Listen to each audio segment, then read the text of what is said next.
go. Oh, welcome in, ladies and gentlemen, boys and girls. It is the morning roast. No Shasky. He's on a stretch floor, as Dan Dibley would say. But Joe Spadoni is here. We're locking it down. We got a lot to get into today. We've got Steve Kerr joining Willard and Dibbs yesterday. Some very, very interesting thoughts. And if you've missed any of that interview, I urge you to find it on YouTube or the free Odyssey app. By the way, YouTube is sponsored by First NorCal Credit Union. For a low rate auto loan, apply online or just ask for First NorCal financing at the dealer.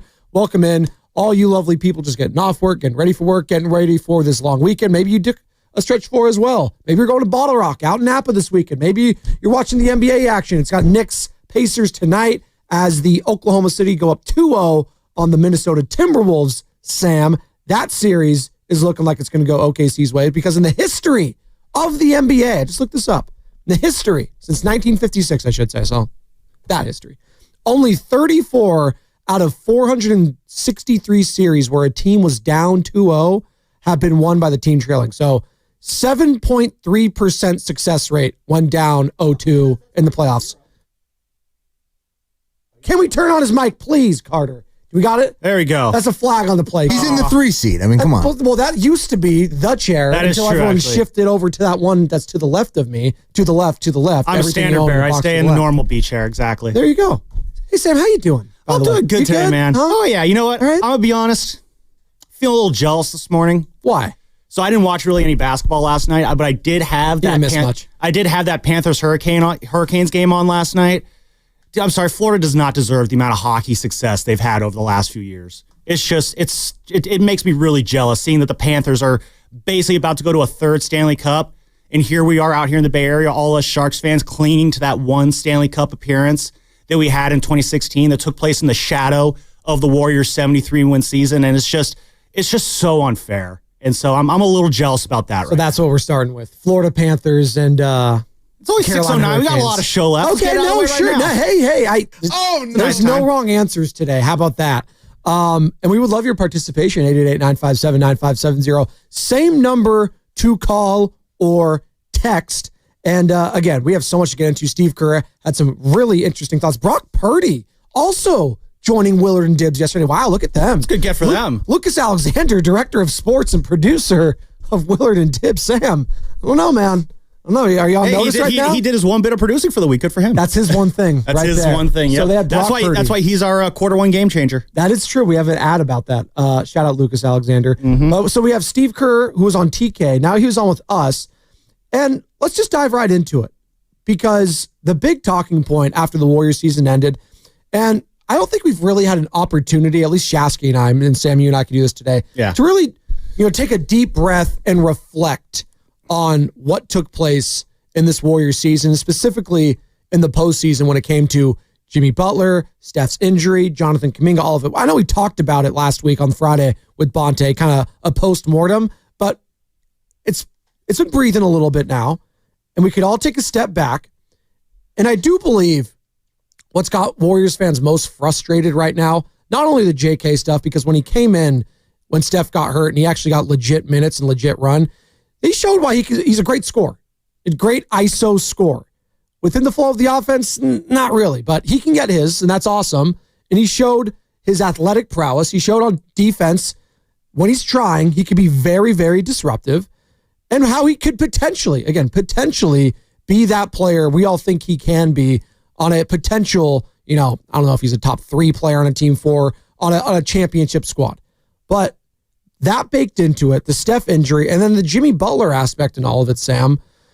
I do believe we're a little down on Jimmy right now as a fan base because Steph was scheduled, as all reports indicate, and they'll tell you, he was scheduled to come back in that Game 6. Had Steph been ruled out, Sam, that entire Western Conference semifinals, if they just said he's not going to come back against the T-Wolves, I don't think people would be as disappointed right now. It's the fact that the Warriors and Steph and everyone gave you a little bit of hope. It's the worst thing you could give a fan base. You're teasing us, yeah. You're teasing us. Oh, you just need to win one game. Just one.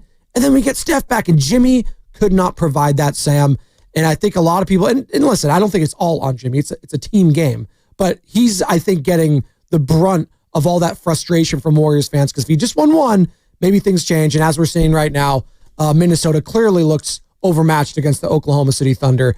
And maybe, just maybe, the Warriors would have matched up better against them. I guess we'll never know. But let's talk about all the stuff that went down these last few weeks. Yeah, no, you make a good point. There is a level of what if that Warrior fans are going to have to noodle with all summer long here. You bring up Game 6, but that's a very valid what if. If Steph had came back in Game 6 at home, they would have had 4 days to get ready for that game. And I would have taken the Warriors in that Game 6 any day of the week. You give this team 4 days to prepare for that Timberwolves team with Steph coming back. But that's also assuming that Steph hits the ground running coming back, which with that bum hamstring, you never really know. And then, of course, you win Game 6. If you win Game 6, you still have to make it happen in Game 7. So I understand that what if.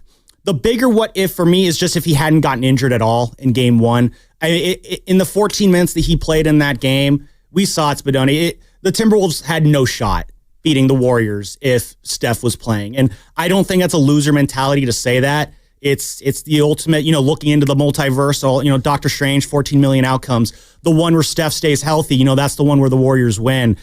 As opposed to the Jimmy Butler part of it, I think there was a big expectation that if Steph is not available, that Jimmy could be that guy who could rise up and carry this team for at least one game, maybe two, something like that. And I think the frustration of the Warrior fans is he did not do that. There is this expectation that this legend of playoff Jimmy, and he talked about kind of living up to that moniker during the postseason run there. And he just didn't do it. He didn't be the guy that Warrior fans envisioned him to be. Now, whether that was wrong of Warrior fans to have that kind of expectation, we can get into that. But yeah, the most frustrating aspect of this season is there was a lot of what could have been that we're never going to know. And it's that lack of closure, I guess, in that sense, that is going to eat at Warrior fans for the next few months here. And it sucks. 888-957-9570 is the number. And we are coming to you live from the Laughing Monk Studios. Laughing Monk, righteously brewed here in San Francisco. And I'm sure Laughing Monk is going to be popping this weekend. It is Memorial Day weekend. So if you're on the road right now and you're going to Lake Tahoe, you're traveling wherever, you're going down to LA, San Diego, doesn't matter. Or if you're staying here and you know what, just took the day off. We appreciate your participation as well. And thank you so much for listening. We got Bonta Hill joining us in studio 9 o'clock for the entire hour. That's courtesy of the River Islands guest line. That's I'm all guests. Excited about Bonta. Thank you. Me too. As all guests on 95.7 The Game appear on the River Islands guest line, is it time for you to discover the islands, River Islands in Lathrop. So let's play some of this sound. We talked about it. Steve Kerr on with Willard and Dibbs yesterday, and you talked about Jimmy Butler there, but I'm more curious about one Jonathan Kaminga and his future. We had Anthony Slater on last week, Sam, our 95.7 The Game Warriors insider, covers the team for The Athletic, does a hell of a job. And he did say there's a scenario where Game 1, regular season next year, Kaminga's on this roster, which sounds insane given everything that's taken place. Why would Kaminga want to stay here? Is it in his best interest? Is it the team's best interest? What the hell's going on with Jonathan Kaminga? Do you believe that, before we play in the sound, do you believe that there's a chance? Yeah, I do. Yeah. I do believe there's a chance. There's always a chance, right? Mm-hmm. If you're giving me a percentage-wise, like 25% chance that he's coming back. Yeah, I think Tony hit the nail on the head. 25% I'd give it. Hey, as the great philosopher Kevin Garnett once said, anything is possible. Thank you. And then Jason Tatum also said it too. Well, he just said we did it. So. Oh, is that what he said? Stop it. He copied everything. So when Kaminga returns, then we could say we did it. There you go. What are they going to say now? Well, he'll say we did it, Joe. We did it. There you go. We did it, Joe. That's a good callback. Here is Steve Kerr yesterday on with Willard and Dibbs on having a different point of view with Kaminga's style and play in regards to the Golden State Warriors. I don't think there's a disagreement. I think that there is maybe a different view, from his perspective and what he's comfortable doing. He's obviously a natural scorer. You saw that in the Minnesota series when he got his opportunity. He scored really well, and that's what he's most comfortable doing. But with our team and the way we're built, and with Steph and Jimmy, they're going to dominate the ball. What we need from that spot is rebounding, and we need the passing, the connection, and yes, we need the scoring, but it has to come within the context of what we're really good at and what we're really great at for the last 2 months, with Jimmy and Steph. So I think, I said it to Tim yesterday. I mean, young players take some time sometimes to figure out, who they are and what kind of player they are and what their role is. And it's not always easy. And he, as I said, JK's 22. And I think there's plenty of growth ahead, but it's never an easy road when you're sort of going down a path like this. So that was Steve Kerr on yesterday, and he had really good thoughts. Again, if you missed any of that interview, you can find it in its entirety on YouTube or the Odyssey app. But that's just what we always go back to. And if we've gotten to the point 4 years in already about him trying to fit into this offense and play their style, and he still hasn't been able to do that, listen, I just don't think it's going to happen as soon as everyone wants it to happen, especially in this 2-year window, which we all agree it's a 2-year window. Steph's contract's up, Draymond's contract up, Jimmy's contract up. Potentially Kerr's contract Potentially as well. Steve Kerr. We'll see. The more and more you hear from the head coach, from the players, from Jonathan Kaminga, I have a very hard time seeing him come back. And why would he want to come back at this point? Is there, if you're a Warriors fan, can you pitch why JK should want to come back here? Sell me on bringing JK, or sell JK on coming back. Sell JK on coming back. Or are people so JK should be honored to play on this team with the likes of Jimmy Butler, Draymond Green, Steph Curry? Well, I think two things can be equally true, right, Sam? I think we listen to what kind of Kerr said there, and I want to get into what he said on the Tim Kawakami podcast as well, because he said one thing on the TK show. We'll play that in a little bit about kind of JK fitting into the puzzle. And it almost kind of seemed like yesterday on Willard and Dibbs, Kerr was kind of, I don't want to say walking that back, but kind of going against that a little bit, trying to leave open the possibility that, the puzzle piece that is Jonathan Kaminga does fit in with this team. It seems here that there's a clash in terms of just what each side wants here. Jonathan Kaminga clearly sees him as ABC. Steve Kerr sees him as XYZ. JK wants to be the primary scorer. He wants to be the dude, which is understandable. When you're a top 7 pick and you have, talent of his caliber, you're going to see yourself as a guy who can take over games and be the centerpiece of a team.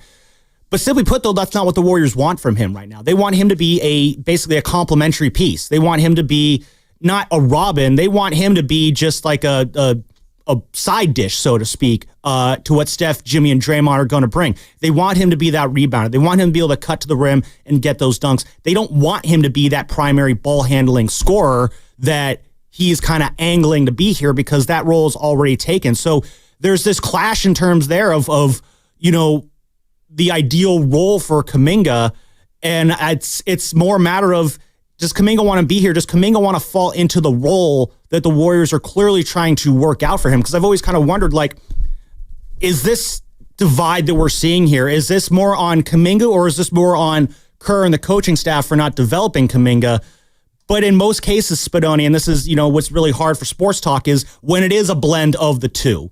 And, I do think it is a level of, this team has tried to develop Kaminga. This coaching staff has tried to develop him, a lot over these last 4 years, but they tried to develop him for a certain role he does not really want to fit into. And that's where it becomes kind of, the blame falls on both sides. One side's not really developing him for the correct role. The other side isn't really accepting the role that he should be developed for. And then you have this whole little conundrum here, this Kaminga conundrum here at the end of the year, where we're wondering what exactly his future is. Let me ask you a question. Let me give you an answer. How would you rank the best scorers on the Warriors currently? Give me who you think. Give me your top 5 scorers in order. My number 1 scorer on the Warriors. It's going to be a controversial one, but I'm going to go with Steph. Oh, okay. Steph is my number 1. Is that okay? Is that agreeable? Sure. Steph, number 1? That's allowable. Number 2 scorer on the Warriors, it's probably Jimmy Butler. Okay. I think right now it's probably Jimmy Butler. Okay. All right. The 3rd scorer, a lot of people probably want to go Kaminga, but my guess is the Warriors probably see Podziemski as that third. I know. I know. So Brandon Podziemski is probably viewed as the third scorer on this team, which I know, yikes. And then probably Kaminga, but it depends which Kaminga are you looking for. Is it the Kaminga from, the first part of the season when he was averaging 16 a game? That looked like he could be the third scorer on this team. Or is it the Kaminga who was, averaging 16 minutes a game towards the end of the season, who did not look like he's a third scorer? So Pods, JK, they're kind of noodling around that 3-4 spot there. And then I think after that, you're getting into the Moses Moody territory. Or if you really want to go crazy, you can, bring up Quentin Post. I'm not going to do that, but I'm not going to stop other people if they want to go down that road. By the way, Moses Moody having surgery on his thumb where he tore a UCL? A UCL, in his right thumb. Yeah. So that's why he couldn't shoot. His thumb was busted. Did we find out when that happened or occurred? I didn't see it in the article, so they didn't say if it happened in the playoffs, before the playoffs. Could look at the game logs. Yeah, that's true. That's a good point. That's true, but that's also kind of a cop-out. I would like to know when that happened. Yeah. So, if I could, because sure. That sounds like an Anthony Slater question. I'm not saying Moody's using this as an excuse for his performances because he hasn't really spoken to it, but I would like to know, did that happen in the first round? Did it happen in the second round? Did it happen before the season, the regular season was over? So. Listen, in terms of that, and I know we're getting up against it here, but the thumb on your shooting hand's pretty important when it comes to shooting the ball. I mean, we saw how it threw off the greatest shooter of all time in Steph Curry. So, listen, I know we don't like to use injuries as an excuse, but when a digit as important as your thumb is compromised on a hand as important as your shooting hand, there's going to be some fallout there that's going to affect your shooting stroke, especially when it's happening in the most important games of the year. So that's incredibly unfortunate that happened there for Moses Moody because, when he was inserted in that starting lineup with Steph, Jimmy, Dre, and the rest of them, I mean, that lineup was cooking at the end of the year. You were feeling really good with that starting five. And that's, again, you talk about the frustrations of this Warriors playoff exit. Part of that is just the absence of Moses Moody after the great finish he had to the season. You're thinking the Warriors found something special here in terms of a role player. And then all of a sudden, when the world needed him most, he was gone. Thank you. Vanished, please. Come on. You got to go to the Avatar vanished, route. sorry. It's all right. No, I was okay. mixing them up. We'll do a lot of Star Wars reference, I'm sure. Shout out Andor. Oh, yeah, we got to have an Andor conversation. But you're talking about Moses Moody. Carter's not a believer. Moses Moody, I wouldn't say great or special. He was really solid to good at times, and he was consistent in that starting rotation until he wasn't. And I'm not going to sit here and act like I was shocked by him kind of fading into the playoffs. And I know we're up against it. We'll get to this on the other side. But I threw out that Jonathan Kaminga question, and it wasn't really a JK question, but ranking the Warriors' scores in order, because I do believe this team is not in a position to just move off of scoring. Just because you don't like his type of scoring doesn't mean you're not going to miss him if he is gone. And replacing a guy like that is easier said than done. So I'm very curious if they do replace him with what? Well, with Giannis, maybe. Okay, well, that's a pie in the sky stuff. We can get to that if we want, but Giannis seems very far-fetched at the moment. Let's talk realism right now as we go art and realism. Kevin Durant. Yeah. Oh, realism, sorry. Yes, thank you. Yeah, you had your chance, and KD said no, so there's that. We'll get to some of your calls on the other side. I see some people want to talk JK. We'll do that. Bonte Hill in studio, 9 o'clock for the entire hour, courtesy of the River Islands guest line. Warriors pre- and post-game host for NBC Sports, and also the Giants, as of late, who are starting a road trip today in Washington, the nation's capital. That's what's coming with the game, brought to you by Crystal Geyser Alpine Spring Water.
Both of us? Thanks, Carter. Carter's crushing the back. Zach Attack.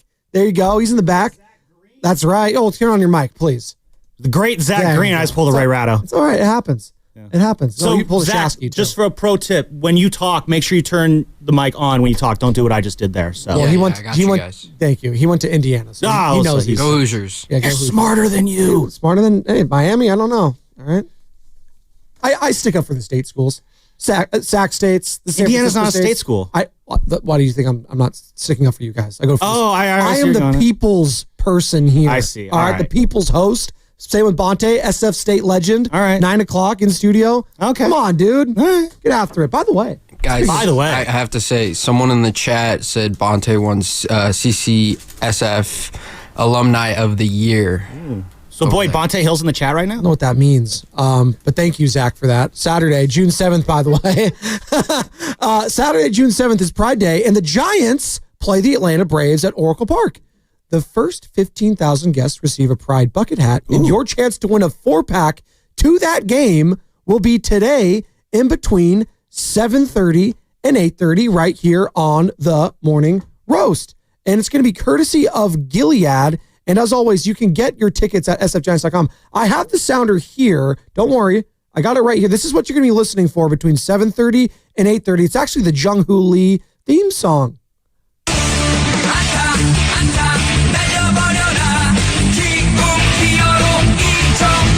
There you go.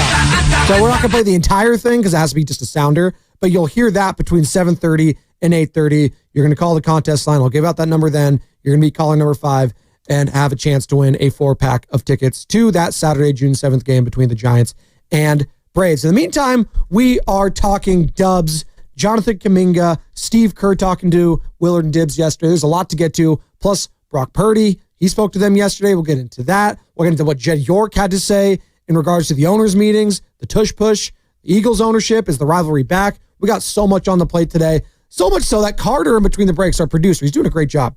He comes in, he's like, hey, Sam, are you guys okay? I was like, wait, what's going on? You guys played sound in the first segment. You guys struggling? I am shook. Yeah, you usually don't play sound. Like, that's a kiss to death right there. I was like, you guys struggling for content? No. We have so much Steve Kerr sound to play that I have to space these things out because all these cuts are pretty long, and also they're all really important. It just speaks to the quality and depth as a station and as a producer, as yourself, Carter and Zach, and you guys cutting all this great sound. I want to play it all because far too often we go through a show, Sam. It's like, I didn't play any of this great sound that you guys all worked very hard to get. Yeah. So I'm trying to set the tone early of some of these sounds and bites. And you know what? We're going to play another one here in a second, Sam. Let's go. But we're talking about JK. We're talking about Steve Kerr, Jimmy Butler, and just frustrations abound right now, which I think is a little short-sighted, to be honest. This is a successful season. I know people don't want to say it was because of how it ended. Given where you were at, this was a successful season. Steph Curry said it. He never said championship or bust. Steve Kerr never uttered the word championship at the start of this season. Draymond Green didn't say championship until they made the trade. Until he did. He was wrong. Until he did. But the start of the season was what? Steph said, I just want to play in what? Meaningful basketball games. Well, he played in a bunch of those, did he not? No, they did. Well, he didn't play in the last 4, but to your point, I see what you're saying. I said a bunch. Yeah, if that's the definition of what we're, defining as a successful season, yes. And the Warriors did indeed have a successful season. I think Steve Kerr said in his end of the year presser, they accomplished a lot this year. And to that degree, yes, they did. I mean, this is a team coming into the season. You weren't really sure what you were going to get. I mean, they were, life was like a box of chocolates. Thanks, Forrest. They were the 10 seed last year. And again, when they're 25 and 26 midway through the year and they're looking like they're going to be another 10 seed, yeah, making it to the second round does feel like an accomplishment. But that just kind of brings me back to what is the ultimate goal here? If that ultimate goal is, as Steve Kerr and Steph Curry has said, just to play meaningful games, then congratulations, we accomplished it. If the goal is a little bit more, to give Steph a ring for the thumb, then yeah, it's hard for me to kind of go along with we accomplished something mentality. I'm here for the win one more for Steph. We got 2 more years to see that happen. I want to see a 5th ring for Steph Curry because, we talk about just we talk ad nauseum about how great Steph is. That's been our life for the last 16 years. So, but Steph's greatness, there's generational players, and then there's just all-time legends. So, like, you look at guys like Damian Lillard, James Harden, those guys are generational greats. Of this generation of basketball, they're incredibly great top players. 75 players in history. But you're not looking at them like in the same way as guys like Steph or LeBron, who are two of the greatest ever. And there's only a small handful of those guys. You go back to, what I define to be the start of the modern NBA, Magic and Larry, you kind of got that started. That led into Jordan, that led into Kobe, that led into LeBron, that led into Steph. These are all-time legends of the sport. They are greater than generational talents. And, I named, 6 names there just now. And it just shows, there's so few of these all-time legends. You can't waste any of the years that you have with these guys. And did you feel like this past year was a waste? I think any year, this is going to be probably a harsh way to look at things, but if the goal is to get Steph Curry a 5th ring, every year that doesn't end in that is kind of a waste. And I know that's a very all or nothing approach to it that, kind of takes away from the things that did happen this year. But for me, it just goes into, I want to take advantage of the remaining window that we have with one of the greatest players in the history of this sport. This is not one of the greatest players of the last 20 years. This is one of the greatest players in the entire history of basketball ever since, James Spalding nailed that basket to the wall and said, let's see if we can make a ball into this thing. Like, that's how deep Steph's greatness goes. And I feel like that kind of ratchets up the expectations in terms of what you need to win. Now, if they don't win a 5th ring for Steph, I'm not going to say they completely failed here, but I'm going to be disappointed in a sense that, we could not see him get that last ring.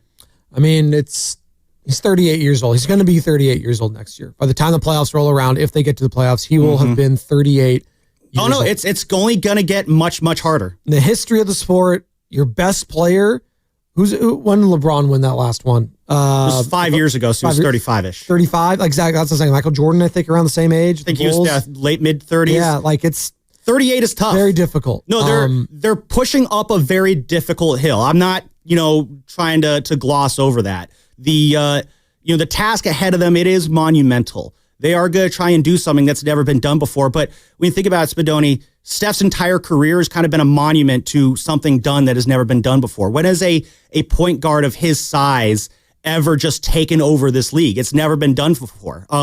When has a team ever run roughshod over the league, behind the 3-point shot? That had never been done before until Steph Curry came along. So Steph's entire career has been built on, in a sense, making the impossible seem possible. It's another chapter in terms of just, this is the next goal. This is the next impossible thing they need to try and make possible. I'm not going to call them failures if they fall short. It's incredibly hard, but that's the task at hand here. And the task at hand is whether or not Jonathan Kaminga can help improve this roster enough if he gets the opportunity to play, and can he help this team get to the ultimate level where they want to go, which is a championship. A lot of fans believe that. A lot of fans don't think that he can help right now. JK, I'm sure, believes it. I think Steve Kerr wants to believe it. It's like Mulder in the X-Files. I want to believe. I want to believe in Jonathan Kaminga, but the proof is in the pudding right now, and he plays iso ball in a pass-first offense and ball movement offense, and it's tough. Who wants to join the conversation? Harsha? Am I pronouncing this correctly? Harsha in Fremont wants to join in the JK talk. What's up, Harsha? Harsha, good morning. You're on the Morning Roast with Spadoni and Lubman in Frashaski. I first want to just start off with a happy Memorial Day, obviously, to all our armed forces. I mean, they gave us a right to come up here and utilize our First Amendment, so happy Memorial Day to all of them. Hell yeah. I then wanted to go in and talk about JK. I mean, I listened to the entire Tim Kamakawi podcast yesterday, and it doesn't sound good for Jonathan Kaminga. It really didn't. And I try to listen to a podcast every time I'm on my 2-mile walk at Lake Elizabeth and Fremont. Such a happy place. So what I wanted to say was, if we want to trade Kaminga, don't we want to get a lot of value back? I mean, that's you don't have to be a CEO or a business person to know that. So I want to say that if we want to trade Kaminga, right now is a great time because his value is very high. I mean, because of that Steph injury and Kaminga came in, he was great at parts of that last series. I mean, like he had dropped, I think, 20? He was like 14 of 16 or something from field goal. People like Jonathan Kaminga around the league. It's not that he's viewed as a bad player, but right now, with what we're trying to do and what you guys said, get Steph that fifth, I don't think it's going to be here that Kaminga finds his ceiling. I think it's going to be elsewhere. And if we think it's elsewhere, we need to get a lot of value back from him. And let's say we don't trade him now, and then we kind of wait till the trade deadline.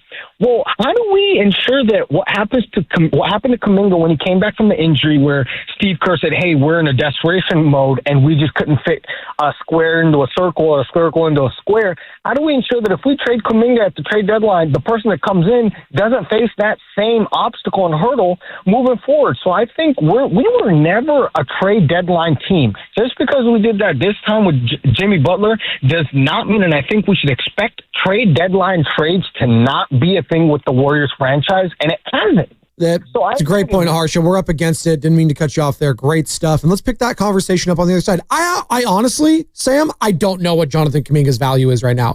I don't think anyone truly knows, unless you're on these league circles with the Bobby Markses of the world. He might be able to tell you, but even he might not know, because we all thought Klay Thompson's value was a little higher than last year than when he got with the Dallas Mavericks. We thought, Kentavious Caldwell-Pope, the Malik Monks of the world, they thought their value was pretty high, and it feels like they almost got lowballed in a sense. So it always depends on the market with the teams. You're talking to the NFL, Major League Baseball. It all depends on that. We'll get into that on the other side. It's going to be brought to you by Lucky California.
Dub Nation, it's the voice of the Warriors, Tim Roy. You're listening to the Morning Roast with Joe Spadoni and Joe Shafsky on 95.7 The Game. What are the Warriors doing this summer? I don't know. What should they do? I don't know. What is the priority this summer for the Golden State Warriors? 888-957-9570. Sam Lubman in for Joe Shafsky. I'm Joe Spadoni here in the Morning Roast. We're rocking and rolling on a Friday, on a payday Friday. It is a payday Friday. Oh, yes. Well, for most people here, no, this is the worst kind of payday Friday. For me, anyways, it's a payday Thursday. That's true. Yeah, no, this is the worst kind of payday Friday, though, Spadoni, because there's a week left of the month before rent is due. Oh yeah, and that is just the worst. I'm going to spend all my rent money this next week. Well, the first is on a Sunday, and then you get paid just 1, 2, 3, 4 days after that. So you should be fine. You got 4 days in between it. You struggle for 4 days? I guess I'll just have to take it easy on that. I guess you just might have to sleep at the station. Yeah, there you go. That works. Yeah, there you go. By the way, this segment is brought to you by Golden State, serving the Bay Area for 3 generations. When you succeed, we succeed. Visit GoldenStateLumber.com. Bonte Hill in studio today, 9 o'clock for the entire hour, as each and every Friday, Warriors pre- and post-game host, and Giants pre- and post-game host as well, occasionally. Bonte Hill for NBC Sports Bay Area, joining us every Friday at 9 in studio. We're talking about Steve Kerr. We're talking about Jonathan Kaminga. We're talking about what the hell are the Warriors doing this summer? What should the priority be for this team? I think a lot of people say, go get a big boy, go get Giannis. I think that's a little short-sighted. I know how it ended. It wasn't fun. It didn't feel good. It left a bad taste in your mouth, but I don't think that should wash away all the good things that happened for a couple months prior to that. This team was clinging to a 10th spot in the West. You move all the way up. You had a chance to be maybe the 4th seed at one point. Just speaks to how stacked and crazy this Western Conference was. You didn't get there, but you got into the playoffs. You took out the Houston Rockets. You took out a number 2 seed in the Western Conference. I don't sleep on that. Then you took a game against the team that's currently in the Western Conference Finals, Minnesota Timberwolves, who it's not looking good for them right now, down 2-0 to the Oklahoma City Thunder. But you took a game there. Steph got hurt, and the rest was history. When you use your best player, generally that's it. But when you're not going to have a good time. You're not. But when you have hope that, oh man, he gets coming back for game 6, you never know. That could change the tenor of the whole series if you get to a game 6. You couldn't get that. Jimmy Butler wasn't able to win you a game, even though I don't think it's fair to just say, hey, Jimmy couldn't win us a game, because it's a team sport. How about Draymond step up offensively? How about Moses Moody? How about other guys step up offensively? Buddy Hield occasionally did, but not enough. Jonathan Kaminga tried, but it wasn't enough. So to put it all on Jimmy Butler, I'm just not buying. And now we pivot, Sam, to Jonathan Kaminga. What the hell do you do with JK this summer? That's the question right now. What do you do? I think it's, if you're Steve Kerr, you got to figure out a way to make him be a part of this team, or if you're the Warriors, you're moving off him. It's that simple. Either there's a way to make this happen, or you move off of him. If you don't think it's going to work out, don't have him on the roster next year. Don't make us go through this exercise for an entire 82-game season. I mean, it was stressful enough. I mean, what? Kaminga came back when there was how many games left in the year? He came back for the final about 16 games, something like that. Yeah. And he played in 14 of those final 16 games. And it was an absolute struggle getting him worked back into the rotation because of the presence of Jimmy Butler. The Warriors see, and listening to Steve Curry yesterday on with Willard and Dibbs, they seem to have this belief that one training camp with everyone together is all they need to kind of figure out a way to make this work and put all the puzzle pieces together. That seems like a very optimistic way of looking at things. You don't buy that? I kind of buy it. The thing that's they haven't really had a chance to mesh. Like, literally, they dumped The thing that's harder for me to buy is it's the age of this team. If we're being real, I know that kind of deviates away from this Kaminga conversation, but if we're looking just about the Jonathan Kaminga fit, if you are concerned about the age, like I am, Kaminga, I think, is a great remedy for that, seeing as he is 22 years old. To move off of a guy that young who could be that much of an asset for this team seems foolish, but at the same time, there needs to be a desire. And, you know, Steve Kerr was asked, you know, does Jonathan Kaminga want to be a Warrior? And, you know, he obviously Kerr can't answer that question for Kaminga. Only he can answer that question. And I'm sure the Warriors want Kaminga around to a degree, but yeah, he said, Steve Kerr said something in the Tim Kawakami podcast. Maybe we can play it now. Yeah, what do you want? Which one? Well, it's the really, really long one where he talked about, you know, comparing him to other players, to Aaron Gordon and Sean Marion, and he compares him to Sean Marion, and I did like that comparison. But listen to what he says after the Sean Marion part about Aaron Gordon, and that's where it kind of felt like to me, listening to Kerr on Kawakami's podcast, that the decision of Kaminga's future feels more or less made. Look at you throwing to sound. I've always felt like the type of player JK needs to be is, I've mentioned this in the past. Sean Marion is a guy who jumps out. And I talked about this JK's rookie year, with his athleticism, running the floor, putting pressure on the rim, offensive rebounds, getting into the dunker, the drop-off pass from drivers, going up and dunking and guarding everybody at the other end. To me, that's what he's really built for. And we've really pushed him in that direction. And I think sometimes with young players, there's a process. I mean, I think Aaron Gordon is a good example. He spent years in Orlando where he was, he really wanted to be the scorer and the lead guy and had some success like JK has, but maybe didn't really find his role and find himself till later. And I think that's kind of the hope. I mean, all these guys who come into the league are so young these days. JK came in at 18, 19. So there's a lot of growth ahead for him. I think right now, he is a ball dominant player. I mean, 92nd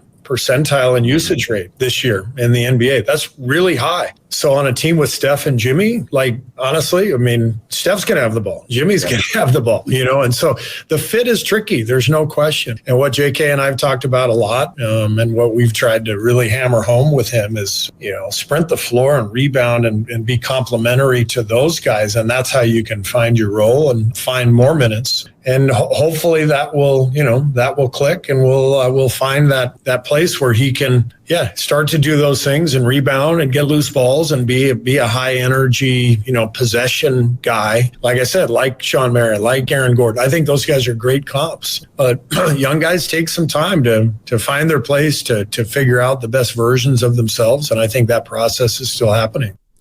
So a lot to unpack there. The first part is the Sean Marion comp, and he last played in the league in 2015. I didn't remember a whole lot of Sean Marion's time in the NBA. He was really good. He was. And I went on the YouTube yesterday and looked up some highlights. And the first one I saw was Marion cutting to the rim for a dunk. I'm like, wow, that is like a slightly beefier Jonathan Kaminga. That is a great comp. And we've seen Kaminga in that role a lot this year.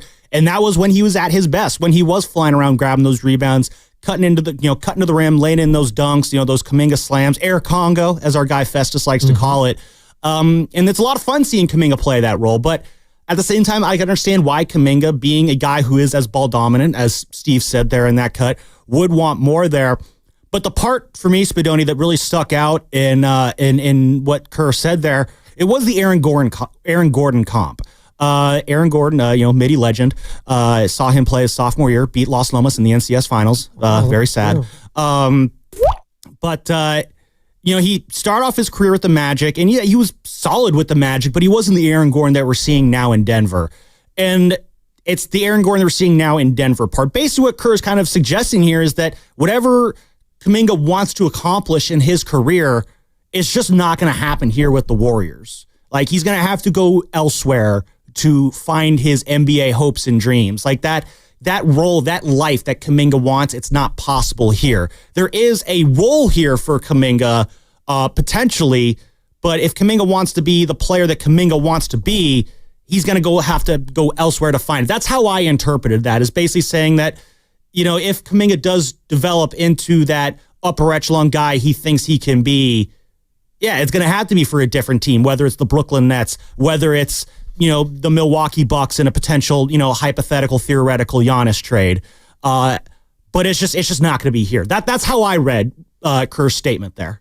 I'm skeptical on this whole idea of replace Jonathan Kaminga and automatically, no matter what, you're going to be getting a scorer or someone that fits the offense just infinitely better than he ever did. I am skeptical on that. That is, again, you're asking another player that hasn't played in this system potentially come on in and just work their way. It just doesn't work like that. I would rather keep a guy like Kaminga that's been here for a while, that is still obviously learning, but clearly you could see the intangibles, the athleticism, the ha-ha, the ski-ski, all of it.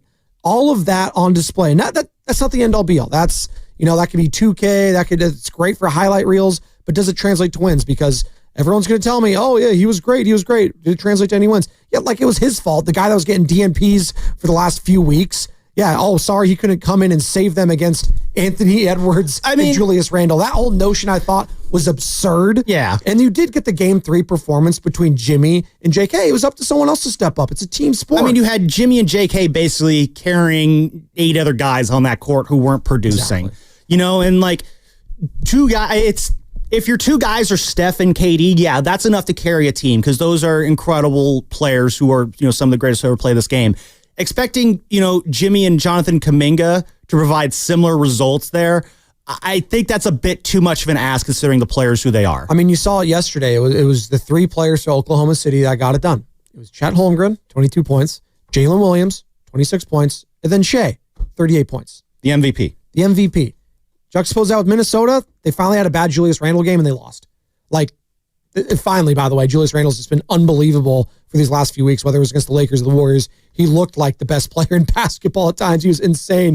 Took Draymond Green to the cleaners in that series. 6 points only for him yesterday. That was basically it. Anthony Edwards showed up offensively, although 1 of 9 from beyond the arc, not going to get it done, but he was driving to the rim. He was distributing 32 points.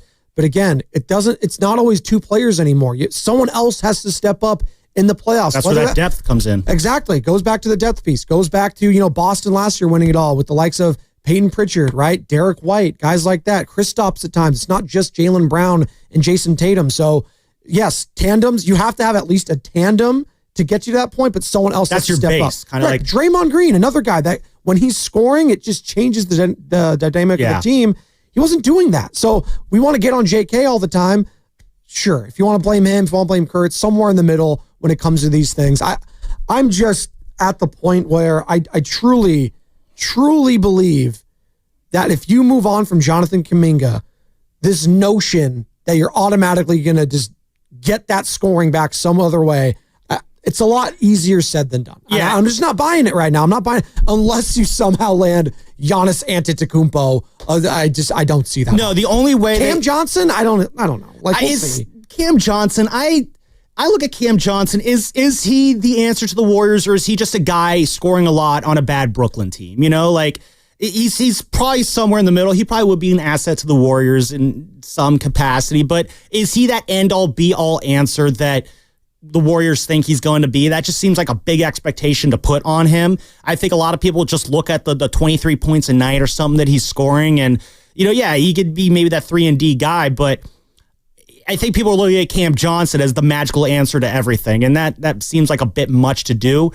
I think right now the question is just moving off of that series. Forget how much blame you want to put on Jonathan Kaminga in the playoffs. That's moot at this point now, because moving forward, the question is simply, is there a way Steve Kerr can make this work? Is there a way that this Warriors coaching staff can make him be a part of the puzzle? And I'm going to throw to another cut here, Spadoni. Oh, look at you. Yeah, I know. This is passenger driving here.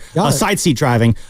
He talks about, can Kaminga make the adjustments necessary to fit in with the Warriors next year? And obviously training camp is going to be a big part of whether or not that is possible and if they can make that happen. That one was on with Willard and Dibbs. Yes, that one was on with Willard. Yeah, we're going back and forth. Kerr on Kawakami, Kerr on Willard and Dibbs. The previous cut was Kerr on Kawakami. What we're going to hear in just a moment is what Steve Kerr said about the adjustments Kaminga needs to make. This was on Willard and Dibbs yesterday. I do, but it's we're you go down the path and you try to get kind of habits that are built, and you want them to be consistent, and so in year 4 you would hope that those things are coming, and I would say they have been inconsistent. I'm talking about the rebounding front and taking care of the ball. And so, look, I mean, I've tried to explain this, to our fans and to you guys over the course of the year. But the way the team is built, we've got 2 guys in Jimmy and Steph who are 2 of the very best in the league, and they're going to have the ball in their hands. We have 2 guys in Steph and Draymond who are going to turn the ball over quite a bit. It's just kind of the nature of their games. The fit with Jonathan, and I've been very open with him about this as well. The fit is a little tricky when he's a guy who needs the ball and he's a guy who turns the ball over a lot. I did like that. It's just in their game with Steph Curry turning the ball over. But when JK does it, it's the worst thing ever. I know. It's silly. Well, the reason is because Steph is good enough to overcome those turnovers. I mean, for a time, this is the guy who even his MVP year, remember there was the whole thing, he had to buy his mom a purse every time he got a couple turnovers in a game. But no one cared because when you're putting up 28 a night. Most privileged thing I've ever heard in my life, by the way. Continue. Hey, man, you got to hook mom up with a purse. You're some Prada mom. There you go. Wasn't it $1,000? Oh, I'm sure it was. Something yeah, he could afford it. But, hey, purses are great. That's my go-to gift from my mom for, birthday or Mother's Day. If I don't know what to get her, I get her a new purse. Yeah, that's nice of you, Sam. I'm a good son. Jamie, right? Yes. The great Jamie. Yep, she's tuned in right now. Hi, Mom. Hi, Mom. But yeah, that did not seem like a Steve Kerr who feels confident in Jonathan Kaminga's ability to essentially wake up and be like, oh, this is what I need to do. Coach Kerr did have a point. I don't, and again, there's this belief that, again, training camp will be the fix-all here. It does not sound at this moment in time like Steve Kerr feels confident in Jonathan Kaminga's ability to adjust into the role that Coach Kerr has for him in mind right now. You're listening to 95.7 The Game, KGNZ FM and HD1 San Francisco, an Odyssey Sports Station, and the home of the Golden State Warriors and our Valkyries, now 1-1 on the season after getting their first ever win Let's go. in the history of their franchise. Love that. And we are always live on the free Odyssey app and coming to you live from the Laughing Monk Studios. Jimmy in Danville wants to join the conversation, 888-957-9570. We're talking about what should the Warriors do this offseason. Jimmy, you're on Spadoni and Lubman. What's up, man? Jimmy. Happy Friday to you guys. How you guys doing? Doing great. It's a Friday. Good, it's awesome. Yes, sir. Yes, sir. So, man, I think the number one priority building for the future would be to sign JK.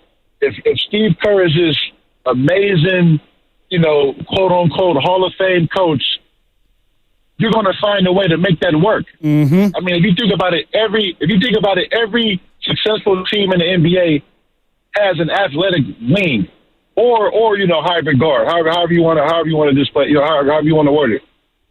You take Kaminga off that team, the Warriors' athleticism drops down to a zero. He's really the only athletic player on that team. The guy is 22. He's going to make. I mean, I played basketball on I played overseas. I played at a high level. Young people that's still learning the game are going to make mistakes. Like you said, Curry turns the ball over a lot.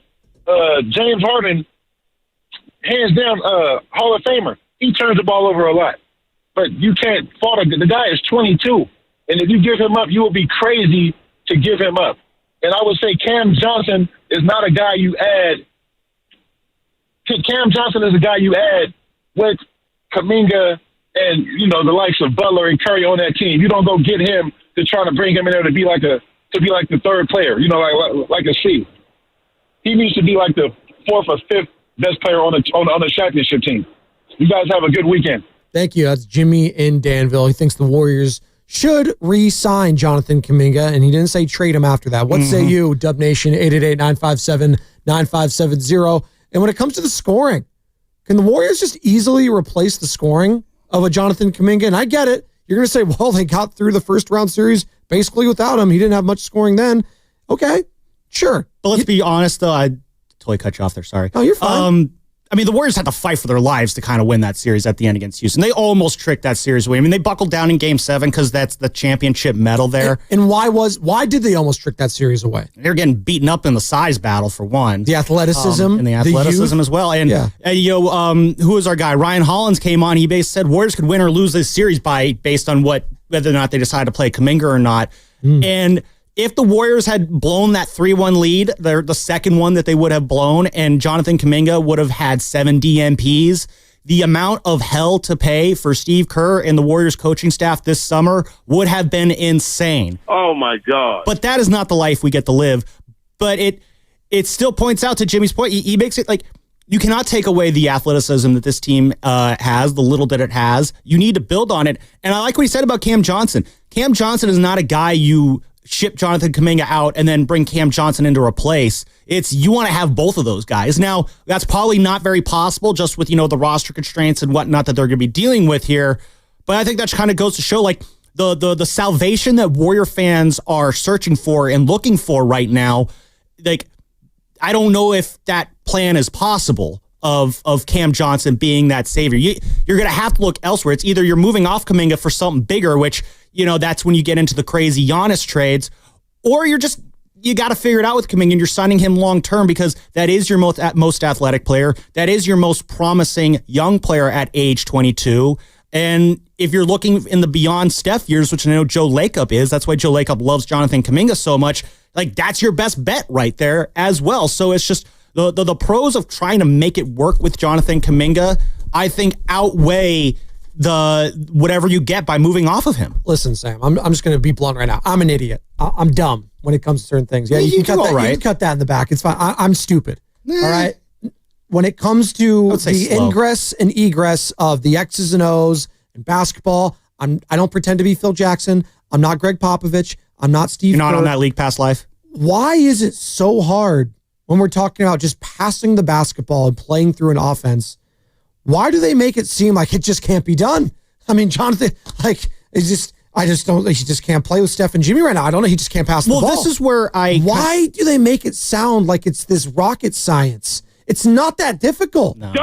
So there's clearly a miscommunication between Steve and Jonathan where they need to come together and figure this thing out. Because I do believe it can work. You can't tell me you get 2 months and an injured JK coming back and you saw enough of them to say, oh, this can never work. Really? Well, I think that seems a little short-sighted to me. Well, this is where it goes into, we can get into this more on the other side, but this kind of I said this in the first segment of the show, like, there is a role that Kaminga sees for himself, and there's a role that Steve Kerr and the coaching staff see for Kaminga on this team. And there is some disconnect on terms of bringing those visions together. How hard is it to pass the ball, Spadoni? I don't know. If you're thinking I can make this shot and bump my scoring average up a bit, or do I dish it out to Steph? If you're Jonathan Kaminga, 22 years old, trying to show off to the league saying, hey, I could be a number one Brooklyn Nets or any other team, I just default to the Nets, you're going to shoot the ball. But if you're in, I'm going to accept my role player role mode, then yeah, you're going to pass it there. I mean, there was the Logan Murdoch wrote about that the Blazers game, and how Kaminga was passing up, giving the ball to Steph to take his own shots, and how angry the coaching staff was on that. That was Kaminga sees what he wants for himself and wants to go for that, and it's in contrast to what the Warriors want for Kaminga. And we're going to pick this conversation up on the other side, 888-957-9570. When it comes to the communication between Steve Kerr and Jonathan Kaminga, feels like it's lost in translation. Shout out Bill Murray, Academy Award nominee in that movie, I believe, as well. That's what's going on in the game, brought to you by Chilton Auto Body.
Come on, man. You got Larry June in the building. You listen to the Morning Roast, and we're doing numbers, man. Good job, Morning Roast. Sock it to me. Hey.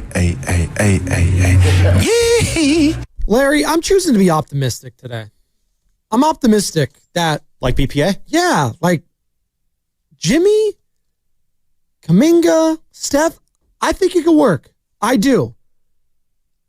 Do you think it could work, Sam? Does Dub Nation... even though I'd love to be one. Think it could work. 888-957-9570. Where's Brian in Palo Alto? Yeah, does Brian Palo Alto think that it can work? I know he's one of the biggest Jonathan Kaminga fans in all of Dub Nation. So, well, he was actually high that JK actually showed up, and he was the only one showing up offensively when Steph went down. It was him and Jimmy. And in game 3, that was the game to win. That could have extended the series and maybe changed some things. And again, I think we're all reacting now. And we'll get into the Jimmy Butler angle and all this because I do want to get into that because I do think he's unfairly getting a little admonished from the fan base and from even hosts at this station when it comes to him. And I didn't think I even said it. I probably overvalued what he was going to be with this team. But having said that, I even took a step back and said, this guy was only here for a couple months. He changed the fortunes of this franchise. You won a first-round series for him. He was a baller in game 3, the game you felt like you could have won and extended to a game 6. And no one else stepped up around him outside of JK. And that was the difference there, even though he went scoreless in the final 8 minutes of fourth quarter. Tough look. That being said, I'm still very high on Jimmy Butler and what he brings to the Golden State Warriors. And I'm still high on what Jonathan Kaminga could be. Now, is Steve Kerr high on him? It doesn't sound like he is as much from the comments with Tim Kawakami. No, with Willard and Dibbs yesterday. Are you high on Jonathan Kaminga, though, Sam? Like, as a player, do you think, like, would you be sad if they, like, moved on from him in the offseason? Would you be bummed? Yes, I would be. I wouldn't be bummed. I would just be disappointed. No, I would not be thrilled about it because, you know, Spadoni, I'm lifelong Warrior fan. Been going to these games since I was like 5 years old. You know, I was there for the Muggsy Bogues, Mookie Blaylock, and Donald Foyle days. I know how dark it can get for Warrior fans, and I've been in that darkness. I don't want to go back to the darkness. And when I look at a guy like Jonathan Kaminga, and again, I think Joe Lacob, I think he sees Kaminga as the same thing. When you're looking about when you're thinking about what this team is going to look like once Steph Curry is, you know, kicking his feet up in retirement, you're seeing a team that could be built around Jonathan Kaminga. You're seeing a team that, you know, could have Kaminga in the role that he wants to be in. The question is simply put, is Kaminga willing to wait to be put into that role? And that's kind of what I think he's maybe struggling with. So in terms of just the Warriors having a future, like a plan for the future, now I'm not saying they could build around Kaminga and it can end up being a total flop, but I at least want to have a chance to say that life after Steph won't be, you know, the late 90s, early 2000s again. I don't want to go back down into that dark hole. I'm not saying I need Jonathan Kaminga to be Steph Curry 2.0 because that's an incredibly unrealistic ask. But can you just be a dynamic player that can act as a stabilizing pillar on this team that, you know, Mike Dunleavy and co can build around? Did watching Jonathan and Jimmy play pretty well together offensively give you hope that this thing can work? 888-957-9570. Because again, I keep mentioning that game 3. I'm going to keep doing it because I saw enough there for me in that moment against a really good Timberwolves team. Like, I hear Jimmy's belief when he says, not only can we play together, we could thrive together. I did see them thrive offensively together.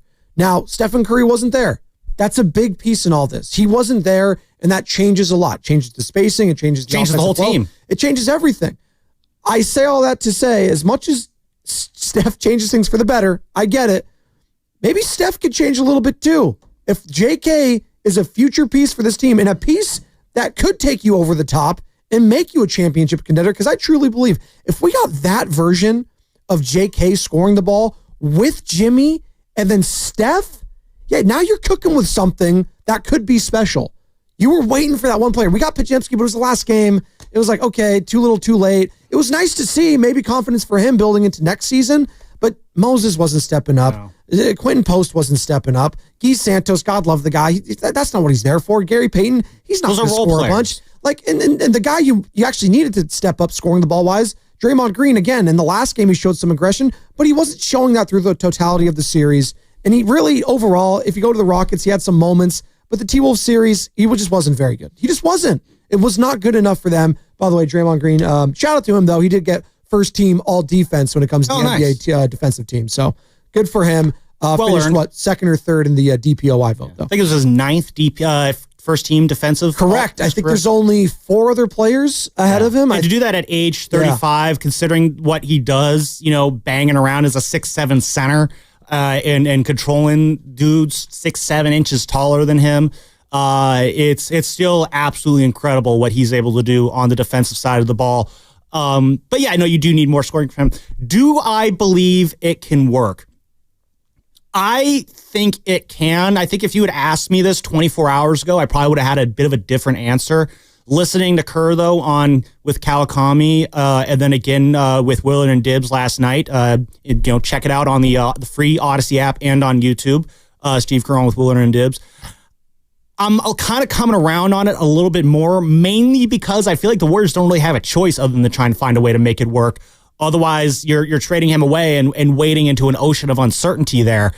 I think it works. So if it's a lineup, say starting lineup next year, you probably got Steph and I like Steph and Moody as your starting backcourt there. But going from there, do you put is Kaminga better off in the starting lineup with Jimmy, or is he better coming off the bench alongside Jimmy? And where this ends up going is, I think if it can work, if you do think that Kaminga is ready for that starting lineup role, which would give him a much more prominent role on this team, I think the move you make in response to that is, and I don't think they would actually commit to this, it's moving Draymond Green to the bench and having him be that first guy off the bench. Because I think that's just where things are at. Draymond's going to be 36 next year. The wear and tear that he's putting on his body, I do believe is starting to catch up with him. I don't know if you can really count on Draymond to be a full season center, as the Warriors have sometimes done in the past. So I think if you do make it work, it comes at the expense of Draymond's starting role, which, and then again, I don't know what the finishing lineup looks in that doesn't sense. Matter. Yeah, and finishing matters more. But to the players, they care. They want to hear their names called during the opening intros and all that fun stuff.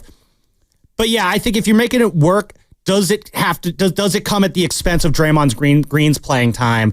And that's kind of where I lean in terms of how it will work, is that, yes, it can, but there's a little less Draymond. Now, it doesn't mean no Draymond, but I think there's a different role for Draymond Green here as he enters the final years of his career. He's an older player. I think that's usually what happens. Unless you're an all-time LeBron, Steph, like guys that get up there in age, you start getting relegated to the bench at times. That's just what happens because you need to preserve those legs. I get it. Manu Ginobili, he was always like that sixth man, but he wasn't really a bench player. He was a de facto starter at times. He got starter minutes. He did, and he closed the games, and he was so damn important for those Spurs teams. I'm not saying they're like for like the same player, Manu and Draymond. I'm just talking about this whole idea that you need to be starting. You don't. It's nice. You get the intros. It's great. But for the preservation of this team, and we're talking about an older core here of 35-year-old Jimmy, 35-year-old Draymond, 37-year-old Stephen Curry. Yeah, I would like these guys' minutes to be a little reduced next year. And I think a young guy like Jonathan Kaminga, taking that next step could alleviate some of that pressure off those older guys. By the way, Saturday, June 7th is Pride Day, and the Giants play the Atlanta Braves at Oracle Park.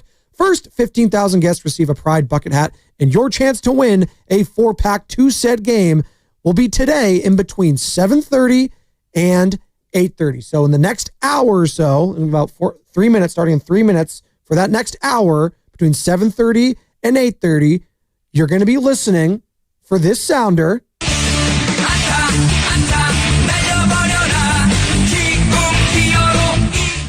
There you go. The Jung-Hoo Lee theme song. Be the caller number 5 to the contest line. Again, I'll give out the contest line when it's time to do it. Be caller number 5. You'll qualify for that 4-pack of tickets to that June 7th game between the Giants and Braves. And it's courtesy of Gilead. And as always, you can get more tickets at sfgiants.com. It's Spadoni and it's Loveman in for Shasky here on the Morning Roast, coming to you live from the Laughing Monk Studios. Laughing Monk, righteously brewed in San Francisco. We got some callers that went away on the JK Talk. Did you see enough of JK and Jimmy to say, you know what? I think this can work. We saw Steph and JK thrive at times as well. So if I've seen it with Jimmy and JK, I've seen it with Steph and JK. Why can't that trio work together? Kurt, Oakland, good morning. You're on the Morning Roast. What's up, Kurt? Morning, guys. Thanks for taking the call. It could work, but, Kaminga's just got to fall in line, and a lot of young players don't want to fall in line. Look at the Oklahoma City Thunder. Everybody knows their role. Everybody falls in line. Everybody helps. You need the hustle players. The Warriors had a couple youngsters years ago, back in the dog years, that, were athletic as all heck, and they had the potential to being, studs, never panned out. Brandon Wright, who still had a good NBA career, but he was like a 7th, 8th man off the bench, and Anthony Randolph, who never did anything. But it's kind of the same situation. You got to check your ego at the door. You got to help the team when the team needs the help, and you just got to fall in line.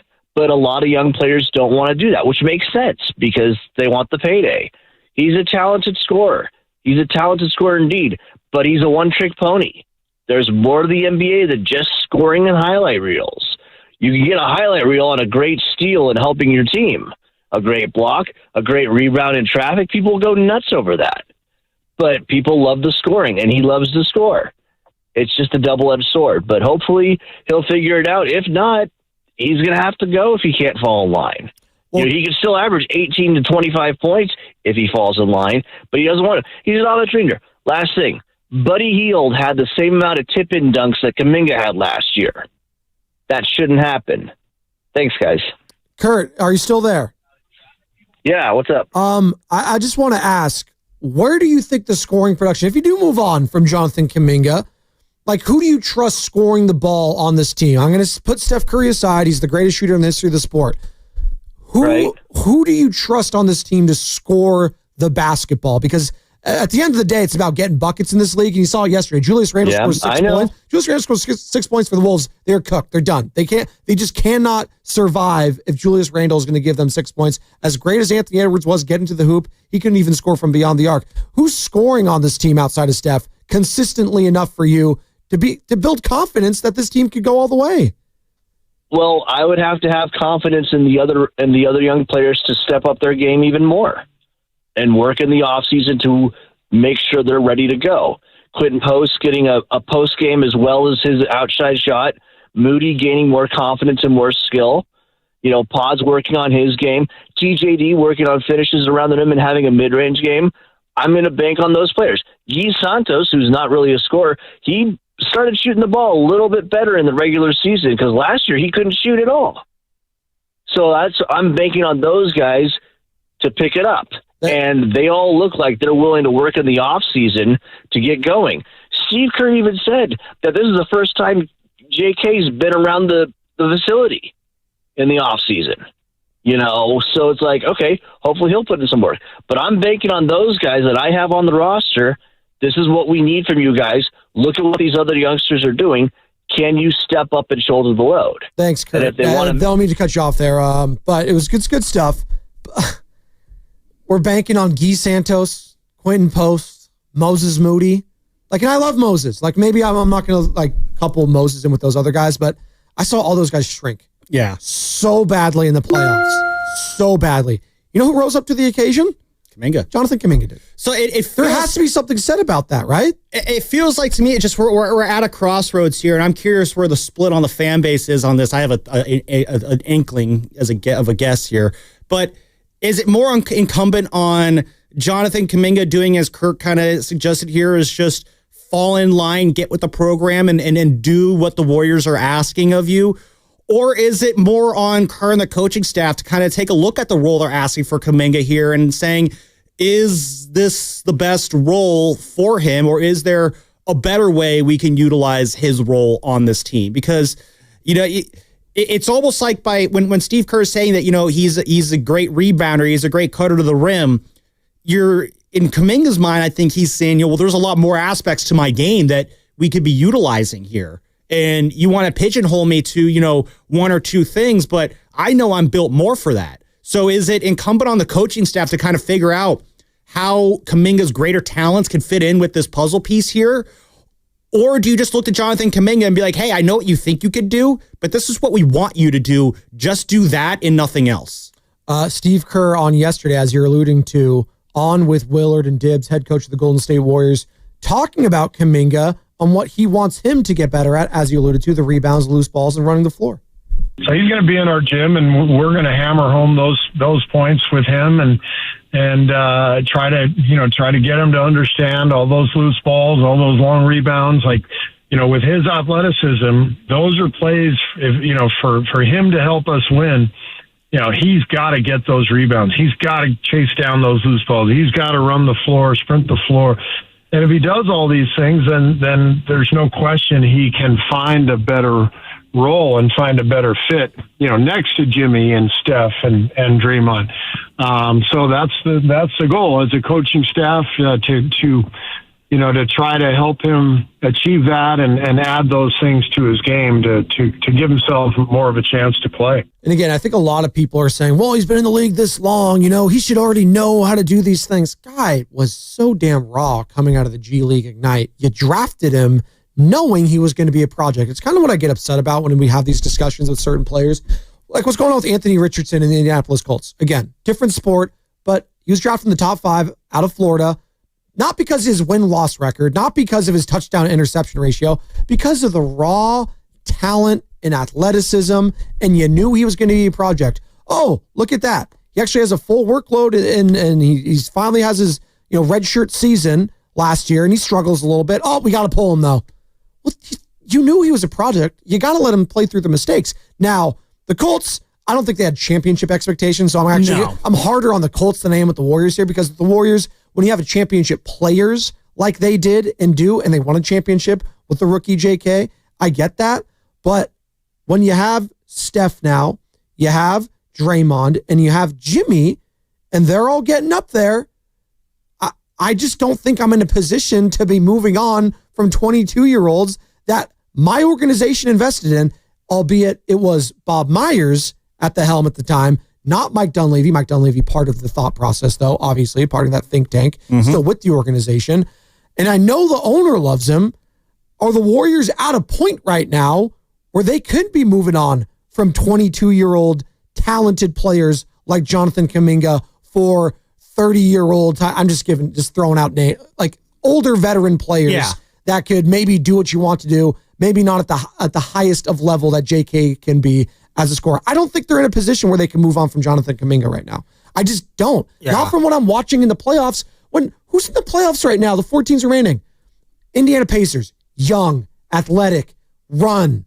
The Knicks, a little different. They're going to grind it out, but they could score. They could absolutely score. They scored 135 points the other game in game 1. But the West, the young upstart, the back-to-back Western Conference Finals appearances for the young upstart Minnesota Timberwolves. Young. Athleticism, athletic. Young. Their oldest player was Julius Randle. I know Rudy Gobert might be older, but their oldest best player, Julius Randle's only 30. It's not that old. And then Oklahoma City, my God, they're all 25 and younger. I don't think any of them can rent a car yet. So, are you in a position to get rid of Jonathan Kaminga right now when I paint you that picture? I got a point and then a counterpoint here. The point that I'm going to make is when it comes to bringing Kaminga along and playing through the mistakes, the struggle that Kaminga has versus other guys in his draft class, that 2021 draft class. I think like Franz Wagner. He was in that Wagner. Franz Wagner. He was also in that draft class. I'm not going to talk. He certainly was. No, you don't have to do that. He has, you look at, Wagner's minutes versus Kaminga's minutes. He's got like twice as many minutes as Kaminga. Wagner's in a position with the Magic that he could play through those mistakes because there were no expectations, much like the Colts with Anthony Richardson. And why I agree with you being harder on the Colts, because they pulled the plug on Richardson when they didn't need to.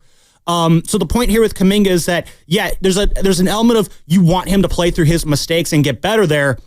But at the same time, when you're a Warriors team that has championship expectations and is operating with that thin margin of error that championship expectations teams work with, you don't have the patience to work through those mistakes and let him learn through those mistakes, because the ultimate goal is to win basketball games. The Magic's ultimate goal was to make Franz Wagner a better basketball player. That was not the case here with Kaminga. The counterpoint to that, though, that I have is that the Warriors, I think, have shown, especially I think with this trio here of Steph, Jimmy, and Draymond Green, by and large, you could kind of throw seeding to the side. Like in the Western Conference, the Warriors feel very good, I think, about going against any of these teams in a 7-game series. Except, we'll put the Thunder to the side because I think the Thunder are a different level. The Nuggets are scary. The Clippers are scary. Rockets, but the Warriors held their own with the Rockets. But I think this is a Warriors team that they feel that if they could just make the tournament, they feel like they're in as good a shape as any to be able to reel off 16 wins in a 2-month stretch to get to the finals. So in that sense, and let me wrap this up, you can kind of play through some of Jonathan Kuminga's mistakes during the regular season.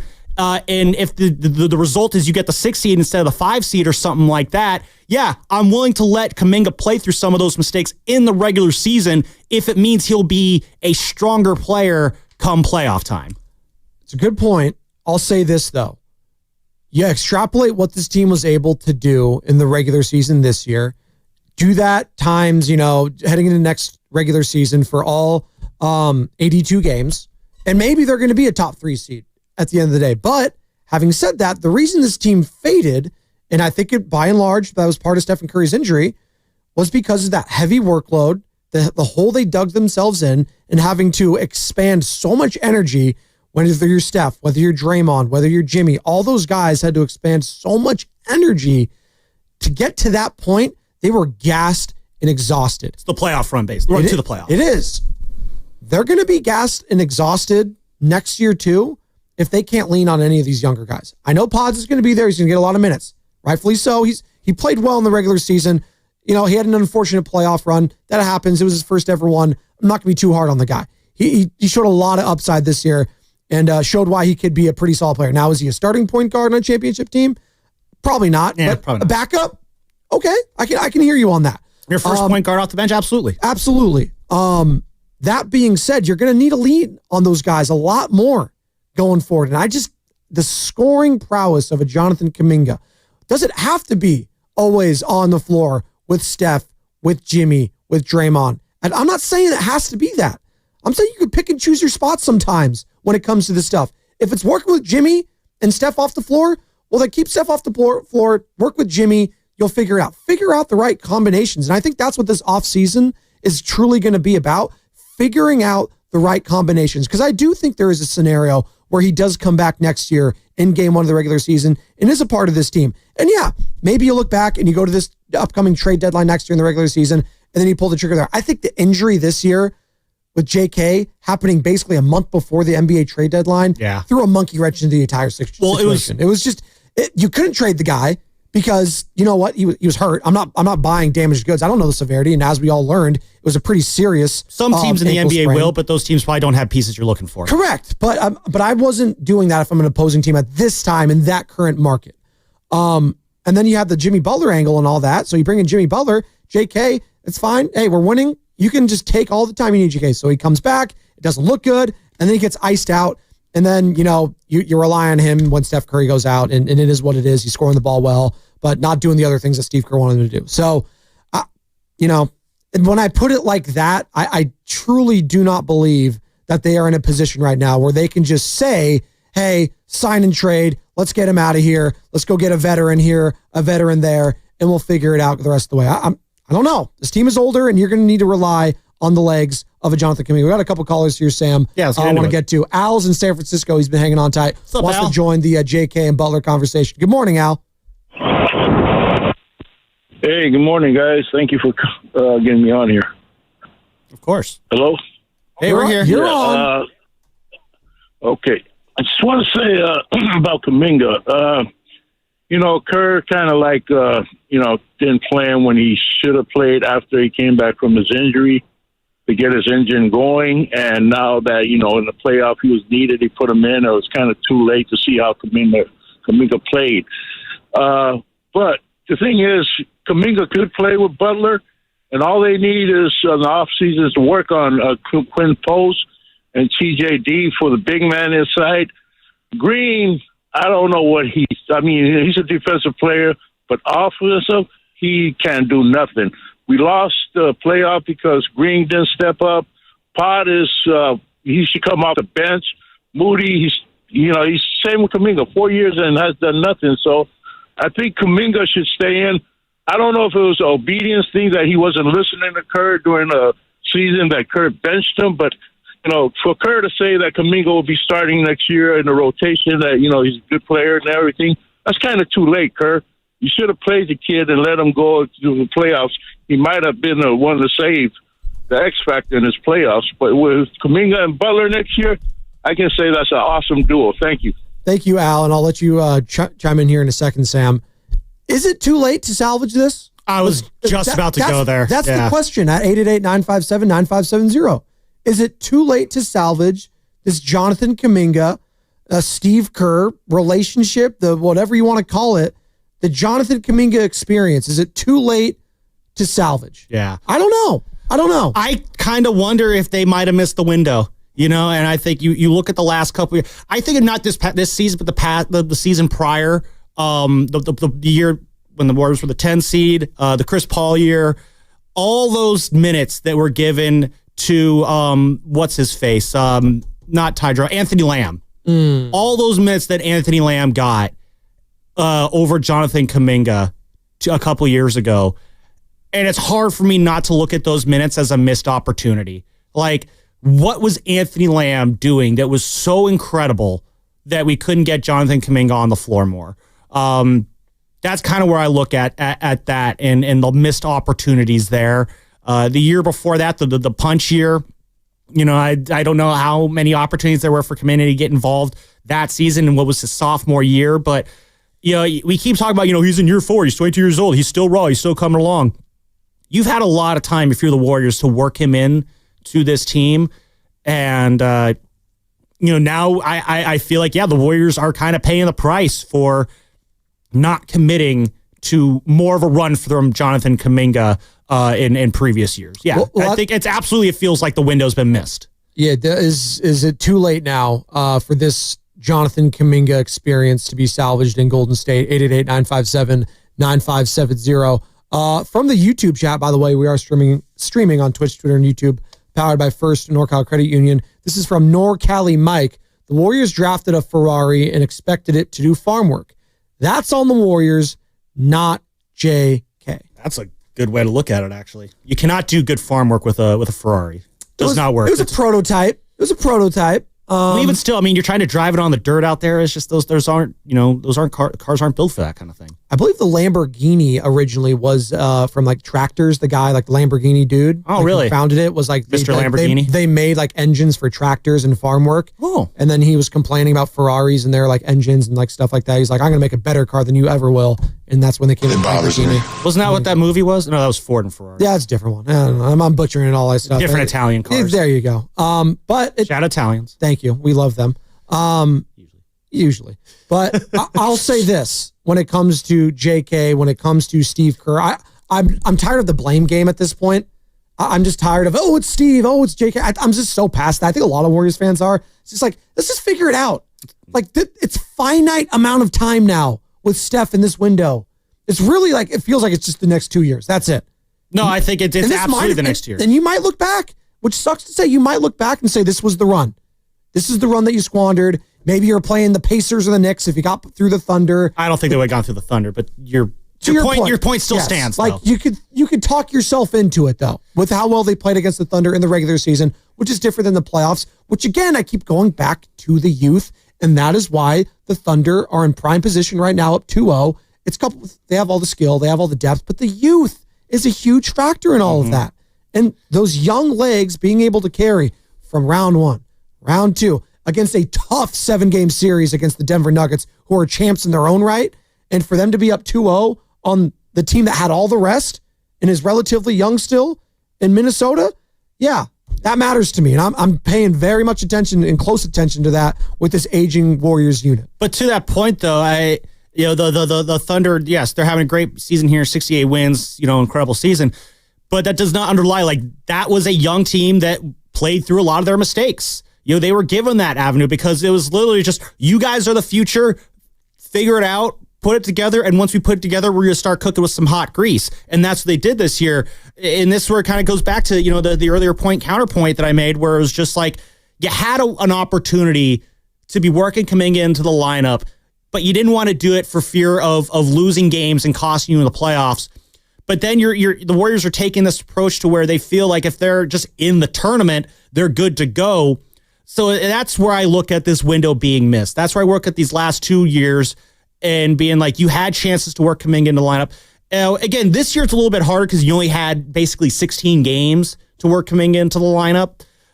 So that's where I think you kind of can look at training camp this upcoming season. But then I look at this next season, though. 82 games, it's a long NBA season. You talk about how, the Warriors, they were kind of behind the eight ball playing catch up from 25 and 26 through the rest of the season. It did gas them a little bit. But I do think this is a team that is good enough that if you bring back this trio along with Jonathan Kaminga, let Kaminga play through some of his mistakes a little bit more alongside Jimmy and Steph to start the season out. And then last 2 months of the season, kind of ramp up to get into that playoff spot. You don't have to make it as intense of a chase as it was this year. It's basically a 3-month chase this time. Try to make it maybe a 2-month chase next year. And if you could get that, we used to say, Operation Get the 1 seed. I think it's Operation for the Warriors next year. Can you get the 6 seed to get out of that play-in? And if you can position yourself there, you feel as good, I think, as any team in these playoffs based off of your championship experience and also the fact that you have Steph Curry as the centerpiece of your team. There is a formula there to where the Warriors can allow Jonathan Kaminga to play through any mistakes next year, which in year 5, I feel like it shouldn't be that situation, but that's the situation you're in. Let's not sit here and say what should, could, would. Let's be real about what is. And what is happening here is you still have a chance to potentially maybe salvage this window and create a positive future for Jonathan Kaminga with your 3 future Hall of Fame players on this team. Before we hit the injury report, we got a couple calls here I want to get to. 888-957-9570. Is it too late to fix the Jonathan Kaminga, what do you want to call it? Experiment? Is it too late to even just stick with it? Era? Is it over? Is it done? Are we cleaning our hands, washing our hands? It's over. We're done with it. I still think there's something there. I do. To Steve Kerr, though, I guess that's what matters at this point. Eric is in San Jose, wants to join the conversation. Eric, good morning. You're on the Morning Roast with Spadoni and Lubman. How you doing? What's up? What's going on, Eric? So I think the issue is there's a difference between a phenomenal athlete and a great basketball player. Jonathan's a phenomenal athlete. Anybody that's played basketball at a higher level than high school can look at that young man and know that he doesn't know the game of basketball. And that's where the disconnect is with this team. Because you've got a bunch of guys that went through at least 3 years of college. They see the floor differently. And Jonathan, by Steve Kerr's own admission, by not being around over the summer, not hanging around training camp, things like that, he's not getting the exposure to how to see the floor, which is why his turnovers are high, which is why he doesn't position himself right to get rebounds, given how athletic he is. He's a phenomenal athlete. But to play long-term on this team as it's constructed right now, you got to know the game. And he doesn't know the game right now. Thanks, Eric. I think there's some there to that point, especially when you consider that, I didn't know that Kaminga has been just basically absent from the facility as much as he had been over the last few years. I remember I caught up with him in an A's game after his rookie year, and, he was talking about all the travels that he did. So there is a little bit of precedent there, but I do kind of wonder, how much being around the team all summer long will help him out there and kind of giving him a head start into next year. I am willing to be open-minded on that. Summer. I mean, wasn't he doing the Summer Olympics? Wasn't Steph Curry doing the Summer Olympics last year? That is true. Well, I think if Steph isn't around the facility during the summer, I think that's a little bit okay. Of course. But also Steve, this whole point is about Steph assistant Curry. Coaches, though. This whole point is about Stephen Curry and whether or not JK can play with him. So, that's a good point. If you want Steph and JK to hang out at the facility last summer, that would have been a little bit tough. I don't know. Maybe JK go to France with Steph and hang out with Steph in his free time. I don't know. But listen, again, that's kind of getting into the coulda, shoulda, woulda of the past. I let the past die. Bury it if you have to. I want to move forward and look for what we can do going forward. And I'm willing to listen to the notion that a summer of Steph and JK hanging out at the facility together being a path to getting this all back on track. Again, you talk about has the window passed. These are the ways how you can maybe try and claw that window back and maybe try and reopen it. That's your hope there. I feel like that is your last hope at this point. We have the full back and forth, by the way, between Steve Kerr and Willard and Dibbs yesterday. And it's about 5 minutes. And we're going to play that in the 8 o'clock hour. So coming up here in about 7 minutes or so, we'll play that entire back and forth because there's really good stuff. If you missed any of that interview, find it in its entirety. That's a lot. On the free Odyssey app or on YouTube. It's all there. Steve Kerr, who joins them every single regular season throughout the year when it comes to the Golden State Warriors season. And it's unfortunately over, but it'll be back before you know it. Before we hit the injury report, let's get to Sean in Oakland. Sean, what's up? Hey, what's going on? Thanks for taking my call. Just a couple points I want to make about JK. So, I mean, let's all agree he's a prolific scorer. We've seen enough of a sample size to know the guy can get to the cup. And so you got a 20-point, a guy eats 20 points a night. So you don't throw that baby out with the bathwater. I liken him just for production to like a Lou Williams or a Jamal Crawford who can get you instant offense. So let's just put that there. Now, there are things on JK's game that you got to improve, such as the ball handling. I really don't like how you get stripped a lot going to the hole, and then the rebounding, the hustle play. But let's keep in mind, though, is that we can always accentuate and really make our strengths stronger. So, if he works more on his offensive game, as prolific as he is, he's a great on-ball defender, and maybe you gradually bring along improving some of those hustle plays and the rebounding. I also want to just bring out the point I think you guys alluded to earlier, is that we're going to have a lot of non-Steph, non-Jimmy minutes. In the regular season, you want to get those guys down to 30, 32 minutes a night. So when they're not in the game, you can allow JK to cook, to be an isolation guy, play through him, and then you can see tremendous efforts there. And also with an older core, these guys, let's be honest here, they're only going to play 60 to 65 games a year. Gotcha. Hey, Sean, I appreciate it. We're up against it. Didn't mean to cut you off. That was really good stuff. Thanks, Sean. We'll continue that conversation after the injury report.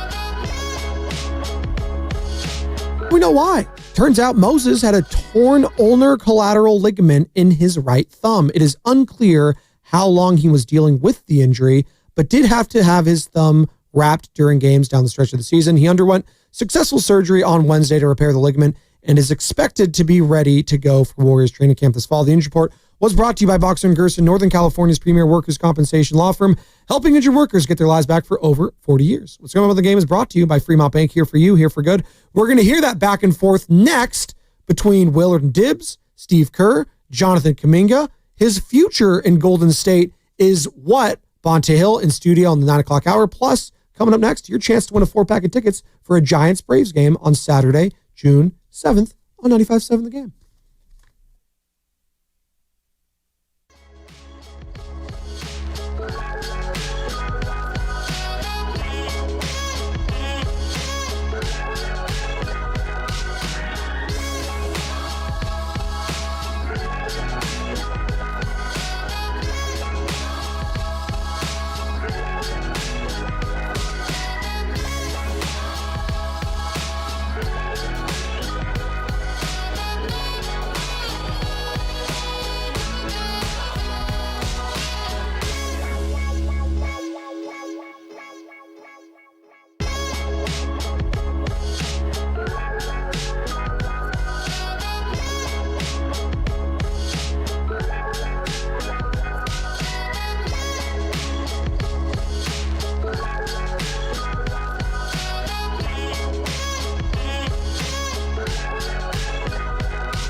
I got Carter yelling at me. I got Zach back there just hanging out, eating some donuts. Matt Nahigian, producing too. I just want to get my cup of coffee. And they tell me to run my ass in here. I was like, all right, I'm back. Oh, my God. I just pulled a Shasky, too. All right, just want my coffee. It's all right. Can you get that for me in a second, Carter? You don't have to answer on air. It's all right. Just please. That's what producers are for. Thank you. Shout out to those watching on Twitch and YouTube. We are streaming on those platforms, brought to you by First NorCal Credit Union. For a low-rate auto loan, apply online, or just ask for First NorCal financing at the dealer. That voice you hear on the other side of me, well, that's Sam Lubman filling in for Joe Shasky. Joe Spadoni right here. We got Bonta Hill joining us in the studio in the next hour at 9 o'clock for the entire hour, as he does each and every Friday. Warriors pre- and post-game host for NBC Sports Bay Area, and also the Giants as well, who start a 3-game series in our nation's capital against the Nationals, who have won 7 in a row, by the way. Oh, so they're due for a loss. So, well, there you go. By the way, speaking of losses, I think the A's have lost like 8 in a row. The Padres have lost like 8 plus in a row. Something like this. Thank you for the coffee, Carter. Really, I needed it. The Padres clubhouse is falling apart. Oh, who could have seen that coming? Relax.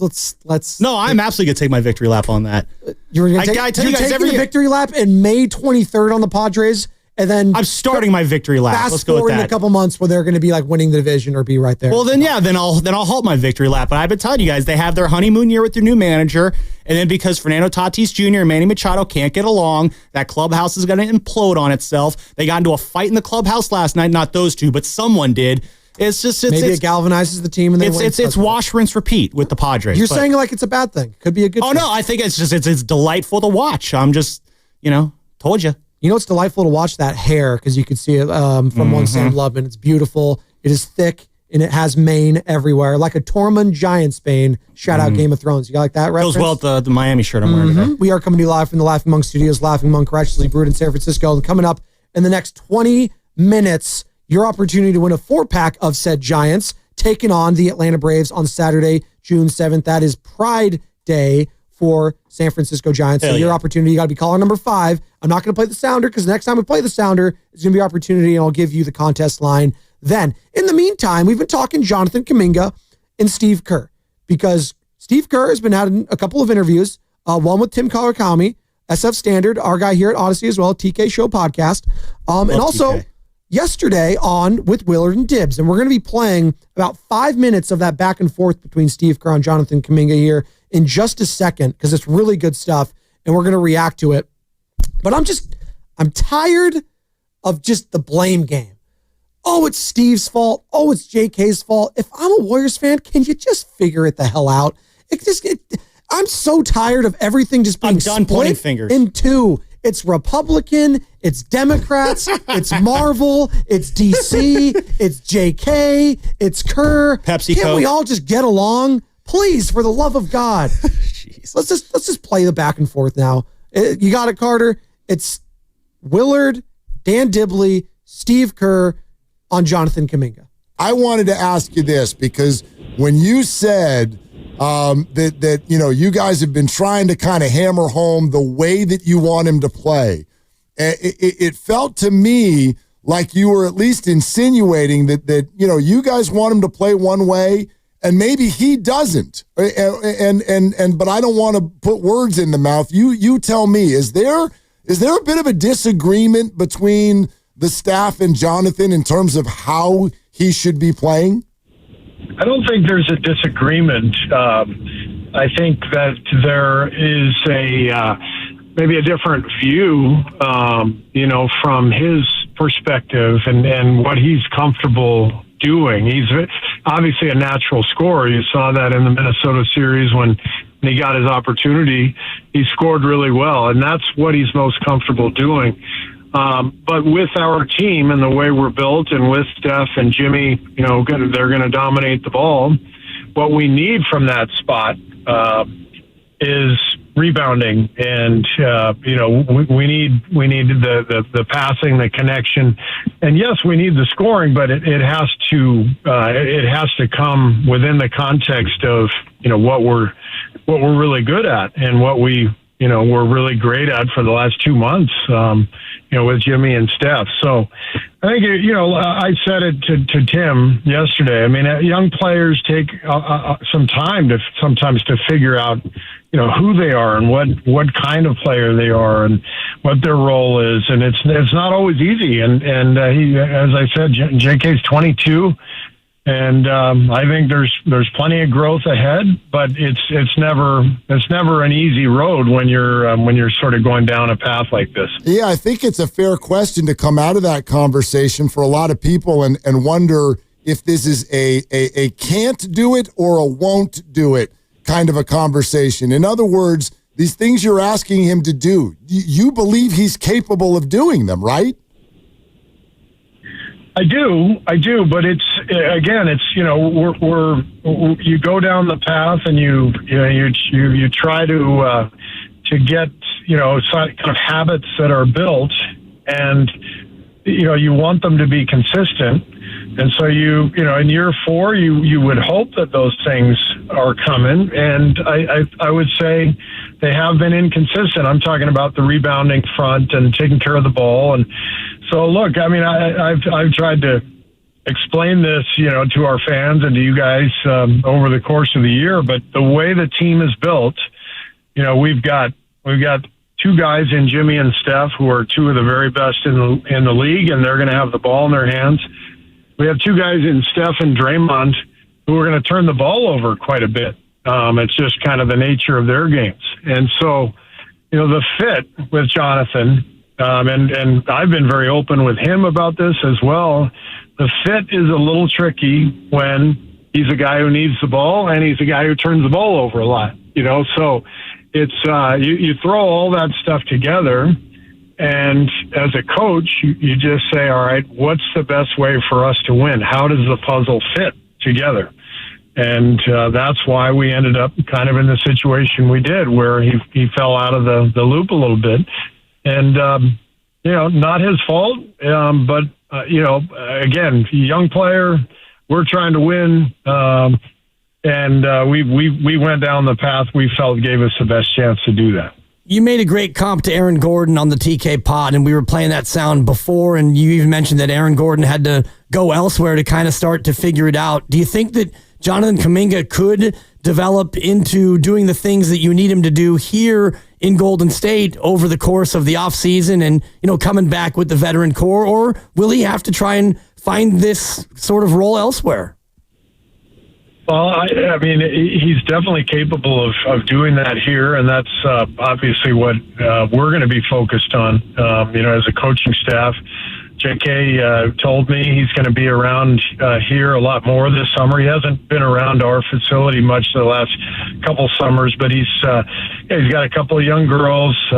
He's much more settled down now, wants to be in one place, and so he's going to be in our gym, and we're going to hammer home those points with him and try to get him to understand all those loose balls, all those long rebounds, with his athleticism, those are plays, for him to help us win, he's got to get those rebounds. He's got to chase down those loose balls. He's got to run the floor, sprint the floor. And if he does all these things, then there's no question he can find a better role and find a better fit, next to Jimmy and Steph and Draymond. So that's the goal as a coaching staff, to try to help him achieve that and add those things to his game to give himself more of a chance to play. That's an interesting conversation it sounds like you guys have, because, Steve, if we had a nickel for every time a listener called us and said, boy, JK must want out of here, did you take does JK, you think, does he want to stay a Warrior? I think the number one thing is that JK and I have a very good relationship. We talk all the time. We like each other. This is all just basketball. This is not a case of JK coming in saying, "Hey, I got to get out of here. I want this. I want that." This is just trying to make this fit and trying to make this work. But every player, every young player, even the older guys, they want to fit in well with what's happening, and so I think there's got to be part of JK that thinks about going elsewhere, and would he get more of an opportunity? And those are all very normal human emotions to think about. You've talked a lot about, JK not necessarily fitting with Jimmy Butler and Steph and Draymond all in the court at the same time. Is that fit something that can be developed and nurtured now that you're going to have, theoretically, all four guys in a training camp and leading into a season? 100%. I'm going to give that time next year. Assuming JK comes back, I will explore that right from the beginning. We didn't have that luxury this year. Jimmy arrived and JK got hurt almost at the exact same time. And from the time Jimmy arrived, we were basically in the playoffs. Every game was huge for us. And so while JK was out, as I've explained many times, we got really good. We got really good with Jimmy on the floor and JK injured, and we had to continue down that path and keep trying to win every game just to make the playoffs. So next year with a training camp and an 82-game season, absolutely, I will give that lots of time and try to make that fit as best as possible. And that was Steve Kerr, head coach of the Golden State Warriors, on yesterday with Willard and Dibbs. Really good stuff. If you missed any of that interview, you can find it in its entirety on YouTube, where we post all of our interviews there. And also, again, the free Odyssey app. We are coming to you live from the Laughing Monk Studios. Laughing Monk, righteously brewed in San Francisco. It's Spadoni and it's Lubman filling in for Joe Shasky. All right, Sam, you just heard that there. That last little piece for me, that last little piece is what I'm going to focus on. If you get a full training camp in a full 82-game season, I'm confident that this could work. I am. Maybe it's a rational confidence. Maybe it's just, optimism abound, glass half full kind of energy. But you know what? I'm tired of the negative thoughts. I'm tired of the blame game. Get these guys in there. I know Jimmy's a great leader, and I saw Jimmy and JK thrive at moments together, because Jimmy said that. He's like, I know we could play well together. Jimmy was very complimentary of JK. And he was and you know what? Say what you will about Jimmy Butler as a leader when it came to the Miami Heat and the young guys and how it all went down there and Minnesota and all that. I'm just judging what I've seen him as a Golden State Warrior. And as a Golden State Warrior, he showed tremendous leadership for the younger guys, the way he spoke about them, the way it seems like Jonathan Kaminga has spoken about him. I know that could work. And I've seen it work with Steph prior to the injury. So if that works, and it worked with Jimmy, I believe those three could work well on the floor together. I believe that. I do. I think it's the Warriors' best chance to maximize these last 2 years. Because, again, as we talked earlier in this week, if you're looking for a bold trade, first off, the trade has to be there. I know we talked about Giannis happening there. And, if you're open to that possibility of swapping, it would probably be Jimmy Butler for Giannis and other pieces around that. The big bugaboo there is not so much, would Warrior fans do it? Absolutely, the Warriors would do that. The Bucks are not signing up for 2 years of Jimmy Butler showing up and not caring. I don't know. They're not doing that. He'd upset him multiple times. Jimmy Buckets. Yeah, but if Jimmy Butler goes to the Bucks with a bunch of who's it's, what's it's around him, he's not showing up every day to try to ball out. He's showing up every day to collect a paycheck for the next 2 years. No one would be happier from Jimmy Butler going to Milwaukee than Pat Riley. So you go from Miami to San Francisco to Milwaukee. The amount of I told you so that Pat Riley would be feeling. So that all is to say that, moving Jimmy Butler is probably not an option, because the moves that you would move him for aren't going to be there. And the moves that are going to be there aren't going to be moves that you're making. So what that basically says is, at the end of the day, the Warriors kind of have no choice if they want to get the most out of these next 2 years with Steph to figure it out with Kaminga. So your last hope is, can we make training camp be that way where everyone comes together, everyone plays together, we figure out the patterns, the rotations, what works, who plays with when, for how long. It comes down onto that. And there's pressure on Jonathan Kaminga to kind of, I hate using this term, but I'm going to use it kind of, lightly here, fall in and be the guy the Warriors want him to be. But I'm putting a lot of pressure on Steve Kerr and this coaching staff. Look at what you have here in Kaminga. Truly analyze the tools he has and actually try and get a little open-minded and creative about how you can utilize his skill set. If he thinks he could be more than just a rebounder, figure out a way to utilize that skill set that he's trying to bring to the table. Because again, Kaminga wants to be a certain player. The Warriors want him to be a certain player. There has to be a middle ground. No more of this, either this or that. There is a halfway point where you can marry the things that Kaminga wants to do with the things that the Warriors want Kaminga to do. 888-957-9570. That's the number to call or text. And by the way, we are going to be giving you out a 4-pack of tickets here. Right now. Whoa, look at that. That's the sounder. That's the sounder right there. Saturday, June 7th is Pride Day, and the Giants play the Atlanta Braves at Oracle Park. The first 15,000 guests receive a Pride bucket hat, and now is your chance to win a 4-pack of tickets to that game, courtesy of Gilead. Be caller number 5 on the contest line, 415-523-4652. That's caller number 5 to 415-523-4652. And as always, you can get your tickets at sfgiants.com. All right, let's go to some of the phone calls here. We got some heavy hitters on the line. Let's first go to Big Smoothie. Oh, I love Big Smooth. Not Big Smooth. Big Smoothie, as Steiny calls him, because he always calls into Steiny and Goo. But we love you, Big Smooth. Good morning. Oh, hey, he's our mispronunciator of the year. So that is he's cool. A roaster, not a Steiny. Lee Sanchez? Let's throw Guy Sanchez in there. Just kidding, Big Smooth. Let's throw Big Smooth in there. What's up, Big Smooth? I love it. Hey, good morning, gentlemen. But I'm going to tell you something, man. Hearing this shows you the disconnect with the Warrior fan base and reality. He's telling you, I need someone who can rebound from this position. We're only looking at it, oh, look, he can score 20 points. And in that, when Jimmy got hurt, or when Steph got hurt, yeah, we needed 20 points from anybody. Could have been anybody. But here's the thing. He's telling you what fits best for the way this team is going to run. Doesn't matter what we think, who we'd like to see. He's telling you, for us to really be effective in this league, we need someone who can rebound. He said it. JK needs the ball a lot, and he turns the ball over a lot. That does not work with the pieces. I don't know what we have to hear. It's not personal.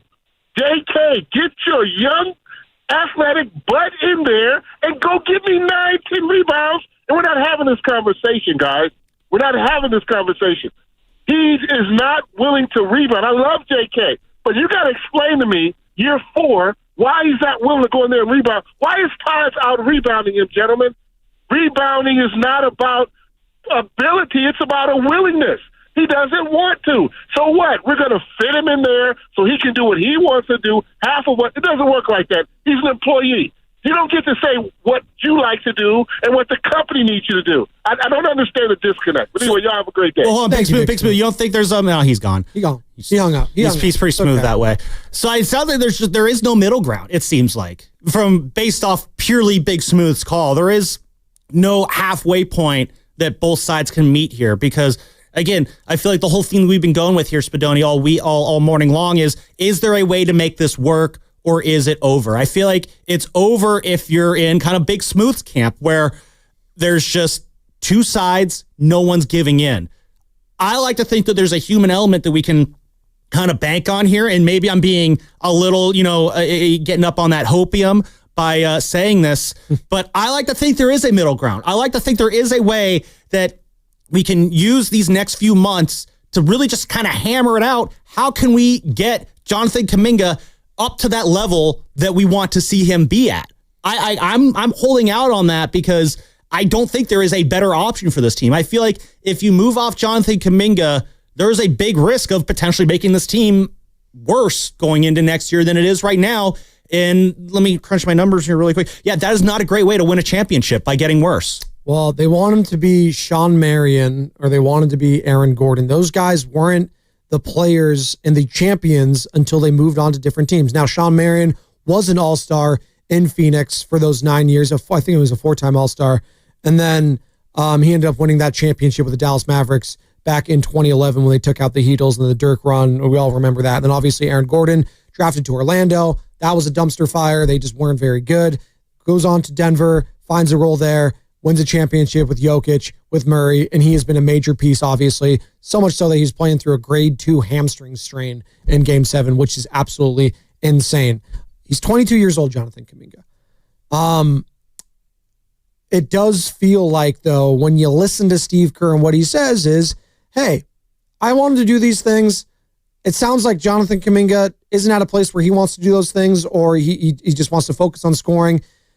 Isn't that okay just to say that they're both right in their own ways and how they feel, and to just move on then? Is that what it's coming down to? Steve feels one way, JK feels another. Warriors fans are mad because they want JK to feel some type of way because they want him to, maximize the Stephen Curry window. And then on the opposite end, there's a lot of Jonathan Kaminga fans that want Steve Kerr to, do something else or play different combinations, or I don't know what it is. But both of them are basically entrenched in how they both feel, it seems like, JK and Steve Kerr. And you know what? That's okay. Sometimes you're entrenched and you agree to disagree and you move on. That happens in life. It happens in life. You say it's okay in, I guess, but at the same time, and Boss Man came in and at the break, it was kind of talk about, fans are crushing Kaminga for not falling into the role that the Warriors want for him. Why are we still angry at Kaminga? And I told him basically, if they don't make this work out, my anger is not going to be so much with Kaminga or the coaching staff. I'm putting the pressure on both sides to come together and work this out and not lead to a divorce here. But yeah, sometimes, that is the natural order of things. Sometimes it just gets to a point where, Jonathan Kaminga's goals and desires don't line up with what is possible with the Warriors. It's very possible that is the reality that we are facing with ourselves here. And to your point, yes, is that okay? Sure, that is life. Sometimes that's just how things go.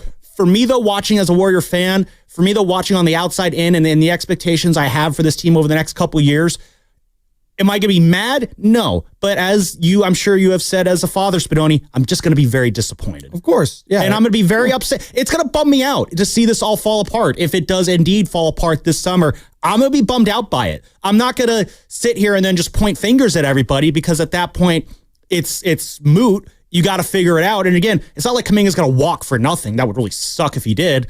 They are going to get hopefully something back from him for him in return. So whatever that is, we'll cross that bridge when we get to it. But yeah, it will feel like the best opportunity will have slipped away, and the Warriors going to have to spend these next 2 years basically trying to find a second or third best way to get Steph that 5th ring. We're up against it. We're going to take Brian in Palo Alto, Matt in 680 on the other side, 888-957-9570. I want to put a bow on this Jonathan Kaminga talk and kind of touch on Jimmy Butler, who I don't know how Warriors fans are feeling about Jimmy right now, because there's a lot of people that say that he can't be that number 2 on a championship squad with Steph. There's some people that still believe that. Where are we at with Jimmy Butler? I want to get Sam Lubman's thoughts on that. Plus, Bonta Hill joining us in about 35 minutes at the top of the hour for the full hour in studio. Bonta Hill, Warriors host for Warriors pre- and post-game live on NBC Sports Bay Area, and also for the Giants as well. In the meantime, this segment was brought to you by Valvoline. Here comes summer. Before you hit the road for that well-earned getaway, stop by Valvoline Instant Oil Change. Certified techs will have you in and out in about 15 minutes. No appointment needed, and you stay in your car. Visit BayAreaOilChange.com for Bay Area locations and coupons.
Morning roast with everybody's boy Joe Shasky and my boy Joe Spadoni.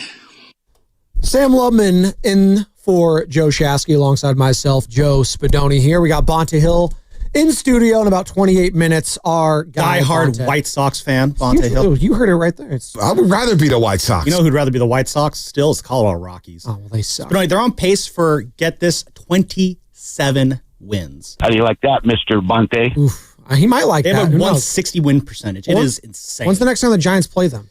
Not soon enough. They'll still drop one of the games. They did, but they won the next three. It was a 4-game series. Yeah, right? you got three after. Yeah, well, it's fine. Take three out of the four. It's not bad. Brian and Palo Alto, Matt and 680. We'll get to you in a second. The number to call or text is 888-957-9570. We were talking about Jonathan Kaminga, Steve Kerr. You know, we're over the who's at fault in all this. Can it work? Blame game solves nothing at this point. Is it, repairable at this point, or is it irreparable, if you will? That's the question. And I want to get into the Jimmy Butler angle in all of this, because when you made the trade for Jimmy Butler, the expectations were that, okay, we're going all in on this. To hell with the 2 timeline stuff. And as far as I'm concerned, the 2 timeline stuff was fugazi anyways. It's all about Stephen Curry. Once Stephen Curry's gone, you ain't winning a title. Just spoiler alert. This is not happening unless you bring in another superstar or you draft one of them. And again, you kind of whiffed on your last 2 draft picks that were that big. Yeah, sure. Again, if you get landed Giannis Antetokounmpo. Sorry, it's got a little congestion. But I'm sure the Milwaukee Bucks will tell you, yeah, Giannis has been great for those first round exits the last few years. So it doesn't mean everything, even if you get said player. When was that? Sam Lubman has drops? I think that was what was the April 1st, I think, when I was in for you. February. Okay. Well. Hey, I'm Lubman. Yeah. I'm going to be at Friedman's Appliances this Saturday with Mark Grant. That's also me. Hey, Friedman's is sick. Love I don't care what anyone Friedman's. says. Dude, that walk-in fridge. Those live working vignettes are Love awesome. the live working vignettes. Absolutely. Don't get me started on those rotating chickens, too. Don't get me started on Brian and Palo Alto. Oh, my favorite. Because I wanted to hear from Brian when it came to the Brock Purdy contract. I'm sure he's feeling a lot better about it now after looking at the details. We're focusing on the Dubs right now, though. On the River Islands guest line. And he has thoughts, thank you, on Steve Kerr and JK. Brian, good morning. Good morning. Good morning. I think that it's been almost half a decade now, 4 years. If there was a middle ground, it would have been found. And so the bottom line is at no point in Kaminga's time in Golden State have they ever been a winning team when he played a key role, ever. In fact, for 3 straight years, when he was hurt, the Warriors played by far their best basketball when he was not in the rotation, when he was out of the rotation. And so my take on Kaminga is super talented, not a winning basketball player, because he doesn't want to do. He just wants to score. That's how he views his identity. That's what he wants to do. He doesn't want to do all the other things that obviously Steve has wanted him to do, and obviously, like, I'm not sure having the owner like stroking his ego in parallel, right? As Steve's trying to ask this guy to become a winning player was super helpful from Lacob, but he's not a winning player, and so like you said it's all falling apart, and it's not falling apart. Like, if we can get a decent player back that can like shoot, that'd be great. And Jimmy he broke his butt in the playoffs, so like he break his butt. It was a butt bruise, Brian. I get those all the time falling down. It's a multi-week out. It was a severe injury, like to happen in a playoff series. So hard to ball with a bum butt. I think that right now, if Steph doesn't get hurt, they're playing in the Western Conference Finals, is my take. And we're not talking about, is Jimmy good enough or whatever else. I don't think we'd be talking about that. But Brian, real quick, I don't want to cut you off, but I'll say this. Steph, in part, and why this is it. Oh, did Brian hang up? It's okay. He's got to get to work. No, it's okay. I wanted to say this because that's all true. If Steph, like, if you're going to go back to, hey, if Steph didn't get hurt, would be in the Western Conference. Yeah, but he did get hurt. Why did he get hurt? Because of the wear and tear. He's too old. Yes, that's the problem. And then you're going to get even older getting rid of Kaminga. Yeah. Like, I don't know. I just don't buy that whole thought process of he's not a winning player. He's a great athlete. We were right there with Steph. If he just doesn't get hurt, well, he did get hurt because you relied on old guys throughout. Am I going to be relying on Moses Moody? Am I going to be relying on Quentin Post, Guy Santos, Brandon Podziemski that much? That much? You believe in those guys that much? Hey, we had a caller earlier that believes in those guys heavily. I'm very skeptical considering what we all just watched, and we all agreed on they weren't ready for the spotlight. The spotlight was too bright for all those players come playoff time. They did not rise up to the occasion. Now, JK, he got the spotlight on him in that Houston Rockets series, and it was bad. And he had a spurt here and there, and then they pulled him. He had an extended runway, no Steph. It was him and Jimmy for the most part, and he looked like he was great scoring the basketball. He was getting some loose balls here and there. But again, not enough for the liking of Steve Kerr, for Brian and Palo Alto, and some of the fans when it comes to the rebounding aspects and all of that. So, well, this is where I do think the onus does fall on Jonathan Kaminga because, again, this isn't me trying to play the blame game here. This is me I want to move this forward. I had a boss once upon a time. He said he hated playing the blame game because it does absolutely nothing. You could sit around for an hour blaming everybody under the sun. All you've done is just waste an hour of not solving the problem. So right now, this is on how do you solve the problem. And I do think this is where that onus does fall on Jonathan Kaminga a little bit of, we had a caller early on who said he's got to kind of get along here a little bit. I do think, there is some level of you do have to get with the program on Jonathan Kaminga.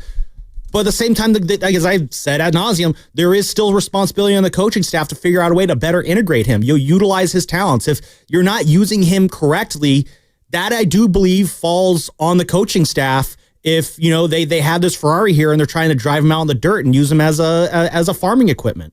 Shout out Lamborghini and shout out Ferrari and shout out John Deere tractors, if you will. How about that? Brock Purdy, isn't he a John Deere guy? He might be. Brock Purdy also spoke with Willard and Dibbs yesterday, quarterback of your San Francisco 49ers. Incredible Kaminga conversation is we had Brock Purdy on the station yesterday, and it's hardly getting brought up. That's just how big this Kaminga thing is. It's because let's keep it a buck. It is an important thing. Brock Purdy's not an incendiary guy. He's not going to say anything that's outrageous. He's not Aaron Rodgers, all right? No, he's not going on ayahuasca trips, although it would be great for just like sound bites. And he's not Jonathan Kaminga because Brock Purdy knows what his role is. It's do everything.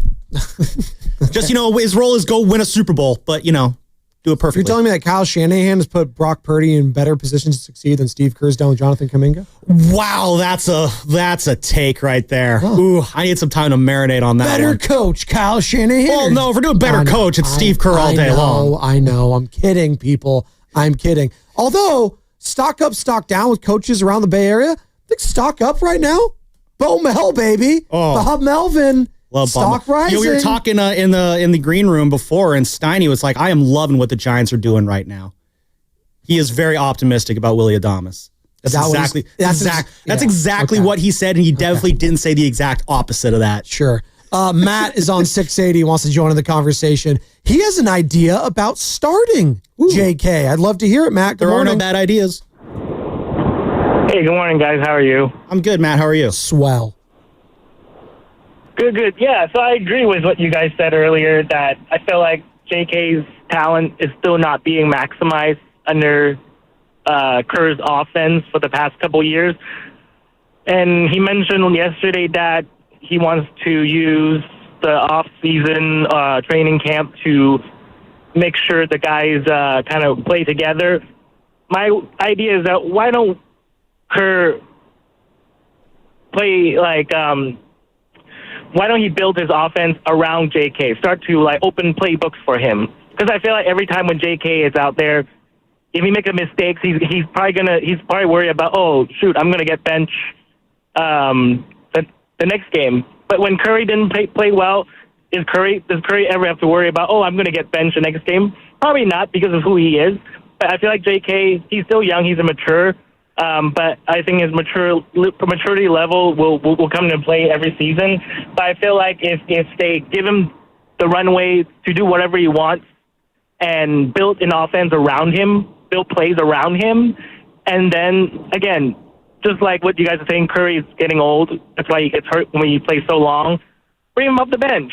Have him play 15, 20 effective minutes. Yeah. And I feel like Curry has the ability to... Yeah, Matt, I don't know. I'll cut you off. They're not going to bring him off the bench, but I know the point you're getting at overall. They are too Steph reliant at this point. Yes. That is absolutely, without a shadow of a doubt. You can't be relying solely on a 37 going on 38-year-old Stephen Curry. That was on full display. As soon as he was gone, the offense was stagnant. You didn't know what to do. And that's why it was so refreshing to see JK at times. And I do think there has to be a lot more wrinkles going into next year when it comes to not JK being the focal point, but Jimmy Butler being that guy, Sam. I do think you're going to have some wrinkles when it comes to catering the offense when Steph's not out there to Jimmy Butler, because you're going to have to stagger those 2 minutes. One of those players is going to have to be on the floor at all times for me going forward next year. If Steph's on the bench, Jimmy's out there. If Jimmy's on the bench, Steph is out there. That is what is going to have to be the recipe for success going forward. And that's why I think JK can be a part of that. But picking up that Jimmy Butler angle and all this, we can kind of shift there. Yeah, I'm curious on how Jimmy plays into this here.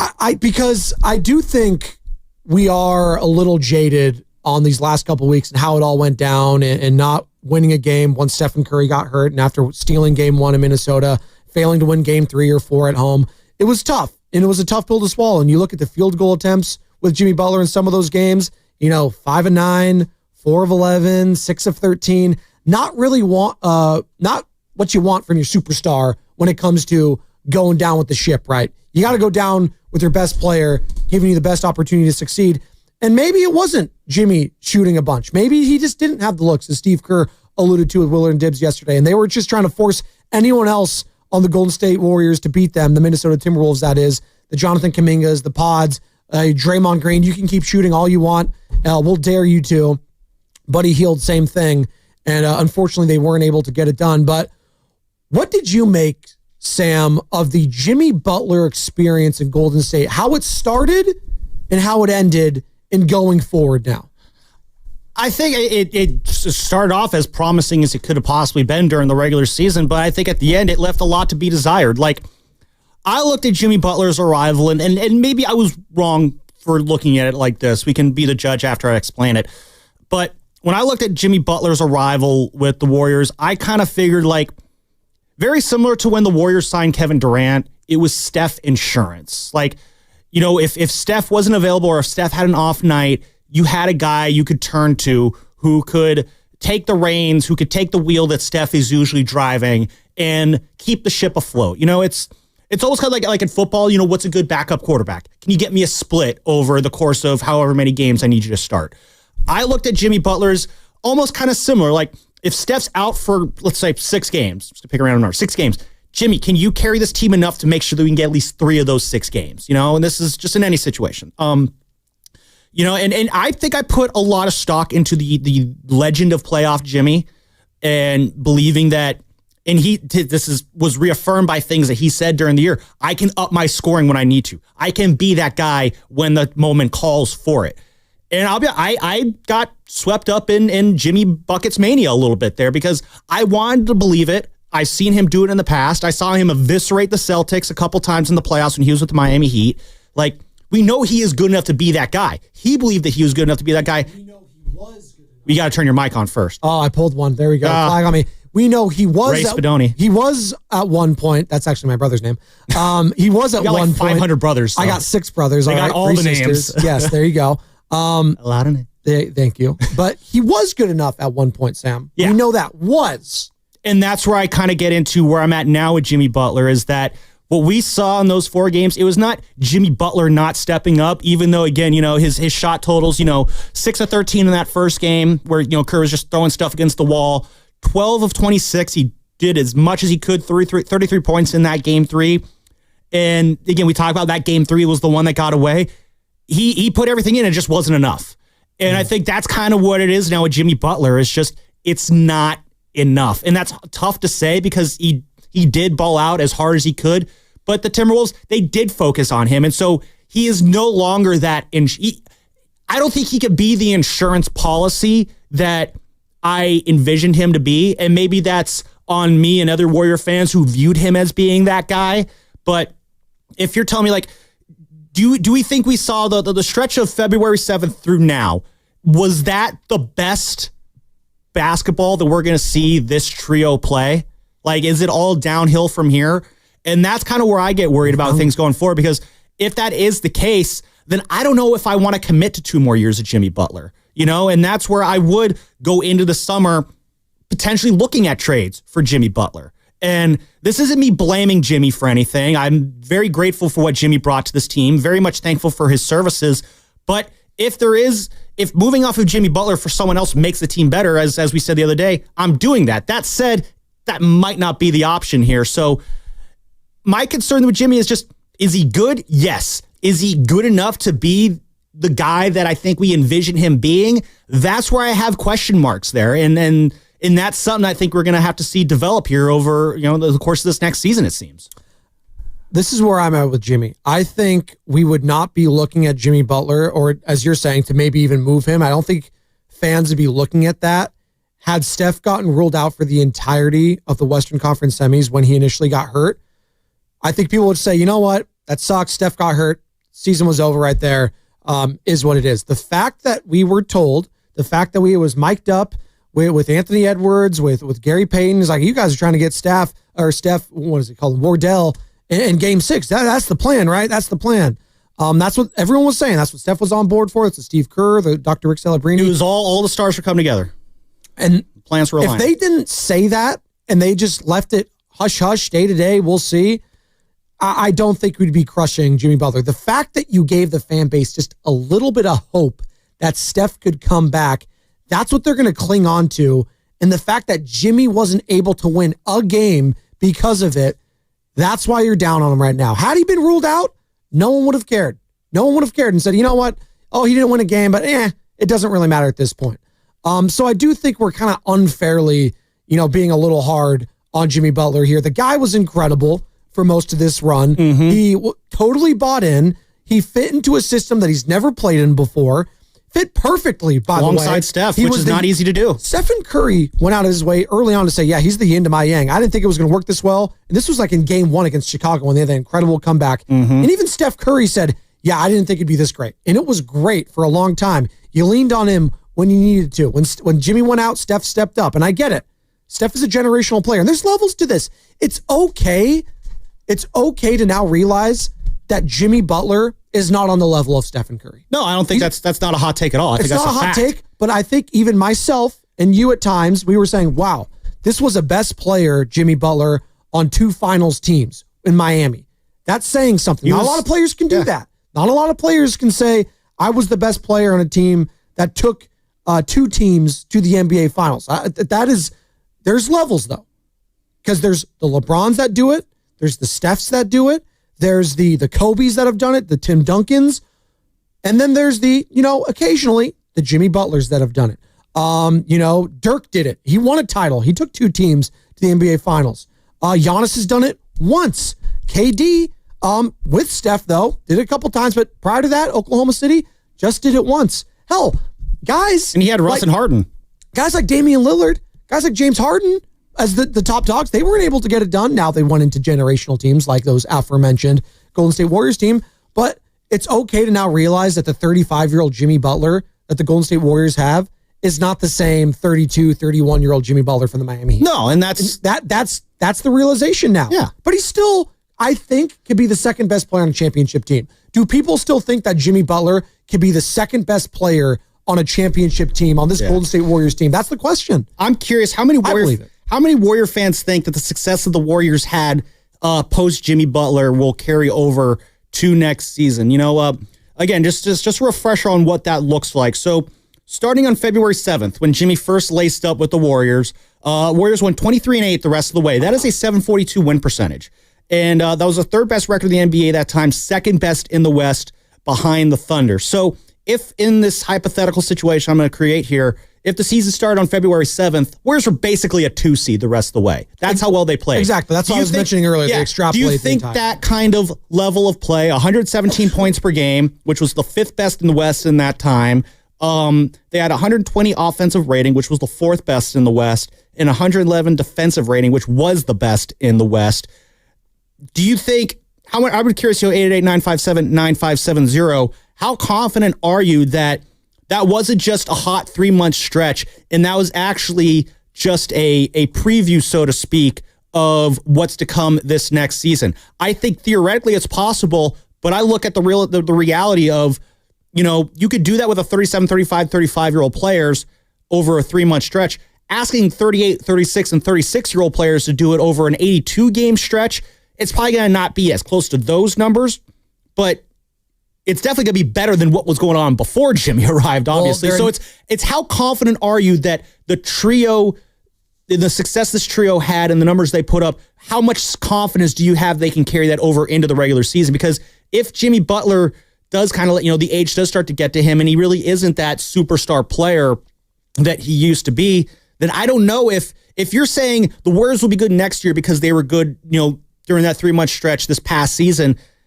If there's age-related regression there, I don't know if you can bank on that theory coming true in this upcoming season that we're going to be getting. Well, we have to also realize that Jimmy Butler wasn't playing a lot of basketball prior to going to the Warriors, so he was relatively fresh in that regard. Was he fresh or was he rusty? No, Jimmy Butler was fresh because he wasn't doing anything. He was playing some games. He was wearing some KD sneakers. Playing dominoes, drinking his coffee. He wasn't doing anything. He wasn't playing very hard. He knows that. Everyone knows it. We all saw what took place there. And he came in and he got paid and he was extra motivated there to kind of show the Miami Heat what they missed out on. And we'll see now going forward.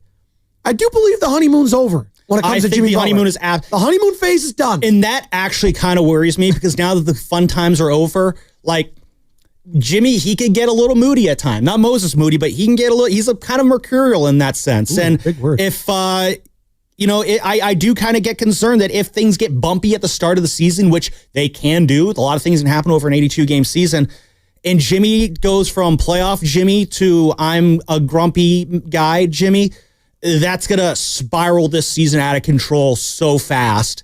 And that simply cannot happen. Like Jimmy Butler, what he did in Miami, that is simply not allowable here with the Warriors when you have Steph Curry. And when he was first traded here, I was doing the show with Evan, and I kind of said, this is the best teammate that Jimmy Butler's ever had. And I think the motivation is on Jimmy Butler going into this next season. Yes. Don't be the one guy who couldn't figure it out with Steph. You are never in your career you never have had a player of this caliber as a teammate. We talk about Jonathan Kaminga needs to kind of fall in line, figure out his role. I think the key for Jimmy Butler is don't let this season get into a situation where now you're the guy who couldn't make it work with Steph Curry. Don't let it get to that. I'm not saying it will. Saying let's not let it get to that point. I don't think that's the case. I think when Steph and Jimmy am I sounding too negative there? Well, no, because I do think we're being a little jaded because Steph wasn't out there with Jimmy. I think we're all in agreement. Yeah. Had Steph been healthy with Jimmy, a lot of people seem to think, I'm not going as far as to say they win the series, but it would have gone to six games. At the least, it would have gone to 6, maybe 7, Absolutely. And maybe you do beat the Minnesota Timberwolves. I do think that game 1, we're putting a lot into that. I do think Minnesota had a historically bad shooting night. In the history of their franchise, it was that bad. And some of that is on them. Some of that's on the Warriors, obviously, but I think a lot of that is on Minnesota. Having said that, sure.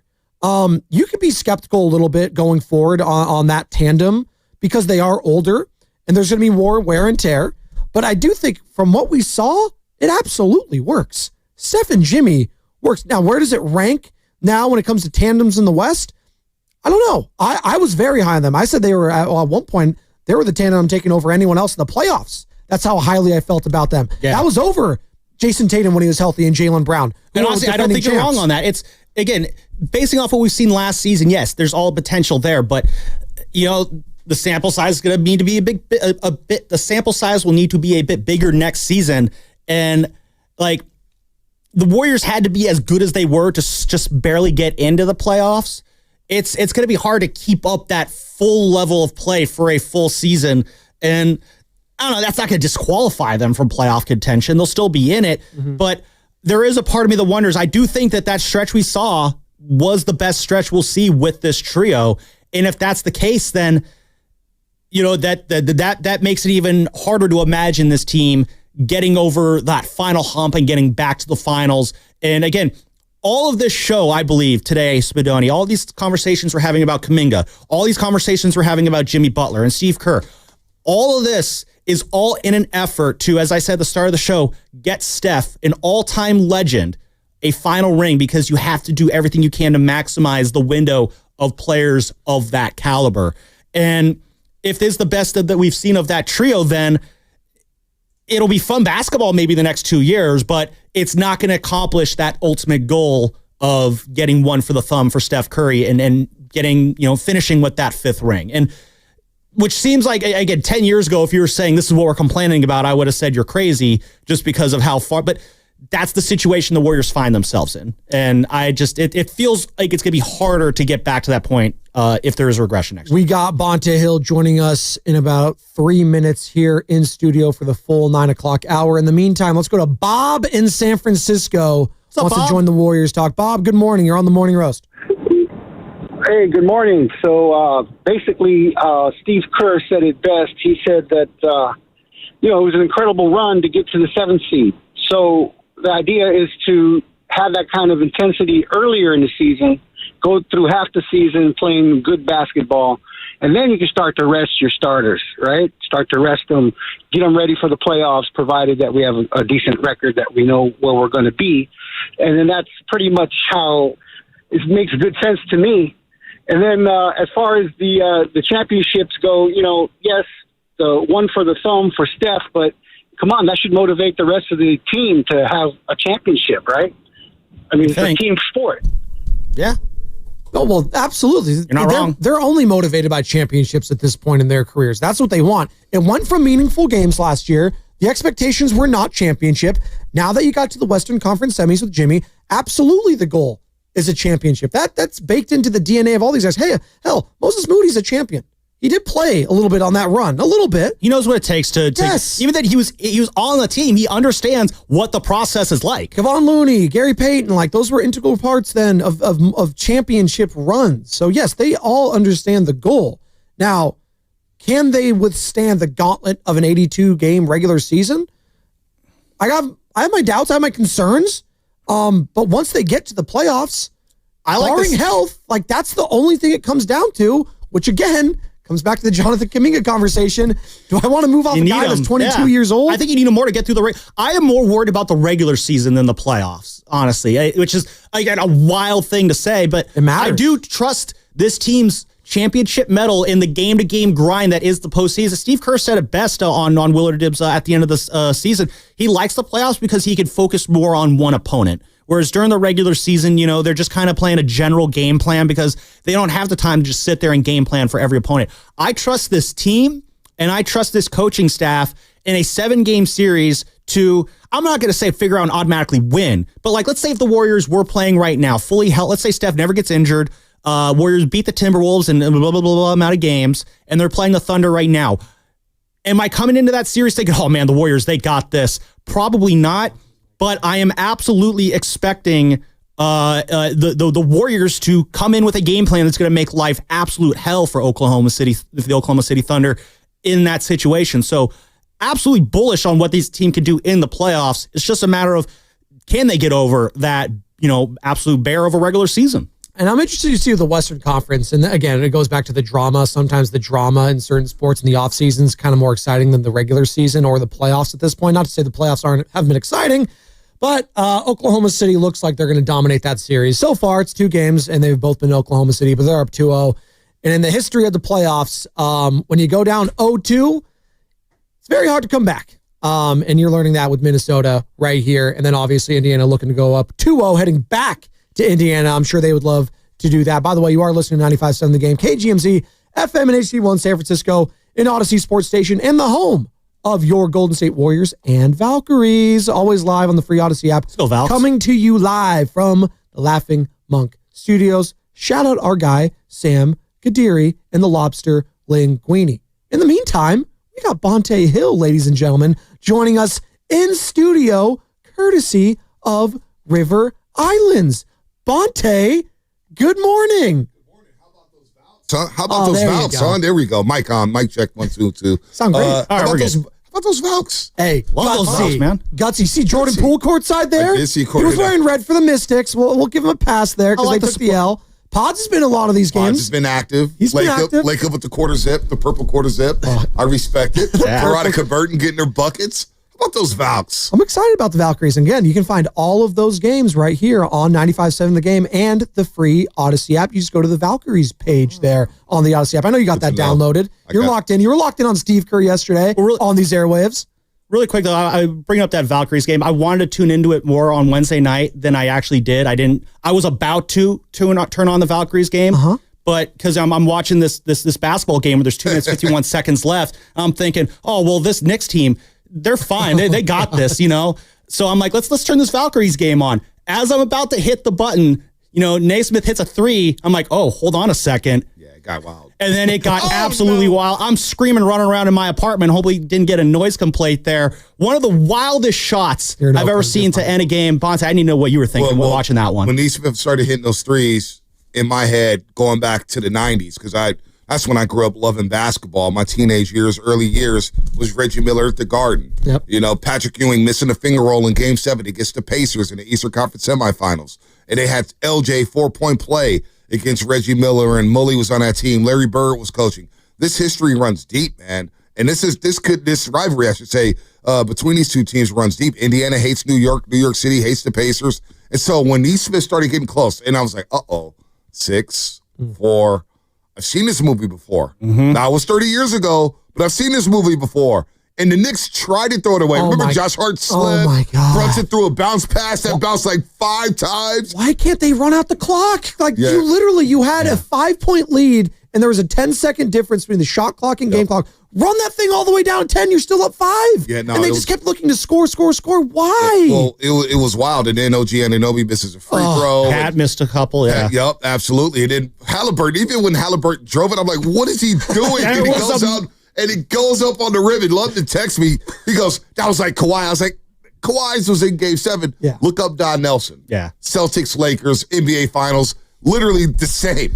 Bounced off the back rim, goes straight up in the air, and drops down. Now, I thought it was a 3. So we yelled. All did, yeah. I was yelling, no! And Chaz and Anna was watching Grua, Despicable Me 4. They're like, what's going on back here? Yeah, I love the Grua movies. I love Grua. AKA Jokic. Yeah, I love that guy. I'm not going to lie. I'm all in. The soundtrack hits. Big bumps. Pharrell does the intro song for it. I love the Grua and the Midgets. Anyway, but I'm yelling like, oh, my God. Now, it was a 2, but when he did the choke sign. Oh, so hard. I said, okay. Now we got action, and I think it's going to be hard for the Knicks to recover. Now you got to win a series 5 times. It's just like the Clippers and Nuggets. When the Clippers blew Game 4 with Gordon with Clippers the alley-oop. Blew like 2 or 3 of those games. They had to win the series 6 times. You're not going to do that. Yeah. So. I mean, you bring up the Don Nelson shot. I looked it up. I mean, yeah, I Googled it right afterwards. Yeah, very similar. Maybe this is recency bias. I felt like that Halliburton ball was in the air for like twice as long as that Nelson shot. Like, that thing was up there forever. And I'm like, when he drives in, I'm like, okay, go for the floater tight up. Then he turns around.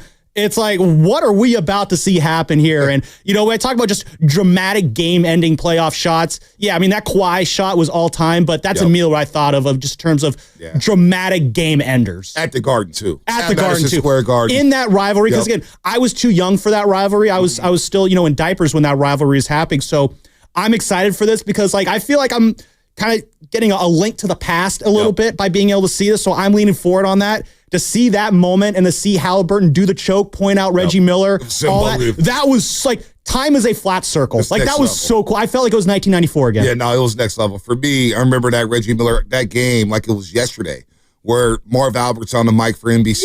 Yes! And when he dropped back and hit one over Starks and he did the choke side to Spike Lee, I remember it like it was yesterday.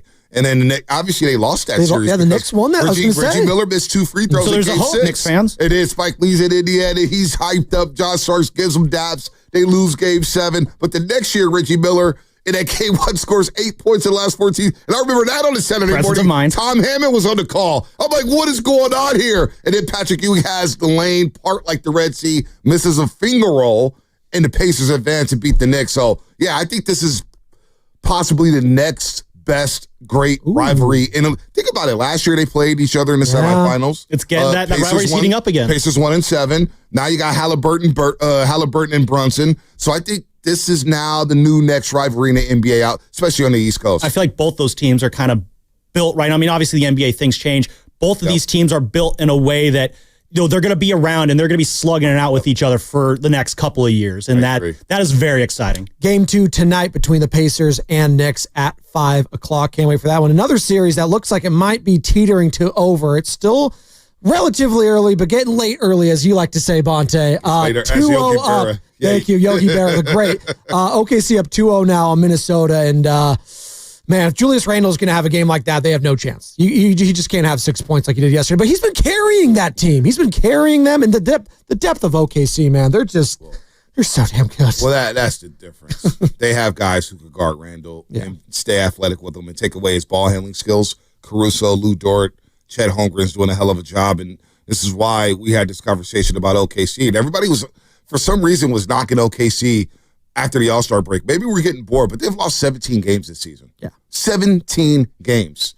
They are rolling. Was it the highest point differential in the regular season in NBA history? They're one of the best regular seasons in NBA history. Yeah, it's up there. And with their double-digit victories, they were beating teams by about 13 points per game on average. That's up there with the 2017 Warriors. That's up there with the 96 Bulls. That's up there with the greatest teams of all time. So, yes, OKC, it's going to be hard for any of these teams that's left standing here. The Knicks, the Pacers, obviously Minnesota down 0-2. I don't see them rallying in this. This series may be over in 5. Yeah. I think this is OKC's championship, man. This is their first championship. I guess since the Sonics back in the late 70s. Right. That Sonics history does still count with the Thunder. It does. So right? you're saying the history of the city is what I do. The Thunder, that's their first championship. And they're an easy tune to root for, SGA. Good dude. I know the foul baiting, that gets on my nerves like everybody else. But Jalen Williams, my God, this guy plays on both sides of the floor, picking the pockets of players, hitting the passing lanes. He could dunk on your head. He's got a 3-point shot. And Jalen Williams is going to he could lead a team. That's how good this guy is. And then you got Lou Dort, Caruso locking dudes up. You have a good bench. Chet's coming into his own. Hartenstein's solid. So, yeah, this is OKC's title to lose. I think they're going to blow out whoever's in the East, coming out of the East, whether it's the Pacers or the Knicks. And I think it will be the Pacers. That was my pick before the series, Pacers in 6. And now I think the Pacers really are going to win in 6. So OKC, that's where the West starts. Yeah. That's what you got to build for now. Yeah. Young athletic team that's deep on both ends of the floor. And you look at that right now, and it could potentially be and I get it. You'll love it. Hoop heads will love it. It's going to be tough to sell OKC versus Indiana. I know you hate when I go here, Bonte. I got to bring it up, though. He's going to have Adam Silver is sweating bullets right now. Why do we do this, though? Because it's just the cities. Because they're not synonymous with the league wants a matchup that's going to get ratings because ratings mean money. I mean, it's going to be a fun basketball series between Pacers and Thunder if that is indeed what we end up getting. Right. But if you're a person who's like, I want the game that puts the most money in my pocket, then yeah, you're probably not going to be super excited about that. Knicks fans will be bitter. There's no doubt about that. Yeah. They'll be bitter. But, I mean, we had the Cleveland Cavaliers in finals for number of years. Well, who's on the team? I get it was on the other side. That's a part of the team, though. So nobody's buying Halliburton, who's on Team USA? No. Nobody's buying SGA, who's the MVP of the league. And that's the level of Chet Holmgren, who we watched growing up from high school. I see what you're getting here. You know what I'm saying? From a pure basketball standpoint, I hate these conversations because I'm like, I'm watching anyway. No, I'm you're watching right. anyway. Like the San Antonio Spurs were in finals for a number of years, for crying out loud. And they had Tim Duncan, who's one of the more boring superstars of all time. I still watched. If you're a hoop head, you're going to watch. So, people are going to worry about the ratings, and I could already see the headlines. Oh, who's watching this Oklahoma City and Indianapolis? I've never watched a series because of the city. I watched the series because of the players on the floor. Personally, that's just me, though. Personally, I could not give two rips about the ratings. Like, that's for people who have financial stake in it to worry about. I am not one of those people. So, to your point, yeah, I'll enjoy it. I kind of want it to be Pacers Thunder just to kind of get at the money ratings people. But either way, you got 14. What I like about this Final Four is that you got 4 kind of superstar players here of this next generation of NBA basketball. One of them is going to get their first ring. Like, one of the stars of tomorrow is about to get their first ring. And I think you tweeted this out, Bonte, like, this feels like a passing of the torch playoffs. Yeah. What better way to kind of, top off a passing of the torch playoffs than by one of these young guys getting their first ring and kind of being the first guy of this next generation of NBA greats to win a championship and be the guy who elevates. Like, that I think is really cool. No, it is really cool. It is. And, maybe it's out with the old in with the new. Maybe it is. But, the unknown with the Steph Curry hamstring injury, does that flip the Minnesota series? And I think it would have been very difficult for the Warriors to overcome OKC, especially with these games being played every other day. That's very advantageous to a team that's deep and young and athletic like the Oklahoma City Thunder. So, it does stink from a Warrior standpoint. Like, man, look at Minnesota. Minnesota was showing warning signs of being vulnerable. Yeah.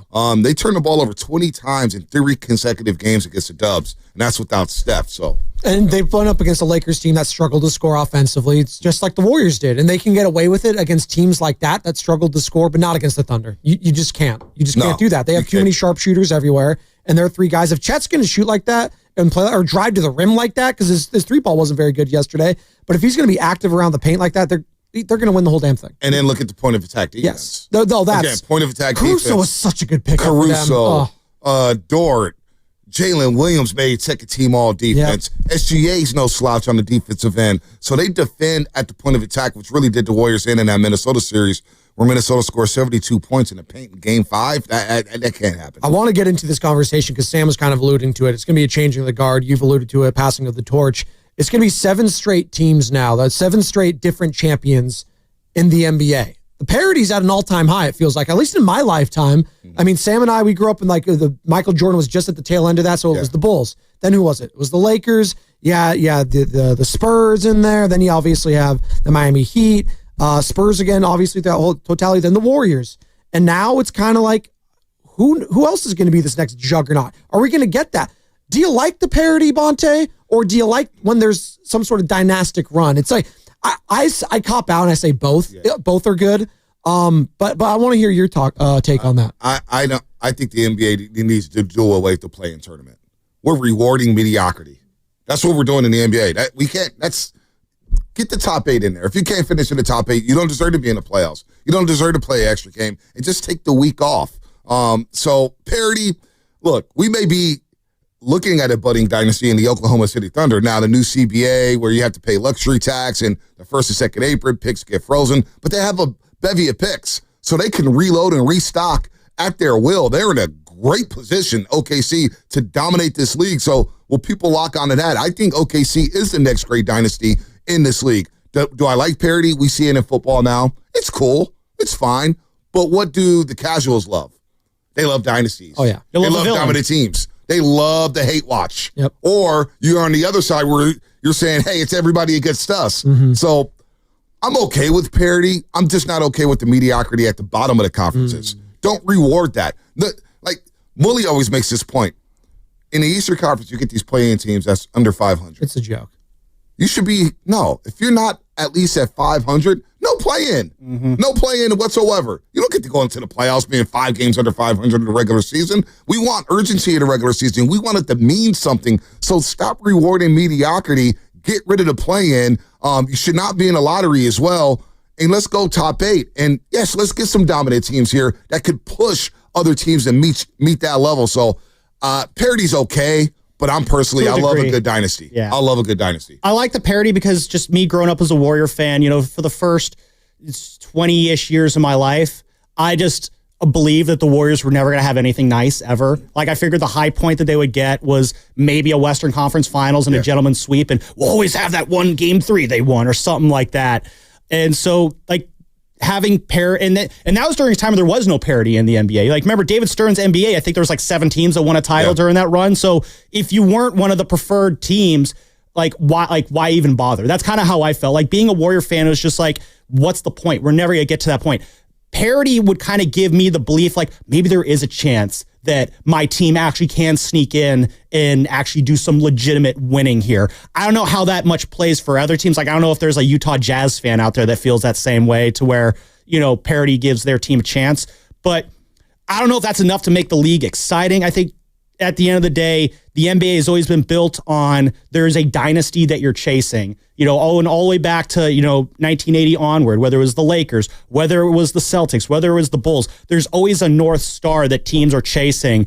In the NBA, it just, for whatever reason, it's just built that way. It's just built to operate like that. You know what, though? We may have been sleeping collectively.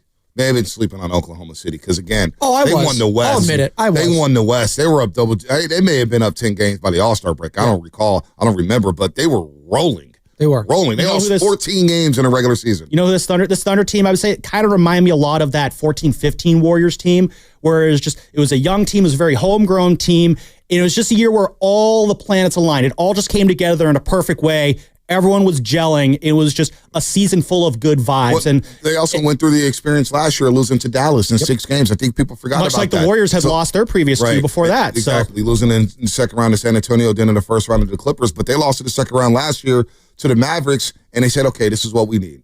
Let's go get Alex Caruso in case we have to go run into Kyrie and Luka again for point of attack defense. And let's go get another big to help out Chet Holmgren in case health does him in. Now, Chet Holmgren has been able to bounce back from that hip injury that he suffered early in the year, and now you get Hartenstein and Chet down low alongside Caruso at the top of the key, who's defending his ass off with Jalen Williams. So we were just sleeping on them. Maybe they've been that dominant team that we just don't want to admit that they're dominant, because for some reason they're in OKC, but we had no problem with that with Kevin Durant, Russell Westbrook, and James Harden. Well, no, and I liken him too. He's using the Warriors reference. I likened him to the Nuggets a few years ago, when still no one was believing in the Nuggets. It was going to be, the winner of the Warriors-Lakers series is going to go all the way. Remember that? And then the Nuggets handled the greatest sweep ever. The greatest sweep ever, according to Brian Windhorst. But then they handled the Heat right after that, right? So, like, no one was, even then, no one was really giving them their flowers. Like, they just handled everyone. It was a cakewalk. It was going to be a playoff Jimmy series. Exactly. But you showed, like, the Nuggets have shown these last couple of playoffs, and they've been the West is just really stacked. Like, I think that's just what it's shown me these last couple of seasons, because the Nuggets,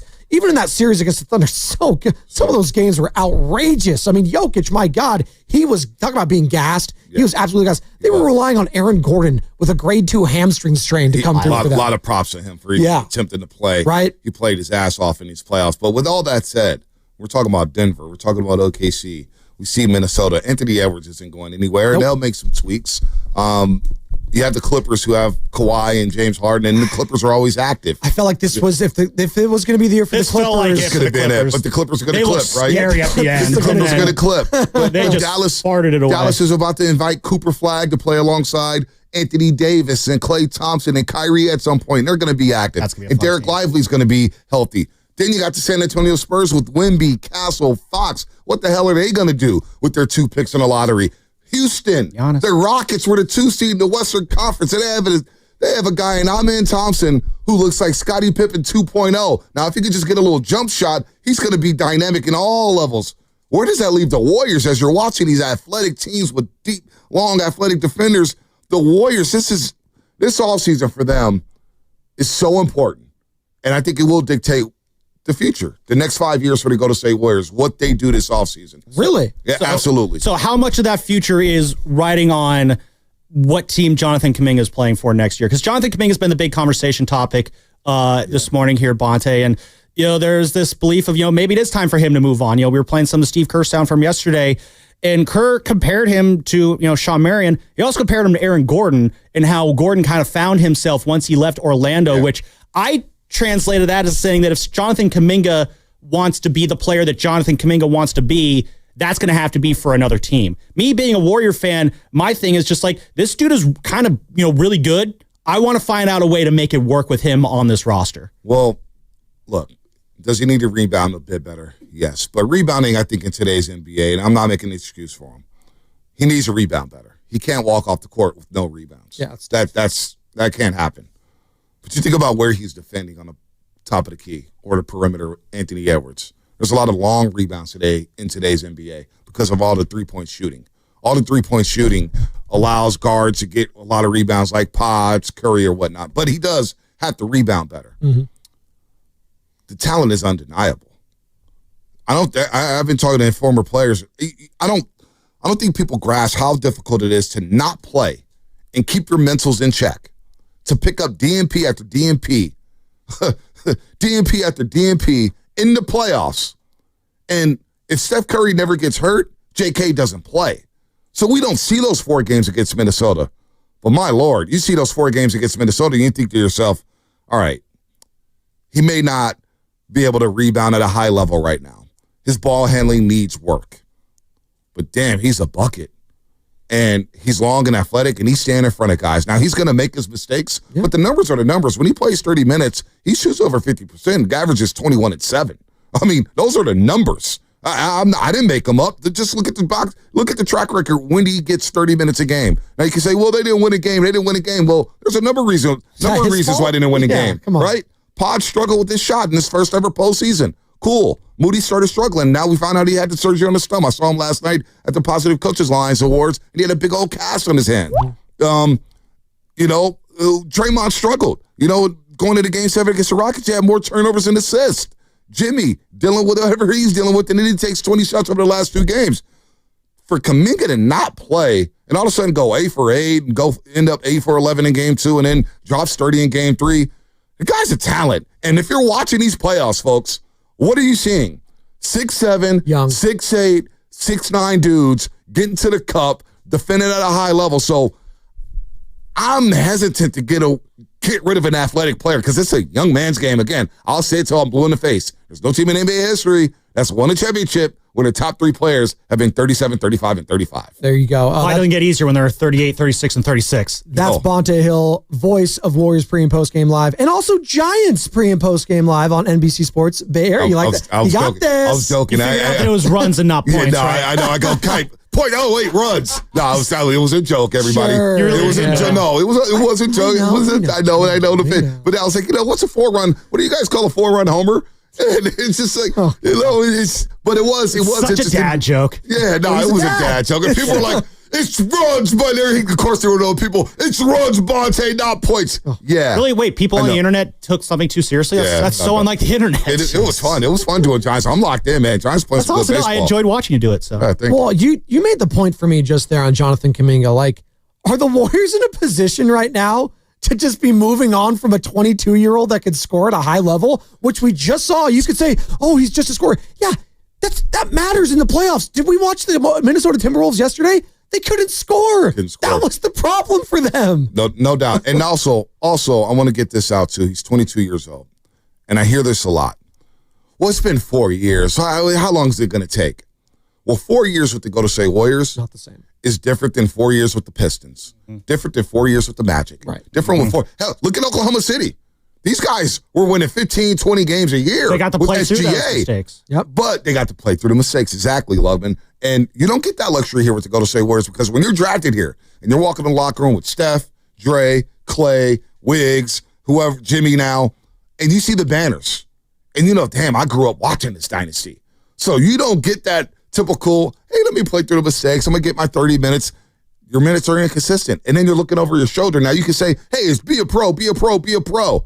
Or when you're 20 coming straight out of high school, it's easier said than done. So his 4 years here is a lot different than another team rebuilding. So I don't think that's fair at all. But we also, and we misremember his second year when he filled in for Andrew Wiggins, when he was away for 2 months. He was getting better and better by the game. We misremember last year when he went to the media saying, get me out of here. Him and Steve Kerr had to sit down. And next thing you know, he's averaging 19 and 6 the rest of the way. I'm just saying, there's a talent there, and he's only 22. And by the way, people are saying, well, we need a Jordan Poole-esque type of guard. Oh, yeah, really? Yeah, how about that? So I would just chill off the Kaminga stuff. Funny how that works out. Well, we were talking about like what if scenarios, and it sounds outrageous when I put it like this. Like, oh, well, what if Steph didn't get hurt?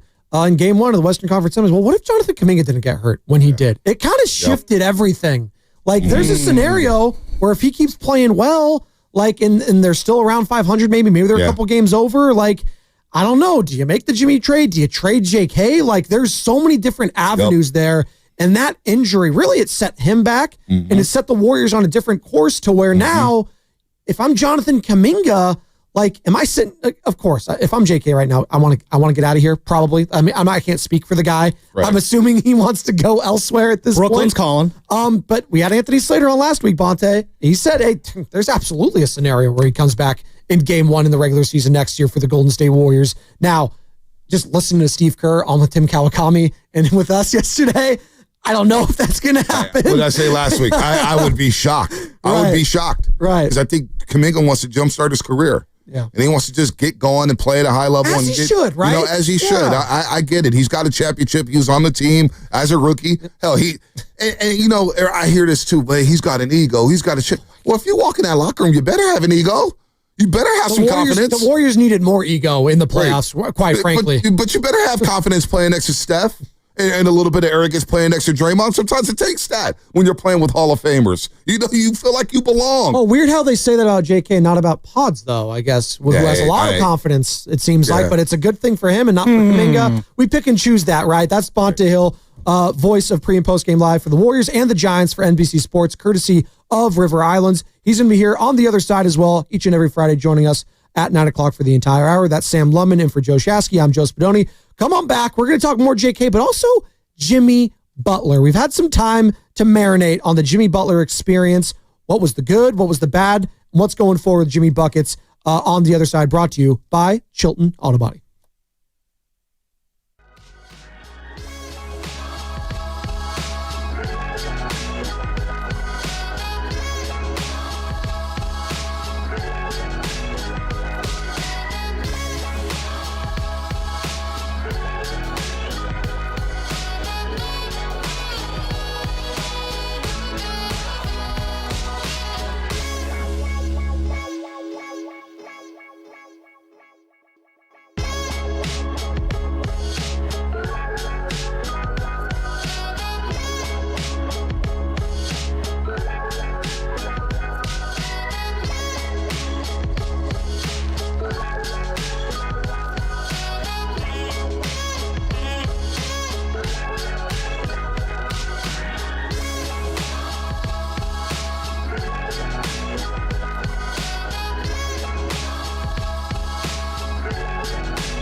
bus, man. Damn, Spadoni. Damn, you sound good. And Joe Shasky from 6 to 10 on 95.7 The Game. I would rather be the White Sox.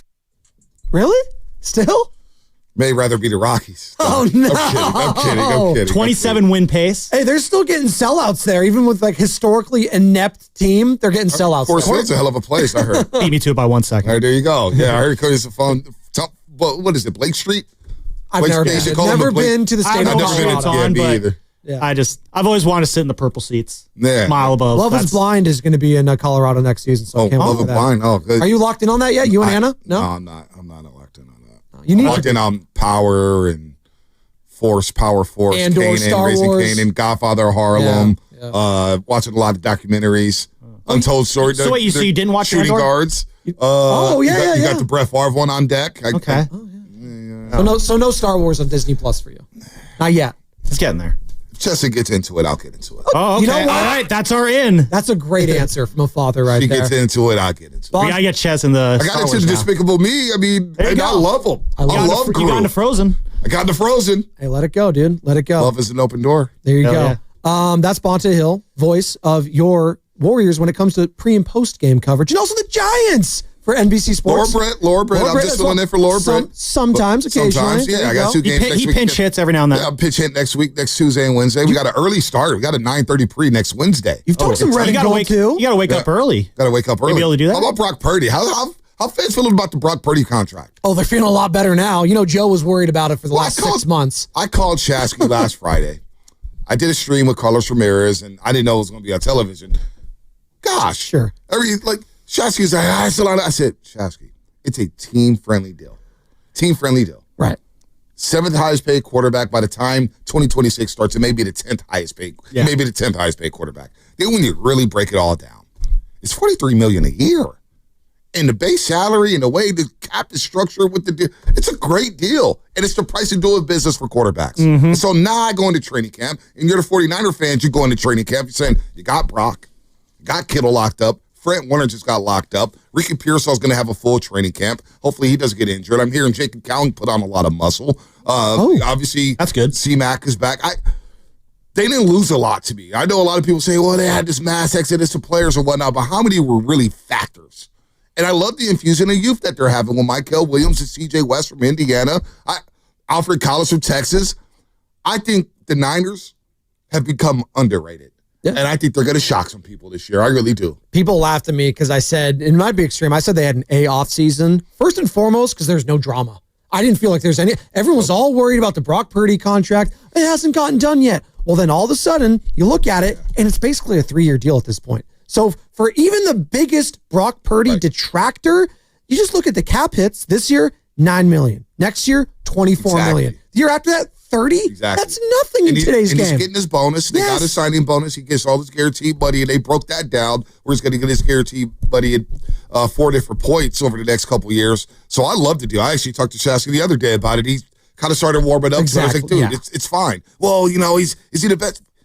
If everything around him isn't perfect, well, we saw Patrick Mahomes. Everything around him wasn't perfect. Now Mahomes look at the Super Bowl. Yeah. All right? He struggled. Yep. Lamar Jackson had 4 wide receivers against the Buffalo Bills in the divisional round game. At times he struggled. He turned the ball over. So, yes, quarterbacks need things to be right around them. But I think Brock Purdy, I don't think he had the worst season in the world. Now, he's got to get better with deep ball accuracy. I thought he tried to do too much last season because of the lack of weapons outside and the lack of separation these wide receivers are getting off the line of scrimmage and deep down the field. So we'll see how that plays out. But look, Brock Purdy's been solid, man. I'm not mad at the deal. No, I think it's a good deal. Again, it's a good deal in that, again, I love that we're removing the drama. For the first time since 2019, the 49ers are going to go into training camp with no drama and no interruptions to speak with whatsoever, because they've had contract holdouts and this and that. And obviously 2020, they were dealing with the pandemic kind of overshadowing training camp. You have about as clean as of a training camp as you could ask for the 49ers. So you got that runway to go into a season, which, again, you look at the schedule, is incredibly manageable for the 49ers. Yeah. Like, excuse me, this is a team, like, I looked at the schedule and my first thought was they could do 11-6 and win the NFC West. I think they are the best team in the NFC West. I think the Rams will push them for the division. I'm not going to. Rams are going to be good. Yeah, the Rams are going to be good. I'm not going to sleep on the Rams, but Yeah, I think, Seahawks, that's 2-0 right there, because I have no faith in Sam Darnold winning games against the 49ers. I think the 49ers should be able to take care of business against Seattle, and I love how they're kind of bookending the season, too, with Seattle, so that'll be interesting. And then Arizona, you just never know. Yeah, they're a roll of the dice. Team, though. They're a sneaky team. They can steal one if you're not careful. They made some good moves in the offseason as well, but look, I'm seeing Austin and San Jose on YouTube talking about, Brock Purdy's the third best quarterback. Who the hell cares? I don't care if he's the 15th best quarterback. In what? Like the in NFC? the division, in the NFC West. Nah. Who are you taking over him? But no, other than Stafford. Here's my point. I take Brock I Stafford. don't care if he's the fourth best quarterback. It's about the team.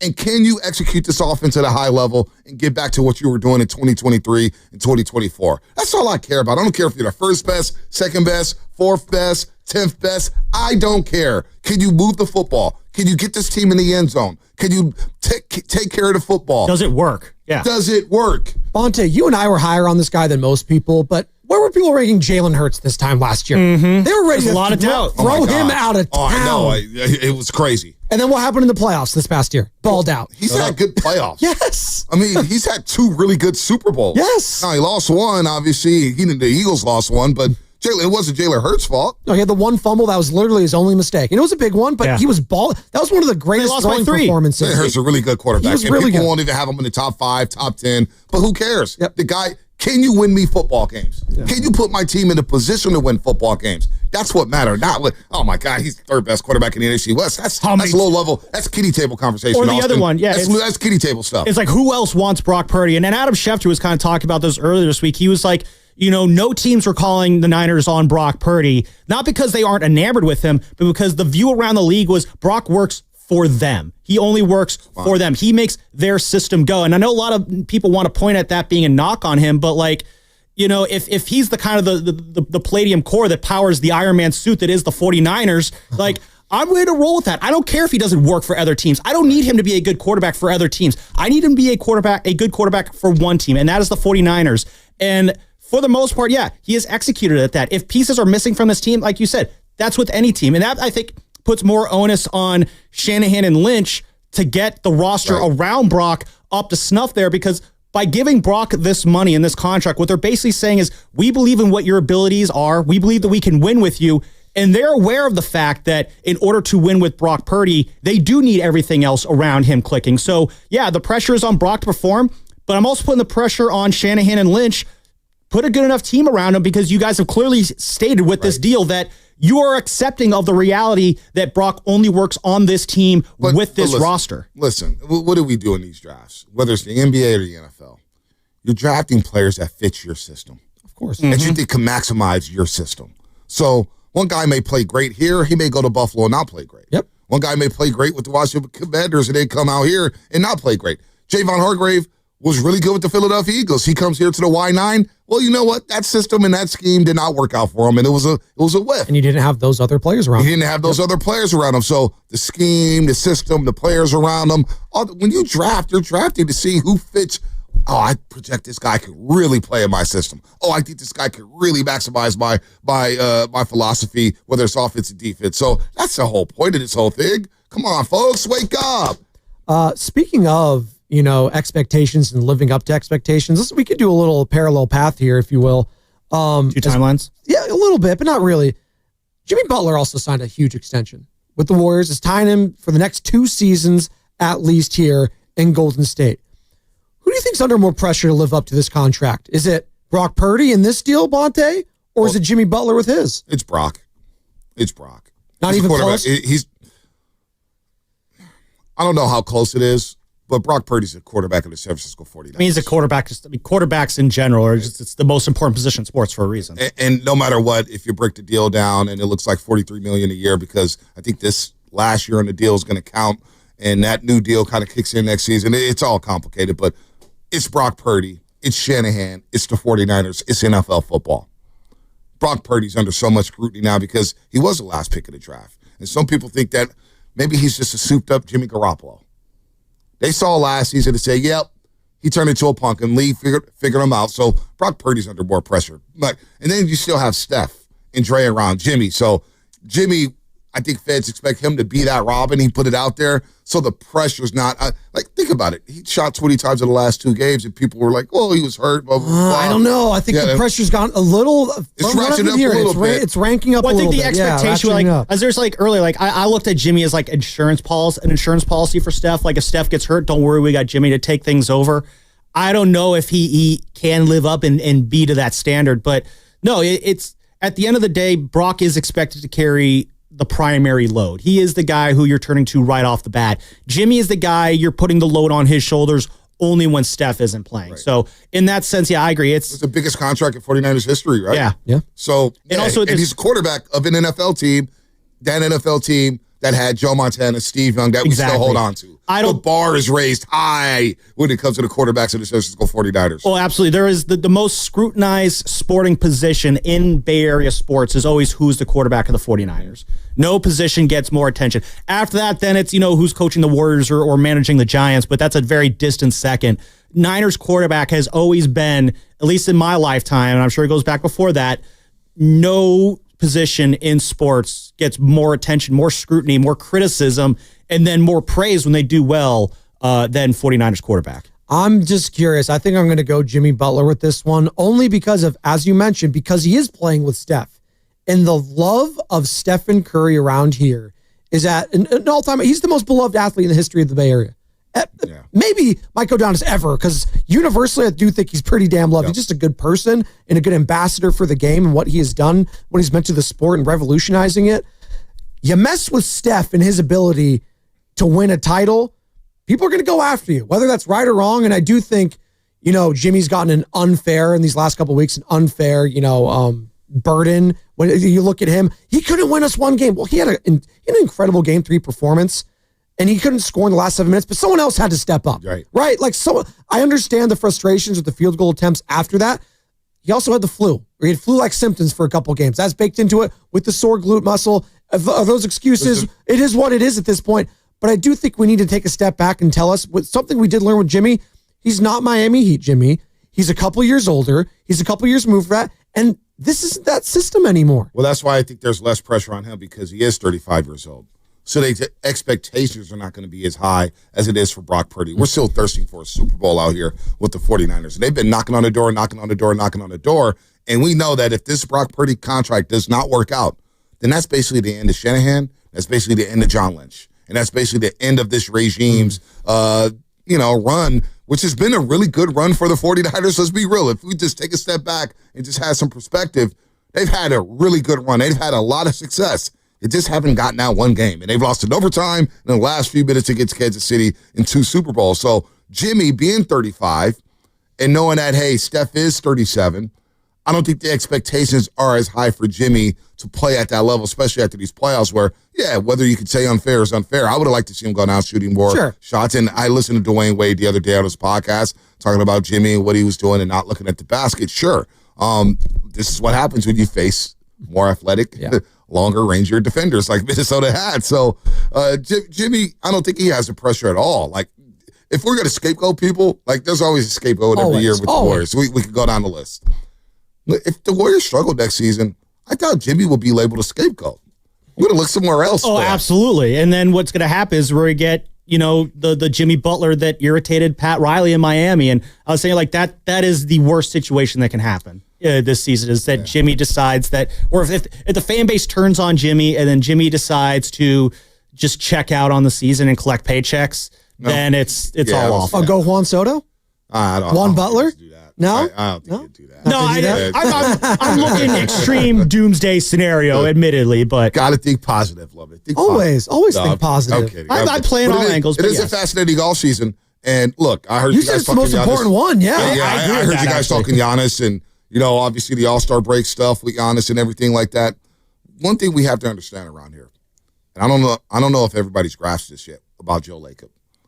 He's enamored with stars. Oh, of course. He's enamored. He's a go-getter. So you don't think if Giannis says, hey, I want to play with Stephen Curry, that they're not going to explore all avenues to try to bring in Giannis? Sure. They might. I mean, Joe Lacob. No, there's no might, Joe. They're going to try. Joe Lacob has a reputation. I just don't think they'll succeed. Joe Lacob has a that's an entirely different conversation. There's a lot of other teams that got assets. But you don't think Joe Lacob would make a call? Absolutely. No, I said that. He's going to make a call. You have to make the call. Him, Mike Dunleavy, you have to do your due diligence. It's like John Lynch always says, we'll always be involved. We'll always be taking the calls on whoever it is. Like when Myles Garrett was out, he said he wanted, I'm sure they were calling Cleveland to say, hey, what's going on with Myles Garrett? Like that, you're always going to make the call.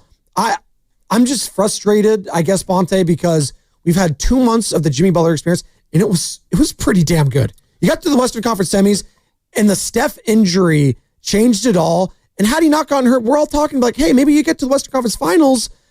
So I saw enough for me to be excited with a full offseason of Jimmy, Steph, and Draymond. Albeit they're older. Well, can't we just stick with what we got? Isn't that okay? Again, there's been no team in NBA history. If the goal is winning championships and a core that's 38, 36, 36, that's never won championships before. We saw the Celtics, Lakers, all these dynasties. You don't win with older players. You need some balance there. A 30-year-old, a guy in his prime, and these guys are probably past their prime. Can you win a championship with those guys being your top three? That's the goal around here. And I'll ask the question that Moody asked me.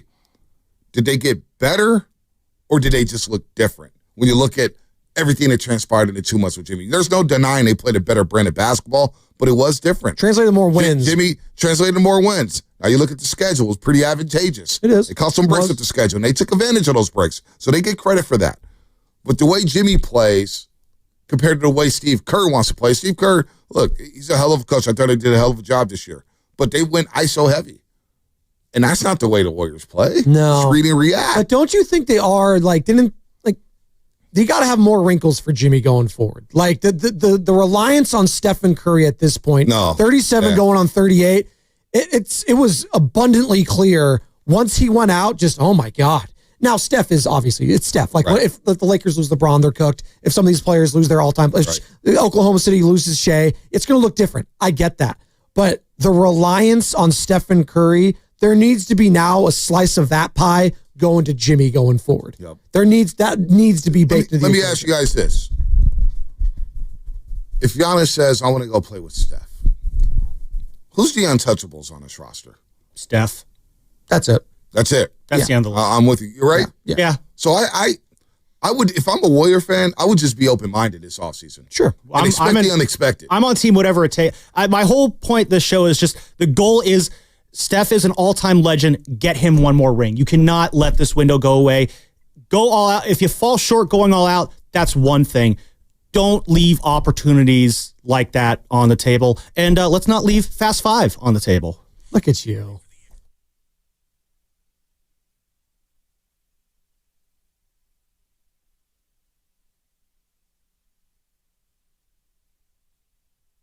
You know, it always comes down to, for me, and we always have this conversation about it. I think we've had like entire shows about it. We'll probably have another one because it's summertime approaching with Memorial Day weekend.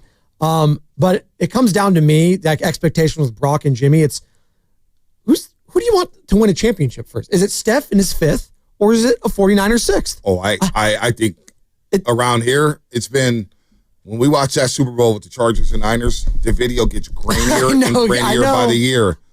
We are thirsty for a Super Bowl. There's no iPhone footage of a 49ers Super Bowl. I'm telling you, Steph's fifth, if he gets number 5. You think Steph's fifth would hit harder than a 49er Super Bowl? Yes. Oh, my God. I do, because Steph is infinitely loved more so than any other 49er. You understand the NFL, football, the 49ers haven't won. I understand. Carter's never finished Super Bowl win. Football is king. I get it. Are you kidding me? I'm talking to the king right now. I know. Trust me. I want one for the thumb for Steph. I know. I want one for the thumb for Steph. But that fifth one would be awesome. But they ain't hitting like a Niners Lombardi. I would give a limb to see a Niners Lombardi. Because you haven't seen one. So there's levels to this. Well, yeah, it's because we've seen Steph, but like the anticipation for the Niners Super Bowl is greater than any anticipation for a Steph. But here's the thing, and this is maybe the nihilist in me. I consider the most unappreciated championship in Barrier sports history will be the next 49ers Super Bowl, because I think we're going to enjoy it for a little bit, and then it's immediately, well, when's the next one coming? Come on, you got this young quarterback. No, we'll be loving that Niners. Trust me.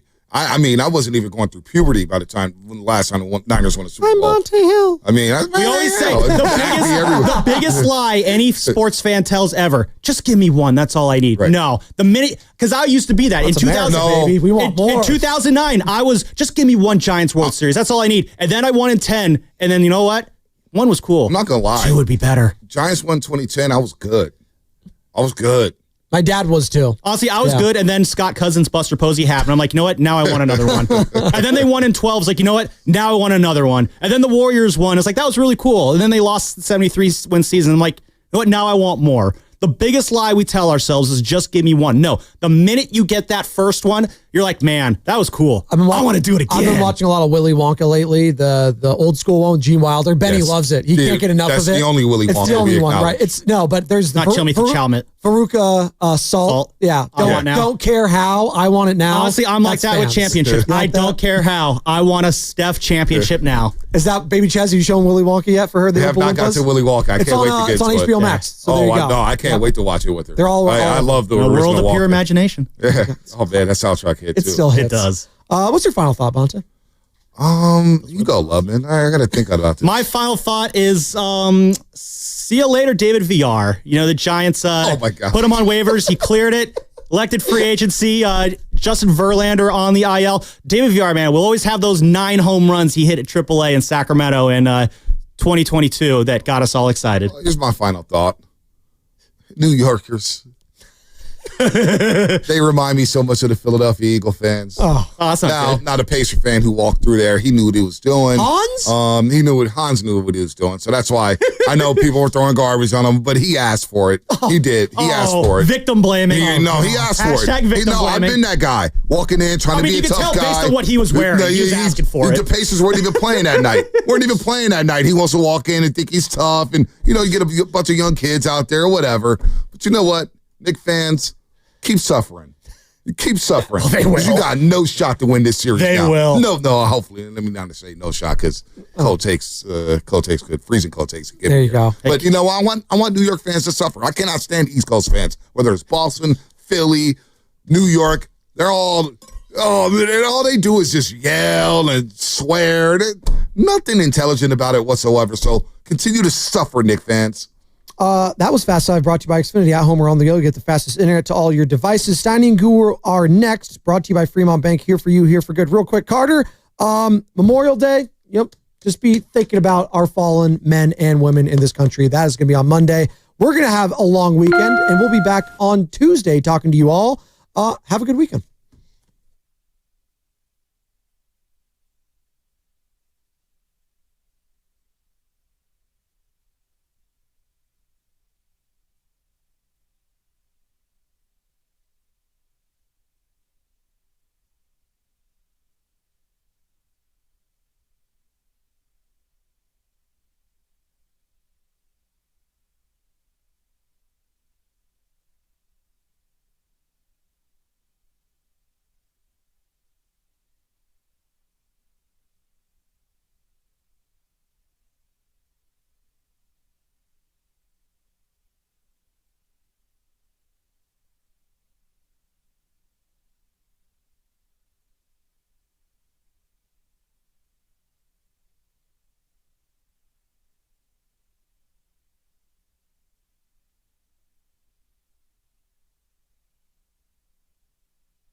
happy Memorial Day weekend, everybody. Yes, sir. Payday Friday, long weekend coming.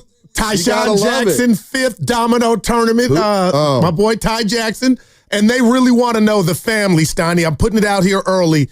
Are you going to show? Sunday at 3. Game time decision. I don't care if you come. They all like you. So I look good if I could deliver you. You know how it works. Yeah, I do. I know how it works. Hey, what you got? Let me tell you, we started the day. There is some BS going on around here, and you're in the right. You should come in hot today. Okay. I cannot believe Guru's going to just tell you what happened sometime in the last 2 days, and I can't believe it. Okay. I cannot believe it. So the end of the show 2 days ago, the box delivered a box that Jack would be envy of. It was that big, right? And it was from a P1. I found out it's our guy, Larry Seiler. So shout out Larry. And in this box, he gave me a bunch of gifts, Steiny. Yeah. Roberto Clemente photos, plaques like with Hank Aaron and Willie Mays and things of that nature, food. And then he gave me a pack of Red Bulls, 4. And I didn't touch them. And you know what I did? I thought about it my life. I put them in our company refrigerator and said they'll be waiting on me cold like a 6-pack. And I come in today on Payday Friday to crack one open, and they're gone. I cannot believe that. In fact, has the cojones to steal at work? I don't know. Steiny, they're gone. I know they are, because when you told me they were gone, I said, love you. Let me check. I felt like you were my big brother trying to double back. And they weren't in there. Who has the guts and gall to do it at work? I think we got to figure it out, because I think you opened the gifts on Wednesday. Yes, sir. All right, so you put them in the fridge Wednesday at 2:30. I didn't check yesterday because I forgot they were in there, and that made it better today. Opened it up, pasta, and it's gone. Like who? I got some ideas. Oh, suspects? I'm calling it right now. I wish we had cameras. Somebody from KCBS. I didn't they got people in here all night. How about this? Because you see it in the streets when guys get their jewels taken. Just return them. No questions asked. Just put them back in. Yeah, it's like a gun program. Just bring the guns back and there'll be no charges. Oh, boy. Anyway, I got my water. What's up, Steiny? Shout out Larry. Yeah. Shout out Larry Seiler, he sent the package. Dude, No, I asked him, could I give his government name? He said it was cool. Because he always signs it Loyal P1. Yeah. How'd you find out his name? He hit me with a message on the book. We follow each other. I didn't know. Big pirate fan. Speaking of messages, get your boy off my thread. Oh, yeah. Do we want to do this? Well, you can just... You got a little thing going with your Facebook We don't have to get into specifics. And it's politics. And you fire off some stuff. I like it. Sometimes I don't. And I go, oh, my gosh, what's going on Steiny's thread? And bam, a guy I went to school with from the Union, Everett McGee, jumped in and got jumped from you and your friends. I got a text of like, hey, it was entertaining, though. It's pretty good. Yeah, I drop and run. Shout out Everett. I drop and run. Yeah. He does it. Well, listen. What we got? Yesterday. What? This subject is just, go ahead. It's just, I'm tired. Willard Dibbs had a Steve Kerr on. Oh, it was great. And I guess they talked a little bit about Jonathan Kaminga. Give it up already. Yeah, a little bit. So at the Guru's heard the interview. I haven't heard it yet. It was great. I purposely didn't listen to it yesterday because I want to listen to it today in real time, and we'll do that at 10:15. They covered everything when we get back from break, and on top of Kerr being open with TK, so we got a lot of Steve Kerr this week, Steiny. Yeah, we do. And tell you what they did a good job. Just real quick, what was your take? What's your takeaway on all this stuff? Honestly, Of course. I think, and the boss, we kind of talked about it in the green room. Steiny, sometimes in life, and I don't got to tell you because I got no divorces on my list. I haven't been divorced, but I've been through breakups when I was single. And sometimes you just need to part ways, and it's the best for both parties. Right. And what I'm hearing and what I'm seeing, I think this would be, I'm a Warrior fan, die hard. And Jonathan Kaminga has all the talent in the world. But Steiny, I think it's best for both parties if he were to go, resume his career somewhere else. I mean, I'm so mixed with emotions on what was Lacob doing, if anything. What were the signs of last Friday at the Valkyrie game right after the season ended with Jonathan Kaminga and then Steve Kerr telling his truth? And he said to Willard and Dibbs, I know we're going to play it, Steiny, him and Kaminga are good. But I keep hearing the 3-letter word that I'm trying to go to the gym for, and I'm not there yet. Oh, I know. What? Fit. Yes. Yes, Steiny, and it just seems like this is right now. It can't give Jonathan Kaminga what he's yearning for. And sometimes in life, there's nobody to blame or be mad at. Oh, we got to blame somebody. That's you, and you try to put it on me. Well, you'd been blaming Kerr all for 3 years, and then eventually you've come around. I said Kaminga wasn't in the lab. Hey. I said he needed to get with Phil Handy. Come on now, I called Kaminga. Trying to get better. Well, Kerr did say, I won't ruin the interview for you, but he did say the last couple of summers, Kaminga had been at the facility. That just fell out of nowhere. I'm like, whoa. Like, what are we doing, Steiny? Yeah, I don't know. But we're going to play that on the other side. I'm actually looking forward to hearing it. Your boy's going to take notes, and then what were you doing not to hear it yesterday? Not watching your team. They're about to get swept. You want to bet? Mouth? No. Okay. Well, then don't say something you don't believe in. We got to bet tonight. Half the show is you saying stuff you don't even believe. No, half the show is you saying stuff and then bowing down to Willard when he comes in, and you're like, oh, I didn't say it. Who said it? That's half the show. Stop. You know what? Dude, it's starting to bother me. You know what's starting to bother me? Willard, I love you. The Willard slander. That's what's bothering me. There's no slander. He is who he is, and I love him for it. He's a good man. Yeah, but he's a good man. He does something to you. Yeah, I like him. But you're scared of him. I endeavor to be the kind of man he is. Oh, my God. And I'm not afraid to admit it. Let's hope your mom's not listening. He's a good man. Why would my mom be listening? She loves us. She's out protesting. Well, dude, hey, you heard me yesterday. Hey, Memorial Day weekend. Let me guess. No, we barbecue. Yeah, but so the big event this weekend is a dominoes tournament? Yeah, with music, friends. Come on. Okay. Nice house. I don't want to give his address. In San Leandro, I'll be the judge of that. I'll be the judge of that. Anyway, don't be a house snob. If it was an apartment, as long as we have good times. It's an apartment? No, if it were. I used to throw parties in mine. Those days, those days are over. Apartment days. So Goo, you think it's time for Kaminga to leave? Is that absurd to you, or could you kind of understand it? No, I understand it, but the Warriors, the only way it's a win-win is if the Warriors send him somewhere, get something back that they like better than Kaminga. And who we fooling? That's how they get down. They got Durant to do them a favor. You know what I mean? Like, of course that's the only way it's going to happen, especially when they got his rights. They got the Janet Jackson on Kaminga. They're in control. Hey, by the way, tell me about my guy Jimmy Butler. Playing tennis? Yeah, Monte's here. Yeah, Jimmy Butler. Yeah, he's feeling good. Good. Yeah. So I guess he was healthy. So now you can really come down. I already see what you're doing. What? Jimmy live. Off season, baby. All right. Yep. All right, on the other side, got to play this interview with Steve Kerr. It's about 7 minutes, and apparently it's all on the Jonathan Kaminga situation. Right. The idea. Jonathan Kaminga. That's great. All right. Great interview, Willard. Indeed. That segment was brought to you by, we're going to get moving today. That segment was brought to you by Lucky California.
Steph, leave me alone this summer.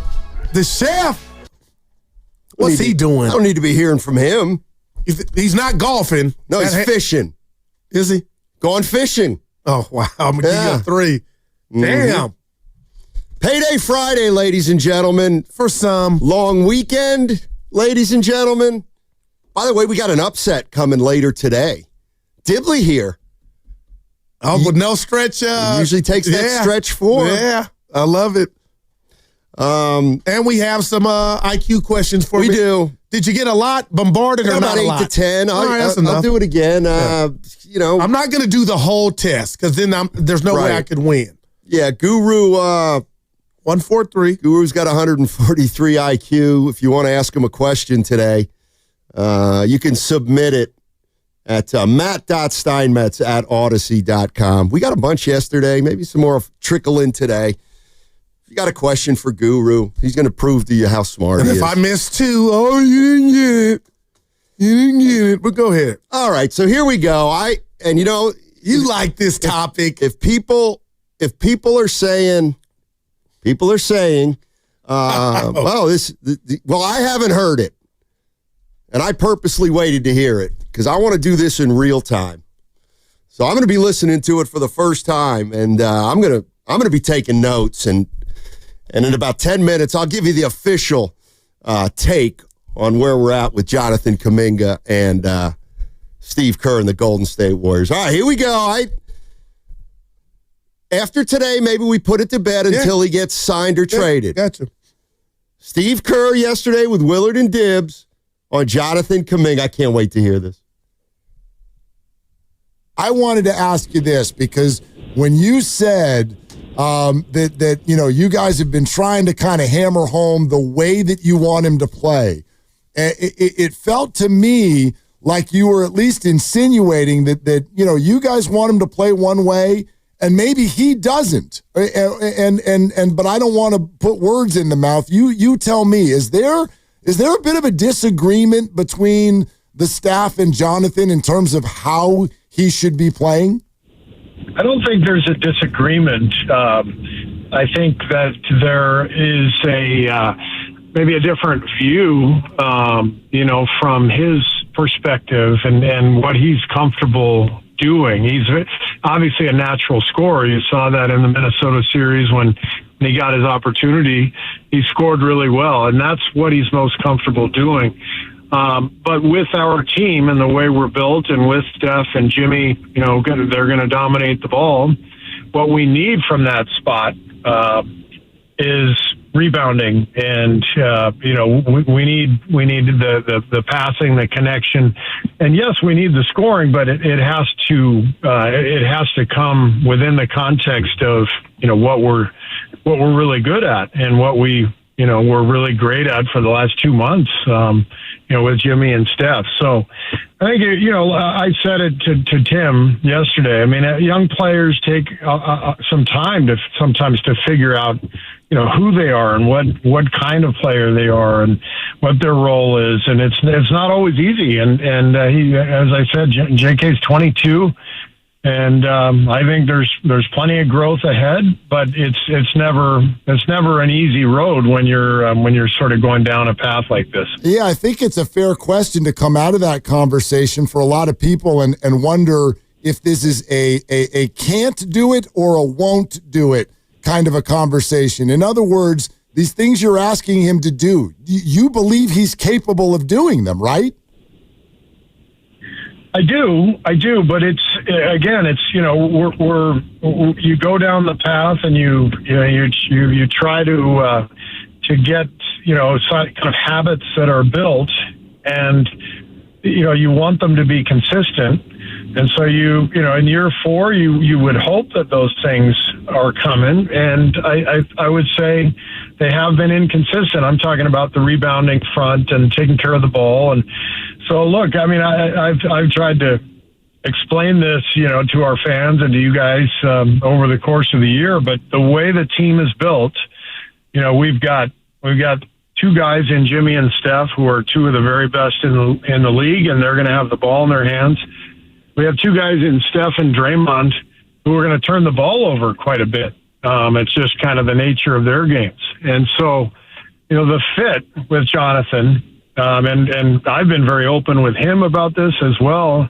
The fit is a little tricky when he's a guy who needs the ball and he's a guy who turns the ball over a lot, so it's, you throw all that stuff together. And as a coach, you just say, all right, what's the best way for us to win? How does the puzzle fit together? And that's why we ended up kind of in the situation we did, where he fell out of the loop a little bit. And, not his fault, but, again, young player, we're trying to win. And we went down the path we felt gave us the best chance to do that. You made a great comp to Aaron Gordon on the TK pod, and we were playing that sound before, and you even mentioned that Aaron Gordon had to go elsewhere to kind of start to figure it out. Do you think that Jonathan Kaminga could develop into doing the things that you need him to do here in Golden State over the course of the offseason and, coming back with the veteran core, or will he have to try and find this sort of role elsewhere? Well, I mean, he's definitely capable of doing that here, and that's obviously what we're going to be focused on, as a coaching staff. JK told me he's going to be around here a lot more this summer. He hasn't been around our facility much the last couple summers, but he's got a couple of young girls.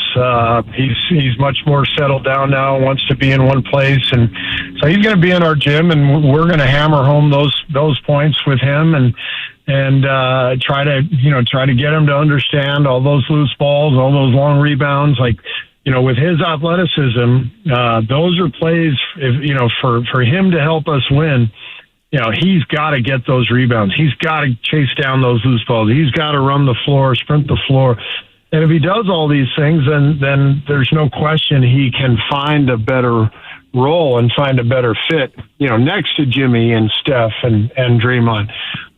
So that's the goal as a coaching staff, to try to help him achieve that and add those things to his game to give himself more of a chance to play. That's an interesting conversation it sounds like you guys have, because, Steve, if we had a nickel for every time a listener called us and said, boy, JK must want out of here. Did you take does JK, you think, does he want to stay a Warrior? I think the number one thing is that JK and I have a very good relationship. We talk all the time. We like each other. This is all just basketball. This is not a case of JK coming in saying, "Hey, I got to get out of here. I want this. I want that." This is just trying to make this fit and trying to make this work. But every player, every young player, even the older guys, they want to fit in well with what's happening. And so I think there's got to be part of JK that thinks about going elsewhere, and would he get more of an opportunity? And those are all very normal human emotions to think about. You've talked a lot about, JK not necessarily fitting with Jimmy Butler and Steph and Draymond all in the court at the same time. Is that fit something that can be developed and nurtured now that you're going to have, theoretically, all four guys in a training camp and leading into a season? 100%.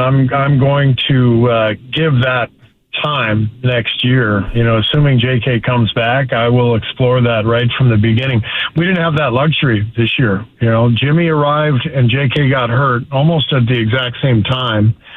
And from the time Jimmy arrived, we were basically in the playoffs. Every game was huge for us.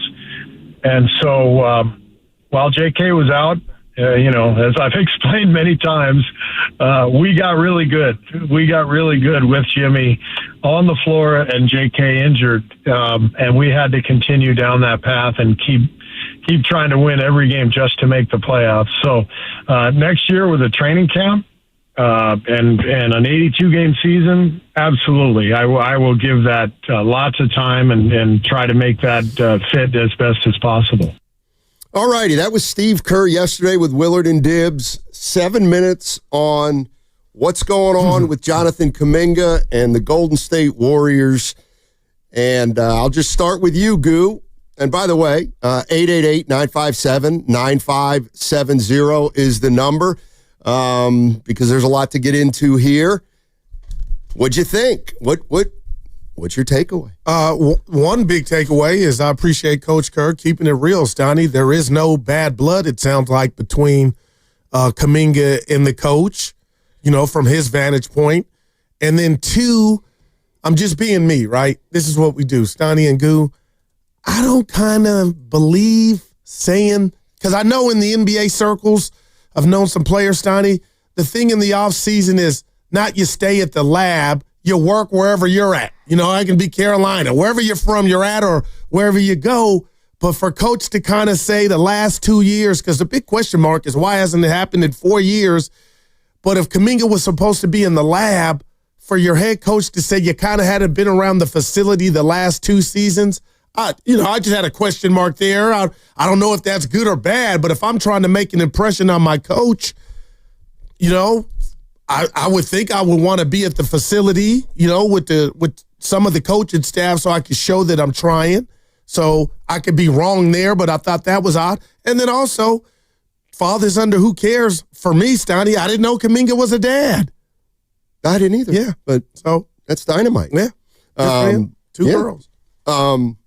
Yeah, when you said, I don't know if it's a good thing or bad thing, I think from the Warriors' perspective, it's a bad thing. Wow. That Kaminga apparently hasn't been around for the last 2 years. Now, should Steve Kerr have said that? I mean, I don't know. I get that. Here's the sense I get. And give it to me. I think this is very fair, and I want to know what Warrior fans think. This is no longer about what is going on with Kaminga. This is, or what's being said about Kaminga. Now I'm starting to think, well, why is so much being said about Kaminga?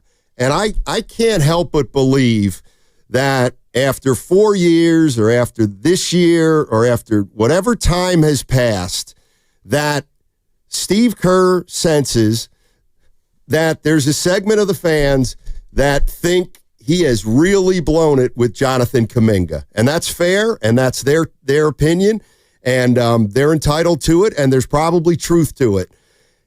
But I think it's obvious that Steve Kerr's now reached the point where he feels like certain fans maybe don't get it. And he's got to give more and more and more detail about what it is that's preventing Jonathan Kaminga from getting more playing time.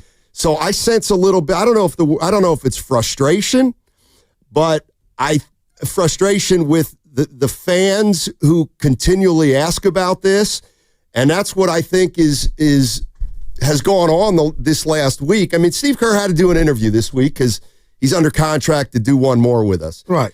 He did a podcast with Tim Kawakami because he did a podcast with Tim Kawakami. And right now, Kaminga's the biggest subject on the Golden State Warriors because he's the biggest question mark as to who might be here next year and who might not. So I think Steve Kerr is finally at the point where he is acknowledging everything we've speculated on over the years. And you know what I think? I think all the stuff we've been talking about for 3 years, we're right. Wow. Because Kerr's now saying the same thing.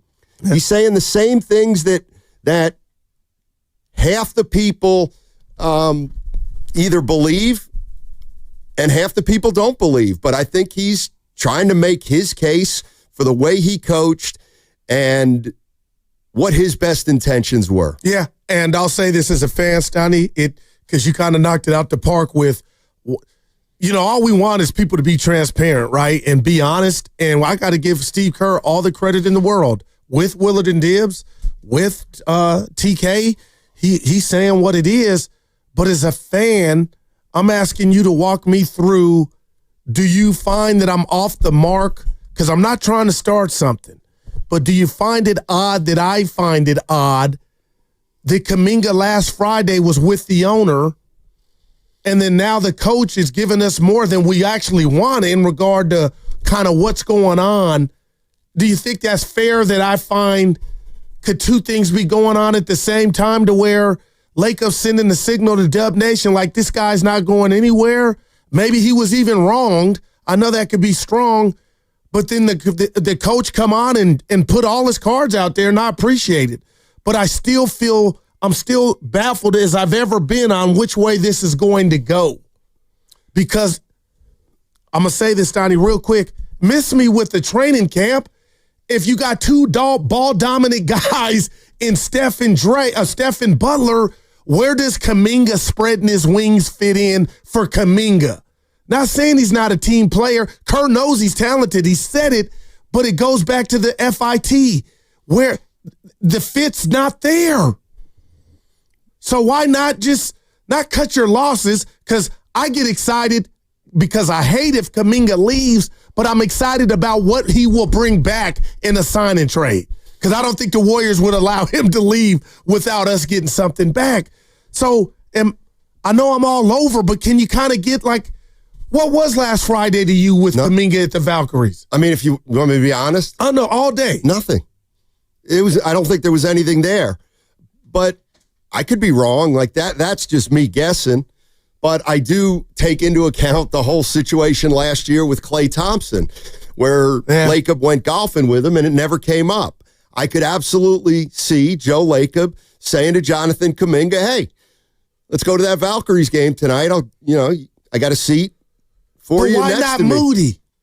Because Moody had surgery. Okay. And Pods was in the front row. Okay. Pods was in the front row dancing. All right. Like, I'm not trying to reach for, like, okay, so Kerr said what he said. Stoney, so where are we at? Do you feel any closer to Kaminga coming back and they'll find a way to fit him in? I just feel like in life, man, sometimes you can part ways and it could be the best for both parties. Well, it can't be the best for the Warriors if he leaves for nothing. Well, and I don't think that will ever happen. So, this is one of those things where, I would say if I had a bet right now, I don't think Kaminga will be on the team next year. But I wouldn't bet a lot of money on it because we see that just because you want to do something doesn't mean you're going to be able to do something. And a lot of what the situation is going to come down to with Kaminga is if there's another team or teams that really want him. If there's another team or teams that want him, then I think it's more likely to occur, meaning him being on another team. But he's got to find a partner that thinks enough of him to give him a contract that he's willing to sign, and then it will be up to the Warriors to figure out if there's something out there that they think can make them better outside of Jonathan Kaminga. Let me read this to you, Stotty. I kind of like it, but I'm not comparing this player that you're about to hear to Kaminga, but the situation, it kind of fits. This is from our guy Hypeflix on the YouTube chat. It's like Joe Johnson on the Suns. You could see he had talent, but he didn't fit the team as well, so they traded him, and both sides benefited. Yeah, I think because Joe went and got buckets, you know? I mean, I think there's probably a lot of players who have been in Kaminga's situation. In fact, I'm sure of it, but this is our situation right now. Mm-hmm. Are you, last thing about Kerr, not last thing, are you surprised that he's being so open? Not really, because, and I get there's some fatigue about this issue. Oh, my gosh. But he continues to get asked about it. Yeah, right. And I hear you. It's not unusual for a coach after the season ends to do a bunch of media availability, and then you go into hibernation. So I expect not to hear much about Jonathan Kaminga anymore until something actually happens. Energetic signature. Steiny, do you agree with Kerr? Yes, I agree with everything he's assessed about Jonathan Kaminga. But I'm not going to let that spill over into, well, what about how he's used him? Because that's what really matters. Right. And,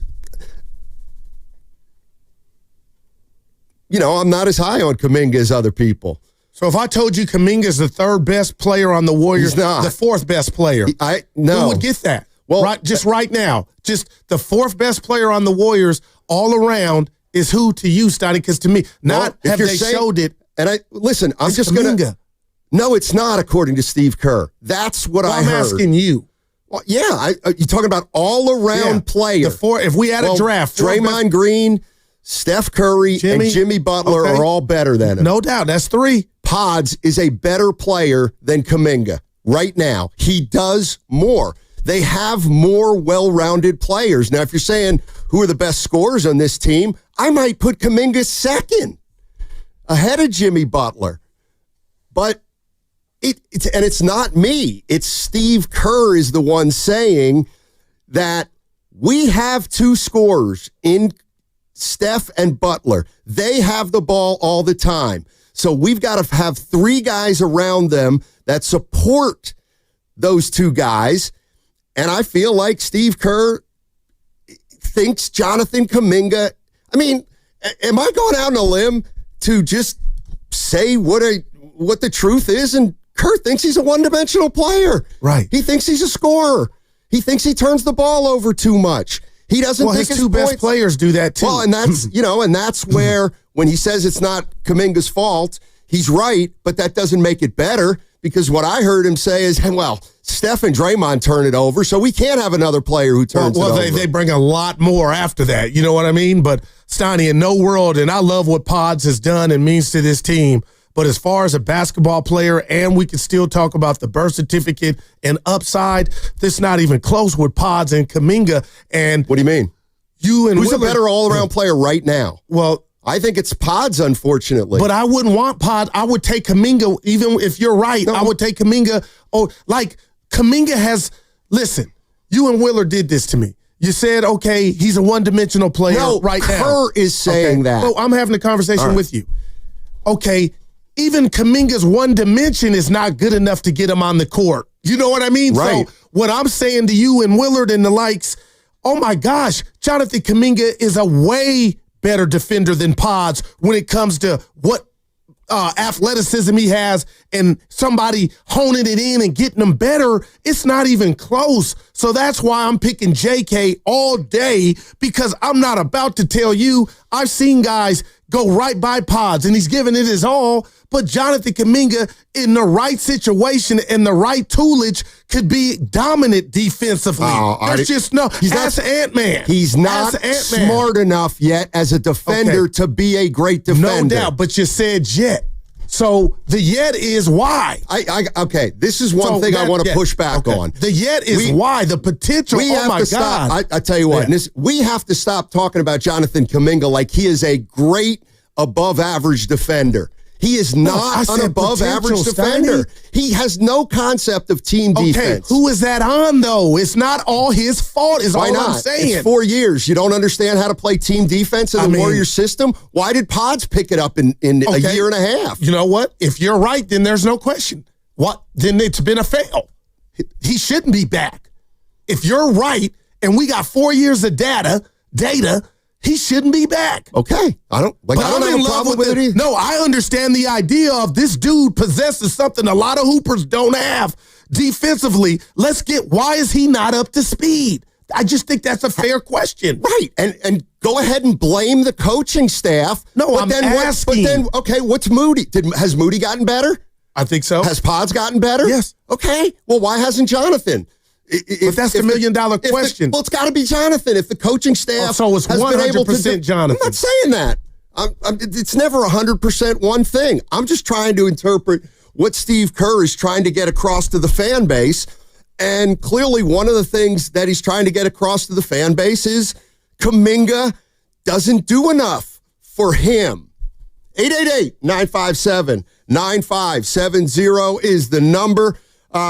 Here's the other question I want to ask, and I started it yesterday. Have the veterans, our big 3 veterans, have they done their part in this whole thing? What's been their role in this whole thing?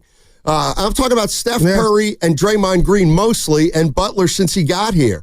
What's coming up on the game is brought to you by Fremont Bank, here for you, here for good. That segment brought to you by the San Francisco International Airport.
Now, back to Steiny and Guru on 95.7 The Game. Little Sheryl Crow. Is it? Yeah, I think it is. The go. Okay. I like Sheryl Crow. When was this from, though? This must be kind of newish. It is not newish. It's from the movie Cars, which came out in 2006. Hey, Risotto, what's the name of the song? Real Gone. Yeah, this is pretty new. Snotty stop. In fact, I think it's her latest hit. Jeez. Talking about why does Steve Kerr hate Jonathan Kaminga? That's the writer in you. So how about this? I'll start it here. If Kaminga is as good as a lot of people think he is, right? Shouldn't there be a run on him in the offseason? Shouldn't there be 10 teams saying, let's go get this guy? Well, or let's try? I'm bad at analogies, but I like trying. It's like when I was single. All it takes is one. When I go to the club, you want to dance and meet somebody. It's not about, did you meet 8 or 7? All it takes is the right one. And if you meet one, that's all that matters. I think Jonathan Kaminga is going to have some team want his services. I mentioned some to you in the green room. Like, man, I could see, what about the Nuggets? Couldn't they use a Kaminga starting or even coming off the bench? I don't know. I just think about all these teams that are devoid of what Jonathan Kaminga possesses. And it's just, Willard, I'm going to leave you alone because you're my guy. But you and Willard have tricked me or tried to back me into this corner and make me ashamed that I'm the guy that says points per game is all that matters in basketball. No, that's how you win the game, the most points. But I'm just telling you, Steiny, it just sounds like Steve Kerr obviously is okay with Kaminga going somewhere else. They got a cool relationship. And the rat on the table brought to you by Atco Pest Control this morning on Payday Friday. I really believe if we got a chance to talk to Jonathan Kaminga, Steiny, he probably would say, not damage, but so much has been done where you guys, the team has shown me that you guys are okay without me. It's just time to move on. Doesn't that make sense? If it makes sense for the Warriors. Yeah, if you could get something back. Yeah. All right. I mean, if it makes sense for the Warriors. That's all. All right, 888-957-9570. Let's start getting into it. Let's go to Murad in Walnut Creek. What's going on, man? Hi, guys. Yeah, I have to agree with you, Steiny. I think that the thing is with Kaminga, if we say, is he great or good basketball player or a great or good athlete? And I would say he's a great or good athlete, right? Yeah. I mean, he's above and beyond with his athleticism. Right. And there's a difference. And I feel like, and the Warriors have observed him for the last 4 years, and I think it's probably his approach to the game, like the little stuff. And, how he approaches practice. Apparently he wasn't there for the last 2 off seasons, right? I think that's a big thing as well. I mean, coaches watch it. And besides, I don't think Steve Kerr is the only one who makes the decisions. I mean, there's, the whole coaching staff and the front office. And maybe Kaminga just thinks he's better than he thinks he is, right? Maybe he thinks he's already Kobe Bryant or whatnot. And at some point, they're like, you need more than an athlete. I watched him actually also, during the playoff run and before that too, when we were trying to get into the playoffs. Kaminga was always checked out at timeouts. He would not, and coaches see that. He wouldn't look into, listen to the coach. And even, Spencer was in the huddle, listening to the coach, looking at what he was drawing up, et cetera, et cetera. And Kaminga was most of the time off to the side.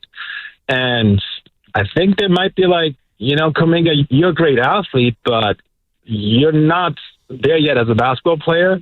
And we need more and we want more. And the question is, can you get that? I mean, you both hoop too, right? And there's these athletes that are just, they're great basketball. I mean, they're great athletes, but they think they don't have to do more than others. And I think, the mentality, how you approach practice, how you listen to coaches, the film room, and all these things come into it. And maybe there's more to it than we, of course, know. And Steve Kerr, he's the voice, obviously, for the coaching staff in the front office. And he has to voice certain things, and we kind of blame it always on him, but I think there's more to it. That's just my take. Yeah, thanks, Murad. And I think Kerr's more than alluded to it now. No doubt. Obviously, they didn't like he hasn't been around the last 2 summers. That was interesting. I know if I was trying to make an impression or change something, Steiny, about, my workplace and showing up to the lab and studying was something that, I think could help me, that I would be here. And for Kerr kind of just to drop that nugget again, I would give the point to Kerr and not Kaminga. Man, I got to be careful here, Steiny. That's the least you can do. But I thought in the NBA, you work out where you work out, and you got who you need with you wherever you're at. Here's the other thing that doesn't make sense to me. If Joe Lacob is so in love with Jonathan Kaminga and he's his biggest fan, at some point over the last 4 years, he would have told Steve Kerr, you got to play this kid, period. Yeah. And if Kerr didn't play him, well, then either Lacob's got to do something or Lacob's got to live with the coach that he hired and just extended again last year. When people, everybody wants to say, well, whose fault is it? It's everybody's fault. Okay. It's Joe Lacob's fault and Mike Dunleavy's fault because they sent a message. I like that, man. They sent a message to every Warrior fan. The only thing that matters right now is this illusion of winning another championship for Steph Curry. And Steph's 37 years old. And they have basically said, we know he's 37. We know Draymond's 35, but we are still going to do everything and anything to get them another ring. And quite frankly, I think that's pie in the sky. Wow, Steiny. And I mean, you're really, and this is where I'm at. People think, oh, Steiny, you want to get rid of Kaminga? No, I don't. I don't at all. In fact, I don't know what this team really thinks is going to happen when they continue to rely on Draymond, Steph, and Butler. How much longer do they have to prove, and I get Butler's only been here for a half a season, how much longer do those guys have to prove that they're not the players they were, and if they're the best 3 players on your team, you're not going to go far in the playoffs. So what Kaminga to me is really a victim of is this team wants to stay old for the foreseeable future, and they've made that crystal clear. Well, guess what? You want to go old? Your 22-year-old's going to feel it. You want to go old? Jordan Poole's going to feel it. You want to go old? Moses Moody's going to struggle to get on the court his first couple years. That's heavy. That's the reality of the situation. And Steve Kerr's saying, if I need to win a title, I can't play this guy as much as people want me to play him because he's not good enough. Yeah, and he said that this week. My job is to win. That was heavy. All right, let's go. Oh, go ahead. No, I was just going to say what I do like about what you said, what stood out to me, Stoney, is you're not putting it all at the doorstep of Jonathan Kaminga. Of course not. And I appreciate that. I am no Jonathan Kaminga lover. I've told you I'm disappointed in his handle. I'm disappointed he hasn't looked at pods and said, okay, how can I stay on the court and let me improve the rebound? And that shouldn't even have to be told. All I'm saying to you is I'm the talent guy. I can see the talent. And I feel like with what you said, the thesis of the Warriors is we're going to ride Steph, Dre, and Jimmy till the wheels fall off. Well, they can't do it by themselves. They need some youngsters, and I believe they need some youngsters with some of the skill set that Jonathan has. So it's almost like, Steiny, go in a lab or a room and make it work. I know it's more than that, but right now it just seems like for both parties, if the Warriors could get the right compensation, they cannot give Kaminga what I think he wants in his career right now. I don't think they can either. I think they've made that clear, not just with the way they've approached Kaminga, but with the way they've approached Curry and Draymond Green. They're not ready, and I'm not saying, move Curry, but they're not ready to make Butler, Draymond Green, or Steph Curry any less important than they have been for most of their careers. Let's go to Alex in Hayward. What's up, Alex? How you doing, man? Hey, Hey, guys. How you doing? Thanks for taking my call. Sure.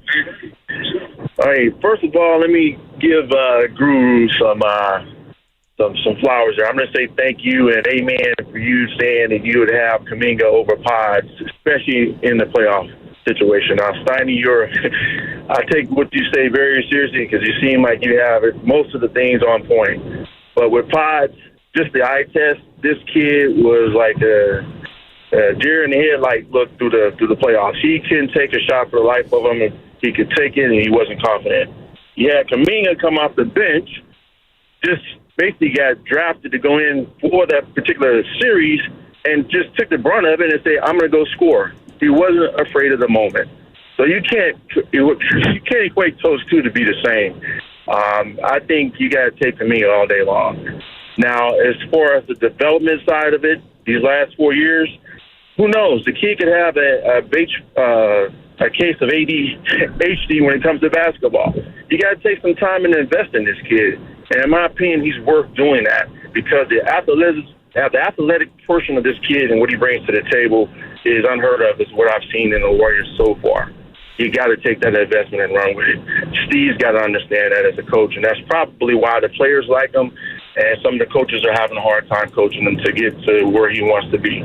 But that's my take on it. That's what I'm seeing, guys. Hey, Alex, ask me if I'm at a playground playing pickup basketball. I got the last pick, and Kaminga's standing there, and forget pickup. It's a real, it's a good game. Kaminga's standing there and Pods is standing there. Who do you think I'm taking? I'm going to give you one better. After this game, you guys get $100,000 on whoever wins this game. I'm taking Kaminga. I'm taking Kaminga, too. I'm just saying that right now, I think Steve Kerr thinks that Podziemski's a better all-around player. He is, but he's been developed. He's easier to develop. He may be easier to coach. You got to take that chance with Kaminga because I'm pretty sure he can get to the promised land with this kid. He just may be harder to coach than most people realize. That's fair. Appreciate the call, Alex. And real quick, Steiny, to that one, I got excited because I've been there. Who you picking? But and I know you're not saying this, and either as a caller, but Paz is the least. He's not in Kaminga's way at all. It's just he's more developed. Did he come to the Warriors that way? And did he work on it when he got here? I'm assuming yes. But again, I'm not exonerating Jonathan Kaminga for not making progress in 4 years. And he's made some, but obviously not enough to make an impression on his coach. I'll guess, you're listening to 95.7 The Game, KGMZ FM and HD1 San Francisco, an Odyssey sports station, and the home of the Golden State Warriors and Valkyries, always live on the free Odyssey app, coming to you live from Laughing Monk Studios. Laughing Monk, righteously brewed in San Francisco. I think Kaminga's obviously got a bigger upside than Brandon. The other thing is, will he ever get it here, though? Will he ever reach or even come close to the upside? Because it's nothing if you don't tap into it. And why? Listen, I agree. Podziemski has a much longer leash than Kaminga, and there's some unfairness there.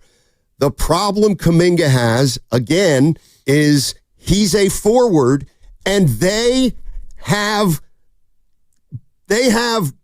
made it clear they're building around Jimmy Butler and Draymond Green. Like, that's what it means when you say, we're going to try to get Steph another title.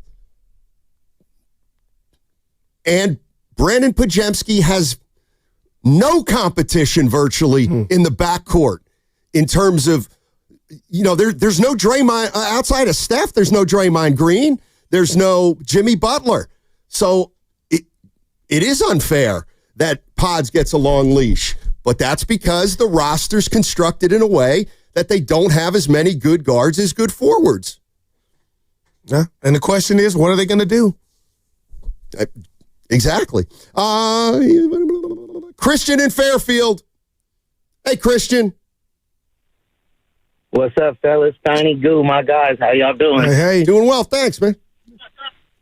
So, my best friend, who I played with at San Francisco State, played in the Philippines, Saudi Arabia, and Sweden. He's a pro. He coaches for Nike Elite.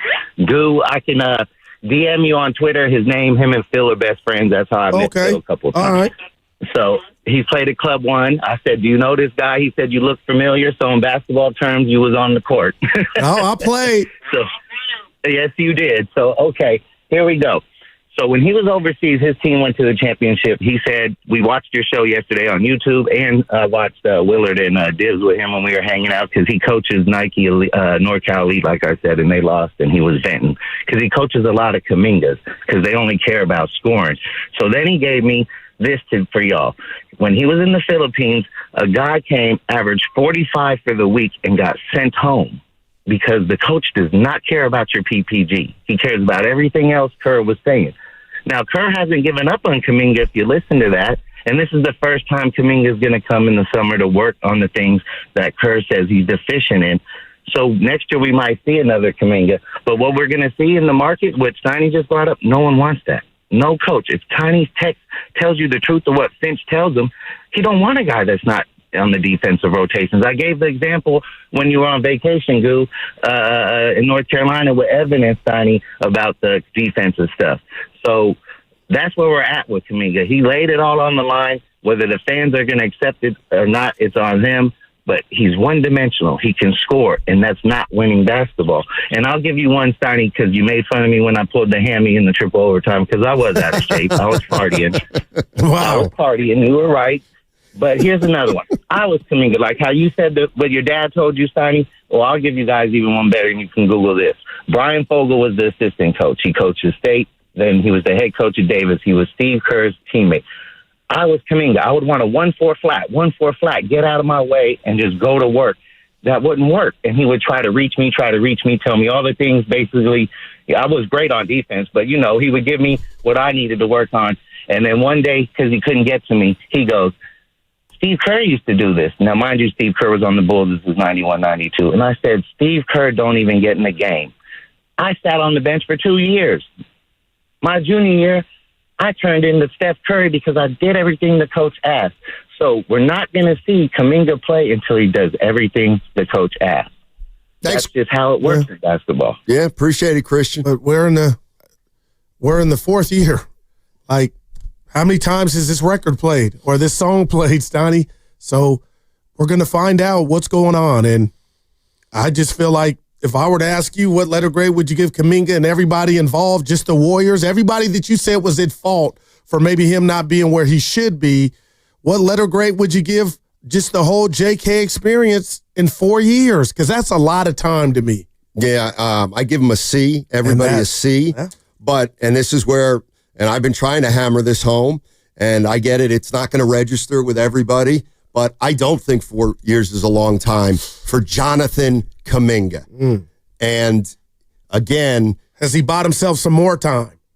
That's what we're going to find out. He's absolutely an NBA player. I don't know if he's bought himself time here. Yeah, that's what I'm asking. But to have expected a guy 18 years, they drafted 2 projects, Wiseman and Kaminga, period. Projects. And sometimes projects never reach their potential. But I still view Kaminga as a young player. He's 22. Like, he should be coming out right now after getting seasoning for 4 years. But he's on a team that they value age, it seems like right now.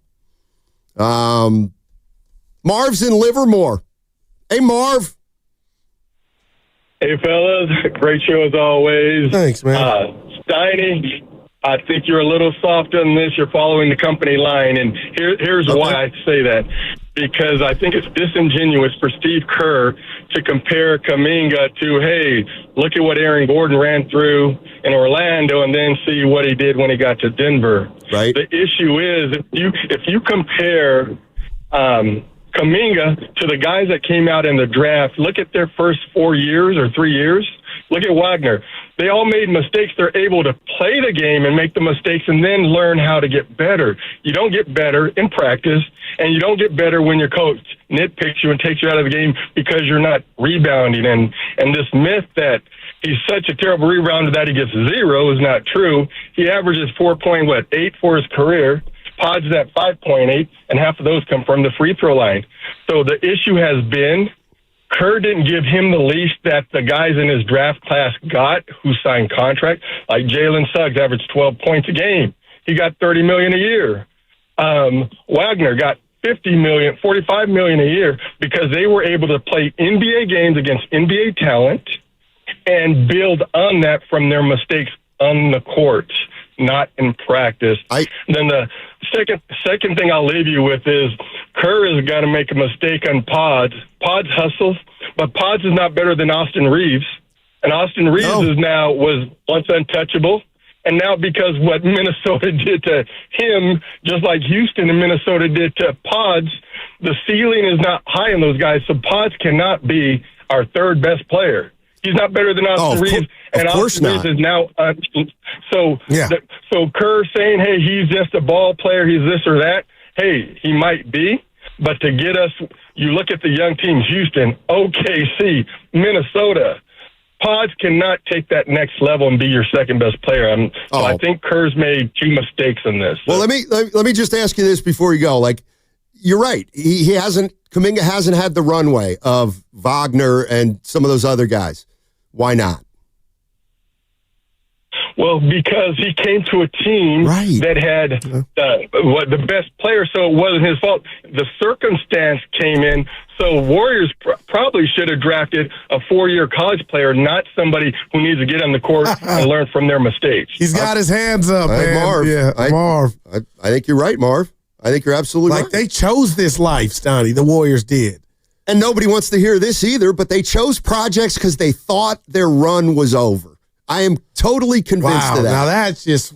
I am completely convinced that they thought it was over after the Clay injury on his second year. Yeah. And they were like, you know what? Let's take two guys that we think have monumental upside. And you know what? We can wait a few years because we're not in title contention. But they were. And they ended up being in title contention. And I think that year took a lot of people by surprise. And that's why the word you came up with, the 2 timeline, that doesn't match. If you still got Steph Curry and you're taking a chance, those two guys that you're taking a chance on aren't going to be able to flourish because of Steph and what he is. Wasn't like you were trading the chef. Right. So I would have went with the for sure more than we could gamble because it's over. Man. How'd it work out? 888-957-9570 is the number. We'll keep getting into it, and then we'll put it to bed for Memorial Day weekend until something else happens. I do think it's fascinating. Yes, the way Steve Kerr is talking about Kaminga right now, and it's probably because he's getting asked about it more than any other player. But there's no doubt he's as candid as he's ever been about Kaminga. And does it change your view? How are the Warriors fans feeling about what Steve Kerr is saying about Jonathan Kaminga and maybe why he's saying it? 888-957-9570 is the number. That segment was sponsored by Lucky California.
Now, back to Steiny and Guru on 95.7 The Game. All right, happy Friday, everybody.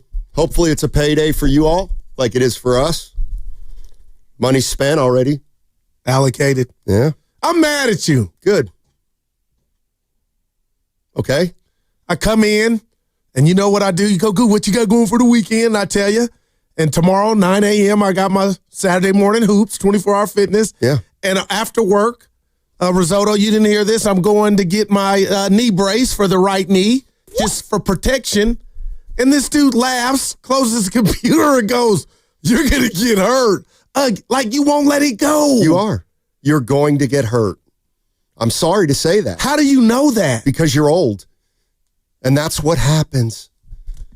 And I, I'm getting a brace, bud.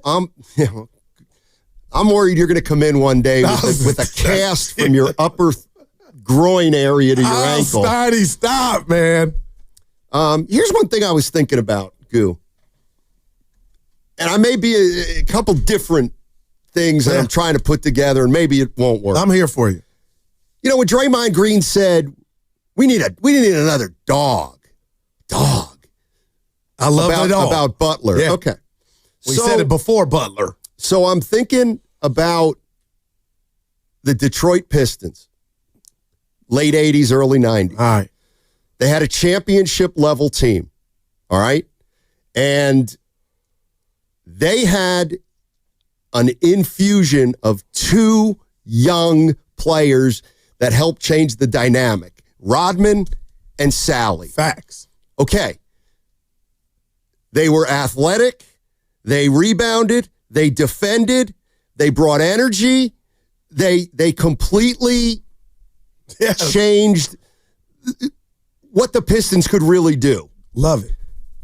So I'm thinking, like, why can't Kaminga, or why couldn't Kaminga have that kind of impact on this championship level team like they had by doing all the dirty work while Isaiah Thomas and Joe Dumars and Vinnie Johnson were still really good players? Like, why couldn't he defend?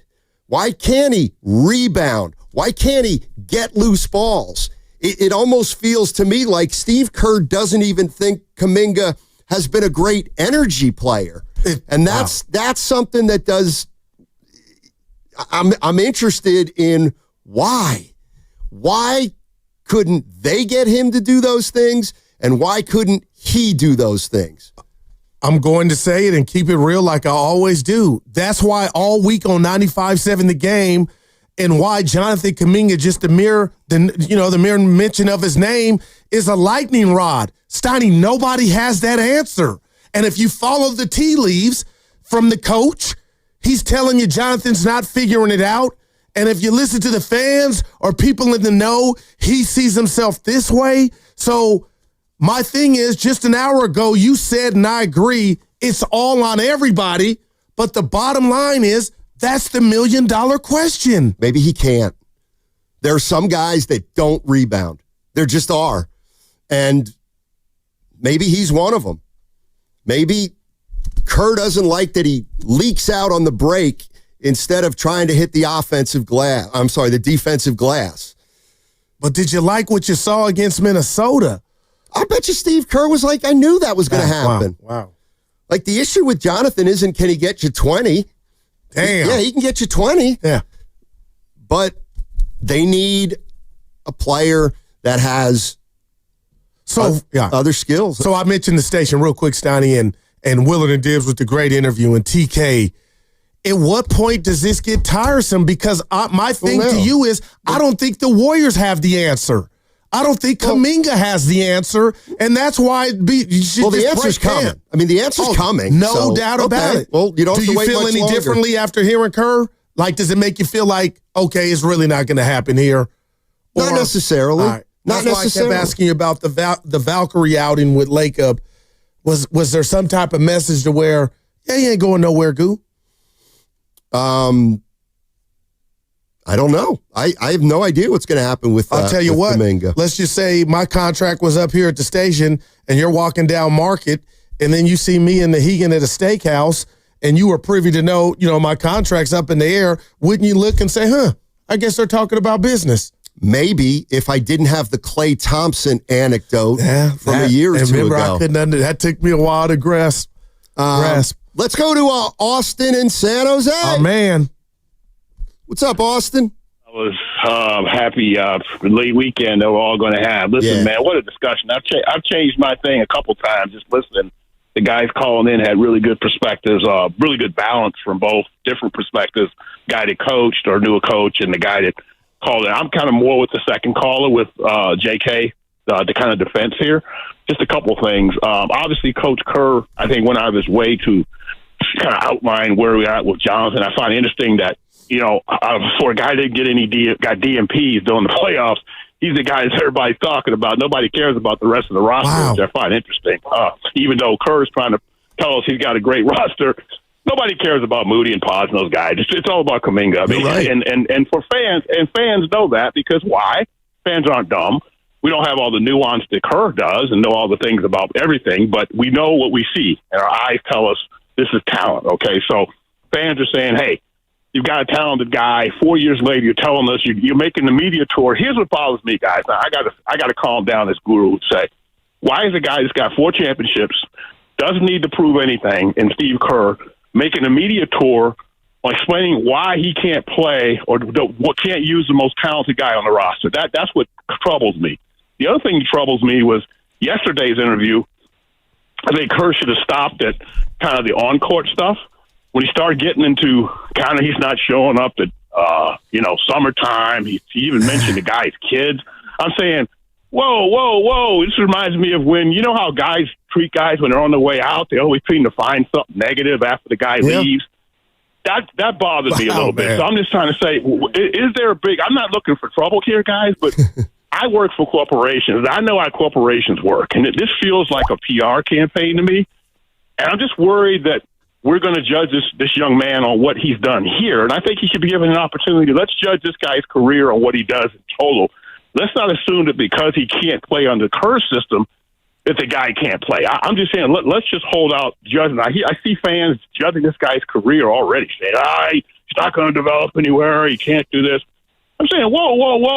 Let's relax a little bit. And last thing, guys, are we not so sure that Kerr wouldn't ask a guy like Anthony Edwards to rebound? Would he find a reason not to play him because he can't rebound? I mean, I know we can't compare Anthony Edwards to Jonathan Kaminga, but it kind of feels like Kerr is real stubborn in what he wants out of players that maybe are really talented. I'm not sure he knows how to really play guys that are real talented guys. That's kind of what I got, man. I'll listen. Thanks. Hey, have a good weekend, man. What do you think about that?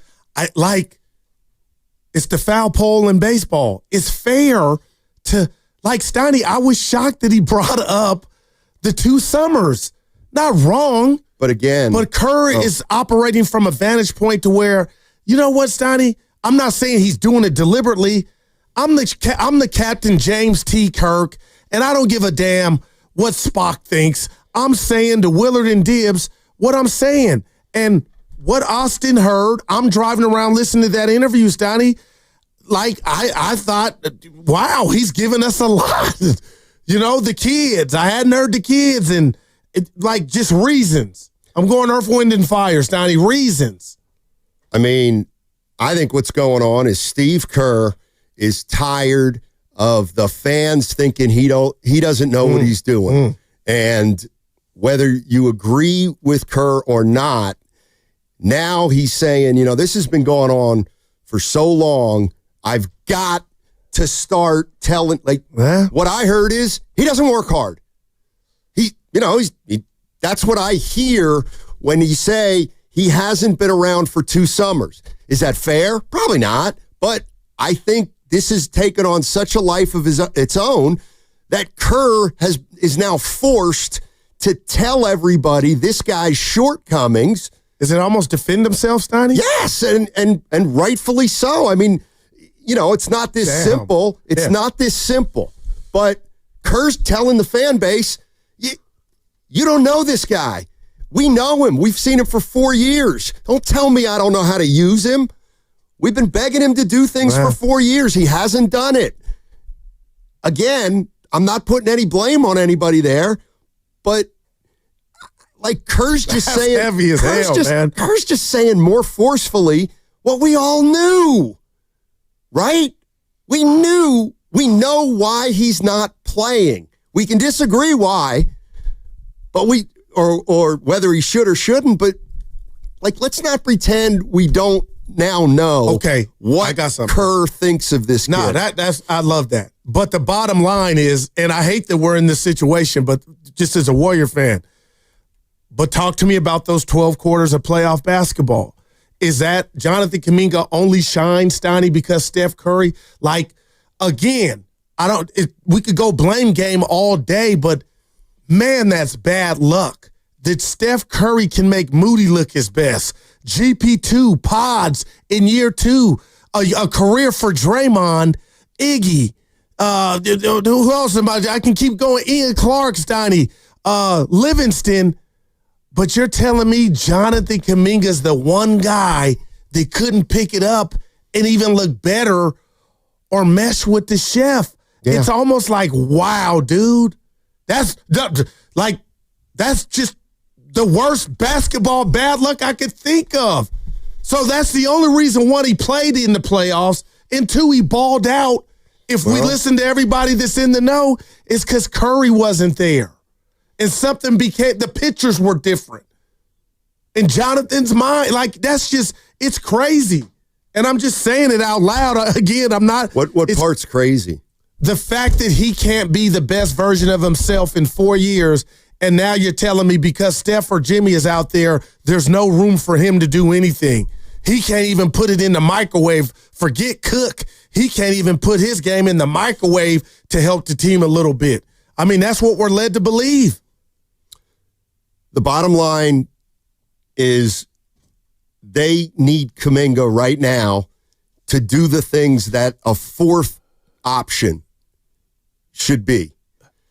I get it. Draymond Green doesn't score much, but they have Butler, Curry, and Draymond Green, and they have the ball all the time. Yeah.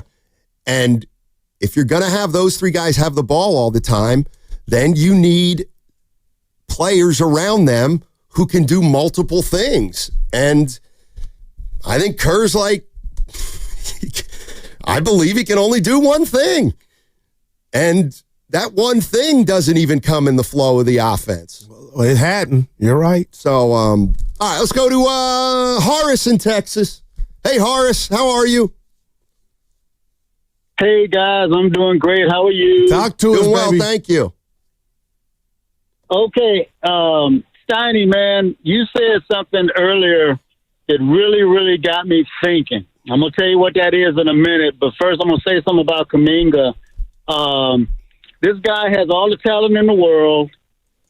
You must cultivate that. Now, I'm not saying that a lot of it's not on Kaminga, too. I believe it's Kaminga's responsibility to be so good that Steve Kerr can't ignore him.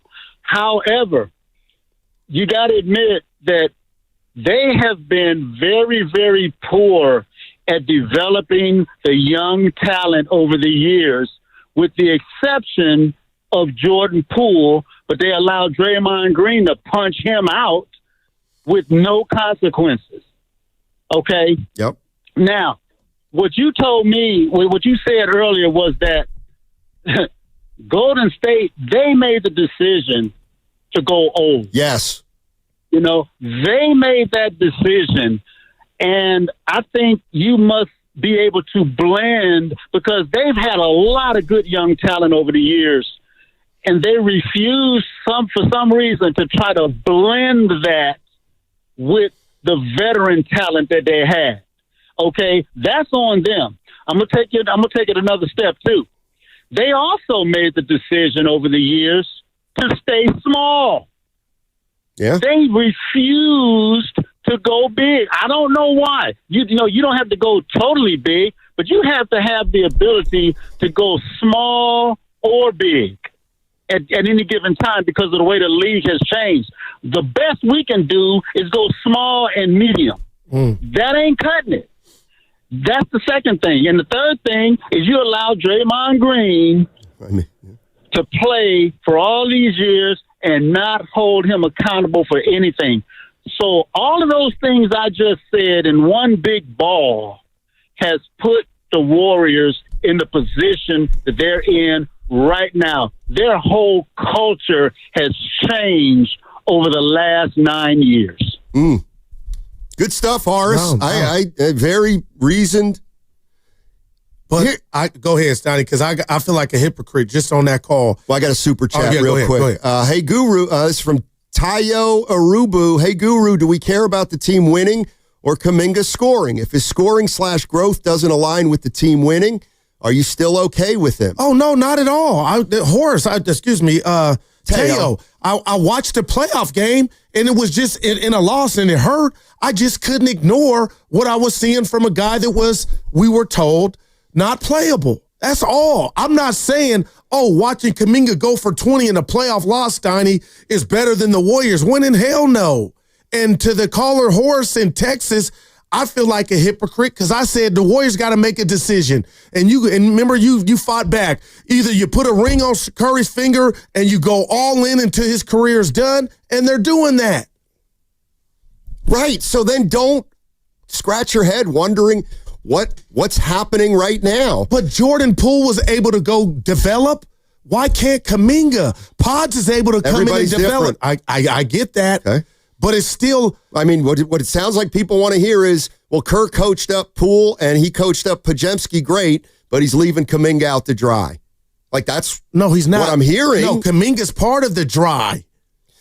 Especially now if the coach is saying you ain't been around. Where you at?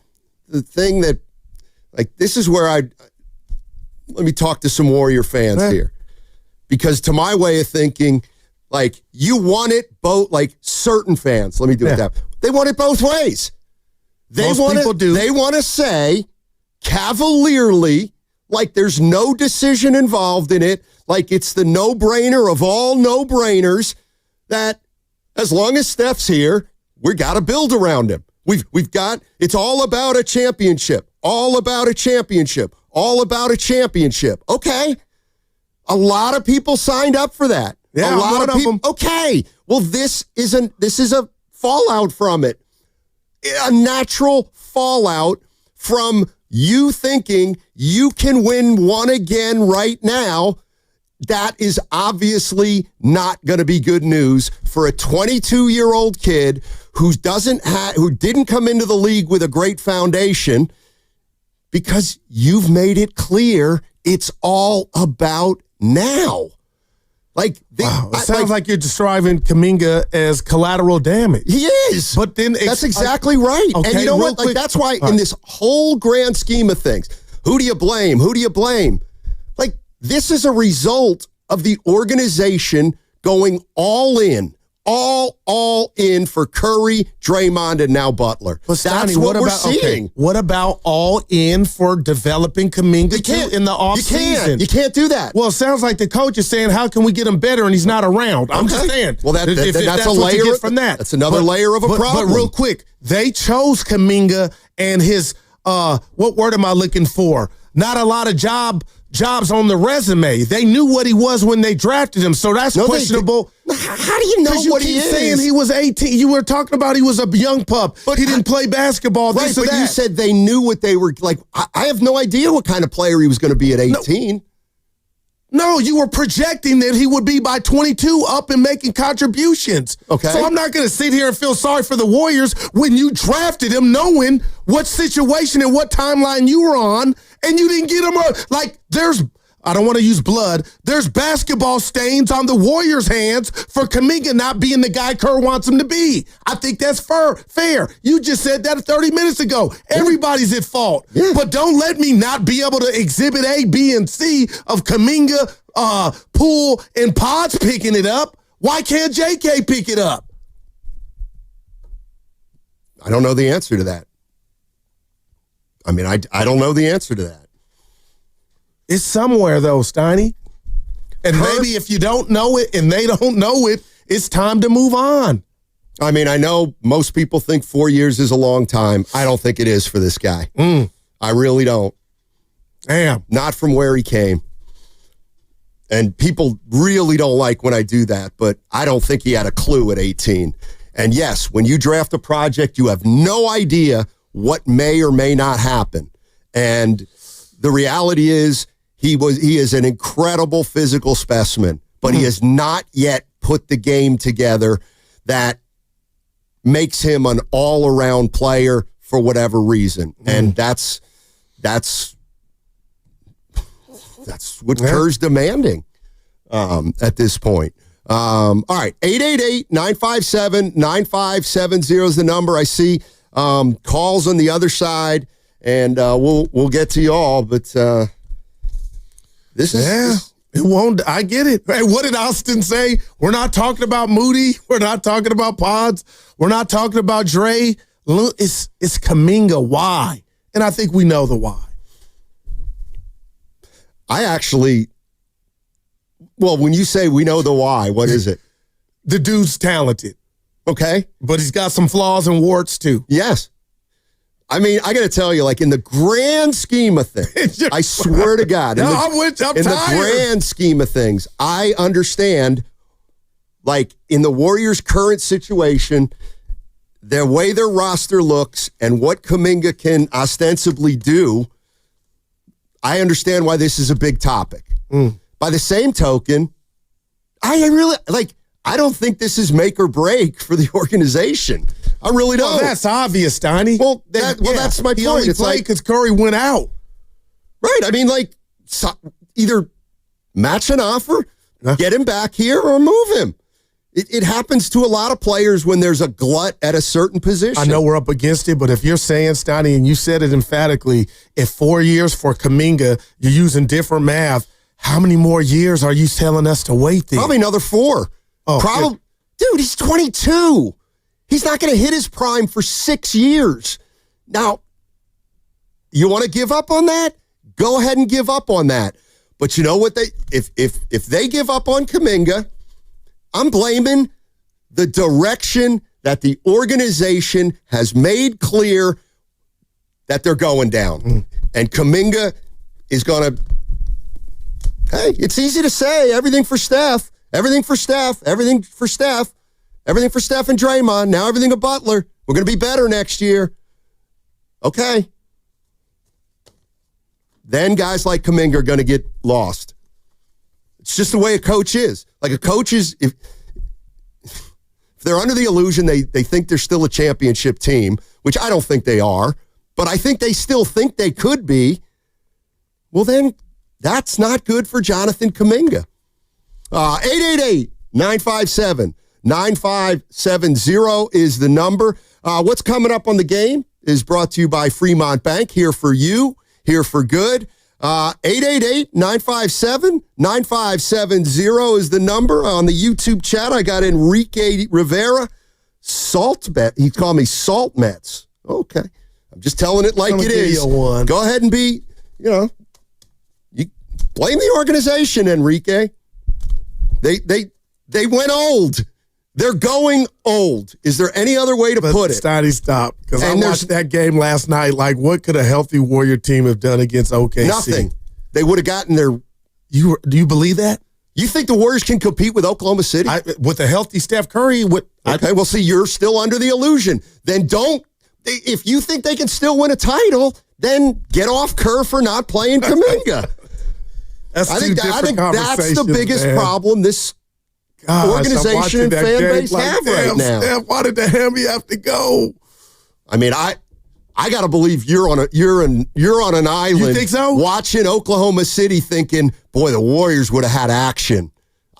I'm okay. All right. I'm just saying, Minnesota's missing a lot of corner threes, man. They were hitting something too late, too late last night. No, they're still if you're telling me they're still a title contender, the Warriors, then Jonathan Kaminga can't play on this team. We got to go. Segment was also brought to you by Ceremony Ford.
Now, back to Steiny and Guru on 95.7 The Game. Oh, that's an appropriate song, because let me tell you something. Steve Kerr won't back down. Yeah. This the Who, right? He thinks Kaminga stinks. Hey. And he is not backing down from that. This is Tom Petty. Oh, Jesus. You know what I think? You know what I think is at the heart? You know what I think is at the heart, the real heart of this discussion? Hate. You think the Warriors are still a title contender? I do believe with using health plus yes. Yeah, I don't. And shocker. Well, I don't. But the fact that, like, dude, the fact that you're holding on to that, and the Warriors are holding on to it. And that's what I love it. I love when you go that's there. half the answer why Kaminga's not playing. I do want to say this, though. Yeah. Like, here's the way I look at it. The Warriors actually, this is the way I look at it. Yeah. They were one Buddy Hield game from getting beat by the Rockets in the first round. Buddy Hield doesn't go nuclear. Right. Game 7, they lose. So now we're talking about a first-round exit. All right, they won. And you had a game without Jimmy, but go ahead. Right. And that's another place where I guess I differ from a lot of people. Because to me, again, it's been proven that the old guys are going to wear down or get hurt. I want to radio fight you, but you're right, man. Like this year when you say, and I agree with you. You know what? I think the Warriors could have beaten Minnesota with Curry. I actually do believe that. I think they could have beaten the Timberwolves with Curry. But the fact that Curry got hurt and Butler got hurt early in the first series, and Draymond Green visibly has lost his effectiveness as the playoffs rolled along, to me, is proof they're no longer that team. And to hope for health when you have the oldest core, this may be the oldest core. Stop it, man. In basketball history. I challenge any expect the aspirations to try to win. No, what I'm saying is, just in general, the 3 most important players on this team are still Curry, Butler, and Draymond Green. Name me any team in the history of basketball whose 3 most important players at one time were 36, 36, and 37, or 35, 36, and 37. I'm just going dibs. I can remember him. The closest, I believe, was the Bulls. And they weren't even close. And Pippen was 32 or 33. But the bottom line, Steiny, I know you don't want this, but it hurts. You get the victory lap because what happened is 2 of the aging stars got hurt. And you didn't fight me at all saying they couldn't beat Minnesota if he would have remained healthy, but that wasn't your stance. Your stance is you're a fool if you think you're going to drive a caddy, a 78 caddy, 100 miles an hour, something's going to go. And that's what we saw. So now, running it back, you're telling me if you want to leave or what am I looking for next year to kind of take some things off their plate in regard to minutes for the big 3, and you want to run a 22-year-old stud, athletic stud out of town, well, you better get one back because make that make sense for me, Steiny. I have hamstring PTSD now, and I forever will with Steph getting hurt when he got hurt moving forward because every time you kept preaching up at the pulpit about it could happen, I was like, it's never happened like that. But now it has, and I'm scared. Did really, you, I am. You know, I got a text from a guy after the playoffs were over. Harry? Yes. It was a simple question. Did Warrior fans really think that Butler, Steph, and Draymond were going to be able to play the season like they played and go into the playoffs and not show any signs of age? Yes. Because, Steiny, look at me. You had a stud that could do. He's not a bum. Jonathan Kaminga. He's not in a mummy outfit. I'm just, give me this or any Warrior fan saying this. Maybe you could have relieved Jimmy or Steph at times or even Dre using Kaminga. Maybe his hamstring doesn't go. And then you don't get the 7th seed. Are we so sure well, that's what Steve Kerr clearly believes. See, that he doesn't have to say How about Lacob? It doesn't matter what Lacob thinks. How can it not, though, if it's his team? Because if he's not going to make Steve Kerr play a guy he wants to play, then what Joe Lacob thinks of Kaminga doesn't matter. Yeah. The only way it matters what Kaminga thinks of what Lacob thinks of Kaminga is if he's willing to do something about it. Yeah, I just hate people think I'm up here trying to tell you guys Kaminga is a finished product and he's Scottie Pippen 2.0. No, I'm just saying I think he's what word am I looking for, Steiny? He has the best potential of any young player, and then to do what he did, and I hate that Curry wasn't there to go show out in the manner he's shown out when all the eyes were watching. I think it's fair to say, what the hell's going on with Golden State? Either get rid of the kid, but don't let him sit there like a bump on the pickle and tell us that he can't contribute at all. And again, I keep saying this, and I'll end my week with what I think is going on. There's no honor amongst thieves. My dad always said that, Steiny. But also when it comes to Jonathan Kaminga, this whole situation, there's a lot. The organization, Kaminga, are all to blame if they can't get it fixed and rectified.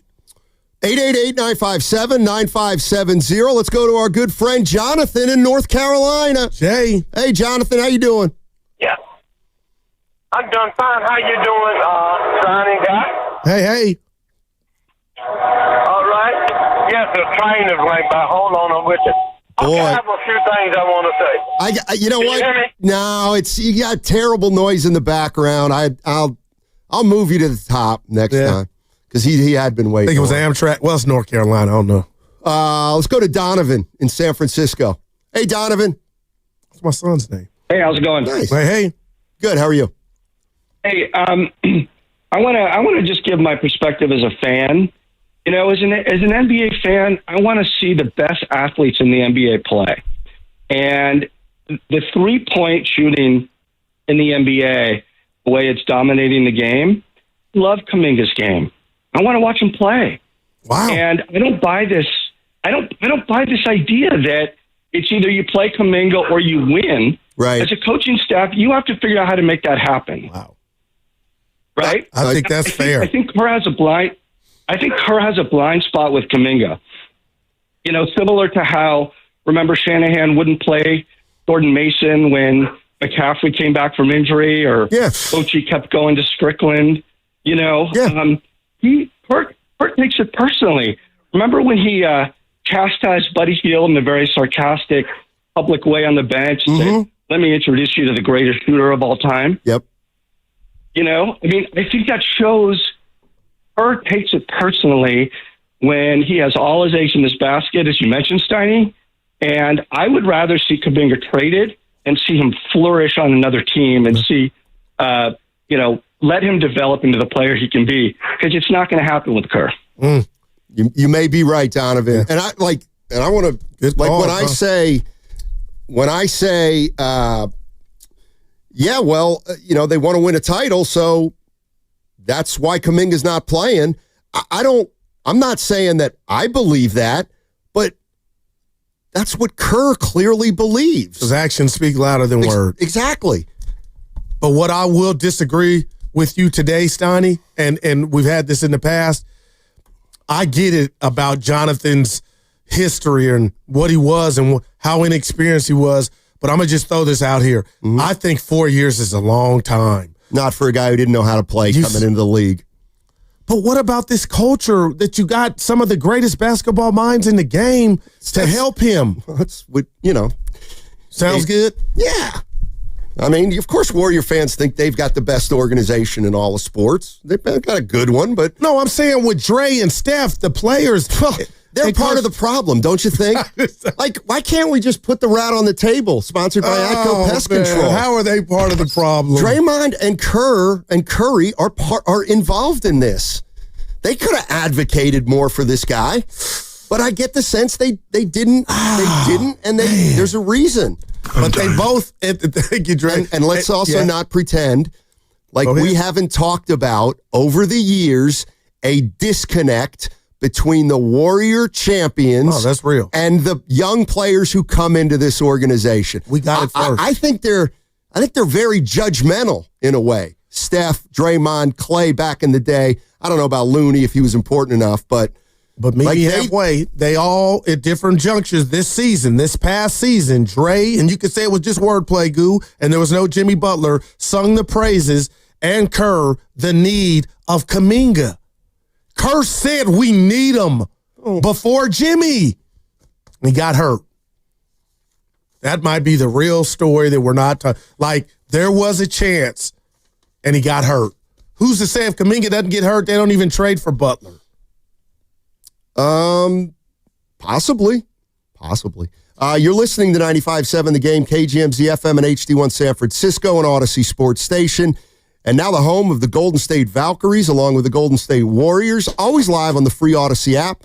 Coming to you live from Laughing Monk Studios. Laughing Monk, righteously brewed in the city. Yeah. Valkyries in L.A. tonight, Stoney. Coming off a win. There we go. Let's go to, Jonathan's back from North Carolina. What's up, Jonathan? How you doing? I'm doing fine. How you doing, Stein and Goop? Hey, well, thank you. All right. Okay, I listen to y'all show practically every day. Thank you. I want to know what I want to know is just a few things, quick as possible. What's the deal? Everybody on him. Jonathan Kaminga is the best athletic player. Steve Kerr has never had an athletic player like Jonathan Kaminga. When Steph Curry got hurt, we talk about Green, which I like him. He can't score 6 points a game. Don't nobody talk about him. Butler, he'll play good to playoff. Then he don't show up. Y'all won't talk about Paul. He can't shoot way out of a wet paper bag. You talk about Moody, he get lost. But the whole thing, y'all regular talk about Jonathan Kaminga. Now, my problem is with that. Stop talking about him. I mean, so either way, you can talk all you want. Steve Kerr don't like him. Y'all know it, and people use excuses. But Jonathan Kaminga gonna leave, and I hope he do. And I promise you, when he play Golden State, take this to the bank. He gonna come back and whoop that ASS. That's all I have to say. Yeah, I could see him coming back and getting 32 and a 110-83 loss. Stop. We got to tell him it's Kaminga. That's our guy. No, I like Kaminga. Yeah, Kaminga. I got you. But anyway, I mean, that's not too far-fetched. He's a lightning rod for a reason, Stoney. We've all seen it. And we come in here and they lost all 3 games. And then you want to blame Kaminga because he got his money in those games. But he showed that he's talented. But you do have me thinking about the Chef and Dre. And I would tell Kaminga this. If they didn't ride for you or go to management and try to lobby for you, you never had a chance. But why didn't they? Because they didn't believe. So let's say hypothetically, let's take get it off one of of Kerr for a minute, man. Let's take it one of two ways. If Draymond Green and Jimmy Butler and Steph Curry really believed that Kaminga needed to play more for this team to be better and get to their final destination, if the 3 players believe that, they would. I think they'd easily be able to talk Steve Kerr into it. All Steve Kerr does is defer to veterans. So I don't believe they advocated for Jonathan Kaminga like they talked about him publicly. I just don't. Let me read this to you from Jimbo, because it's been 3 years of this, because this is the 4th year. Brock Purdy is working out in the offseason with Pearsall to perfect their timing. Why can't Steph, Draymond, and Jimmy do that with Kaminga if they want to win so badly? Those contracts up. We'll see what they do. But Jonathan Kaminga. That's my man. Damn, Stoney, what's going to happen? I'm excited that I want him somewhere else. I've come to grips with that. But I want something for him because that's how good I think he is. And if the Warriors could parlay that into something, let's go. But this is what we're doing. It's too much. Yeah, and like Kerr just dropped real quick another nuggy nug. Do you have a problem with me saying it's odd or weird that we found out the last 2 years Jonathan hadn't been at the lab here? Not really. It's what happens when this has become a harangue with Kaminga. And I think Kerr's done with it. And he's saying, you guys who think Kaminga's all that, I got to tell you, he's not. again, I'm trying to get inside Steve Kerr's head. But it's, as for Kerr he told our guys yesterday, man. As for Kerr doesn't like him, I mean, he clearly doesn't like the player. Well, he said they're good, though. Personally, he told Willard and Dibbs that. But I guess here's where I'm coming from. We wouldn't be good if my coach wouldn't put me in and I thought I just, you know what I'm saying, Stein? There would be some friction. What's he done to earn it? Like, what? I don't. I think Steve Kerr's also telling you he hasn't earned more playing time because he's still not doing the things that we've got to have him do. But, I guess, we have talked a ton about Kaminga. Oh, my gosh. There's no doubt. Yes. But here's my point of view. Yes, we've absolutely overblown it. You know why? Because I don't think Kaminga is some superstar who's going to be, certainly not right now, but I don't think he's going to be this transformational player at this point. And so, I feel like I get it. I understand why it's happening. I completely understand it. Yeah. And you've gone and you've gone all in on being old. You're talking to the team now. Yes. And for people that say, they should have incorporated Kaminga, and okay, you're not wrong, but I'm just telling you why I think he hasn't been incorporated. Yeah, I need meds, man. I need my Warrior meds, Donnie, because like I told you, you're sitting there watching the Minnesota last night in OKC, and I'm sitting there thinking about just this iteration of the Warriors. Had Curry remained healthy, okay. Then I went to the future of the young Warriors. Had Poole been here and Kaminga up and running and Wiseman worked out. So I got to take my meds for that, but all that didn't happen. But are you telling me, as much as you're in here preaching, you, Matthew Steinmetz, Reading, PA, about a team going all in with older guys, that you got a diamond in the rough, 22 years old, athleticism on one thigh, wow, you're really going to say night-night to that? And I would say this to Kaminga, if Kerr is right, if he is right, Stoney, and the coaching staff says this dude ain't getting it, I'm going to be like, that's a hell of an opportunity you wasted. Because you could have been the next. On the YouTube chat, Theodore Rand, Steiny, let the young kid cook. And there it is. What? Who the hell? He ain't even in the kitchen. Who the hell is a Warrior fan out there that sees the direction of this team? They're trolling. And then says, we got to let Kaminga cook. They're trolling. Okay, well then move Curry. They're trolling. Move Butler. I got to believe they're trolling. I don't think so. He's not even in the kitchen with a play. How you going to cook? Blame the direction that the organization has gone in for where they're at right now with Jonathan Kaminga. Matt in Oakland. Oh, my feelings. What's up, Matt? What's up, guys? Steiny, I invited you to come sit in with my band at Tupelo in North Beach. I'm still waiting for that. Oh, he's got his pen. Okay. We're going to be there tonight. What time? We're going to be there tonight. Might be a little crowded, a little crazy. But that's not why I called. Hey, Matt, I ain't more details. You got to have a VIP section. Oh, man, the basement? Not that funny, buddy. But, hey, let's talk about JK for a second. All right. Because that's the topic. And I listen to you guys all the time. Love the show. Love the whole, I should be listening to music in the car doing my homework, but I love you guys. Love the Dubs. I've watched almost every minute of this team and rewatch it for 12 years. And what I would love for a lot of callers to do is just go back and look at when Kerr calls one of those frustrated timeouts when JK was in the game. I never hear any callers say, oh, yeah, he blew the rotation on defense. He just didn't see it. And I love Kaminga. I would love to see him thrive, but it's like, to me, having watched as much as I have, rewind, 15-second rewind, why I literally rewind. Why did Kerr call that timeout? And I'll watch until I understand why. And you see these things. Look, we know Kaminga is like a Lambo in the open court. He's a freaking Lamborghini out there. But when he costs you points on the other end, just giving the other team layups, that's the kind of thing that drives guys like Kerr and Curry and Draymond. It drives them nuts.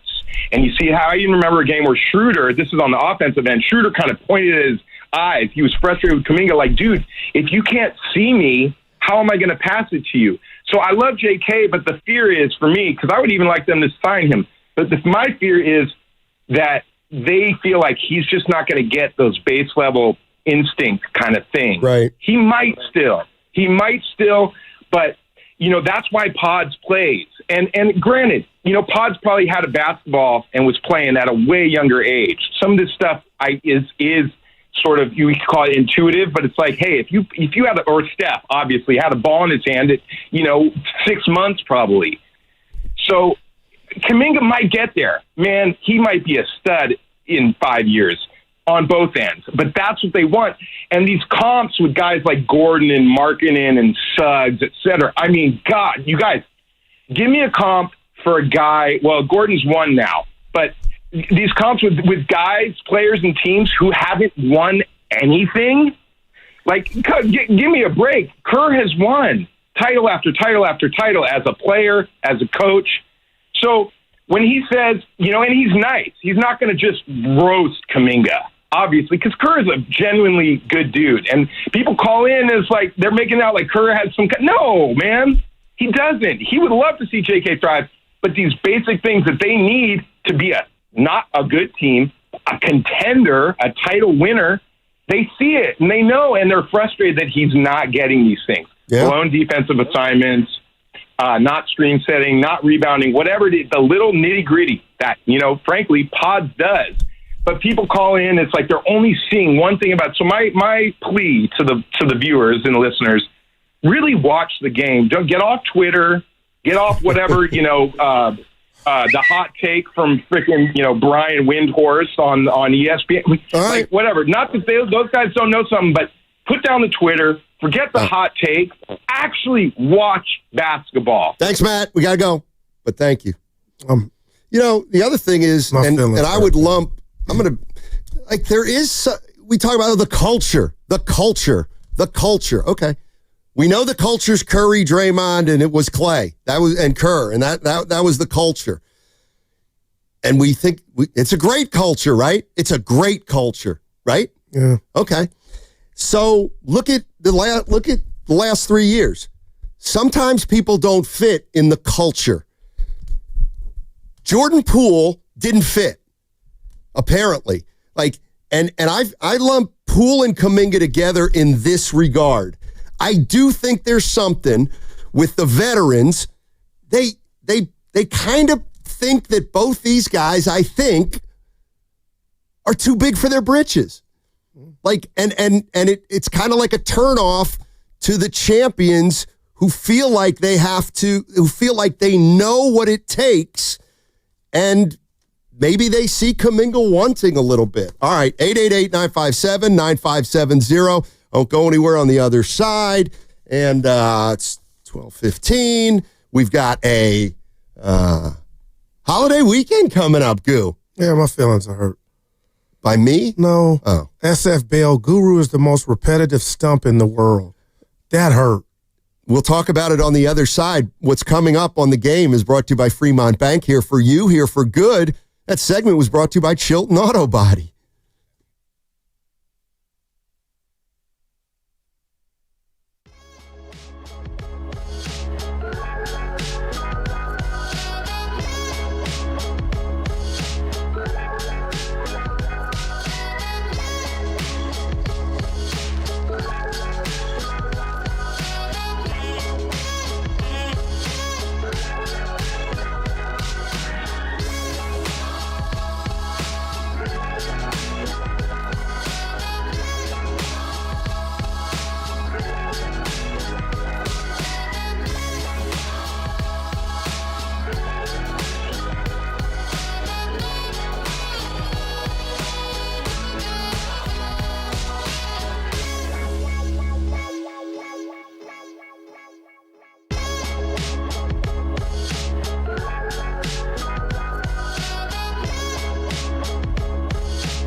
And not that funny, buddy. Now, back to Steiny and Guru on 95.7 The Game. Seriously, I don't know if I can finish the show. I got an eardrum problem. Mine's bleeding. What happened? Oh, my God. How did you can do never that to a happen Bob again in Seger? life. Yeah, you're damn right. Wow, Steiny, what? I need a sub. Well, your motor mouth, you can do a solo show. So that was nice. Here's one thing I'm always fascinated by. And we can it's okay to criticize the Warriors organization once in a while. So 2018-19, they lose in the finals to Toronto. Oh, why you bringing it up? Durant gets hurt and Clay gets hurt. Okay, so Clay's going to miss the whole year. So they think. Well, right. Yeah. Which he ended up doing. So that's the year Curry gets hurt too. 65-game season, COVID. They go 15-50. I'll never forget it. Okay. So now they're 15-50. And this to me is why they didn't believe, they thought it was over. Why would they have drafted a project, James Wiseman, at that time, after a 15-50 season? They drafted Wiseman because, to my way of thinking, they thought their title window was over. You believe this. And then Wiseman wouldn't be on any kind of timetable where he's got to get good before, in order for us to win another title. All right? So then they go 15-50, and boom, they draft Wiseman. And then the next year, they go 39-33. And who'd they draft? Kaminga and Moody. Kaminga. Yeah. Kaminga. So in consecutive years, they drafted two projects. You can't tell me that if they really believed they were still in a championship window, you could make the case. If they really thought that, then these were the two worst picks they could have possibly made. Because if they were in a championship window, why would you draft two projects? Because they didn't think they were still in a championship window. Then what happened? They shocked the world and they won it in 2022. So you actually doubted the chef. And now all bets... Exactly. And that's why we got all that pushback from Andre Iguodala and the veterans about, well, they think we're just going to draft these projects and keep winning titles. Man, oh man, what could have been, Steiny?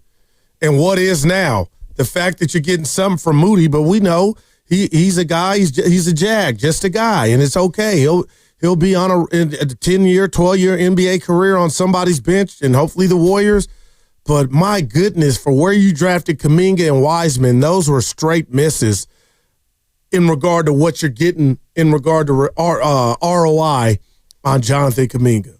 And it might be RO bye-bye. But I do get excited about what possibly Steiny could come back. Kurt in Dublin. Hey, Kurt. How are you, man?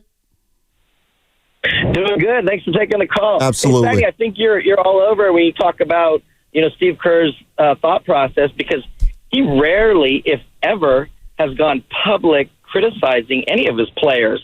That's just something he doesn't do. So you start to think, what has caused that?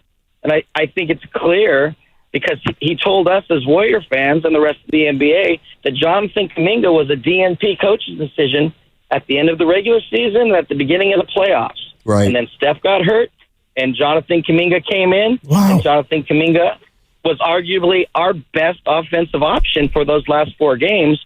And what Jonathan Kaminga showed was that he clearly was not a DNP coach's decision type player. So I think not only Warrior fans, but also people around the NBA were looking at Steve Kerr a little side-eye with regards to that decision. But more importantly, I think you are a little off when you talked about whose opinion matters, because moving forward, I think it is Joe Lacob's opinion that really matters, because if we think about it, Steve Kerr, his focus is clearly on next year and the year after, maybe. Right. While Joe Lacob has got to be thinking long-term. And Joe Lacob has the second opportunity of a lifetime this summer to acquire a player who is absolutely dominant and maybe considered the best in the league in Giannis Antetokounmpo. And so if he does that, he puts whatever package that needs to be done, which must probably include Jimmy Butler because of the salary. Now we're talking about a championship window that is extended beyond 1.5 years of Steph Curry and Draymond Green, maybe 6 to 8 years with someone like Giannis Antetokounmpo. And then you start to think, okay, well, who do we want to pair with Giannis Antetokounmpo? And what would a 26-year-old, 27-year-old Jonathan Kaminga look like? So they're big decisions that have to be made regarding this, but ultimately the number one is we've got to do everything possible to secure Giannis Antetokounmpo. Well, that would plan A, Steiny. Oh my gosh, man. It's almost it is too good to be true, Steiny. You have your replacement for the future after Steph. I think he's a pipe dream. I think he's tell us what's your number one reason. They don't have enough. Like, I'm looking at the Bucks, and this is the other problem with the Warriors. They don't have players teams want. I hate to say it. You can't get Curry. The Bucks would have no interest in Jimmy Butler. Would you? Would you have it? Okay, you're the Milwaukee Bucks. You won a title a couple years ago. You've fallen off. Giannis wants out. Okay. So and he's under contract for 2 more years at $115 million. But if you could give me Butler, Kaminga, let's say Pods, Moody, and 3 first-round draft picks, if not more, like Steiny, I would do that. I don't know if I would do that. Because Milwaukee's screwed anyway. You know what I mean? Kareem ain't coming back in whatever the package they get for Giannis. You're getting something, but the majority of it to me is going to be picks and stuff for the future. I'm talking about, could Milwaukee really say, oh, okay, we were Jimmy, Kaminga, his future, and Pods, whoever, see, and you'd have to, you know what I'm saying? Just take it all. But it really ain't all because we got Steph and Dre. I'm trying to think why a team would want Butler right now. Now, that's heavy. Are you really saying that? Yes. Who would, first of all. The pay is, he's got First of all, he makes 50 plus, so a trade's going to be tough. But if you're dealing with, Milwaukee's going to want to get young and get multiple picks, I would think. I will say this.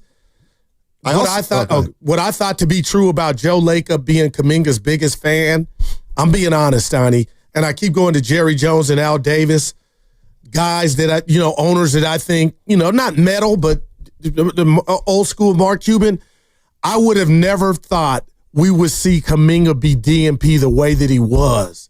So now I got to back up off Lacob, and I told you and the listeners told that I thought Lacob was, involved. But for that to happen to JK, it had to tell me, Steiny, that Lacob was okay with it. But then why in the hell, 2 days after you get eliminated, are you at the game with the kid? I know you can laugh. I just don't. There was a message somehow in that. What? Tell me the message. I'm the bread's in the oven right now to find out what the message was. He's not going anywhere. I think you're reading. You were done wrong. I was a part of it. Let's smooth it out. We want you to stay. Why is Kerr being so open now? If what I'm saying is because he's sick of people thinking he doesn't know what he's doing or talking about with Jonathan Kaminga. But what if he didn't like that visual and now you put a microphone in front of him like Willard did and TK did, and now all of a sudden you just get whatever you want more than you even thought. Just think about that for a second. Yeah, and you know what I'm thinking about?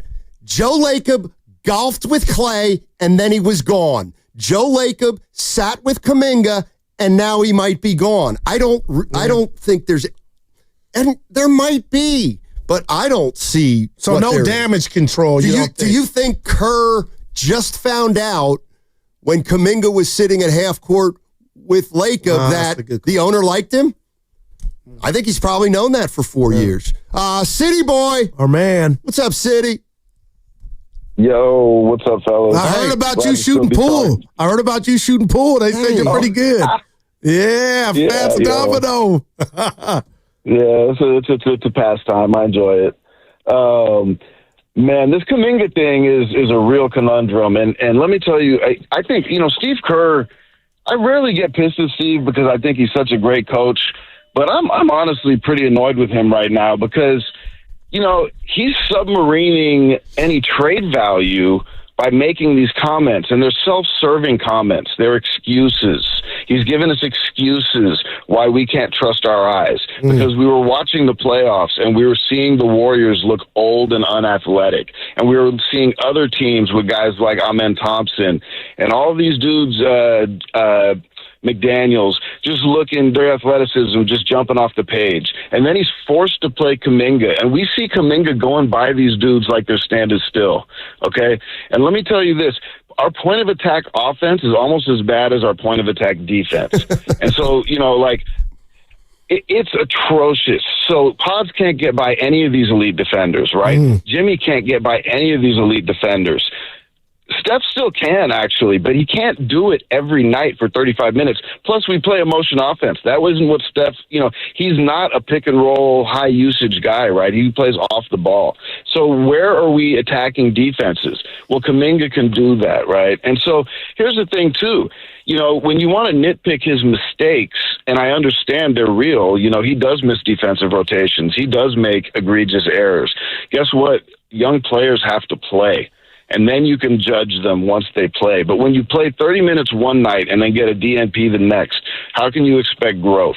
How can you expect a player to get better? And I really wanted to see Kaminga play a lot after he came back from injury so that they could integrate him into what they're doing and actually see what kind of value he could have in the playoffs, because we were going to need him if we were going to win a championship.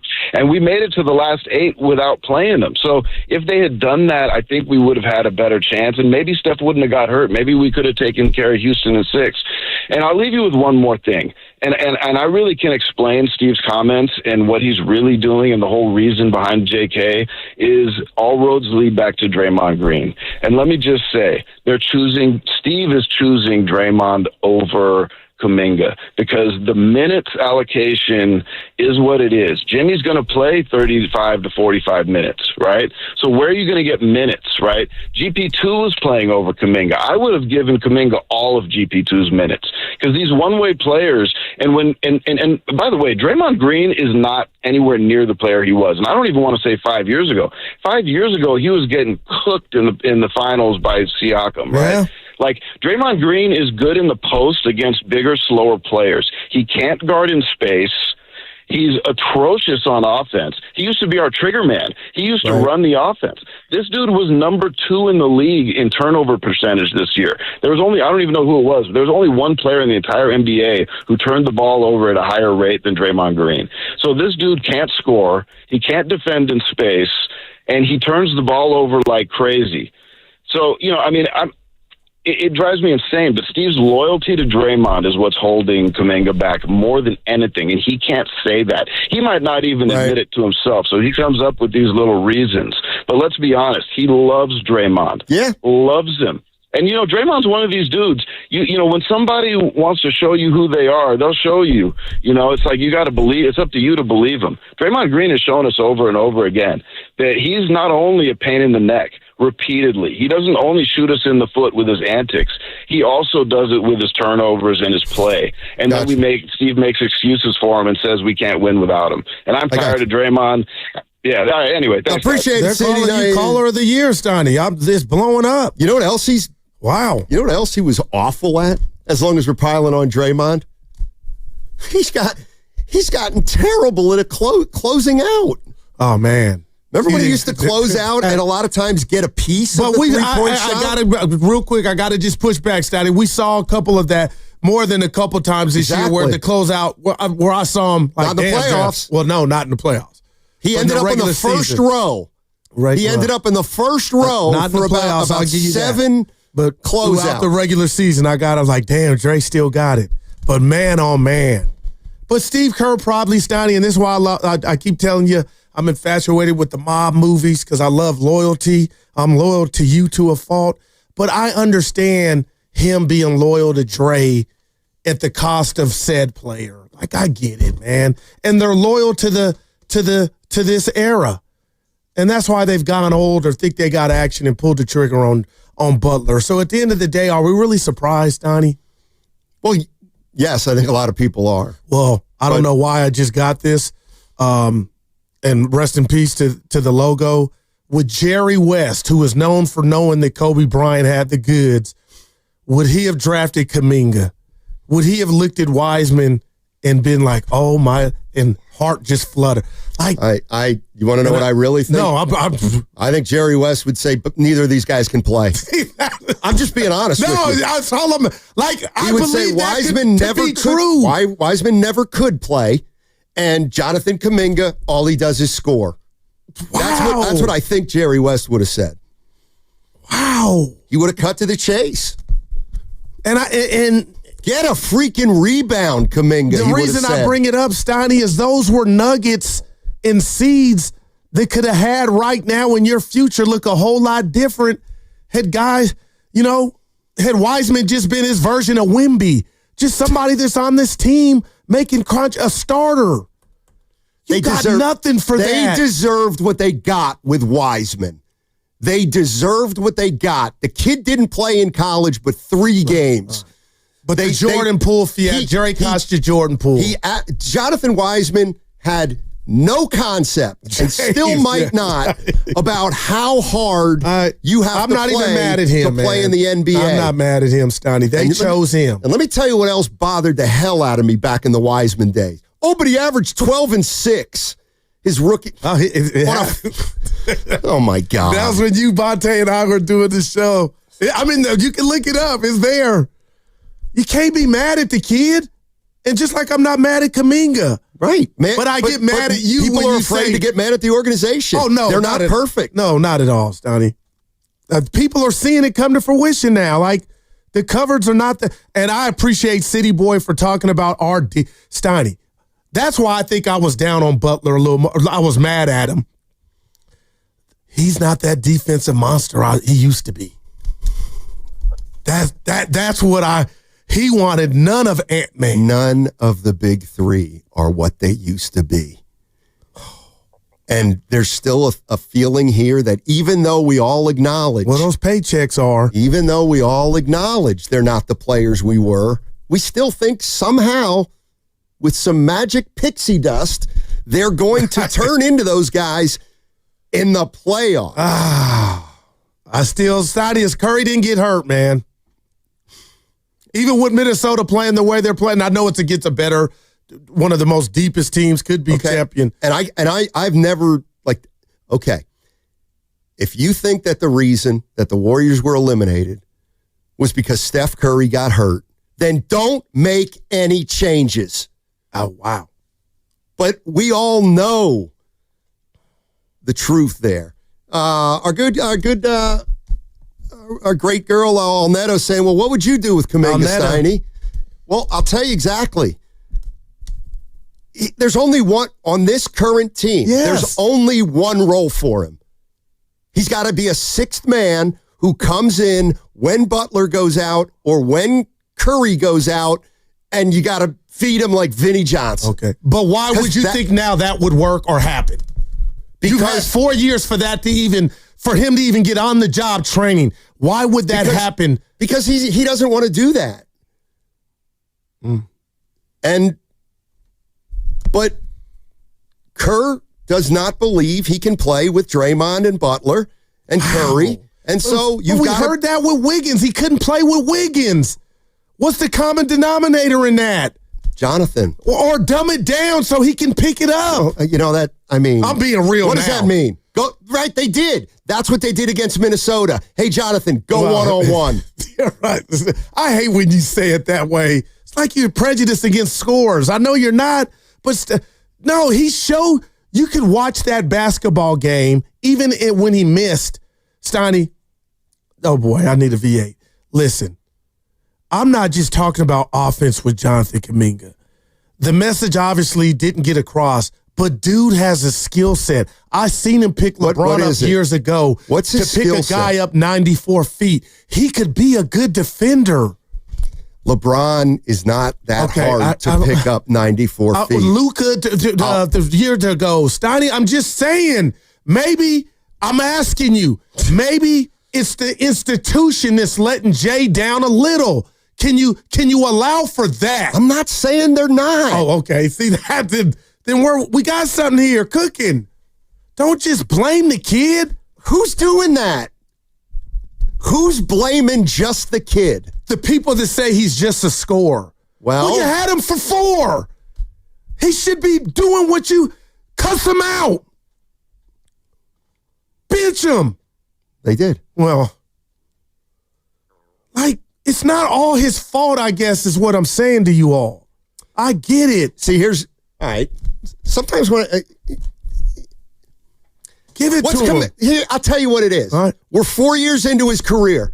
Okay, what's Jonathan Kaminga's strength? What does he hang his hat on? And it's still attacking athleticism. The rim. Yeah, attacking the rim. It's still athleticism. I got you. He needs to refine his game more. So why do you think that hasn't happened as fast or rapidly as it should have? I think there's a number of reasons. One of which is I don't think he's capable of a lot of things that they want him to do and that we want him to do. I just don't think he does that. I'm going to say this. Like, why does Pods rebound? Yeah, I don't know. Pods rebound. Well, that's hard, and that's want to. Well, they're answering your question. I'm going to say this because it just popped in my mind. This next contract, if JK comes back, he'll have to wait out Kerr and then hopefully be the man for the next coach. Exactly. What's wrong with that? I would be cut so like Denzel in the movie Glory so much, Steiny, to where I would be like, you know what? You guys don't deserve me. For what you put me through. We have a collective bargaining agreement. You ain't going anywhere. But if a team throws some major chicken at them, the Warriors will match. No, I think Laker was going to do good by him, man. No, he's not. He's going to do what's best for business and the Warriors. Look what they did with D'Angelo Russell. Isn't that his name? Yeah. The lefty? Yeah. They signed him to a $125 million contract just to move him. Yeah. So they're not just going to get rid of Kerr is Super Chat. Yeah. K-Way. Kerr is relying on an old system, and we're falling behind. Team USA nearly lost twice because of him for being stubborn. Like, how do you react to that? Because Tatum got benched. I'm not even making a correlation. I don't with give it. a rat's ass about the Olympics. Well, that's what I tell you all the time. Oh, Carmelo won. Look what they did in the country. Yeah, I don't care. Like, Tatum didn't play. So what? Who cares? Like, seriously, who cares? I'm with you. That's just me. Yeah. All right. Happy Memorial Day. 888. Yeah. Memorial Day. All we have are memories. I'll say what I had to say yesterday. Of the Warriors. Stop it, man. Now you're trolling. How? Well, you'll see Draymond tonight, TNT. How so? He's on the TNT. The whole series, Pacers, Knicks. When are we going to talk about the veterans on this team are getting more interested in things outside basketball? Well, what do you suggest they do in the offseason, Stoney? Oh, get in the lab, Guru. Why not work on your 3-point? By the way, 4 years ago when he went back to the lab to shoot threes, how did that turn out? Okay. Well, let's be honest. He's an incredible 3-point shooter now. Hey, we got to go. Oh. I'll get to all your calls. Segment was brought to you by Chilton Auto Body.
Ghostface Killer, Method Man, and Red Man.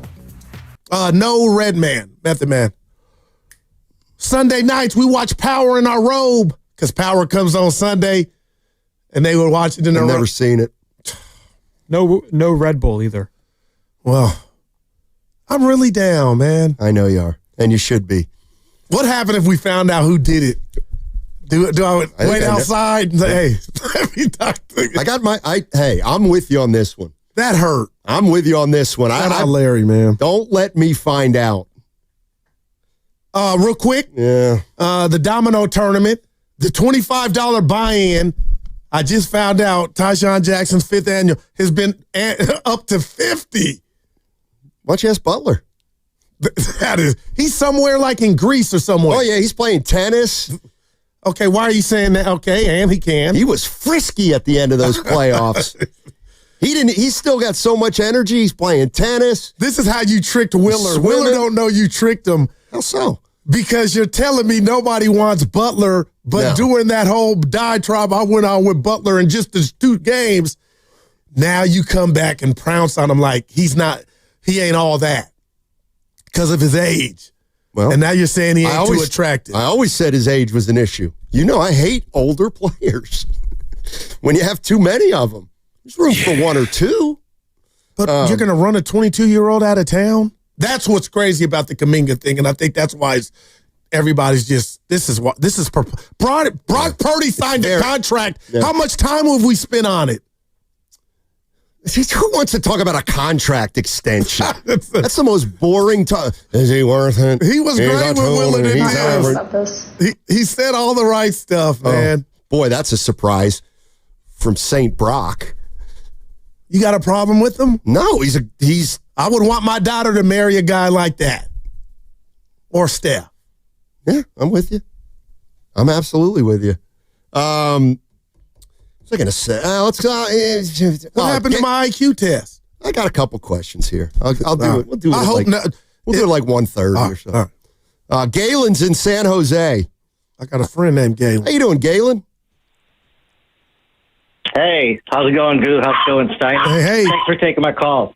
You're welcome. But, hey, I want to talk some Jonathan Kaminga here. I want to keep it short and sweet, but we need to be honest with what does he actually bring to the table here? Like rebounding. He's not a good rebounder for his position. Enough said. Passing. He's not a dynamic playmaker, of course, but he's a ball stopper. He's unable to keep the ball moving. He can't even swing it to the other side of the court. Defense. He's shown flashes where he could put the clamps on a perimeter player, but he's inconsistent. Team defense isn't there. Not a good defender. Spacing. Not a good three-point shooter. Doesn't go off ball. Poor free throw shooter. Scoring. Okay, this is where he's supposed to be good at. He scores 20-ish points a game, but his inefficiency is a problem. He's below league average. His true shooting percent is 53%. League average is 57%. So in recap, JK doesn't rebound. He doesn't defend. He doesn't pass. He doesn't space the floor. He's a one-dimensional, inefficient scorer who scores below league average. What is he bringing to the table? That's not a good player by any means. This type of player will not contribute to a winning team in the NBA. This is the guy that people say is empty stats. So I don't know what you guys are seeing here. I'm going to say real quick, hey, I appreciate the homework. Don't leave yet. But what if I said throw all that out and watch the 3 playoff games against Minnesota? That supersedes what you're doing, man, because he's going to lose that battle. What did he do when he was thrown in the fire against a damn good Minnesota defense? He shined. Go. I love you, bro. But that's flash in the pan, and that's the problem with JK. He's shown us these flash in the pan, but all NBA players can do that. It's about consistency. We need to look at what he did over this season. He didn't shoot 70% from the stripe. He shot under league average in PS. He's just, you know what I mean, dude? He's not passing. He's not defending. He's not spacing the floor. He's not scoring efficiently. What does he bring to the table, man? Like, it's nothing, dude. I love the kid. It's not his fault. He picked up ball when he was like a teenager. You know what I mean? But, you know, this is what we're dealing with. And if we want to, I was all on JK till this year. I was all Homer. And then I'm like, you know what? Time to wake up and smell the coffee. I had to snap myself out of it and say, what are we doing here? And I took a step back, looked at it objectively like I'm talking about, and I'm just like, man, it's just kind of a bust at this point, man. He's bringing literally nothing to the table. If any caller can tell me what he brings to the table, I'm willing to hear it. But like I said, if you think I'm not making stuff up, it is what it is. But anyways, man, I love you guys' show. Listen to you every day. Have a good weekend, man. Yeah, thanks for taking my call, man. Yeah, thank you, Galen. Thanks for listening. I mean, he's not going to win any Other metric than that, how'd you like to play, Mrs. Lincoln? I missed that reference. It's, he went down the list of everything he can do. And then it's like, well, other than that, we like him. It's like when Abraham Lincoln went to the play, that's where he got shot. Yeah. By John Wilkes Booth. I went to school and got a 1.43. So that's why they say, other than that, how was the play? Did you see, now you got me being goofy, the video of our favorite Larry David at the Knicks game? I didn't. As game one when that thing went off and they were clapping, and then when the ball dropped, it's like, you got to be, anyway. Yeah, I didn't see that. You need a funny bone. I got a great sense of humor. To yourself. Exactly. But the point is, other people got to, you got to share. Yeah, you got to be clever. You got to be smart to keep up with me. I get it. Well, Dibs it's not an acquired taste. Yeah. You got to either have it or you don't. And I know who's got it and who doesn't. Oscar Pleasanton. Hey, Oscar, what's going on, man? How's it going? I don't know what I would do without this Odyssey app on the road here, heading up north for the holiday weekend. Yeah. Nice. Love all the Kaminga talk. Where you going, Oscar? Kaminga talk. Oscar, where you headed? I'm We're saying going to Chico. Lassen National Park. Yeah, up near Lake Almanor. Wow. Yes, sir. All right. What a good great dad. area. Yes, sir. Listen, Good dad. love all the Kaminga talk. It's pretty simple. The last guy had it, nailed it in the head with all the stats. IQ. You cannot teach IQ. His physicality is great. His IQ will never catch up. Yeah. Well, I don't know about never, from a but black man. It takes time. Coming from a black man, Stoney, I am really tired when it comes to race after RG3 and Ryan Clark. Oh. And I would just tell the caller, when you bring up that, sometimes you can get on that road, man. You know what I mean? It's Friday. You don't know what his IQ is, just like you guys don't know what mine is. You don't believe me. No, we got a good idea. I know what it is. Huh? You haven't even taken the test. It's because I know I'm smart. Both my parents were You didn't English know how teachers. to do an expense report. Yeah, I'm not great with numbers, but I'm divine with words. All right, that's half of it. Yeah, that's right. So there's a fraction So, of it. in other words, I'm like Kaminga. But what about common sense and people? That's where you lose. Yeah, I don't think so. I don't think so. I'm very well liked. But more than that, I'm respected. Right, Austin and San Jose? Okay. You know what? I got to get this guy. Who is? He's one of our favorites. He says I'm trolling. Well, you do with the best of them. Not today. Duck Sauce in San Jose. Hey, Duck Sauce, what's up, buddy? What's up, fellas? Hey. What's up, Doug? How's it going? Going well, thank you. Hey, I know I don't mean to be off topic, but I got to come to Goo's defense. The other day, I didn't get a chance to call in. Yeah. People coming down his road about Butler, Steiny, you know how much I respect your hoop IQ. I refuse to believe that you don't have a problem with Butler shooting 20 times combined the last two games when you look at that roster and you see what your other options were. Go ahead. I don't believe you. No, he does I believe don't believe it. you. I'm cutting you off. I'm with Goo on that. I don't buy that. And the people talking about he was hurt, he fell on his tailbone, no doubt that hurts, but miss me with that, man. We saw the hesitation at the rim before the playoffs even started. Yeah. We were talking about that. Yeah. All of us. So, and I'll say this, to me, it's not even so much physical. Everyone's talking about it's mental. I think it's a mental thing he's got. He don't want to expose that he don't have the explosion at the rim anymore. Wow, my gosh. Anyway, man, but I'm with Goo on that one, man. I got a problem appreciate with that. it, baby. That's ridiculous. Let's ride. Hey, but real quick on Kaminga. I liked what City Boy was saying. The guy, all his faults are valid. All these people calling in, 100% valid what he doesn't do, but he hasn't had a real chance to work through it. I mean, his early in his career, Kerr's got him playing behind Anthony Lamb, for crying out loud. The guy shot threes with one hand. He's playing in Dolomite, Italy, or something like that. So the guy's never had a long run of it, man. And for the sake of conversation, hear me out on this. Let's just say, okay, he is one-dimensional. All he can do is score. That's still a problem we got to address. We're acting like we don't have a problem scoring. We do have a problem scoring. So if he can't come in when Steph and if we're talking about how old they are, they need to sit more often. At the very least, let them cook when they're on the bench. Well, that I definitely do not disagree with. And his help defense, yeah, he loses track sometimes, but you want to. Pajemski, he couldn't guard a crosswalk. He's the worst on-ball defender we have, but we just let that slide. And last thing, man, last thing, I'll let you guys go. Hey, Goo, I don't know if you know, but Hoop It Up is coming back to downtown San Jose, man, late June. We might need a guy in the squad, man. Call back. I'm ready. I am ready for that. Bring a set of crutches, Duck Sauce. All right, I'm gonna call back and get the info, Goo. Look, that was a real call, man. He referenced the Dolomites. Yeah, he did. The mountain range in northern Italy. But Steiny, he this is how you try to Hannibal Lecter people with your takes when you have one. You agreed, but you made Willard think you agreed with him when he was saying there was nothing to see or I was being overly critical on Butler, the 20 shot attempts. You were the first one to you don't tell Jimmy how to play. You don't tell Jimmy when to be aggressive. You were at that juncture in the regular season. And I think he was onto something, not wanting to show people if he's got it or not. Yeah, that was what I saw was a player who, and I get it, you wanted him to shoot more. I saw a player that really couldn't get his shot. Some of the time. That's scary. What? And it's completely unforeseen. No, when he came, he changed everything. I'm going to give him that. But when you needed him most. Let's get older. Who we got? Who's out there?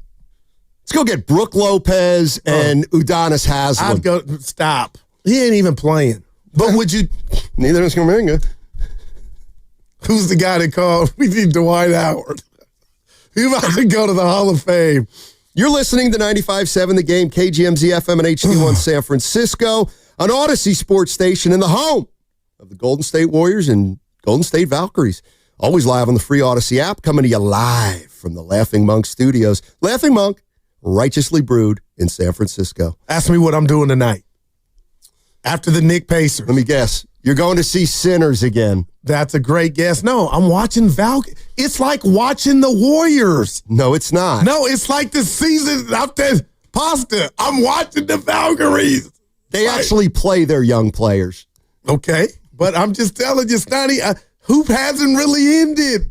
And was Pods getting into it with the young lady on the Mystics? I didn't like that. We didn't got ousted in the playoffs, and you talking to the other team. That's just me. They're not allowed to have a life outside their own basketball game? No, he was getting into it with one of the Mystic players. What's the problem? It's not about you, Pods. Take a play off. He's in the front row. He was in the front row. He was on the court. I know he was. Come on, tee him up, Pods. My man said he couldn't guard a crosswalk. Yeah, I never heard that line before. It's pretty good. All right, who are we going to next? Hey, by the way, did you hear the news? There's a start singing the news. Spreading. I know what it is. I said singing the. What do you think about?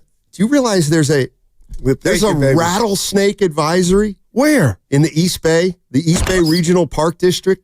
There's a rattlesnake advisory. Okay, what outlet did you get that from to see if it's real? Okay, how is that? What's going on for that an advisory? It's getting hot in the East Bay, and that's when the rattlesnakes come out. My biggest fear, deer hunting. What? Deer hunting? Why are you scared of deer hunting? Rattlesnakes. When you're sitting there on a stump waiting for a buck, and you don't, come get you. Yeah, no, it's someone's. Let's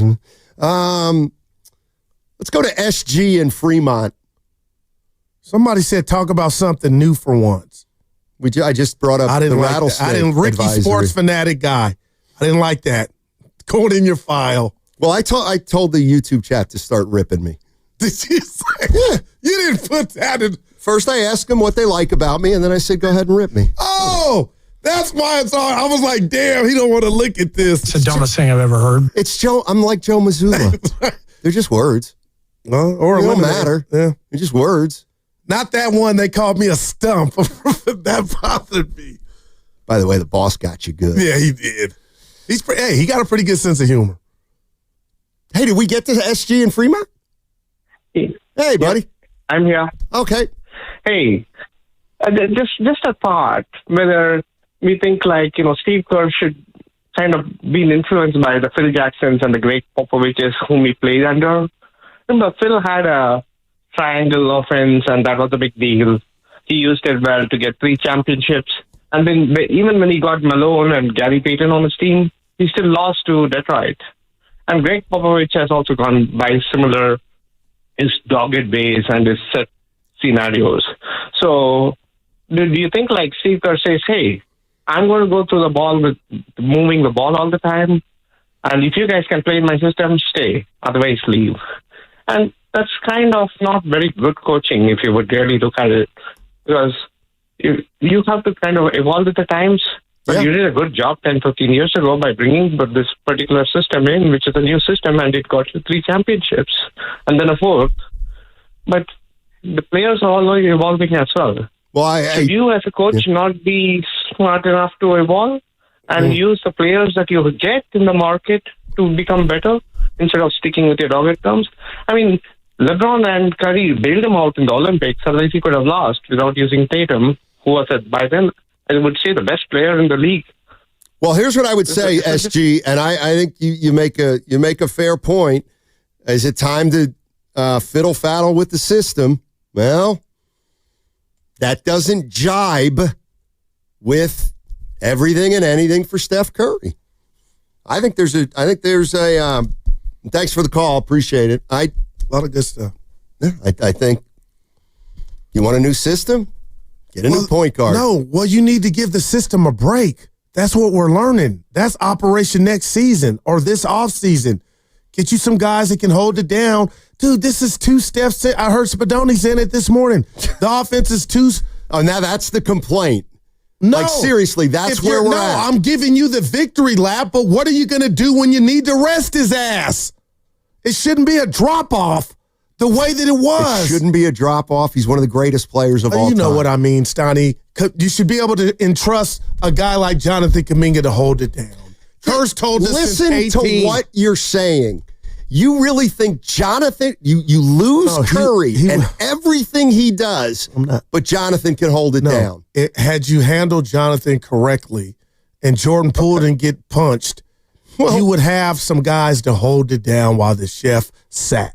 And now Jimmy, because you're going to need him to, you're going to need to spell him. Right. And the reason they got rid of those guys is because of Steph Curry, essentially. Well, not Jordan Poole. We know why. I mean, no, that's right. It was they wanted to get old.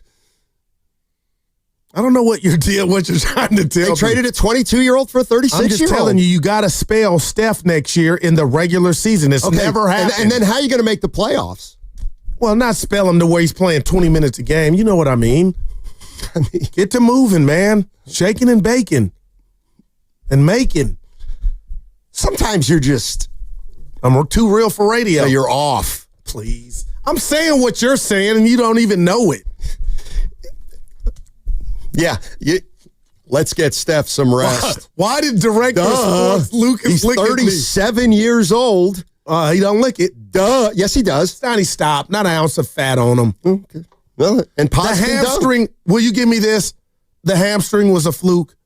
Don't give a rat's ass. He got hurt. And you should have known something was going to happen. Yeah, 16 years and we never seen it. Oh, yeah. No, he's never been hurt in 16 years. Lucas, you maybe look at Director of Sports joining us, Donnie. Say hello to my little friend. What, Lucas? I don't know. He said hello.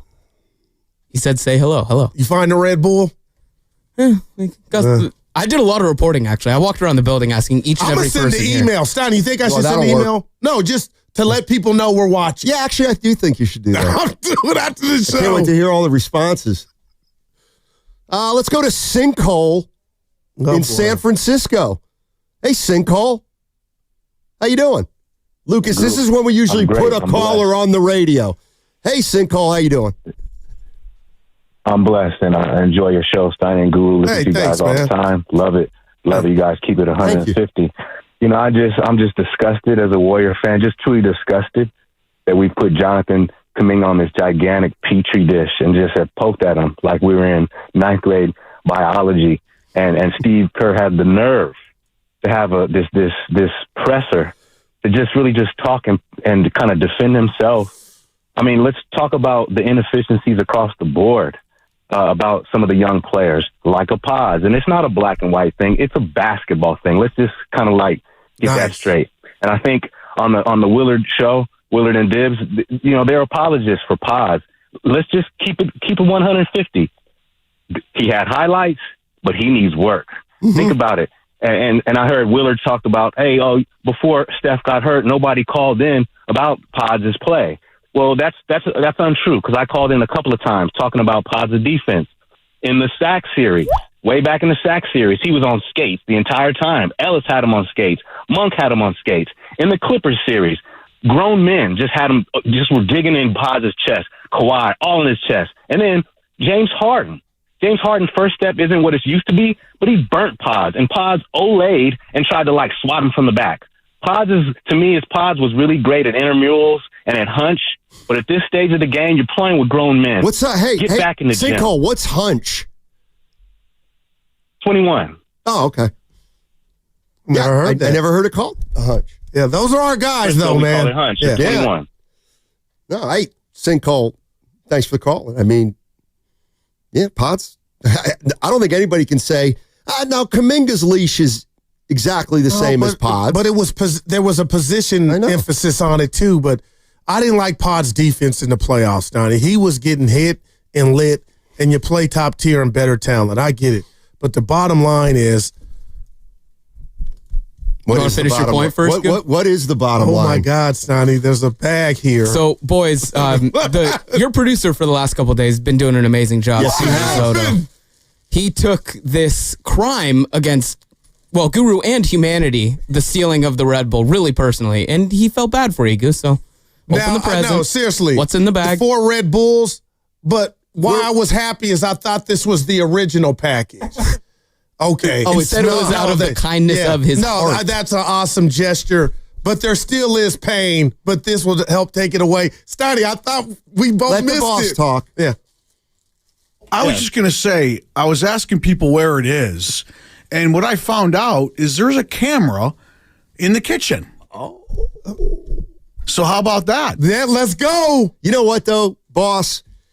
That crap's always grainy, and you won't be able to tell if it's a man or a woman, if it's a 60-year-old or 22-year-old. You know what? I've got a ton of stuff to do today. I'm a really busy guy. But I'm going to make it my number one priority to find out who took that. Do you think you could get it done before the crossover's over?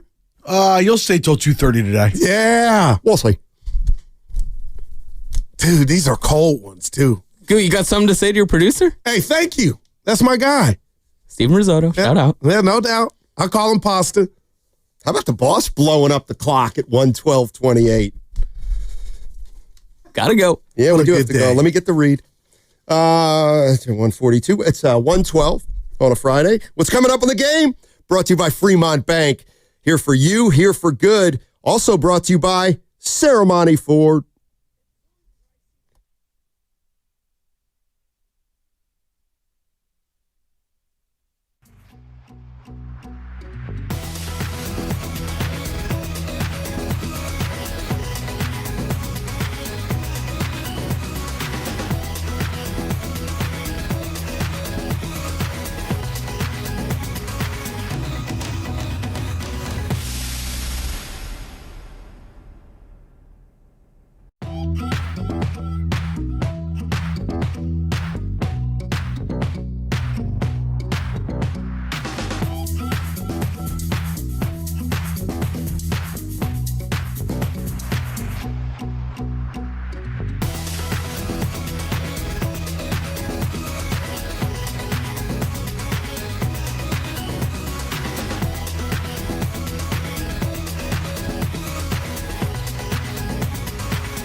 I'm not gonna do no trolling on you, Steiny. I'm gonna let you live for a day.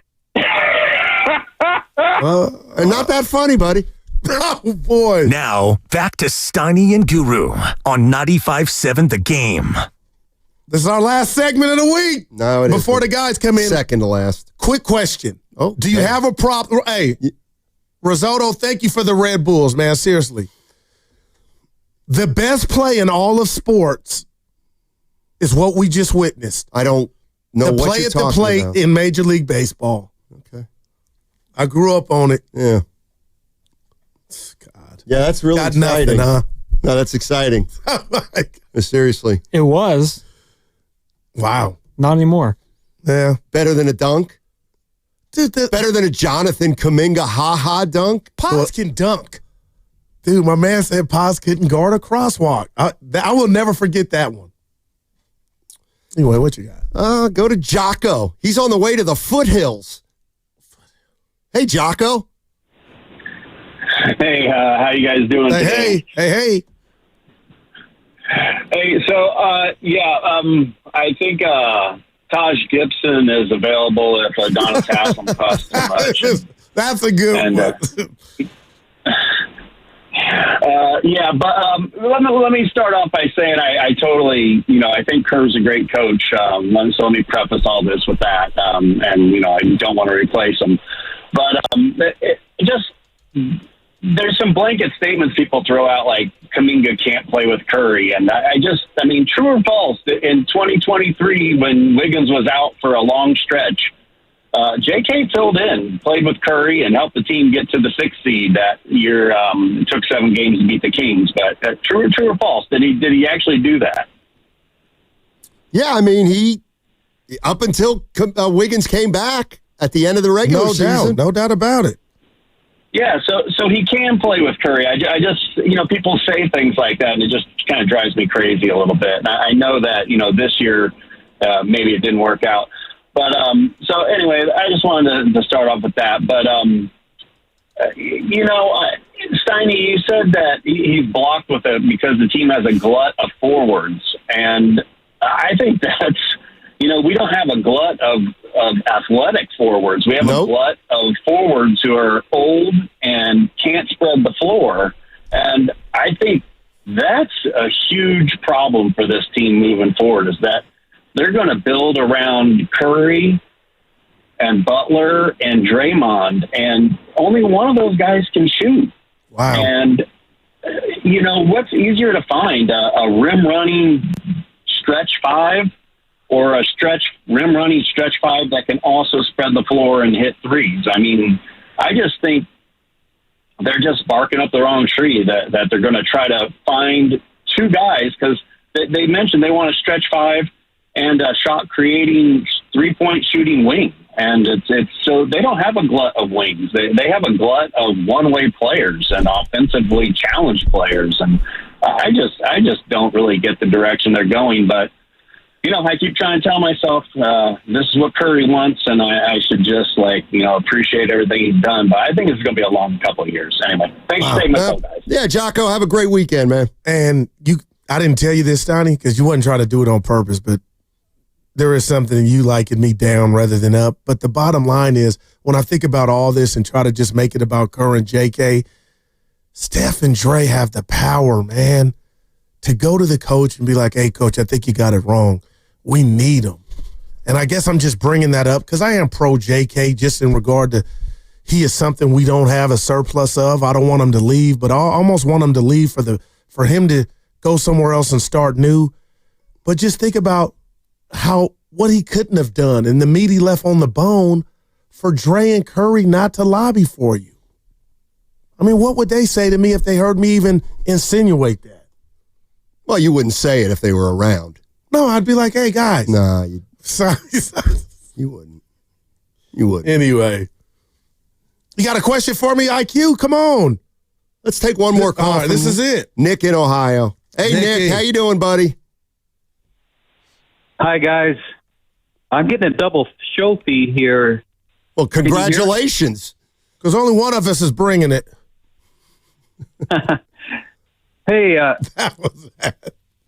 about Curry. I'm getting sorry guys, I'm getting double feed here. All right, see you later, Nick. Thanks for the call. We love you. We do love Nick. Nick, you know we love you. Yeah. They said Michael Jordan had been drinking so much before a game the night before.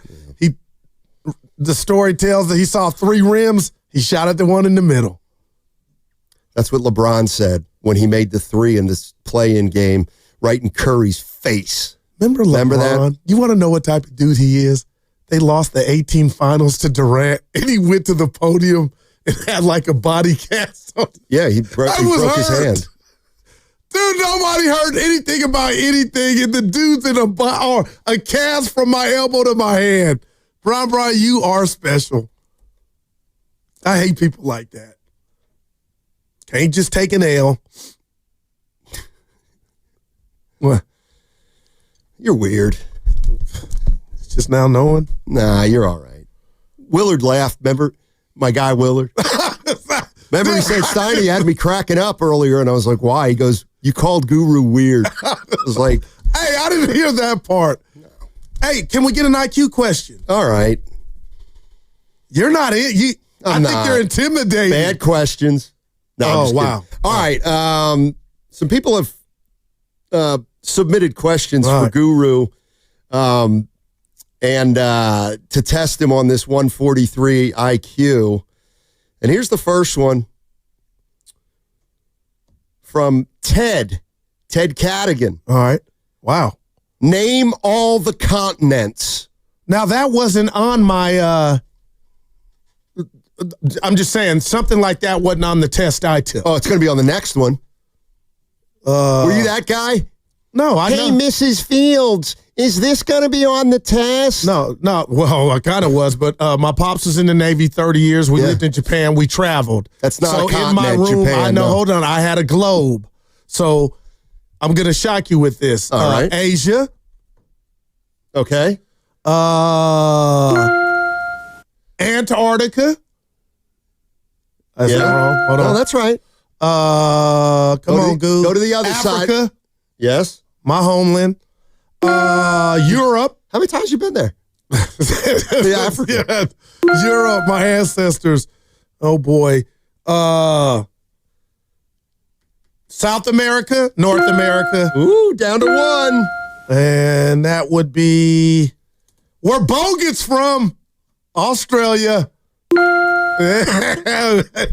What about what? Those are all 7. So is the Arctic considered North America? Yeah, come on, Antarctica is apparently its own thing. Right. Well, he technically that's in the cleared southern hemisphere. No, well, that's what I'm talking about northern. Okay. So, no, I'm saying in the northern hemisphere, I guess the Arctic is North America. But for me to even get 6 or something, that's impressive. Yeah, it was real good. But that wasn't on my test. So I'm Oppenheimer-like. I was like, yeah. Could you have named all 7? Honestly. Not now after you heard me, Sam, but would you have been able to? Probably could have gotten close. Give me one more. Austin and San Jose. Steiny is dumb. Stay in your lane. See, now Austin, I talk about this a lot. Your boy but apparently it hasn't gotten through. Now, there's a difference between good-natured and mean-spirited, and I felt like that was mean-spirited. So the fact that I don't even want to do anymore because there's no win in it for me. Well, here's an easy one for you. From our girl Tish. Where is she? This is Tish from Hercules. All right. My question for Guru. Oh, boy. Oh, give it to me. Well, do you want me to read the whole email? Yeah. Well, how long is this? Is Tish from Hercules. Right. I love you guys. Guru gets so emotional, and Steiny offers the pragmatic balance. Love the show. I can't read it. Here's the question. Oh, my God. She said she didn't believe me? She said, my man Goo does hit the reset too much with repeating comments on Jimmy Butler. And that's what the boss came in and said about 25 minutes ago. Please. He's out of takes. Okay, where should we go in Union City to watch the playoff games, but not Buffalo Wild Wings? Chaplin's. Where do the locals go? Yeah, Chaplin's. Okay. Yep. That's about it. What about the question? Wow. Why is the sky blue? San Jose Jazz fan. I think I proved myself today. Zucchi Main, how did you get by working with Steinmetz for 7 or 8 years? So one of the hardest things of my life. Biggest accomplishment. I mean, dude, you are something else. I'm pretty good, right? You're something else. And the boss didn't come in about the Jimmy take. Don't sit that out there like that. I think I had the best ones of the station. Oh, Jimmy Butler? I'm the only had the guts to call him out.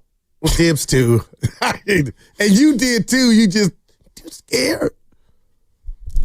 Jimmy Butler. Dude, I can't believe Asia, South Africa, man. Steiny.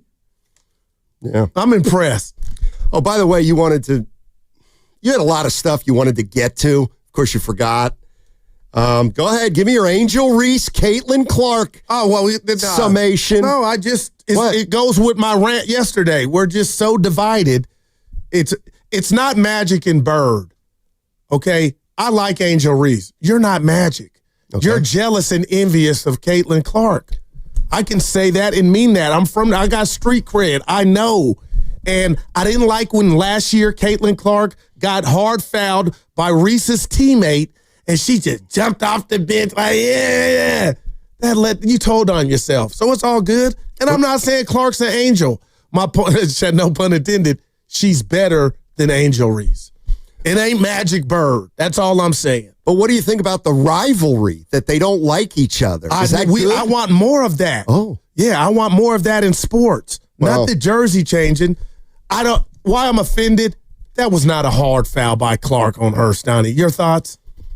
Last week, come on, man. Well, first of all, one of the reasons... She got up and wanted to fight her for anything. Well, everybody missed, it happens all the time. Most people missed the big part of that. What are you doing? See, this is what you do. What are you doing? People are giving me love for what are you doing? all those continents, and I'm taking him. I'm listening to you. What did I just say? One of the things that people miss. That's right. Yeah. The bottom line is this. Reese pushed Caitlin Clark's teammate out of the way to get the ball. So Clark was arms extended, that's a foul. She realized the refs weren't going to call it, and then she's like, well, now I got to take a foul. Reese got away with a push-off. Do you think the Magic Bird comp works in this for the WNBA? No. Because it is a rivalry. No. They're not on equal footing like Magic and Bird. Don't tell Angel that. Why not? Because I didn't like her whole tour she was doing in the offseason. Doing this, that, and the other. Work on your game. You can't shoot, but you're jealous of Steph. Because that's what your girl is, Steiny. What? Caitlin Clark is the Curry of the WNBA.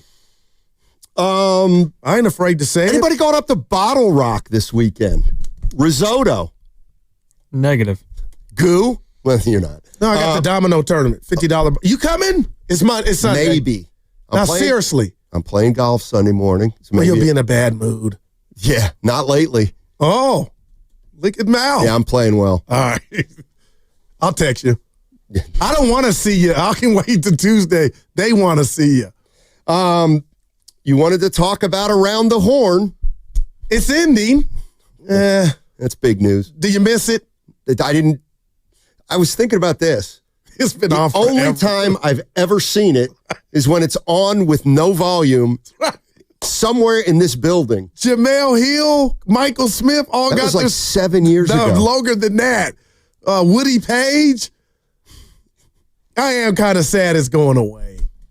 But now they just got, I got to be careful, Stoney, because of nobody. Why do you have to be careful? Because of nobody calling somebody a nobody. But the last few years, who's this dude? Who's this? Tony Reale. Well, he does the show, but the other people they got, like the young and upcoming. Richie. We could have been on Jimmy there. Dennis, or what's his name? They got a few guys. I like them. Yeah. Well, how would you like them if you don't watch?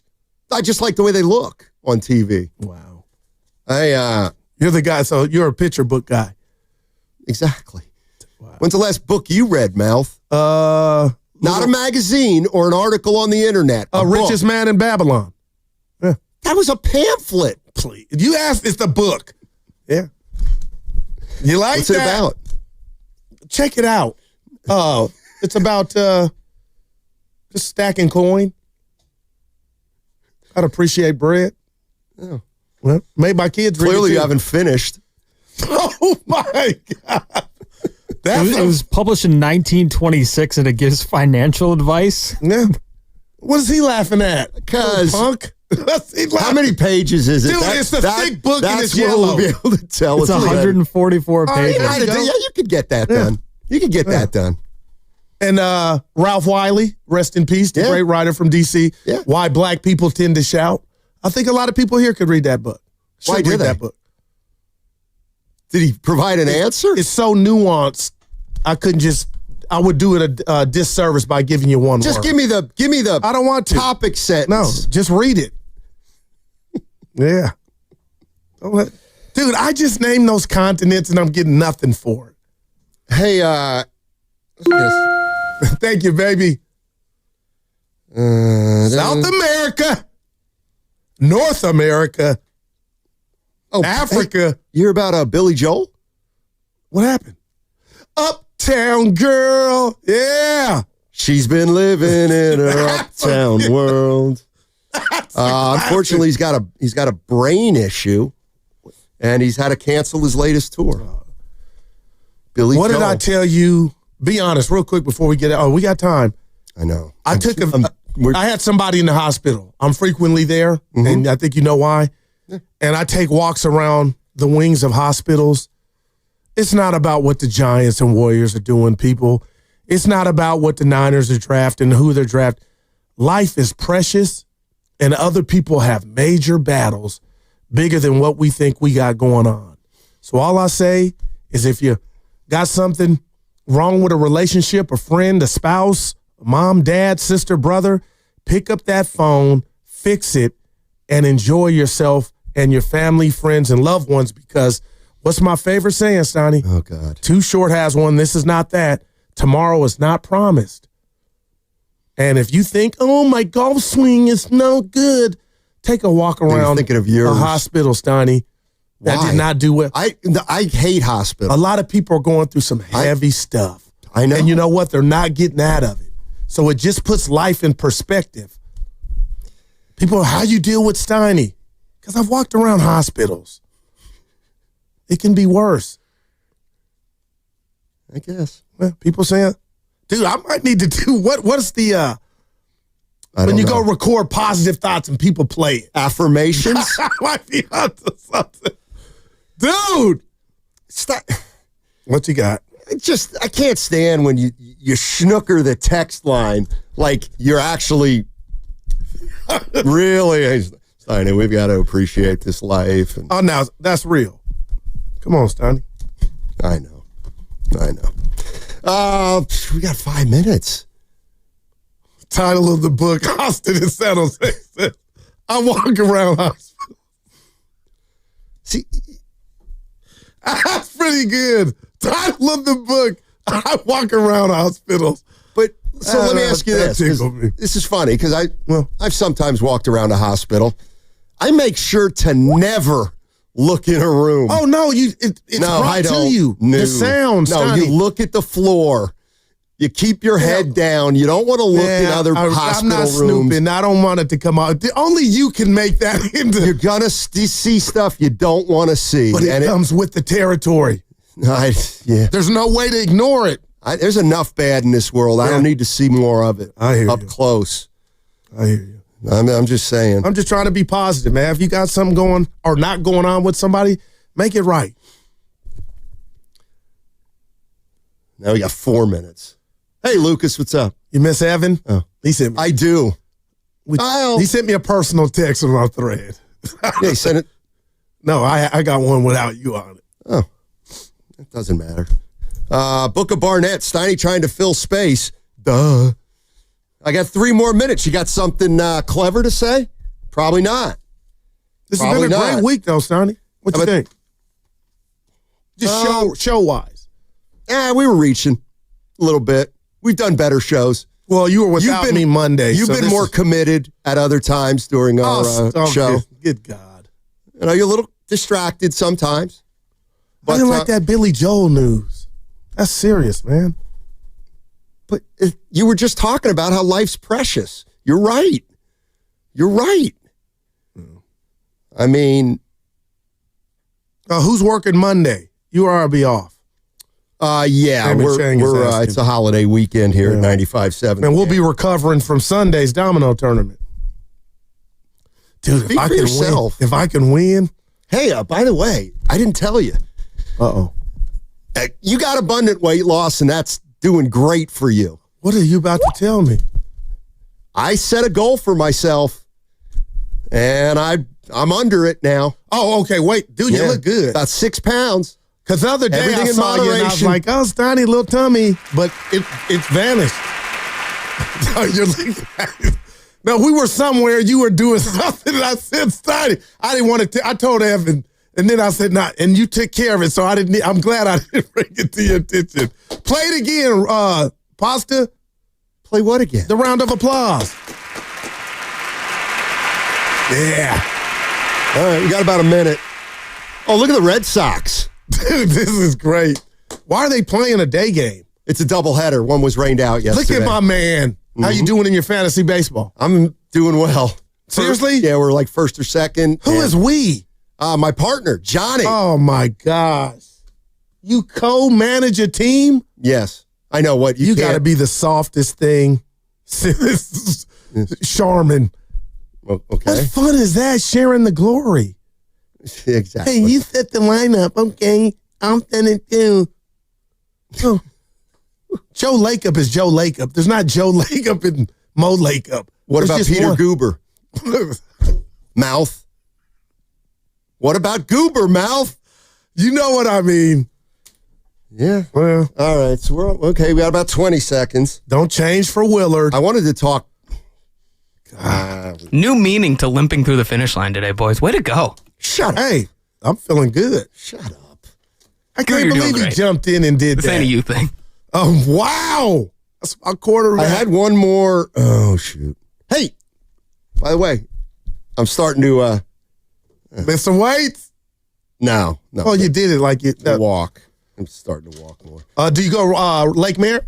Because that's near. I've been getting off at 19th Street, and it's a 2-mile walk home. And all right, that segment, we got Willard and Dibs coming up on the other side. People saying Luke is on fire.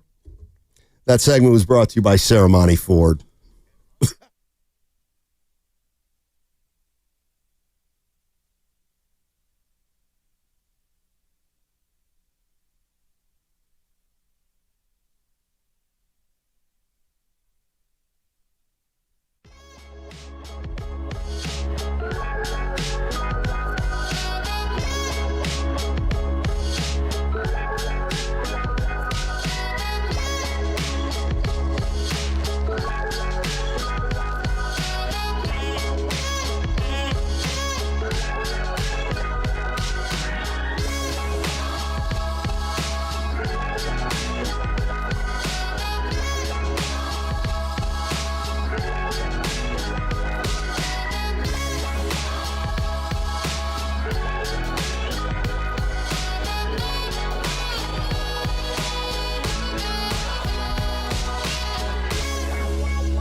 Was brought to you by Abundant Life Weight Loss. They know the secret to losing up to 1 pound of fat every day. Go to Abundant Life Weight Loss. That's who we're usually sponsored by, Monday through Thursday, but today is Friday.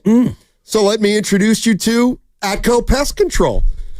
They sponsor this segment, and of course, coming up in 10 minutes, the What's Bugging You segment. It's sponsored by Atco Pest Control. Ticks are tough. They're real tough, guys. They may even latch on to you and your pets, but Atco Pest Control, they're tougher. And I'll talk a little more about Atco Pest Control in about 10 minutes. There we go. Yeah. We got the stars of the station. Great interview yesterday with Kerr, like usual. Oh, thank you. You guys got him to open up. He's easy. And, you guys talked about it, and Mark actually said this yesterday, where if you're listening to it, you can agree or disagree, but I don't believe that you can, in your own mind, think that he's telling you anything other than what he feels. That's it. Yeah.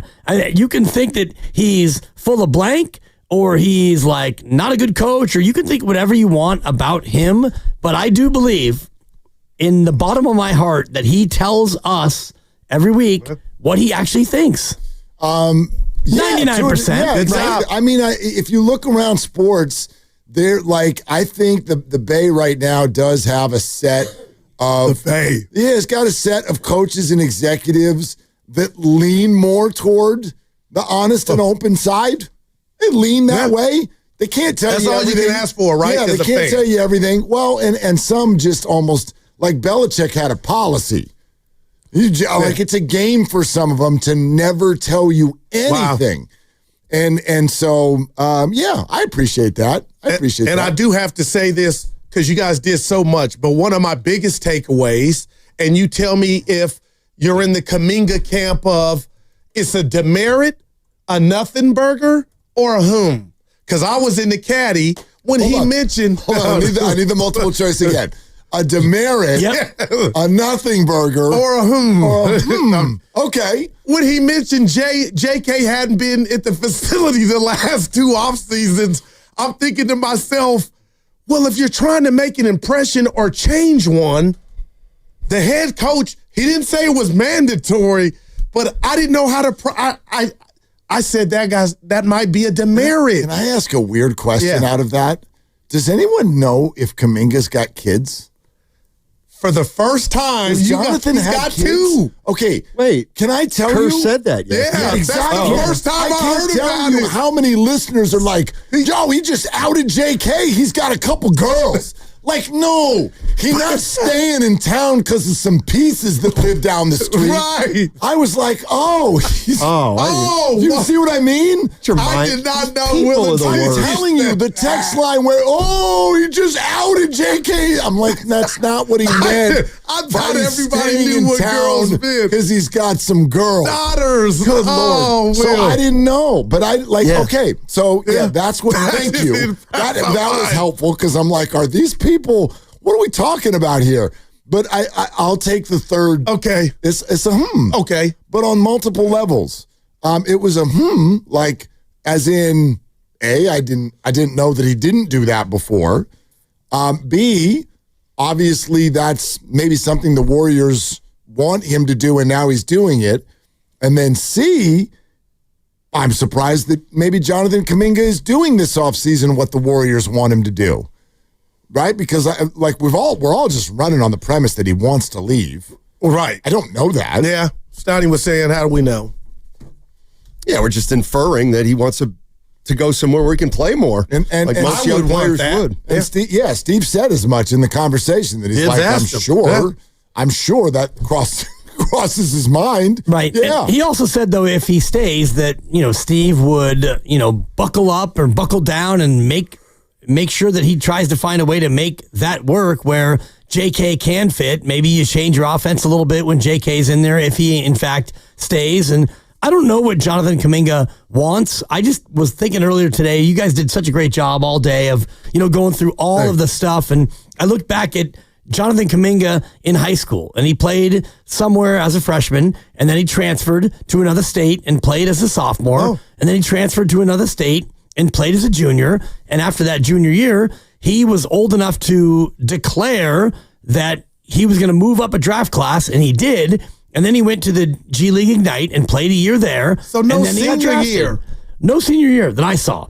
I saw 3 years of high school at 3 different schools, and then G League Ignite, and then boom, you're the number 7 pick. And I did see that Max Preps had him listed as the number 1 sophomore in his class after his sophomore year. So it's not like he hasn't been phenomenal for a long time, but I was just wondering about that arc where it's school, G League Ignite, and then boom, you're in the NBA. Did he not have a chance to play for one coach and grow and learn and really start to develop the other things that we're still waiting for him to do? I think that's at the heart of it. I think it's absolutely at the heart of it. He didn't have a lot of basketball playing experience when he came into the league. And unfortunately for him, the Warriors would win a championship, I think, his rookie year, right? Yep. So he wasn't going to play then. And I think that's the part that maybe we underestimate is Kerr doesn't think he understands enough about the game to be playing, as important minutes for this team in important games. And again, I don't know anything about Jonathan Kaminga, but Steve Kerr's talked for years about Kaminga, and it's not hard to figure out what's going on. Right. Or what's not going on. Well, I mean, okay, look, there's 4 teams left in the NBA right now, right? Okay, yep. Of those 4 teams, who's being developed right now on those rosters? I'll give you the point already. Right? This is one thing that whenever I hear that word, it's become kind of a buzzword for the Warriors. Their developmental process is flawed. They can't develop young players. Of course they can develop young players, and we could go through the last 15 years and talk about the young players they've developed, but that's not the mode that they're in right now. Steve's trying to say that whenever he says, I have a job, and it's to win. He said it. Period. I'm trying to win. I'm trying to win. So that means we're not developing right now. There's no development. Yes, it can organically happen within the process here or there, but I hear so many people asking for that to be the focus for Jonathan for the last 4 years. Not while Steph, exactly. No room. There's no room. They probably shouldn't have picked him. And that's what I just told Steiny. But I also heard you guys talk about this earlier. Steiny said he thought they were done winning. Yeah, there's no way that they would know. They doubted the chef. They doubted themselves. Draymond said, he's like, we didn't think we were a championship team. Then they went out and they won a ring. And I defy every Warrior fan who wants them to have developed JK to stand up and say, actually, over the last 3 years, I was rooting for them to lose. To me, it's cherry picking to sit here now after Steph Curry got hurt and say, I've known for 3 years that they were not actually competitive. They were competitive this year. You could argue that you thought that he'd get hurt or whatever, and that's fair. He's 37. I didn't see it coming. But they were competitive. Yeah. They had a puncher's chance at this. And you have to go for that, don't you? Yeah, no doubt. And I'll say this, because I'm not saying you're not saying it, Willard, and I told Steiny and Dibbs, I'll fight to the end. There still is some responsibility on Kaminga's part. I am disappointed that he hasn't picked whatever you want to call this up in 4 years. Steiny talks about the 4 years like it's a year and a half. I kind of get that, but Willard, this is year 4, and you still got your coach sharing with our afternoon show that there's some things that we can visually see you're not picking up for whatever reason. And I've learned this in life, 50 years on this earth. Sometimes it works for both parties to have a mutual bye-bye. And I think that's what we're facing. He'll never get what he wants here right now in the next 2 years. You'll never be featured. And I'm not saying you want to go win 20 games and average 28 points. He's got, am I sure of that?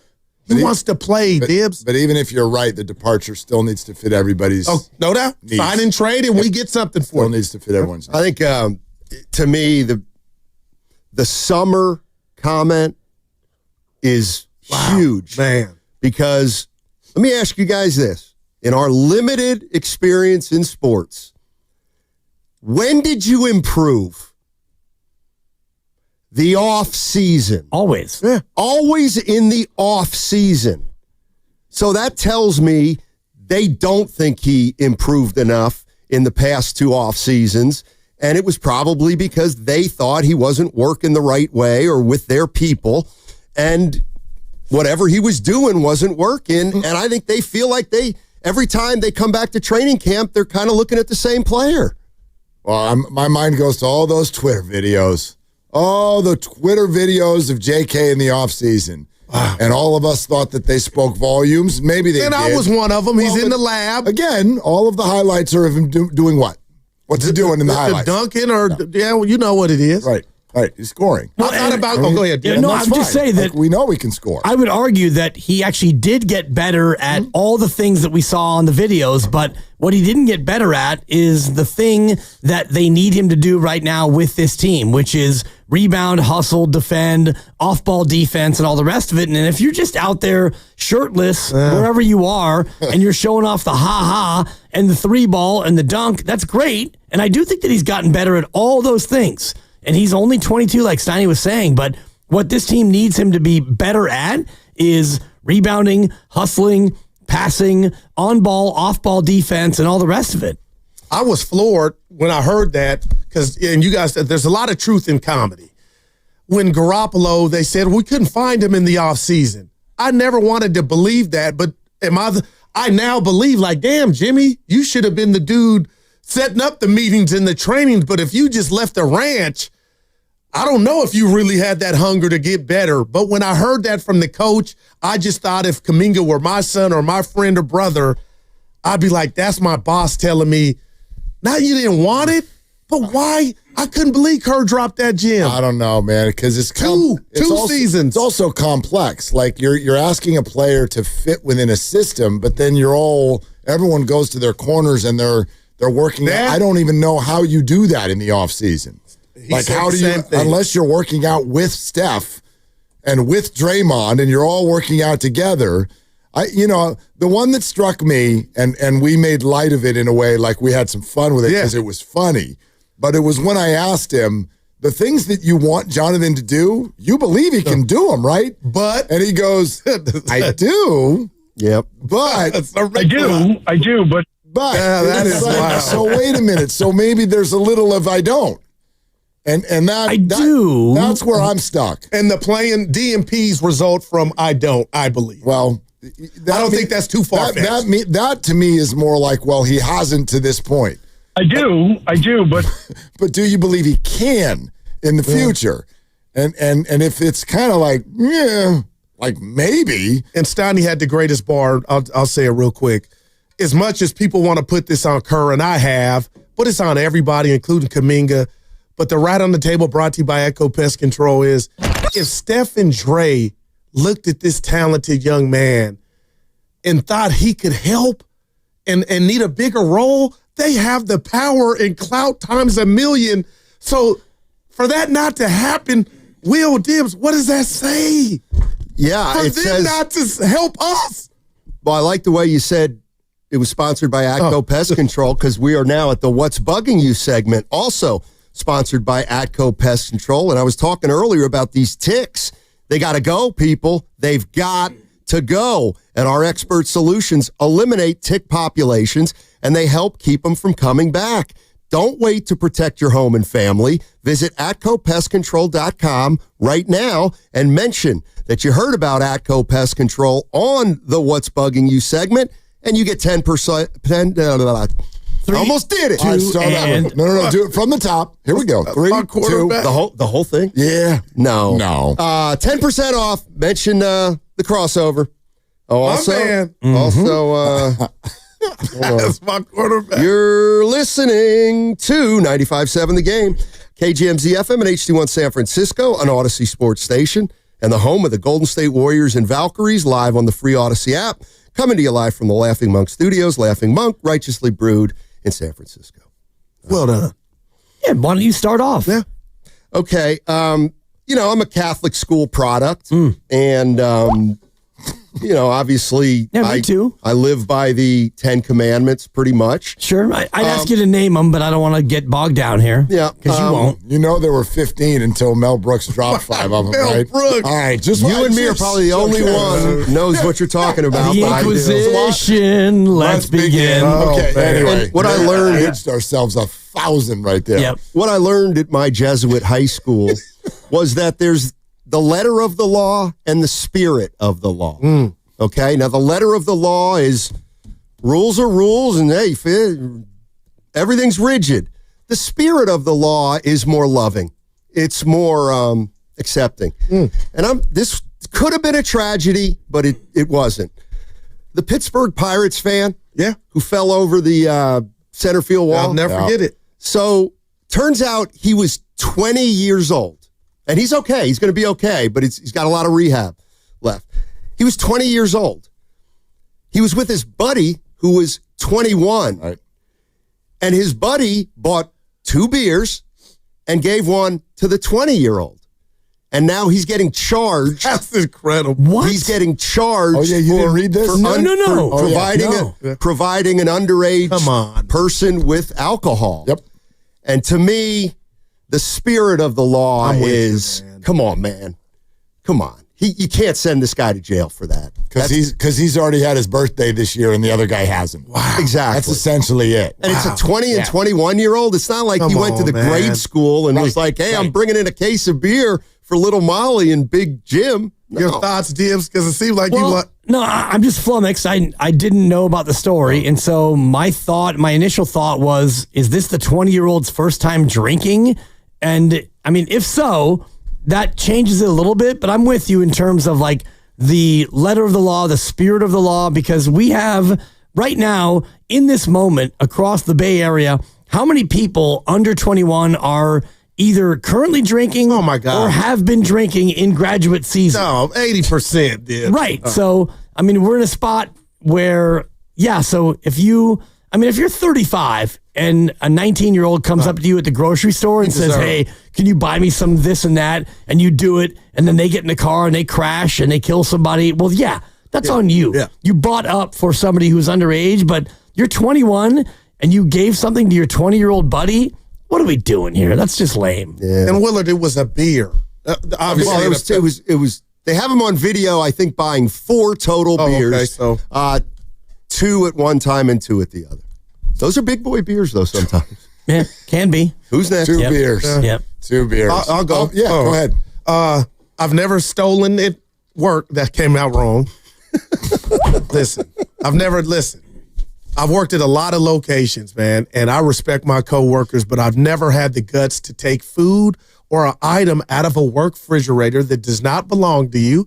And my guy, we found out who the P1 was. Larry Siller sent me that package, and in the package, Seiler helped me out. And the Red Bulls are gone, Willard and Dibs. And I went there with the biggest grin. I couldn't wait, gonna be cold. And whoever, took the Red Bulls, I hope you enjoyed them. But I wish we could just have a camera to find out what type of person felt like they felt good and moved on with their day in life, stealing from the job, knowing that wasn't yours, and you took 4 of them. Do we not have a camera?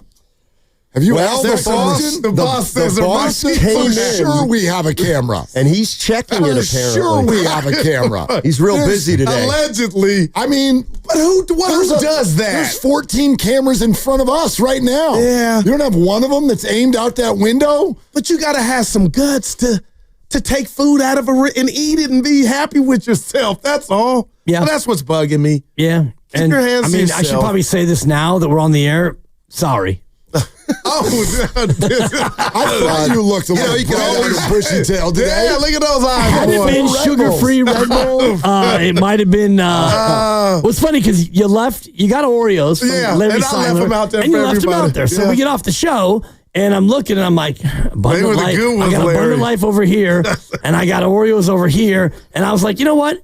I'm not going to have an Oreo because I'm really on this weight loss journey, and thank you, Abundant Life Weight Loss, and don't miss the special May sale that goes for 8 more days. Journey.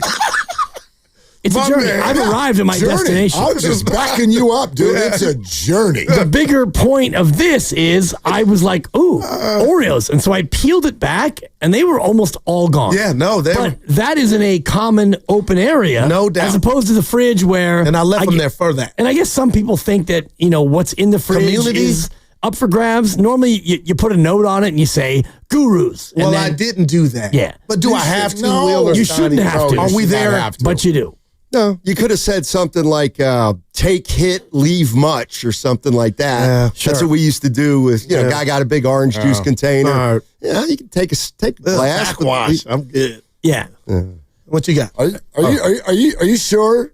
You're 100% sure that's where you left him? Oh, there's no doubt. That's the first place I went. Checking. And then this is why I love this man. This morning, he was so blown away. He went to double check my work.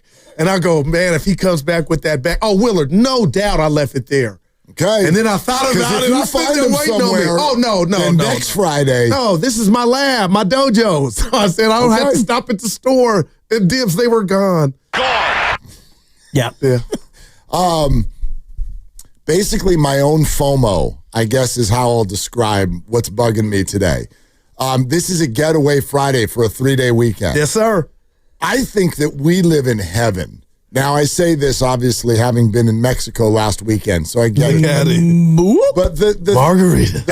I'm always fascinated by the 3-day weekend that's literally coming 2 weeks before summer starts. And the fact that everyone in our town, they can't even... What'd you say the Bay Bridge looked like 2 hours ago? It's gridlock. Is it? Oh, my east. God. Are you going to SAC today? Yeah, I was. Good luck. You're going to SAC. I'm going with you now. Tonight. Wow. Dude, 12:15, it was all the way from Treasure Island, all the way gridlock through the maze. I'm not mad at any of you. I get it. But where are y'all going? The weather is so great. And I'm just do you have enough money to go away every weekend? Where are you all going? So one of the parents at my kid's school sent out I really appreciate her. She sent out a big group text this afternoon to it's 10 kids, families. Hey, what are y'all doing tomorrow? Maybe the boys should go. Okay, let's go. Ride and go swimming and go to lunch or whatever. And there are a couple people, maybe, but it's out of town. Did you get that? Wow. Where are you? Summer is in 2 weeks. Yeah. Can you just... Angels Camp. Can we just be here? Can we just be here and just do something? Go golfing or something. See, that's a 70s take. That's how we used to do it. Yeah. We'll be right here. Staycation. My family took one vacation ever, my whole childhood. And we went to Tahoe. I don't know when it was. I was about a year old. And apparently it went so bad. My mom and dad, Sue and Dwayne, rest in peace. They're like, never again. Wow. We took one vacation, not a year. Gail. Yeah. Mike and Doug, too. What's bugging me is driverless vehicles. And I get it. There's no driver there. So you don't understand the nuance of what we do as drivers. And so you're behind a driverless car and you have somebody who is... stopped in front of them, and the driverless vehicle doesn't know to go around the car that is flashing red. And so now you're stuck, and every car in the other lane is like zoom, zoom, zoom, and they're not going to let the driverless vehicle in. And even if they did, the driverless vehicle wouldn't know to go out and around. So now I'm behind the driverless vehicle, and I'm, my instinct, of course, Mark, is to hit the horn and flip them off.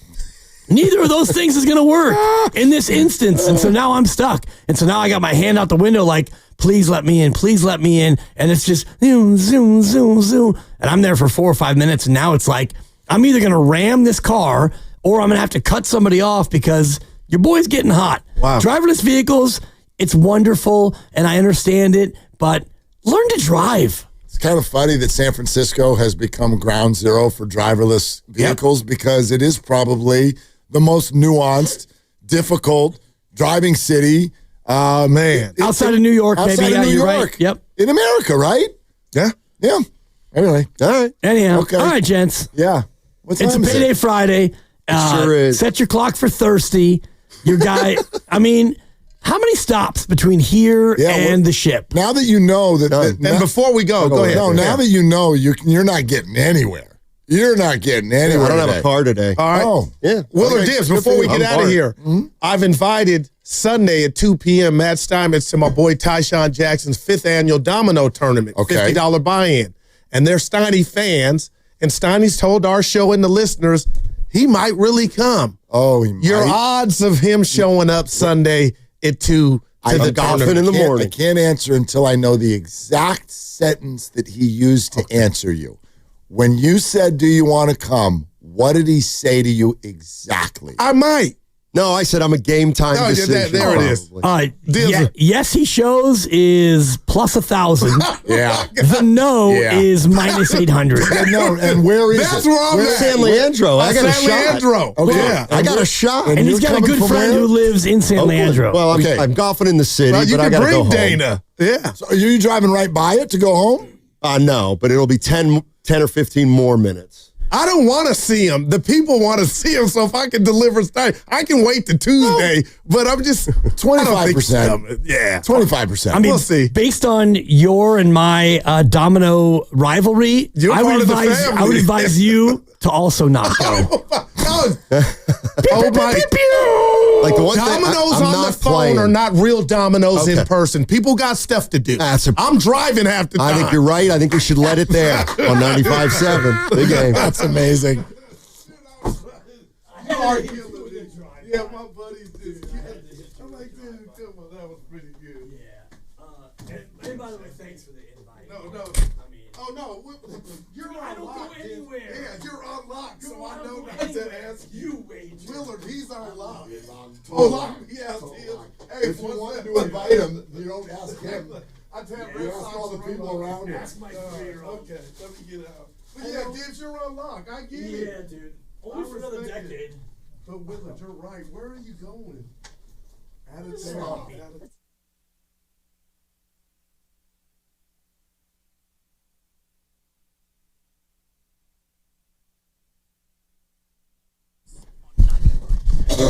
All right, let's go. Oh, let's go. Let's go. That whole gridlock thing out there, all y'all getting out of town, we'll take you there as we head into a 3-day weekend. Let's see. We're going to be a little bing. You do the bing, bing, bing, bing, bing, bing. Oh, yeah. That's going to be our show today. Yeah. We're going to be a little over here. Bow, bow. Yeah, we're going to do the bow, bow, bow. Little pinball action today. Right? Tim Kirkton in an hour.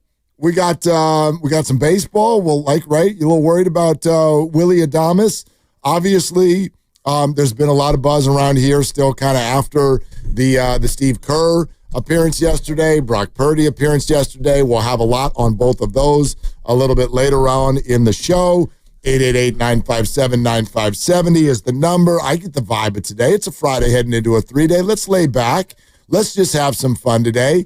But I do wonder how everybody sort of would receive this statement, even though it's not a definitive statement, because it's going to start with the word maybe.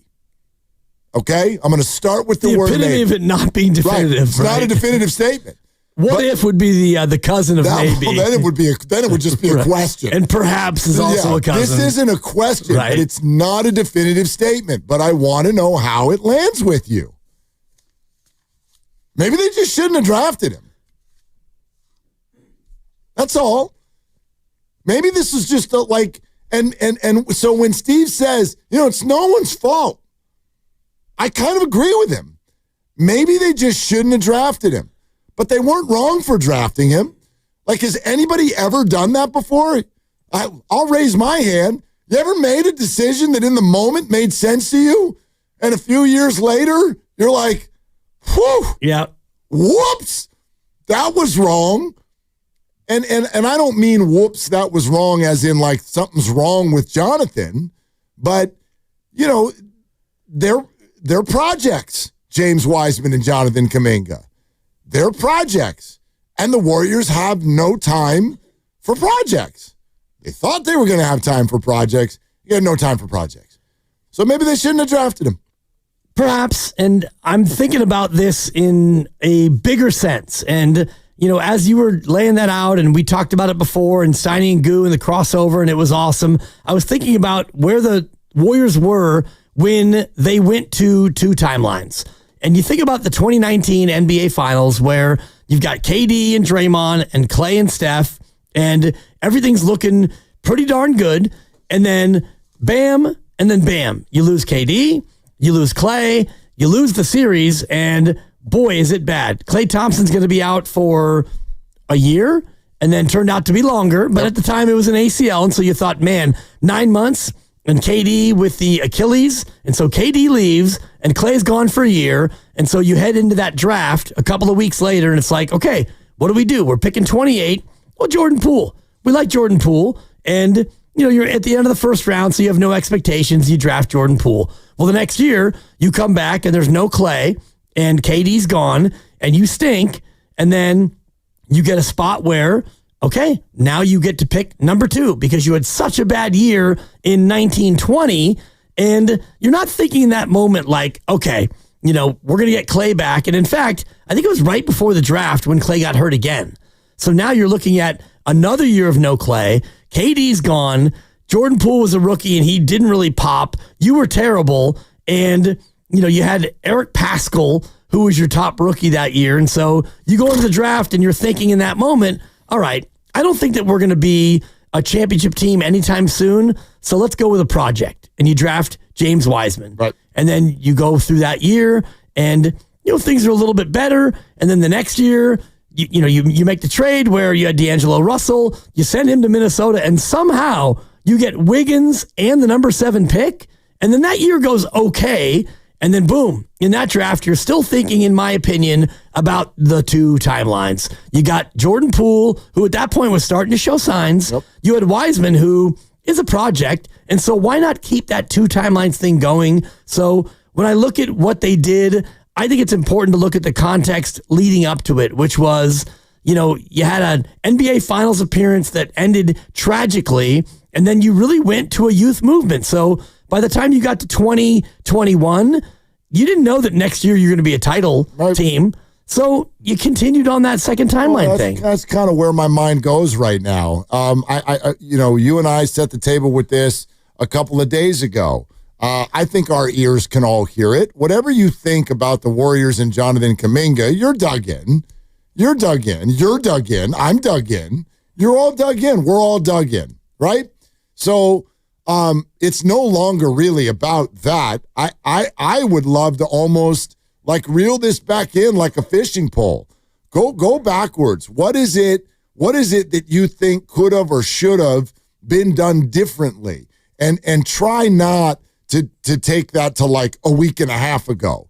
Do you know what I mean? Because now, my gosh, this dish has been cooked for a long time in terms of the way everybody wanted to play it. And I really think the seeds for what happened between the Warriors and Jonathan Kaminga, those were planted a long time ago. And they were planted basically shortly after he was drafted.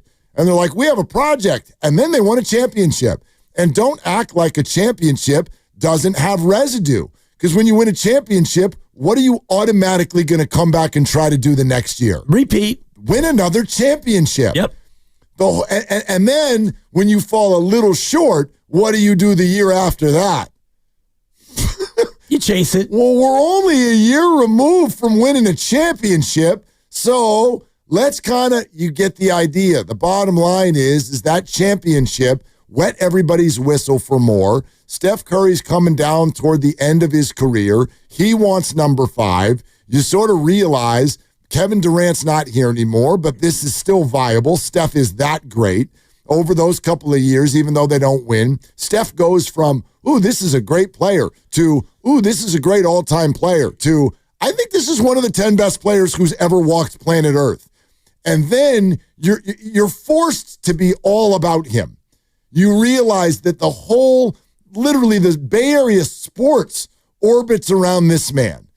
Yet some of you still want to act like there was this side stage where the Warriors had time, motivation, and effort to go plant seeds and grow them and water them every day. And nobody had the time, nobody even had the desire anymore. It's you hope that your young players come along for the ride and become pieces that can support the greater good. But that doesn't really happen, and that's not surprising with, as he was called at the time, a project. Because a lot of you have made great points when you're like, oh, dude, he needed time. He needed all of the minutes that an Aaron Gordon or any comp. He needed all those minutes. Well, they didn't exist. They didn't exist. And I actually think all of you, you'd be crazy to have done 3 years ago what a lot of you are suggesting the Warriors should have done. You should have given him those minutes. You're crazy. At that time, you were the defending champs, and he was 19 years old. you would have been nuts. And in fact, I believe, Warrior fan, would have gone crazy if the Warriors had done that, to turn everything over to development with that as the backdrop. I think that's nuts. Agreed. And if you ask any Warrior fan or any Warrior player, would you trade the 4th title for the development of Jonathan Kaminga? Meaning, Kaminga would play as much as Franz Wagner, as much as Jalen Green, who Jalen Green's played almost twice the minutes that Kaminga has, and Houston up until this year was not a playoff team. They were terrible. So you wouldn't trade the title, the magic of the 2022 year, in exchange for developing Kaminga. And I do think that when you look at the Warriors and their draft picks, you do have to go all the way back to the Toronto series, because when you lose that way, with Clay out for a year and KD out the door, you realize that you probably need to start thinking about rebooting it. So you draft a 20-year-old Jordan Poole, and then you draft a 19-year-old Wiseman and an 18-year-old Kaminga, and you're thinking, you know what, in 5 years, when Steph and Draymond are gone, and we're not going to win anyway, most likely, but in 5 years, we're going to have 25, 24, and 23, and these 3 guys are going to be our core. Right. So it didn't turn out the way that they thought. I think it's a little bit too easy and convenient to just rip the picks, but thinking about it today, I was going back to that and thinking, like, of course they were in that mindset of, Jordan Poole, good player, but we'll take a chance. And Wiseman, it was a reach. He was a project, but you didn't know that you were going to, 2 years later, be phenomenal. And he was a 7-footer, too. It felt like it fit. Right. Everybody who wanted the Warriors to take a guard, it's like they had their guards. They had Splash Brothers, for crying out loud. And Jordan Poole. Right. The guards were all taken. It just got me thinking about the idea of buyer's remorse. Interesting phrase. And I don't mean that in a way of like, oh, we wasted our pick on Jonathan Kaminga because he's a good young player and you haven't really spent that much money on it. Right. Maybe Jonathan feels almost like some sort of like a form of buyer's remorse. He was the one who was picked. He probably wishes that he had been picked by somebody else. Maybe. I don't want to put thoughts in his head, but I was thinking about that. Like those of you who have really, really been in support of Jonathan Kaminga and more this and more that. Do you wish that he just had never been picked here? And then expanding that idea almost to where we sit right now with Kaminga and potentially a new contract and Brock Purdy and people who are like, ooh, that's too much money. Is that what you're worried about? Willie Adames is still hitting 220. Yeah. Do you have buyer's remorse? And then take that to anything with Bay Area sports right now. Is there buyer's remorse? Do you have an example of buyer's remorse with Bay Area sports right now? And we thought we could play with that a little bit and bounce around to some of the names. Yeah. But with Jonathan kind of being the centerpiece of that conversation. I like it, and I'm just going to say this quickly, but I bought a Volkswagen Jetta about 20 years ago. How'd that go? It was pre-owned. I mean, used is a dirty word. It was pre-owned, and man, it was awesome with all black leather interior and a moon roof and the whole deal. And that thing started breaking down about 4 months into my purchase. That was buyer's remorse. I bought a used car one time, and the check engine light came on the way home.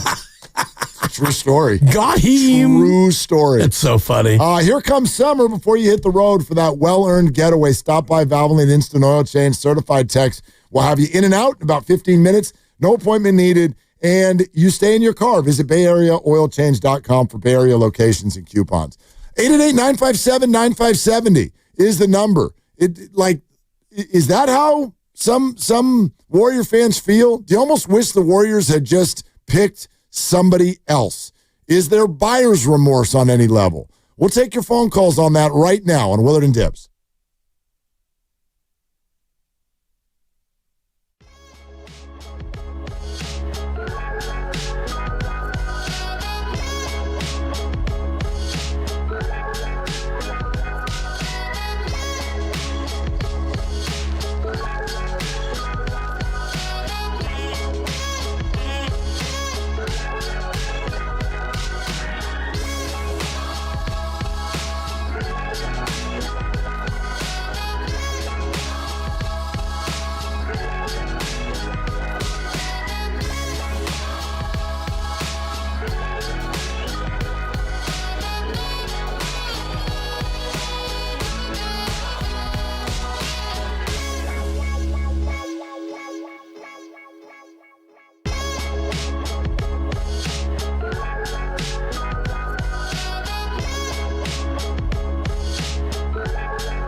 I do, but... Dub Nation, it's Steve Kerr. You're listening to Willard and Dibs on 95.7 The Game. I do, but... Yeah, I do. Like, do you guys want to keep talking about Kaminga?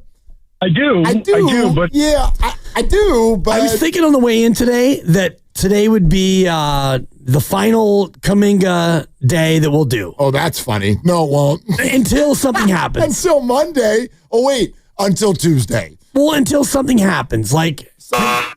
Nothing happened. Nothing happened this week. Didn't we learn our lesson from Brandon Ayuk last year? Well, we did Ayuk. We were K-Uk. Yeah, K-Y-U-K. All Brandon all the time. But here's the difference. Here's the difference. Tell me. With the Ayuk thing last summer, we didn't get like weekly updates from Kyle Shanahan where he's like, so here's why I'm mad at Brandon this week. Or here's what I told Brandon last week. Or here's what I foresee with Brandon coming up next season. Or here's what Brandon's doing this offseason. We're not like that. That's why this is happening this week. Steve has been extensive this week alone with his commentary on what's going on with the Warriors and what's going on with Jonathan Kaminga. And so that feels new-ish. Yep. Even though nothing happened. Nothing happened. The Warriors didn't play this week. Just having thrown that name out, I'm wondering how you would answer this quick question. Go for it. Who's had a better career? Between Ayuk and Kaminga? Yep. Oh. Ayuk so far. Brandon Ayuk, yeah. Kaminga's a champion. Right, but Ayuk, doesn't he have 2,000-yard seasons? I think he's got 2 of them. Right? So, like, in terms of being what I think all players want to be, which is an integral part of a good team, I think Ayuk can lay a higher claim to that at this point. Okay. Considering that a team, no, he's not a champ, but they were in overtime in the championship. Right. And didn't he? I mean, he had 1,300 yards that year. 1,342. Yeah. Yep. He was an all-pro 2 years ago. Yeah. Okay. So it's not a blowout, but I'd answer it Ayuk. Yeah, I just was thinking about that as we were, trying to poke our way through like the Kaminga thing. So if you want to do Kaminga all day, every day, all week, we can, but it'll be a shorter shelf life because June 30th, new league year starts, and it'll either be sign and trade, sign and keep, or somebody else will pluck him. Yeah. So it won't go as long as the Ayuk thing did, which was months and months months. Right, but that one was brutal because it was very, this will sound silly because this one is contentious too, but understand that I believe the contentious nature of this right now is mostly outside the building. Mostly with Kaminga. Right. I don't think Kaminga and the Warriors hate each other. No. I think they have some differences of opinion, but I think that in sports radio, the two Kaminga sides, they would like to punch each other. With the Ayuk thing, I think the Niners and Ayuk actually wanted to punch each other. I think it was contentious inside the building. And then we were out here all, kind of trying to react to that and off of that. But which one of them, if you had to buy stock in one of them, what would you buy? I would buy stock in Kaminga. Okay. Yeah. Yeah. And that doesn't mean Kaminga with the Warriors. That means Kaminga in general. And Ayuk's coming back from major knee surgery in a sport that is not very tolerant of players who underperform or who are injured. So I think he has a tougher road to get back to where he was as opposed to Kaminga, where he could find a new team and he can go out there and, have the ha-ha and shoot it 18 times a game and average 22 a night for a team that wins 20 games. I do want to throw out there, because you brought this up, I want to throw out there how complicated and difficult it is for this offseason to be what so many people are just spitting out there like it's just a thing like going to the store and buying a loaf of bread. Yeah, just do a sign trade. Then he's going to go somewhere else, score 23 a night. Done. Do you understand? Okay. Nobody's got any money to spend. Nobody wants to spend any money.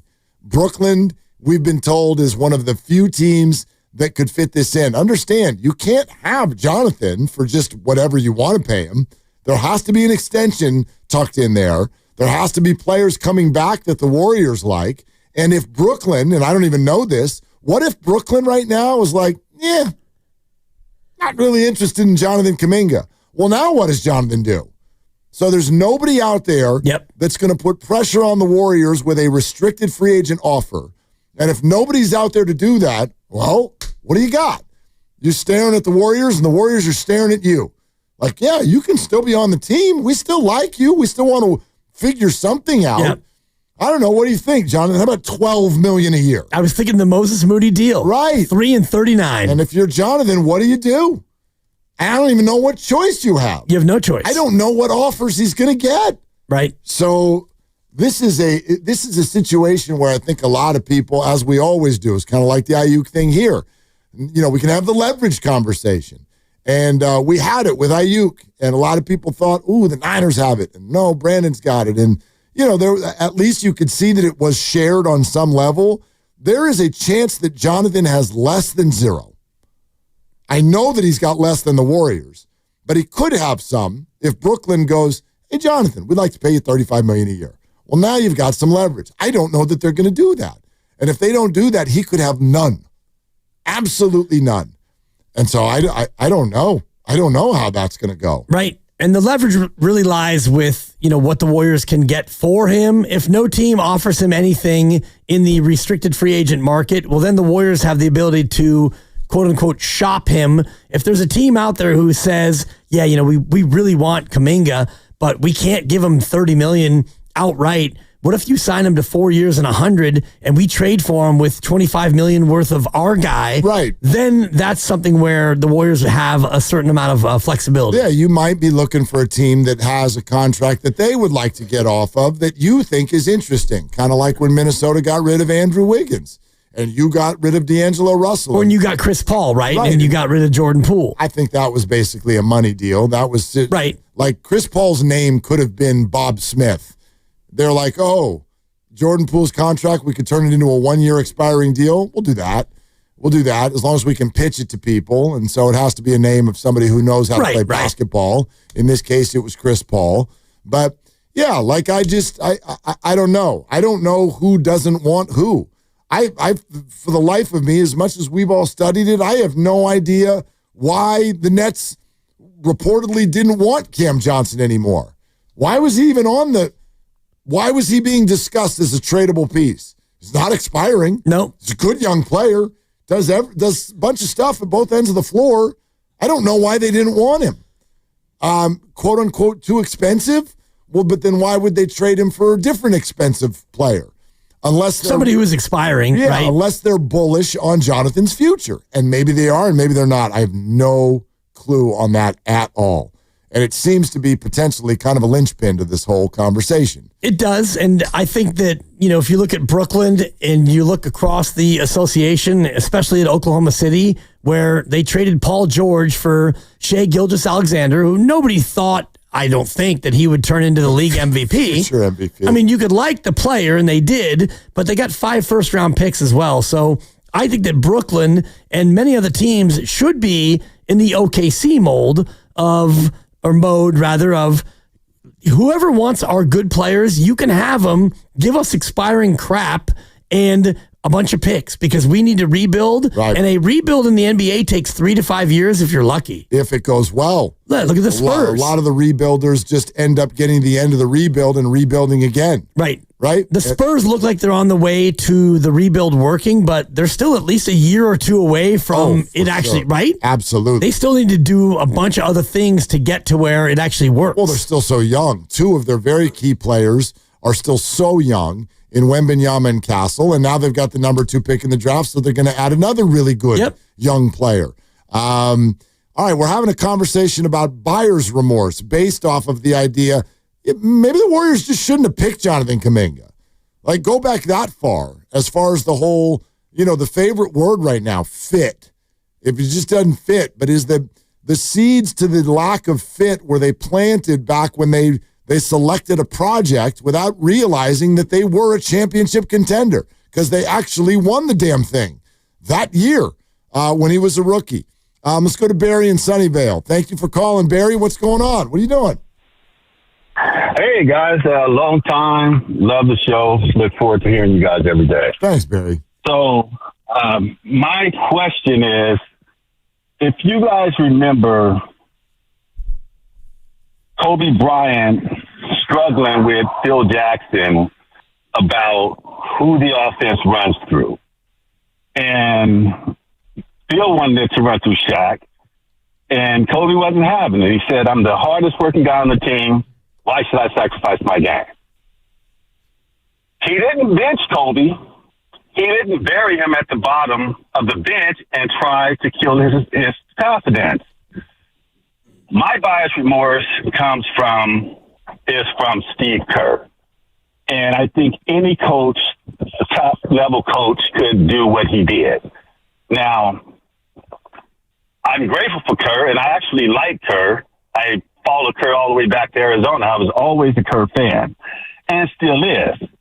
But he sees basketball through very narrow lenses, and he does not have the skill set to deviate from Steph Curry, right? Like, you look at a couple years back when he coached the USA team, no Steph, he loses.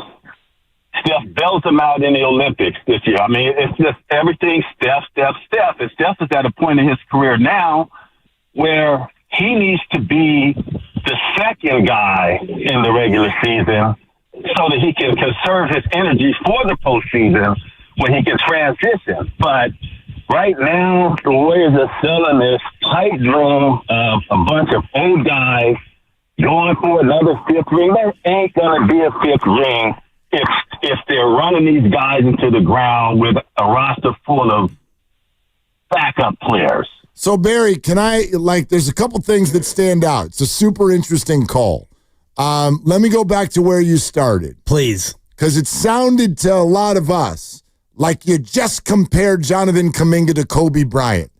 And I'm trying like crazy now to leave some space for what you're saying, because the way Phil Jackson handled, and I covered those teams. I lived in L.A. at that time. Drippity drip. Yep. Okay, I was in that locker room, Barry, and that is Kobe mother bleeping Bryant. And so you are definitely going to handle that differently than you're going to handle Jonathan Kaminga, because he has not shown in any way, shape, or form that he is that kind of talent. Is that not fair for me to say? No, it's completely unfair for you to say. Wow. Keep in mind that I'll explain it to you. Okay. When Jonathan Kaminga, he chose not to go to college, right? But that year, Jonathan Kaminga on everybody's board was number one, number two coming out of high school. He lost a little leverage when he went to the G-Unite team, but he still slid to number 7. But coming out of the draft, he was touted as the best rim attacker, and he lived up to that right away. And when given the opportunity, people was like, oh, JK is going to go to a bad team and average 25 shots and 22 points. Oh, well, you just give him 30 minutes. He averages 21 points on games where he played 30 minutes. Right. He averaged almost 7 rebounds on teams where he played 30 minutes, right now. And Barry, what happened that year for the Warriors? Do you remember? My point is, you have to give them the Warriors were never going to win. And that's where we disagree, Barry, because they won the damn championship. I don't know how you can look at a championship and not think they did it right. They did it right. That was the worst thing. No, they didn't. That's the worst thing that happened to this Warrior team, was them winning that ring because they think that that's who they are. Keep in mind, when they won that ring, Draymond Green was benched. And now you're saying we're going to run it back? Draymond never guessed when he was unplayable against Boston. He was benched. And now we're going to run this guy out at the 5. Barry, I think what we've successfully done is arrived at where you and I bet Dibs disagree. And thank you, Barry. I'm not trading a damn championship for anything. No. There's no way in hell you'll ever hear me say, well, that's the worst thing that happened. That's the best thing that, maybe has ever happened in Steph Curry's career. That's the year where he won Finals MVP, and it finally shut everyone up and made them realize the greatness that he truly holds. If I can borrow from Barry, and I don't mean to co-opt your point, Barry, and I don't even know if you were saying this, but this is what I heard you say. It was the worst thing for Kaminga's development, because when you won the title, his rookie year, what happened was exactly what you described before. You win the title, and you come back the next year, and you're still in a championship window because you had everybody coming back. And so you're thinking, we can still do this. If you didn't win the title, if you were the 3 seed and you got knocked off early, you get back the next year and it's like, you know what? We need to try something different. Maybe we need to give Kaminga 30 minutes a night and just see exactly what we have in the young man. But you win the title and it's his rookie year and he wasn't really in the rotation. So you come back the next year and you try to run it back. The other piece of it that I took a little bit of umbrage with is the idea of the Kobe Shaq thing, because when Phil Jackson came here and he ran the offense through Shaq, they won the title. Right. And they won 3 in a row. So whatever he did to Kobe, with Shaq, it worked. It worked. Phil came in and replaced Del Harris, and they won 3 in a row. I'm just like, you can disagree with me. I'm so uncomfortable putting Jonathan Kaminga and Kobe Bryant's names in the same sentence. I am too, but it's just not the same for thing. For me, the point is, like, what the coach did with Kobe and Shaq, it worked. It worked. And what Steve Kerr did with Kaminga his rookie year, it worked. They won the title. So for me, the ultimate goal of any of this is to win a championship. And secondarily, you want everybody to be happy and get better and feel good about what they're doing. But Steve said it to us yesterday. I'm out here trying to win. No, it does. It does. I wonder. And Barry, I thought you were a very smart caller, just with what we just don't see it the same way. Like one thing that I do hear sometimes with those who call with kind of what's considered the Jonathan Kaminga supportive take right now, some of you do sound like that's goal one. Like the Warriors sit down in a boardroom in July and they're like, what's the goal this year? Well, to develop Jonathan Kaminga. And then I don't know, like we'll see what's number 2, maybe winning. I don't know. Maybe Steph Curry's career. But first, it's Jonathan Kaminga's development. Some of you sound like that. I know you don't think that, but your point makes you sound like that. Because it's honestly absurd. I bristle a little bit when I hear him talk about Draymond Green being unplayable in the playoffs 3 years ago. Do you know how many of you disregard what this year's Warriors team did when it was healthy? When Jimmy Butler got here and all of that non-Kaminga time, they played 750 basketball, which was second best in the West, only to Oklahoma City. Then they played a playoff series against the 2 seed. They won it. Then they went on the road for round 2 and went up 1-0, and then everything changed. And they never won another basketball game again. But some of you are now using that as a premise for, see, it doesn't work. And I get it. You have scoreboard. Right. They didn't end up winning in the playoffs, but the individuals you're talking about, they were winning. They were winning all of their games in the regular season. They beat the Rockets. They were up 1-0 on Minnesota on the road. It was working. Yeah. I understand that injury was a concern and that it happened, and that's a fair retort. And it's going to be the same case next year. Right. But I really don't like this, like, look back on what was happening and being like, well, those players clearly weren't doing well. What are you talking about? They since Jimmy Butler's arrival, they barely lost double-digit games, including the playoffs. What, 11 games? Yep, that's right. Holy crap, it was working great. And in the Boston series in 2022, Draymond Green averaged 36 minutes a game. So I don't think that Draymond Green got benched. No, he had a really bad night. Two bad nights, where he admitted Game 3 and 4, where the crowd got to him. Yep. And he came back with a vengeance. He did. And so, I mean, whether or not this works in the future or not, I don't have buyer's remorse about the Kaminga pick because I have a greater understanding about what the organization was doing at the time. For me, it's easy to look now in 2025 at the prospect of Jonathan Kaminga going somewhere else at 22, and if you give up on Kaminga and you gave up on Jordan Poole and you gave up on Wiseman, so your 3 picks, boom, boom, boom, 3 young guys in a row, if they all 3 go elsewhere, does that feel like a failure? Yeah, kind of. It hurts. I understand. Yeah. If I go back to 2018 when you lost the NBA Finals or 2019, I understand why they did what they did, because in that moment, you lost KD, you lost Clay, and you realized that you needed to start like putting this thing forward to get young players so when Steph and Draymond leave, you had something to lean on. I'm totally with you. Like, it hurts. You can call it a failure. I think we've heard literally thousands of people contact this show and say that that's a failure. And I can't argue it when you have 3 picks. I know Poole wasn't a lottery pick, but when you've got lottery picks and they don't end up being foundational pieces for your team into the future, it hurts. But I think you got to meet halfway and say, but it's kind of understandable why it went the way that it went. I mean, it turns out James Wiseman's not a great basketball player. Jonathan Kaminga's answer to that is still totally unknown. And the Warriors were not afforded the time maybe to fully figure out what Jonathan Kaminga can be, at least not yet. And that's fair, and you can be frustrated by that. And I'm not going to say that I'm like, oh, yay, we never found out. Like, he may go be really good somewhere else, and that will hurt. But I understand how we got here.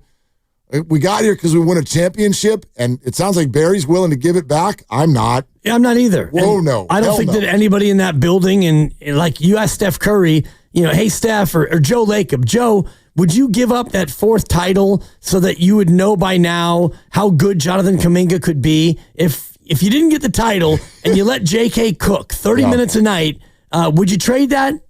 You can ask the question, and the second you go, would you give up the 4th title? No. Right.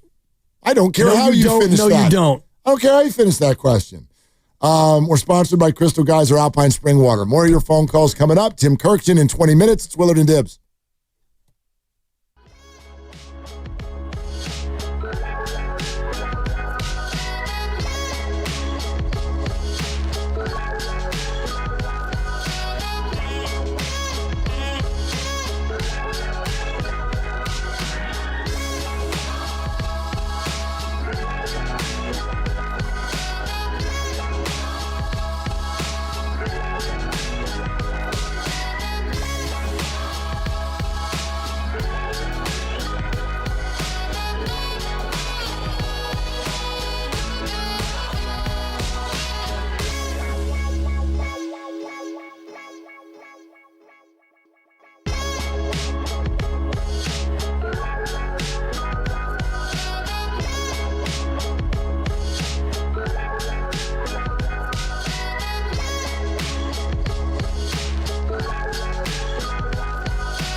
Tips. Sorry about my dog. Hey, cut it out. I don't know if we've met your dog yet, Steve. Sounds like she's a stretch 4. Got some size to her in that bark. More of a backup point guard. On 95.7 The Game. I do like it when Steve Kerr laughs. And it's Friday, so watch out. Yep. Coming up at 5 o'clock, you laugh uncontrollably. Kaboom. It's the little things on Friday that get you. It's really one of those Fridays, too. Yep. Like, we're heading into a 3-day. Yep. I already cooked dinner. It just needs to be put in the oven. All right. Like, today, I'm vulnerable. Let's put it that way. You're ahead of the game. I am so vulnerable right now. Just get to, ladies and gentlemen, the weekend, and then it's the weekend for you. You got nothing. Totally. My feet are already up. I'm already thinking about what I might watch on Netflix when I get in bed tonight. Let's be real. I hope whatever you all tell me to watch is really good for the first 2 minutes because I'm going to fall asleep in the third minute. That's for sure. But yeah, I'm vulnerable today. Okay. So, anyway, good for you to know. Yeah, it's good. I mean, we're having a good time, and it's been a great week. And, we had Brock Purdy and Steve Curry yesterday, and we may have them also today. We might. We might. I know we have Tim Kirkchin of ESPN in like 12 minutes. And we've been sitting here, and we would love to hear from you on the whole buyer's remorse topic. I think it's different depending on who we're talking about. So obviously, Jonathan Kaminga is the centerpiece of this because I started thinking today, I'm listening to everybody talk, and I'm walking the dog, and I'm listening to Steiny and Goo, and they're talking this all out. And I'm sitting there thinking, and Steiny and Goo were going back through the championship year and when Jonathan was picked. And I said that to myself, not in a way of like, this is someone's fault, not in a, man, Jonathan, get a rebound, and not in a, Warriors, your development team is crap. Like, none of that. I was just like, you know what? He probably shouldn't have ended up here. They probably shouldn't have picked him. It just didn't, right? Like, and I'm not even done with the idea that maybe it still works out. Maybe. That's kind of the way my brain works. My optimism will never go away. No matter what, no matter how much evidence there is against it. But yeah, he probably just shouldn't have ended up here. This probably was just one of those things. Whoops. Took a wrong turn. Nobody's fault. And so I wondered about buyer's remorse. I do want to talk to Tim Kirkton about Willy Adames. Have you noticed this dynamic? Nobody wants to say anything. About Willie? Totally. Yeah. Nobody wants to touch it. Well, it's a 7-year deal, and they're winning. So what's to say? Like, if you want to look at the overarching reality, the Giants, after 50 games, are off to a great start. That's the headline. Giants are 29-21 after 50. They're in the mix with the Dodgers in the West. That's awesome. And then you go below that, and it's Wilmer Flores is going to be an all-star. Logan Webb is still really good. Your bullpen is incredible. Jung-Hoo Lee has become only a legitimate Giant, but a fan favorite. And so as you go down the list, then you get to, Willy Adames, not only can he not hit, he kind of really can't field either. He's struggling. Would you say that? I would say that he's not as good of a shortstop as I thought that he would be through 50. And the advanced. I'm looking at advanced metrics on defense, and he's a slightly negative WAR player, right? Negative 0.4, right? Which is I thought that it's possible. For reference, for those of you who know that we think Matt Chapman is like the greatest third baseman I've ever seen in my freaking life. Right. It's bananas what he does over there. He is a plus 0.9, right? Defensive WAR. Okay. Elliot Ramos is apparently, again, by metrics in a different position, is a worse defender than Willy Adames. Right. Now, Willie plays a more important position, but I've not been offended by his defense. I have not been offended either, but I've been a little bit disappointed. I thought that he was a better defender, and then you add in the fact that he has not really hit either. That, to me, is kind of a 1-2 punch of, but they're 29-21, so it's not going to be a headline. It's not headline news. Not yet. No. Not yet. I mean, he's negative WAR player right now on both sides of the ball. Which is not good. Not good. When you sign a guy for 7 years. The largest contract in the history of the organization. Correct. And, I think about Patrick Bailey, who's hitting a $182 or something like that. But if you try to run on him, he will throw you out. And they're 29-21. Yeah, but what did Larry Bear was on with the Joes yesterday morning. What did he call him? A culture creator? Or something like that. He coined Willy Adames. And I kind of agree. Like, in a weird way, you can look at the box scores and you're like, Adames went 0 for 4 again with 2 strikeouts. But I think the 29-21 still has a lot to do with Willy Adames. I mean, have you ever seen someone on the top step of the dugout with a bigger presence for his teammates right after he struck out with the bases loaded? And it changes. Buster signed him. He is the Buster. He is the Buster Posey of that clubhouse. Good call, yeah. Like, already. And I think that's why Buster signed him. Yes, I would like his numbers to be better. Sure. I think they will be. But, I don't think he's been a negative, at least not yet. No, not. Other than when he actually tries to hit or field. At that point, he's been a negative. But all the other stuff can, at times, outweigh the negative of what you actually do as a player. A lot of people want to weigh in on the whole buyer's remorse and Kaminga and all of this. Antonio in Oakland. Hi, Antonio. Thanks for calling. Oh, yeah. I don't really agree with the other caller because, of course, the Jimmy Butler thing was working and all that. And it's like that. The worst thing that happened with the 2022 finals, no, man, Steph Curry had to freaking prove to a lot of people, man, like I can win without KD or, just to win another one in general. And I love that parade I went to, man. That was the best thing that ever happened, to be honest with you. So it's like, come on, man. But, Steve Kerr does have to get some blame for these bad draft picks, though. James Wiseman. Like, the James Wiseman draft, my first pick was LaMelo Ball, and my second choice was Tyrese Halliburton.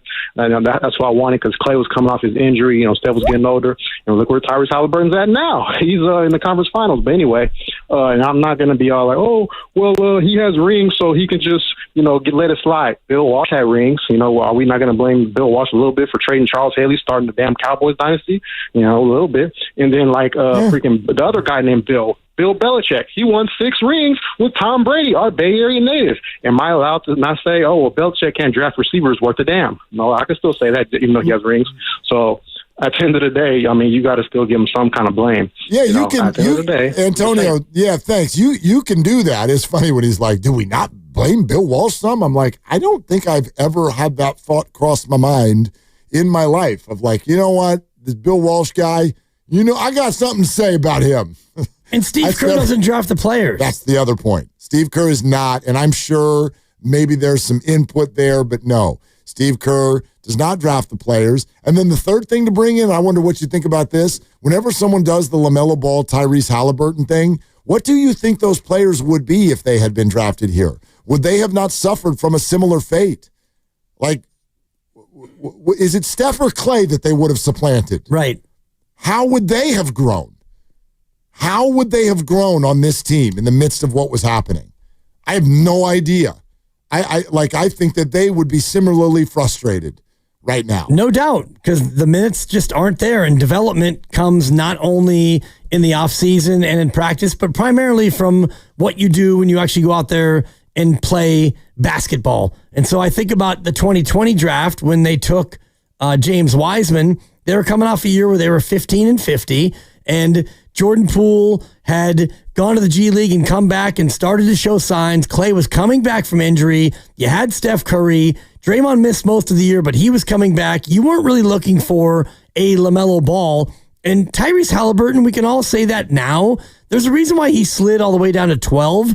He didn't actually slide to 12. He was considered the 12th best player in that draft. Right. And he's gone on to be this amazing, maybe lead my team to the finals guy. But if you look at his college career, 2 years in college at Iowa State, he was not this guy. He also missed that shot. Whatever. It went through it. I don't know why you fixate on that. Because you missed that shot. Shooter's touch. Remember when Vlade Divac got mad about Robert Horry hitting that shot against the kid? Lucky shot. It's a lucky shot. Robert Horry's like, better read the paper or something. Like, I hit those shots. Yep. That shot went in.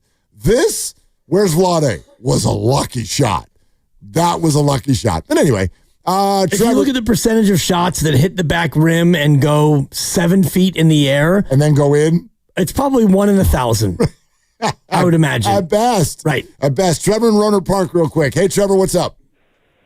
Hey, what's up, guys? Listen, two things I've heard so much since I called, but Jonathan Kaminga, we talk about him like every single day almost, and I just talk about him at nauseam. The Warriors should have drafted him. He has talent. He still has talent, but he's a good trade piece right now. The Warriors are in win now, and that's what Steve Kerr said the other day, and he didn't have to say it to know. So he doesn't fit in with this team, with this rotation, doesn't mean he's a bad player.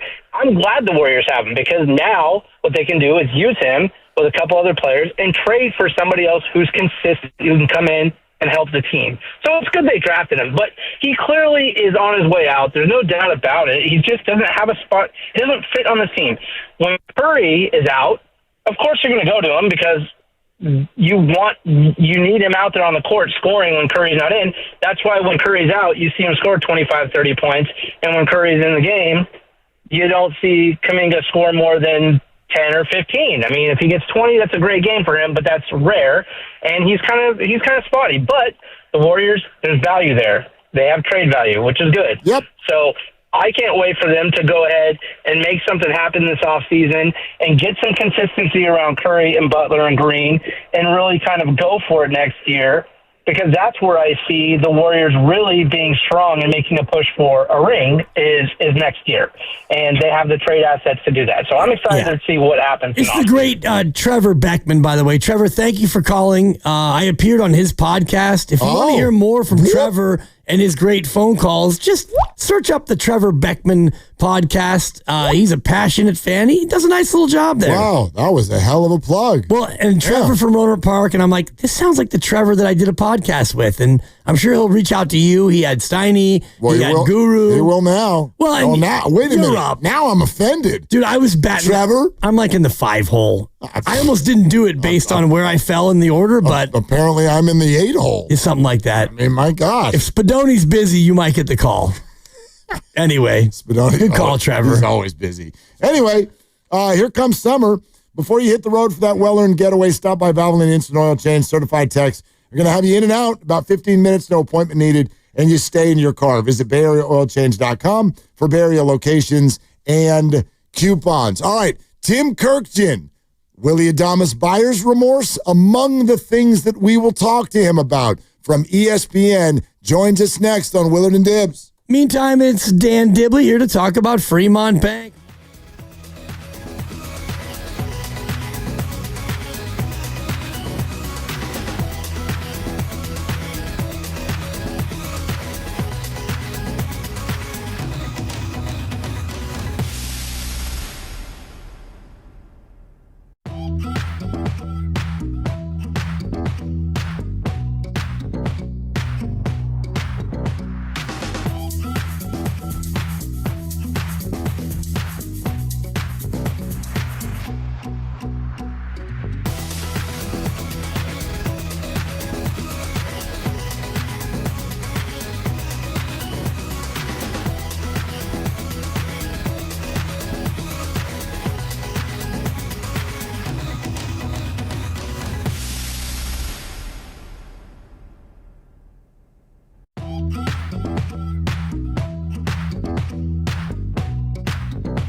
Now, back to Willard and Dibs on 95.7 The Game.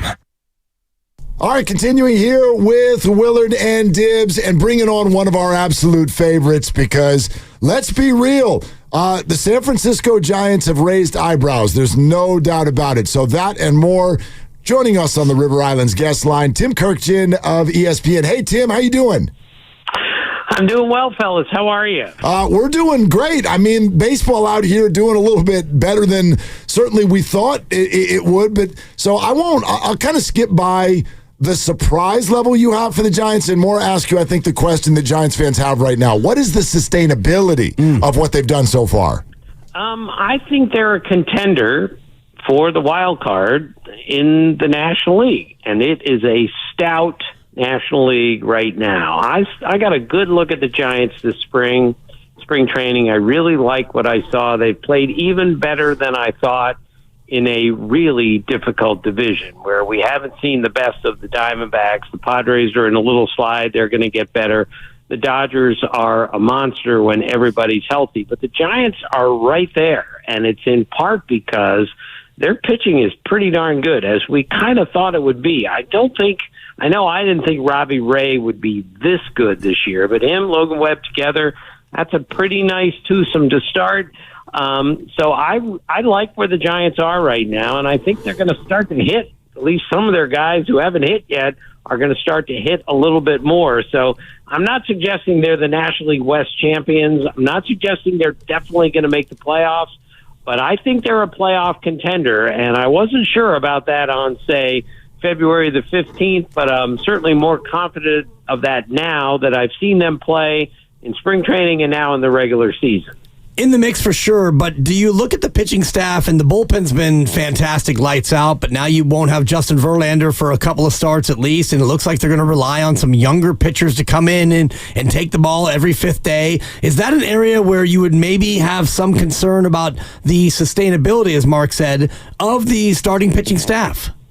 Yeah, I mean, it's been really good to this point, and even though Verlander hasn't won a game yet, he's been helpful, but he's going on the IL, and Hicks is now in the bullpen, so that's a bit of a setback because that didn't work out particularly well so far this year. So I think it just means that Robbie Ray and Logan Webb have to be this good, maybe even better continuing forward if they're going to remain a solid contender in, again, a very, very loaded National League. But, yeah, that's the one thing. But this is why the trade market comes up and the trade deadline comes up, and if the Giants are going to be serious contenders moving forward, they may have to go make a move. And Buster Posey knows all about what great pitching does.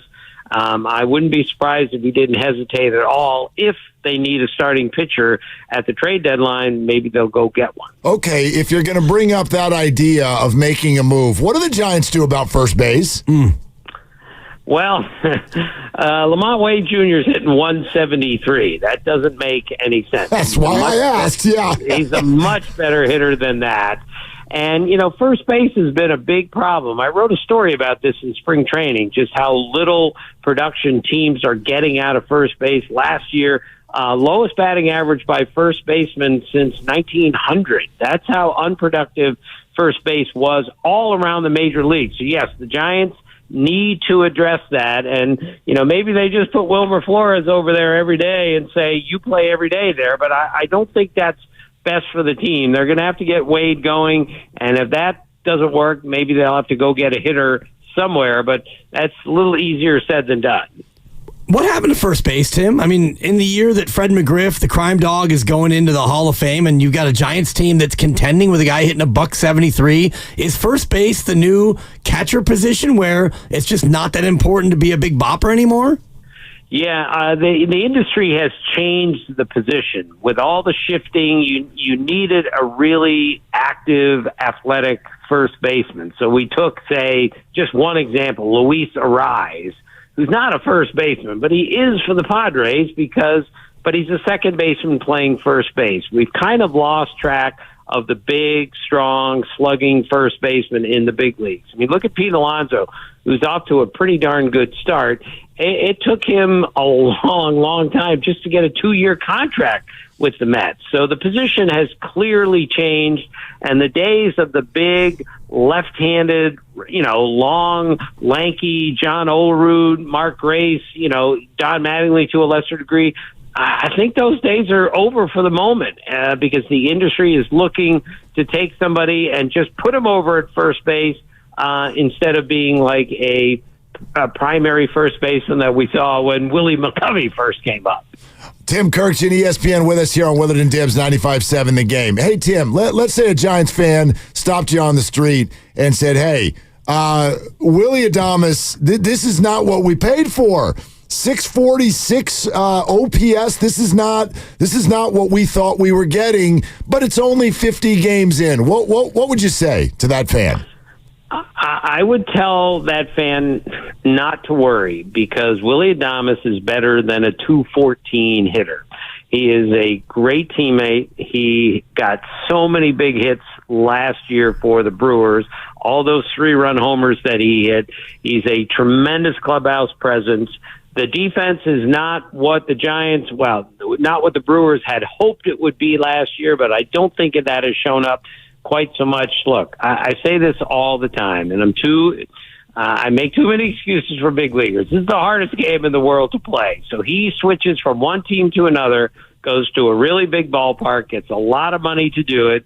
He puts a lot of pressure on himself that I'm the last piece that they needed to get us into the playoffs, and I think he's feeling that pressure. 50 games, there's a long, long way to go, and I think by the end of the season, Willie Adames will have been a very good player for the Giants. They've got 4 of their 9 regulars hitting 220 or lower, and they don't have a lot of power. They're middle of the pack in terms of home runs in the major leagues. Is this offense sustainable the way you've got so many guys who feel like automatic outs and you don't have a lot of big power threats in the lineup? Yeah, some things are going to have to change. I mean, Matt Chapman's hitting, 217 also. He's much better than that. Patrick Bailey he still gets big hits, but he's hitting 183 also. But again, fellas, we're in the most difficult hitting era maybe in Major League history, and no excuses made for the Giants. But the league batting average is like 239 right now. There are all sorts of people who are struggling at the plate because the pitching they see, the stuff they see on a daily basis is like nothing we've ever seen in Major League history. Now, does that mean you just accept it? No, but you have to recognize that the pitching right now is really, really good. But if the Giants are going to make the playoffs, we talked about their starting pitching, but they're going to have to hit more than this. And the guys we talked about, Wade and Chapman and Adames and Bailey, all those guys are going to have to pick it up significantly if they're going to be the team that they need to be. Does baseball need to change that, Tim? We had Mason Miller come in here over the weekend and throw 104, and batting averages are at an all-time low. Does baseball need to do something, either with the mound or the distance, something to make it so it's easier to hit? Well, they tried to do that with the changing of the shift rules to give you a little bit more space to hit a ball. But to me, the pitching, the stuff is so good right now that it is now up to the hitters to make the adjustment. The industry has told them for years and years and years, we don't care about a line drive single to the opposite field. We want you to hit a ball into the stands. We don't care about a hard ground ball single up the middle. We want you to pull one down the third baseline and get 3 runs in. once the hitters recognize that their only chance is to start to make adjustments on their own, like hitters used to do in the big leagues 20 years ago, 30, 40, 50 years ago. That's their way out of this. But, I'm totally against changing the dimensions of the mound because I think it's incumbent on the hitters now to say, all right, we're overmatched. We have to try something different. We have to put a ball in play more often. We have to hit the ball the opposite way once in a while, or even put down a bunt. That's what has to happen if we're going to raise the batting average and get more productive out of our hitters. Tim, I want to go back to that pitching staff because you said that, Justin Verlander, as we know, is going on the injured list, and you sort of insinuated that the Jordan Hicks thing didn't work out because he's now in the bullpen. In the Giants' heart of hearts, what do you think they actually want? Do they want Verlander and Hicks really grabbing those spots and doing great, or do they want Hayden Birdsong and Kyle Harrison to come in and grab those spots? Well, it's always better long-term to take younger pitchers, give them a job, and have them keep it. But we'll see. I mean, Hayden Birdsong is a really interesting pitcher who's had some success, a very small sample in the bullpen and in the rotation. Harrison, of course, was a top prospect for several years. But if you're going to have Hicks and you're going to have Verlander on your team, then you need them to produce. And I'm not giving up on Jordan Hicks, not at all. It's just I think this is temporary to the bullpen, and I think this is temporary for Verlander on the IL. But again, talking long-term, you want your young guys to step in, take a job, and then keep it for the next 5 years. We'll see if that happens with the Giants. I was hoping Verlander could be the last pitcher to make a charge toward 300 career wins, but it doesn't look like that's going to happen with no wins so far through 2 months. Do you think that, Tim, anyone is ever going to get to 300 wins again? Well, maybe someday, but I don't think it's going to come from any active pitcher, including Verlander. Again, we no longer value the victory like we used to. We no longer value our starting pitchers like we used to. We don't even give them a chance to win a lot of games because we're taking them out after 100 pitches or 5 innings or even less than that. We're not even letting them going around 3 times in the order. So that's another thing that baseball, I believe, needs to look at long term, returning the value of the starting pitcher. And 300 wins, that's a huge, huge number, and I don't see anybody getting to that anytime soon. Tim Kirkjian, ESPN, with us here, 95.7 The Game. All right, we've got 50 healthy games now of Jung-Hoo Lee in center field. What is your take on him as a Major League player? Well, he's a very good defensive player, which we know. But with the money that they gave him, he needs to be more of an offensive player, and I can see that coming. Again, a guy who came in last year, and before he could ever really get going, he got hurt and missed the rest of the year. He, like all young players, like all players who come from another country to play, need time to understand what they're up against. So I'm more than willing to give him a full season to see what kind of production he can bring. But he's got some pop, that's for sure. And we know he can play defense at center field. But so let's give him more than 50 games to see what he can do. If we're 100 games in or 150 games in, maybe we'll have to make another value guess there. But I think he's going to be a good player, and I think he's going to get better from here. Tim, I also wonder if you'd take us a little bit behind the curtain in Major League Baseball with regard to what it means to have Buster Posey running this club. He's so revered here, but now that we're getting into his first season, I wonder if you can share what are agents saying? What are other players and pundits from around the country? How has that changed the view of the franchise? Well, I think it's a good move because of Buster Posey's obvious track record, 3 championships, and arguably the best player on 3 championship teams. And with a very soft touch and a very quiet voice, he came in and said, we need to do some things differently here, and that's where defense, starting pitching, and a bullpen step forward, and that's what they need to do because that's how the Giants won 3 times with Buster Posey there. So I think most people around baseball are impressed with what he has done. And personally, and again, I'm 68 years old, but when I find a former player who's got a really good look at how a team should be built, I think that's a great idea. And the fact that I'm sure he is listening to all the people around him, all the advanced metrics people who have different ideas on doing things, they need to be listened to. But in the end, I'm going to trust the guy's eyes and ears, who is someday, I believe, going to be in the Hall of Fame, but knows how to win because he played on 3 championship teams. I think the Giants are in good hands, and I think most people around baseball would agree with that. Hey, Tim, real quick, did you expect the Dodgers to play better than this? Is it just an injury thing? Like, their pitching staff's not very impressive so far. Well, Blake Snell is hurt, and Tyler Glasnow is hurt, and all sorts of people are, and now Roki Sasaki is hurt. I never, ever bought into the Dodgers are going to win 120 games or 115 games. I still think they'll be the best team in baseball when October 1st rolls around, but it just shows you how difficult the game is to play. And when you get injured players, which every team gets every year, it's going to prevent any team from just running away and hiding. Those days are over given the injuries that everyone suffers, but I expect the Dodgers to get healthy, and I repeat, by October, I think they will be a really, really good team with great pitching. And Tim, one other thing, just your perspective with so many years in the game, I think that Matt Chapman, now in his second year with the Giants, I think fans out here knew he was a great defensive player. You watch for a year and a half, and I'm like, oh, this is an all-time defensive player. What is your sort of perspective on that, and what's been your experience through the years? Where do you think he sort of sits?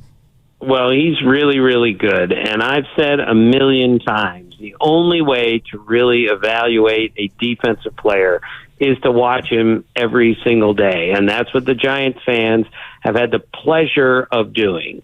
You can't tell when you just come in for a 3-game series because he might not have to make a play to his left or right or coming in. But you watch him every day, then you recognize by your eyes, maybe not even by metrics, whether a guy can do things.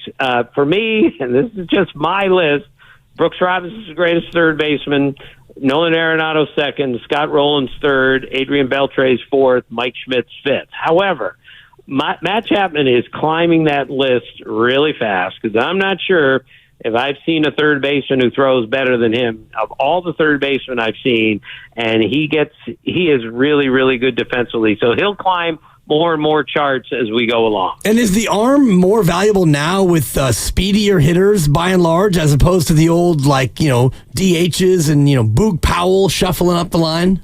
Yeah, and I watch him every time I see the Giants play. I watch him in infield or batting practice, and he stands on the outfield grass behind third base and throws from there. And when you can play that deep because your arm is that good, that helps your infield defense. Obviously, it helps your pitching staff that you have a third baseman that can throw like that, allowing him to play deeper and get to more balls, and it doesn't seem to matter where he catches it. His arm is strong enough to throw out the majority of players at first base. I bet you didn't think Boog Powell was going to come up today on this conversation. I just talked to him the other day. So Boog is an all-timer, and I grew up in Maryland, and Boog is one of the great resources in the history of Oriole baseball. So, no, I didn't expect it, but I'm thrilled because Boog is an all-timer. I wish I wasn't old enough to remember late Boog Powell when I was a kid, but I was trying to think of somebody who was maybe not fleet of foot as an example, and that's where I wound up, Tim. Well, it's a good one. Earl Weaver once told me Boog Powell won the MVP. When Boog Powell won the MVP in 1970, he weighed 300 pounds. Whoa. I'm not sure I'm going to believe that, but I will tell you this. No matter what he weighed, he was very nimble on those feet, and he had great hands, and he was a really, really good hitter. I would have gone Benji Molina. My partner went Boog Powell. I'm an old soul, that's the way it went, and that's how it went. So that's what we're doing. Tim, great to have you, man. Thanks so much. All right, my pleasure, fellas. Thanks. Tim Kirkton, ESPN, joining us here on Willard and Dibs. Yeah, I did not have Boog Powell on the bingo card, but there he was. There he was. So, yeah. Yeah. Boog Powell, 20 career stolen bases. Buster Posey, 23. Hey. So Buster gets it done. W for the real orange and black. That's right. Take that. You couldn't throw Buster out. How many did Benji Molina have?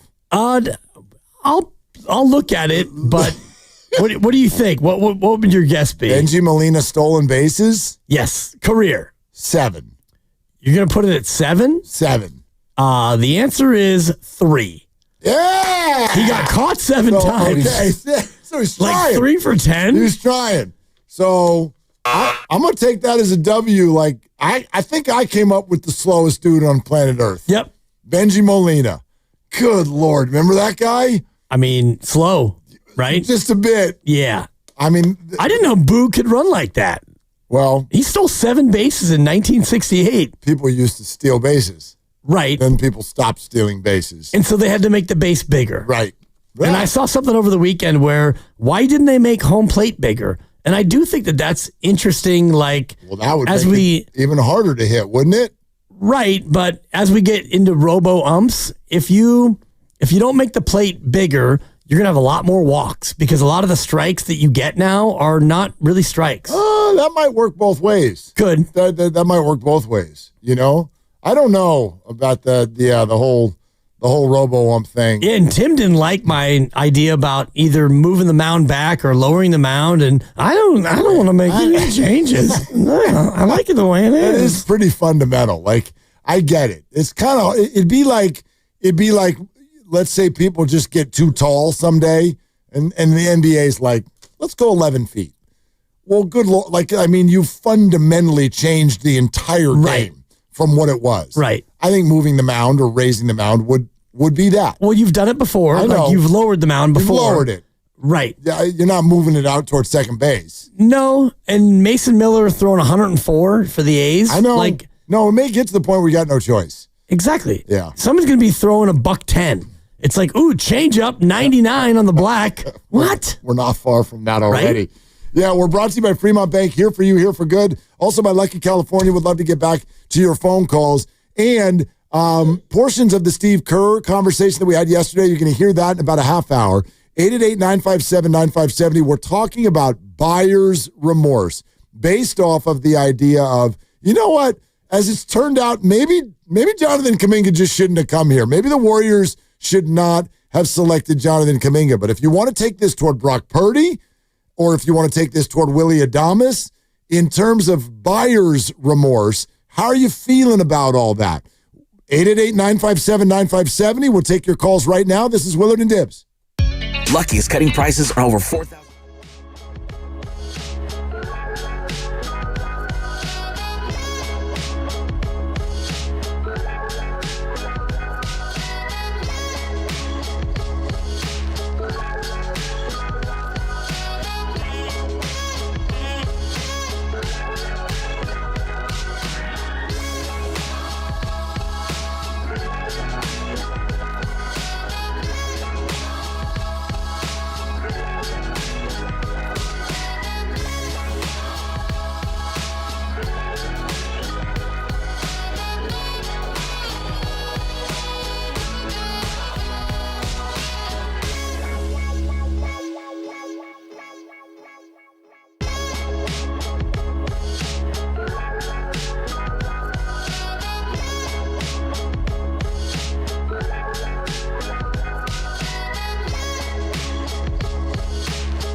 Dub Nation, this is Jonathan Kaminga. You're listening to Wheeler and Dibs on 95.7 The Game. Hey, Dibs, your pick stinks.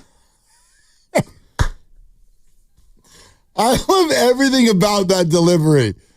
Like, first of all, he starts, hey, Dub Nation, this is Jonathan Kaminga. Yeah. It just kind of was almost like it's a throwaway. And then he really wants to highlight who you're listening to. Dub Nation, this is Jonathan Kaminga. Hey, Dibs, your pick stinks. And then when he tells you that your picks stink, easily he does that in the most positive way of any Warrior all year long. It's like, hey, Dibs, your pick stinks. Yeah, like it's You not can hear like, the smile. Yeah, like, and like it's like Looney hated you when he said it. Dude, Dibs. We don't need to run through all these. I see you working back your there. Your picks stink. Yeah, but Jonathan's like, I want to tell you that your picks stink, but I really like you. Bay Area, it's Kevon Looney. Hey, Dibs, your picks stink. Yeah, he's like, dude. Pause. Yeah. Like, your picks, and let me think about all of them that I've gone with. Yeah. Stink. Dub Nation, it's Kyle Anderson. Oh, boy. Hey, Dibs, your picks stink. Yeah, these people are disappointed in you. Well, he brought that home. I like Kyle's, Jonathan's like, and I'd like to have a beer with you and talk about Bay it. Area, it's Keith Santos here. Hey, one. Dibs, your picks stink. And he laughs. Yeah. So, Jonathan. Hi, this is Quentin Post. You don't have that. Dub Nation is Jerry Stackhouse. Hey, Dibs, your picks stink. Yeah. Stack? Yeah, we never play that one. He had some juice. And that one hurts because, I mean, that's a player that I have actually really gambled on. Well, I mean, hey, Jerry. Thank you. When you guys went to Wake Forest back in January that one time, you guys blew it. Oh, my gosh. Bay Area, it's Steve Kerr. No. Hey, Dibs, your picks stink. Yeah. I mean, that's got force behind it, too. Right. Yeah. By the way. Thank God that's all of them we have. I mean, because, yeah, we wouldn't want any more. No.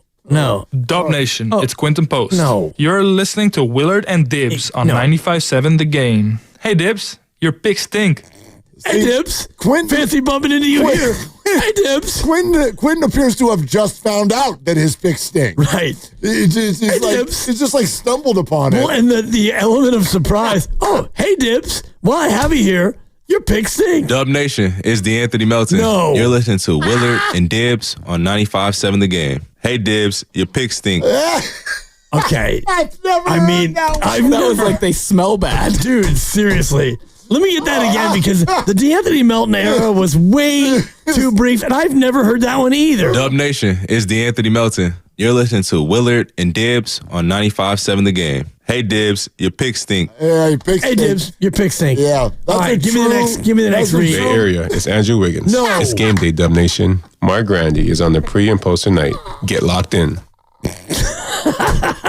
I'm going to lose my partner. Hey, Bay Area, it's Andrew Wiggins. Diction is very important to me, so I'm going to say this clearly. I'm going to do this one time only.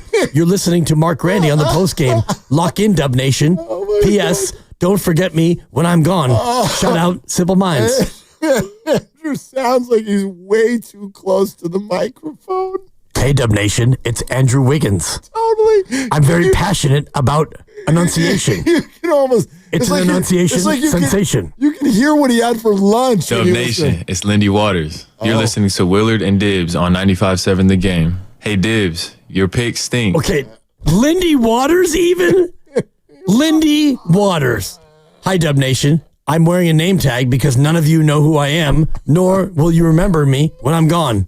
Hey, Dibs, I will never meet you because I'll be traded before I have a chance. But your picks stink. He read it like he knew he was gone. He's like, I might as well take shots at people. I'm not going to be here in June. So, hi, Dub Nation. It's Pat Spencer. You don't know me, but you will love me, and then I'll be back on the bench. And by the way, Dibs, your picks stink. There's no way we have Pat. There's no way. Right? Dub Nation, this is Reese Beekman. No. We don't. There's got to be a TJD in there. I mean, he was a guy. Randy was here, he'd be able to find Yeah, it. no, I know. You're doing great back there. I know TJD's in there. I know TJ. We've heard TJD. Dub Nation, it's Trace Jackson Davis. Exactly. You're listening to Willard and Dibs on 95.7 The Game. Hey, Dibs, your picks stink. I mean, really? Yeah. I mean, really. Maybe Bay Area, it's Keith Santos here. no. You're listening to Wheeler and Dibs This on one hurts. 957 The Game. Hey, Dibs, your picks stink. Oh, it's funny. You think it's funny that I lost money at the track this morning, Gee? I had a little pick 5 going at Gulfstream, and yeah, my picks stink. I bet the favorite, and it lost. Animals riding animals. So yeah, Your picks are stink. at least Steph Curry didn't turn on me. Thank God. And Draymond, that would have hurt. I have no time for that. No time at all. Steph Curry and Draymond. This is James Wiseman. Thank you. Dub Nation, it's Steph Curry. I'm not doing this. Yeah. I'm Steph Curry. Dub Nation, I ain't got time for this. Dub Nation, this is Steph Curry. I don't know if you noticed, but I just won a global humanitarian award yesterday with my wife. Didn't he? I'm not reading this S. Yeah, didn't he finish his exit interviews by saying, leave me alone? Didn't he do that? Yep. Hey, Dub Nation, it's Steph Curry. Leave me alone. Dub Nation, this is Terry Stotts. Hey, Dibs, your picks stink. Don't tell me there's a Terry Stotts in there. Stackhouse. If Ron Adams took a shot at me, that would really hurt. I think I get why you have trended a little bit more in the back JK game maybe than I have. He was the nicest guy to you. No doubt. Of everybody. Always has been. Yeah. Yeah, and I mean, backing JK, of course. I mean, I shouldn't have said it that way because you've been down on him from the start. No, stop. There you have it. I hate Put that on Twitter. No, I wanna put this out there again. And for I'm anyone just joking I around. know you are. know that. I'll put this out here for the second time this week. I can't stand the way this conversation went this year. I can't stand it. And so I don't think anybody's a JK hater, and I don't think anybody's a JK lover. I think that those statements are stupid.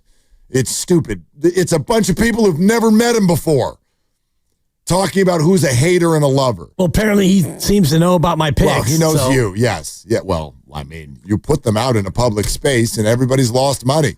JK, poor guy, why do you think he's playing so hard for that contract? It's because he's lost money on my picks. Took your picks. Well, if he's smart, he listens to the show and it's all about Fade the Dibber. Fade the Dibbers. Fade the Dibber.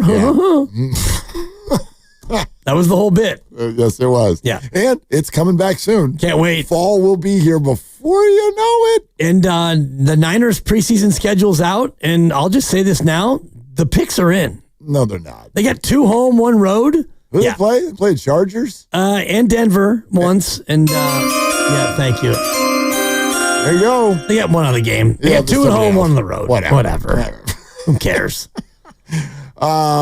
Will Brock Purdy play in the preseason this year?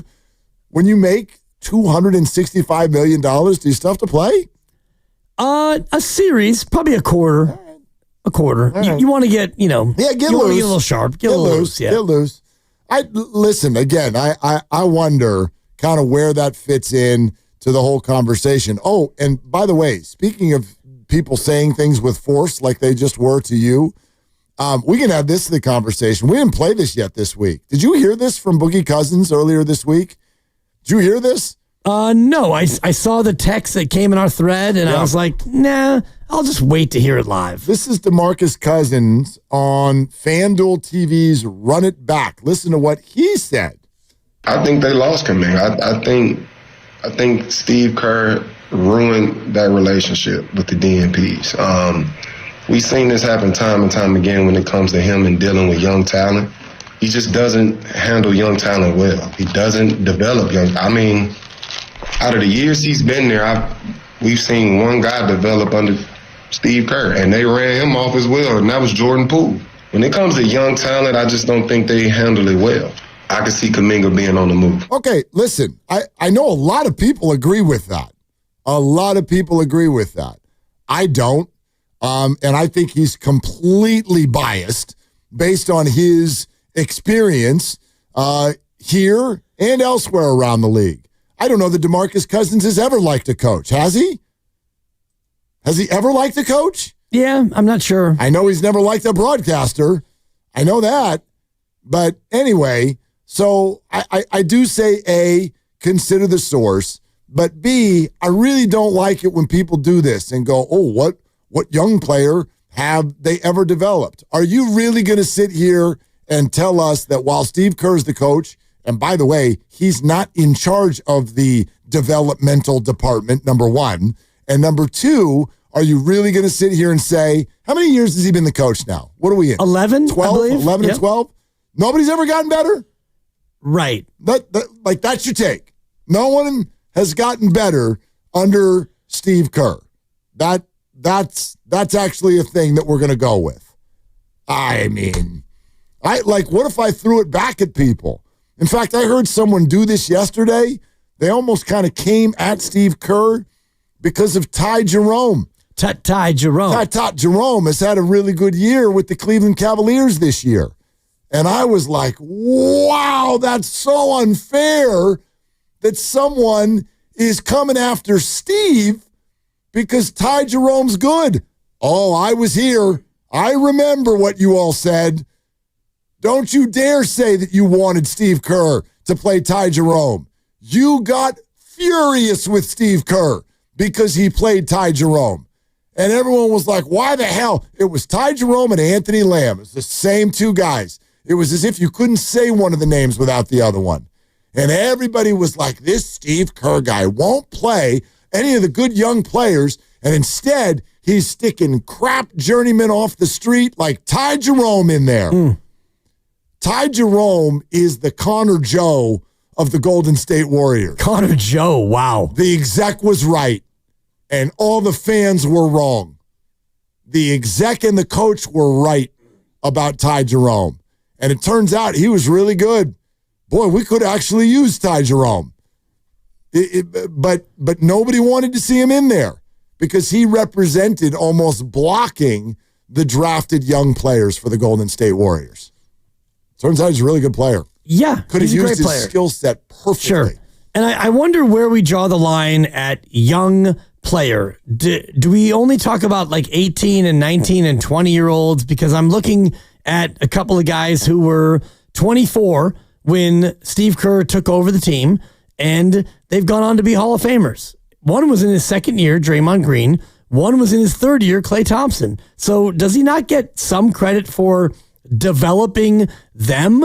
And I know that Klay Thompson was a first-round pick, and Draymond Green spent a lot of years in college, and he was a second-round pick, but they were young players when Steve Kerr took over, and they went from where he got them to being where they are now. And so does he not get credit for that development? Or do we all just say, well, they're going to be amazing anyway? And so, Steve Kerr doesn't get credit for that because they were already ready-made. They were both 24 when he took over. I think that's a completely fair point. But what I'm trying to figure out is when exactly is it in the Steve Kerr era that the Warriors weren't trying to win?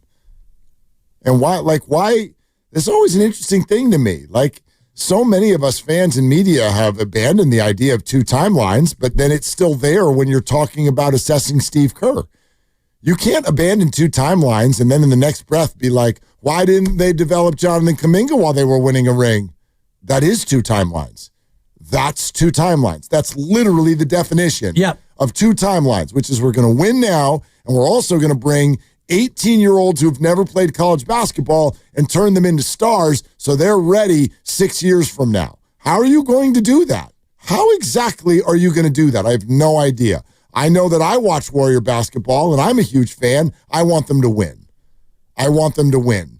And if that's not the goal at the start of every season and every game, I've got an issue with that, and I'm not saying that Jonathan Kaminga can't win basketball games. Right. What I'm saying is those who will argue, hey, you have to give Jonathan time to develop, I'm still wondering where it is everyone supposedly found this time. Before you answer, you're listening to 95.7 The Game, KGMZ FM and HD1 San Francisco, Odyssey Sports Station, home of the Golden State Warriors and the Valkyries. Always live on the free Odyssey app, coming to you live from the Laughing Monk Studios. If you think about the Steve Kerr era, and I'll just do this in order, you win the finals, you lose the finals, you win the finals, you win the finals, you lose the finals.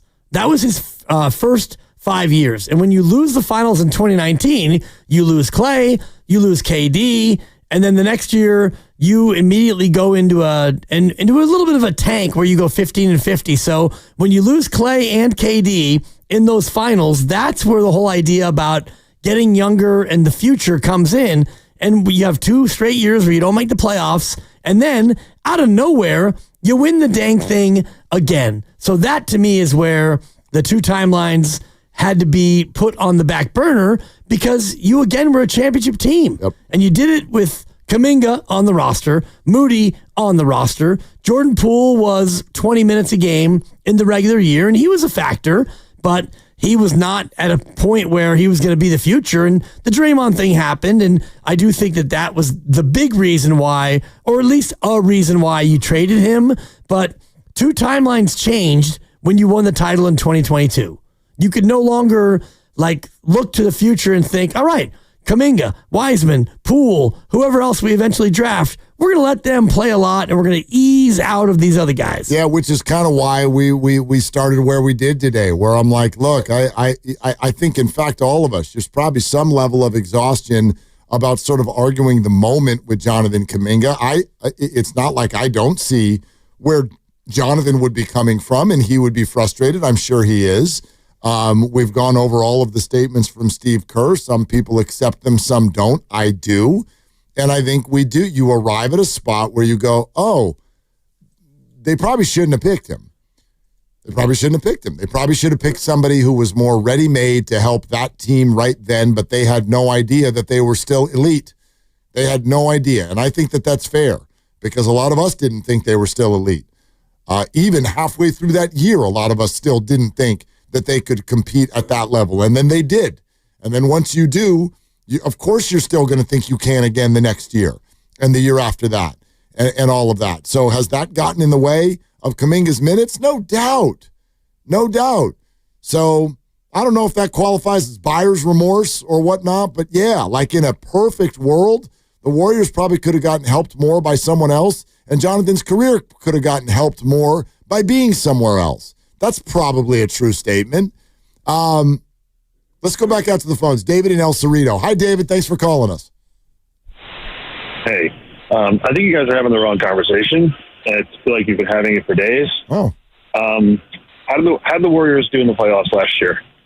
Last year? I don't believe they made the playoffs. Yeah. That's right. Yeah. That's right. And how did they do this year? They won the first round. Yep. And then they were up 1-0 in round 2, and then their best player got hurt. That'd be my summary. Right. Yeah. That's correct. And he gets hurt because he's not young, and he's not getting any younger. Well, you can do the because all you want. I think it's super unfair. I'll just put that right out of I don't think you get to say why someone got hurt. That's just my opinion. But he did, and he's 38. Right. And they're all getting older. Jason, and we're sitting here. The Warriors Jason Tatum got hurt, David. Did Jason Tatum get hurt? How old is Jason Tatum? Sure. Okay. The Warriors don't have the luxury of getting rid of assets because this city doesn't have the capability to bring in free agents across all sports. What? They don't have the luxury of getting rid of – who do they bring in that's a major name in any sport other than a kid that went to Stanford? Who do they bring in? Which team are you talking about? Yeah, from Kevin Durant? Any team. Any team. Does Willie Adamas count? Currently. That's a major free agent. Does that not count to you? Come on, guys. What do you mean? What do you mean? Come on. Javon Hargrave? The cost of living here for players is exorbitant. The Warriors franchise does not have the capability to get rid of assets. They need to unload assets and figure out the assets they do have. That's how this works. Oh, that's how this works. So you've got it figured out. That's how it will work. So you're suggesting that they should what? Move on from Steph Curry? Is that what you're suggesting? They should. How do you not? What's the other option? You think this team's going places? How do you not? I mean, you not, because it's literally the entire franchise value. He's literally the greatest athlete that's ever happened to this city. He's literally still why people buy tickets and go watch him. He's literally, in fact, I think increased his value by what happened a week and a half ago by showing you that a team can be in the second round and up 1-0, and the minute he leaves, they can't even function anymore. That's how you keep him. Barely got into the playoffs. They barely got into the playoffs. Right. And you think this is you don't think this is a diminishing return at some point? You don't think at some point you need to unload and reload? You can't get rid of assets. You need to figure out how to make the assets you have better that are young. you don't want to keep going down the road of old. I know it hurts, but this is the reality of math, sports, and economics. Well, I actually think that Joe Lacob's got pretty good economic people around him, and I think that they firmly and wildly disagree with you, David. So you can got one player he drafted, and he got lucky. Who's that? His name's Steph Curry. Oh, they didn't draft any? They didn't draft Draymond Green? They didn't draft Klay Thompson? They didn't draft Steph Curry. This was a previous regime. Sure. Like I said, sure. What does that even mean? What does your sarcastic sure even mean, David? What does that mean? I'm saying who are the players that are these big name free agents that want to come to the most expensive tax state in the country? Who are these people? Do you understand? Agents want to tell them, yes, go there. David, you're gonna dismiss this because I can tell you don't even understand how this process works. Do you realize that Jimmy Butler just chose the Warriors? Do you realize that he makes Yes, you don't think the Warriors. You don't know how long that guy was trying to get somewhere. Not that long, like half a season, and he did, and he got over $100 million to arrive. And NBA players absolutely have that kind of agency. He is not coming here unless he sign. Yes, he signed. Is he young? Did he sign? Yes. Is he young? Is he the future? I don't care if he's young, David. That's your issue. That's your thing that you're hung up on, all sarcastic and rude. That's not that's not the franchise issue. It's the franchise issue going forward. It's you not. Need to figure out your young assets. You need to. Yes, it is because they're not winning anymore. You need to figure out your young assets. That's your opinion, David. Sure. And all the people who are super smart over at Chase Center disagree with you. And our ratings disagree with you. And the standings disagree with you. These people, like what you're saying, David, because you're still stuck on the first half of the season, which, by the way, was when the team was centered a little bit more on their young assets, and they sucked. And then they got your old guy who you hate, and then they stopped losing basketball games. How did Steph Curry get hurt? Because he plays basketball and it happens, David. I know that you want to act like a doctor and you think you 1,000% know that this was inevitable, and it wasn't. It happened. It's a risk you take. I'm not sitting here saying that he's still young. But if your concept is that the now $8 billion franchise should move off of their cash cow when he's still playing at elite level, you're wrong. You're flat wrong. Okay. It's not about the future yet. They're not winning again. They're not winning again with this circle of people. They're not winning with their young guys either, David. Assets better. They're not winning with them either. They're not good enough. I understand. They're not the focal point. They're not the focal point. No, that's the issue. It's not the issue. Well, David, we're going in circles now. Thank you for your call. Like that. That's just no. They can't be the focal point yet. You don't do that to Wardell. You'd going to do. So if that is the backdrop of what the Warriors have chosen to do, and I believe that is where we're going with this, then your job is to make Steph, Jimmy, and Draymond have the most, supple and pliable pieces around them. And if that doesn't include Jonathan Kaminga, well, then you gotta eat it if he goes out and he turns into being a superstar somewhere else and it comes back to haunt you. This happened when the Farhan Zaidi comment came out. I can't stand it when people start firing on our city. Oh, no one's ever going to come here. It's ridiculous. You think Jimmy Butler's worried about the cost of living? You're talking about major free agents, and you're telling me that they're worried because they can't afford Lafayette? What are we doing? What on earth are we doing? There are tons of athletes attracted to these franchises. They're very, very good franchises who know what they're doing. 95.7 The Game breaking news. Boys, I wanted to get this in. I know we got to go to a break real quick. The All-NBA teams were announced today, and Steph Curry made it. Oh! Second team All-NBA. For your first team, SGA, Jokic, Giannis, Jason Tatum, Donovan Mitchell. Second team, Jalen Brunson, Steph Curry, Anthony Edwards, LeBron James, Evan Mobley. I wish they'd moved on from him. 38. Yep. We're sponsored He's by... only 37. We're all trying to rush him to be 38. True. He won't be 38 until... He just turned 37. Pi Day is his birthday, and I now will remember that forever, so... Oh. He's barely 37. March 14th. Correct. Sweet. Yep. All right. We're sponsored by Cash Creek. Slow down. It's Casino okay. Resort. He got you. I'm like Draymond Green coming in the game right now. Woo! Anyway. Okay. All right. Try it again. I already said it. No, Cash Creek Casino Resort. Right. Yeah. Say it slowly and say it like you actually mean it. Don't rush through it. No, I did. Hey, Cash Creek Casino Resort. Your picks. No, I'm not. And you know what? We're going to see you soon. Yeah, we're going to Cash Creek. Yeah, we will. Casino Resort. 888-957-9570. We've also got a healthy portion of the Steve Kerr conversation coming up for you next on Willard and Dibs. Get away to Cash Creek Casino.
Dub Nation, it's Steve Kerr. You're listening to Willard and Dibs on 95.7 The Game. We are joined on the River Islands guest line by none other than Steve Kerr, head coach of the Dubs. Hey, Coach, how are you? I'm doing well. How are you guys? We're doing fantastic. And by the way, before we get into to chatting with you, want to remind everybody that it is all presented by Great Clips, and sports success is about team effort. Same is true for your hair. Great Clips. It's going to be great. Also brought to you by Rafael Lumber and Building Supply, serving contractors, homeowners, and the community in Marin for over 50 years. Visit their showroom today. All right, Coach, I wonder, with a little bit of space from the elimination and then the exit interviews, and you get to now, kind of what's your view on the way this all kind of played out, and why, in the absence of Steph Curry, you guys just you weren't able to kind of grasp at least one game?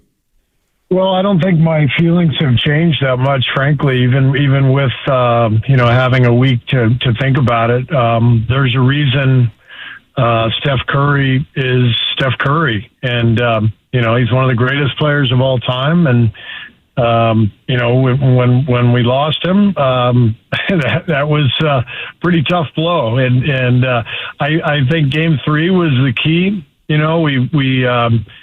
We had our shot up 6 mid-4th. That's the game that we really needed to get, because if we get that, the tone of the series changes. And, Steph was scheduled to come back for Game 6, and we just had to find a way to get to Game 6. But couldn't do it. Again, Minnesota played really well. For us, honestly, just the lack of perimeter shooting was the toughest thing for us to try to solve. And we just, we've obviously always been a great shooting team, but we've been pretty top heavy with our shooting overall, with some of the greatest shooters of all time, with Steph, Clay, Kevin Durant.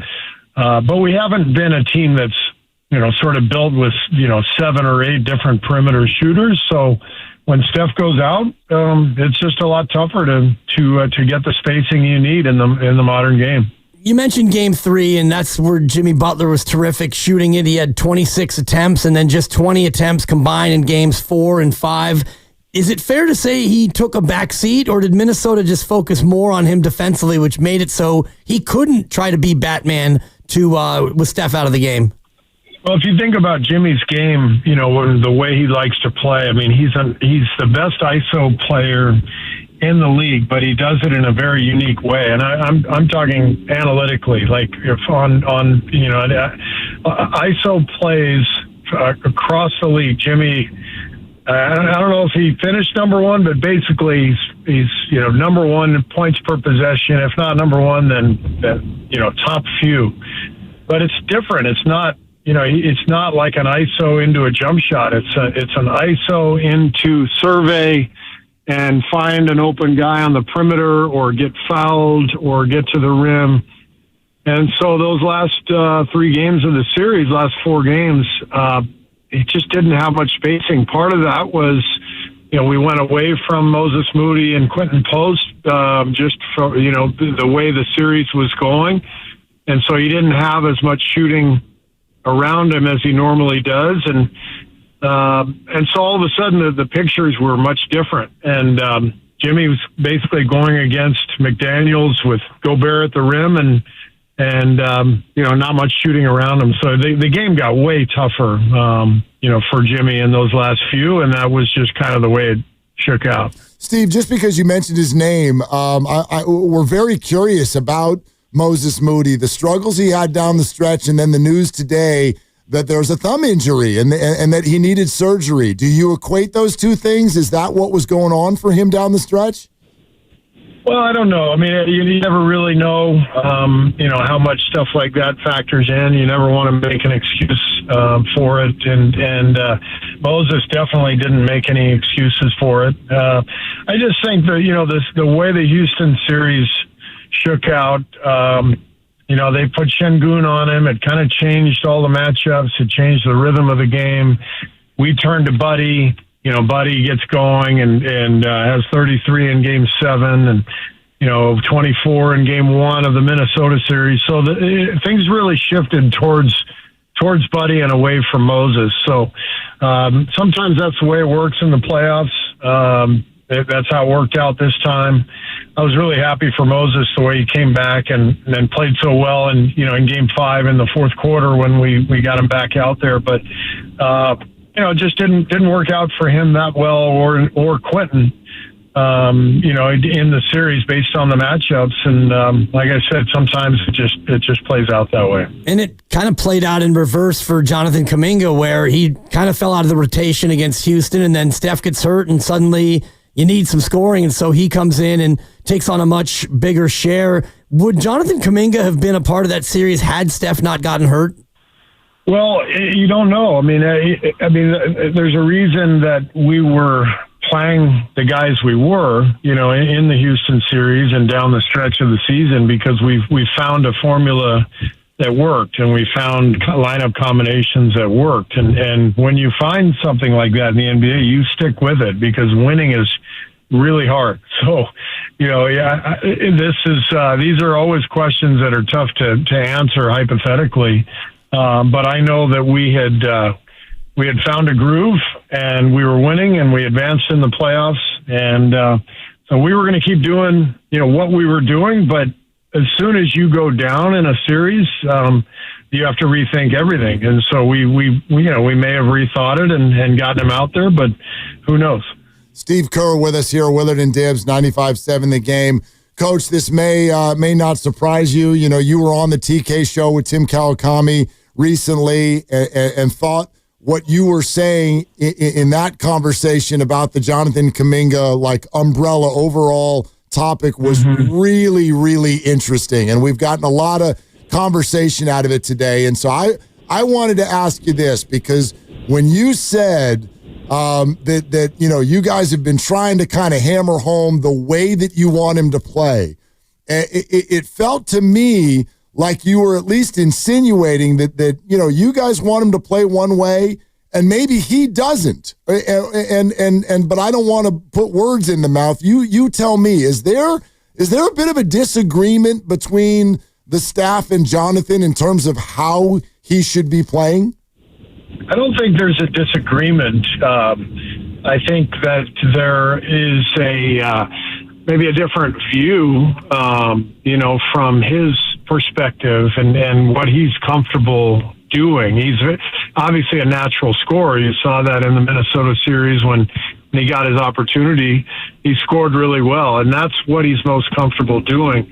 But with our team and the way we're built, and with Steph and Jimmy, they're going to dominate the ball.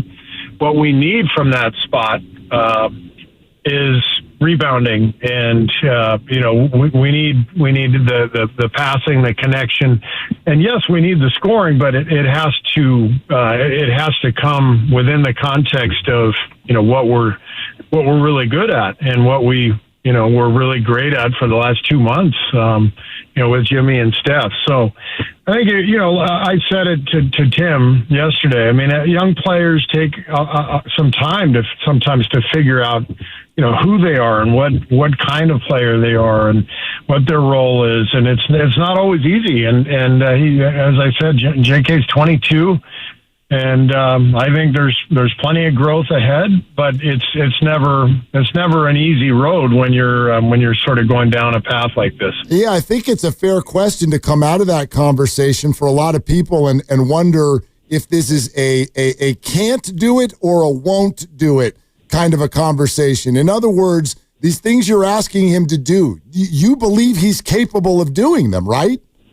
I do, but it's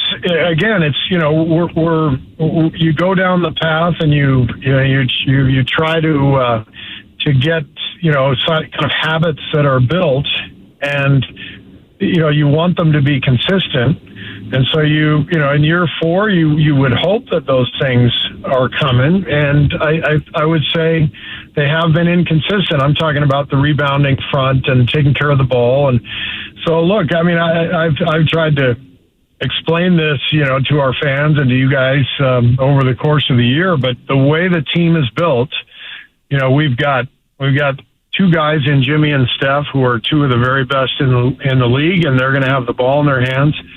We have two guys in Steph and Draymond who are going to turn the ball over quite a bit. It's just kind of the nature of their games. And so, the fit with Jonathan, and I've been very open with him about this as well, the fit is a little tricky when he's a guy who needs the ball and he's a guy who turns the ball over a lot, so it's, you throw all that stuff together, and as a coach, you just say, all right, what's the best way for us to win? How does the puzzle fit together?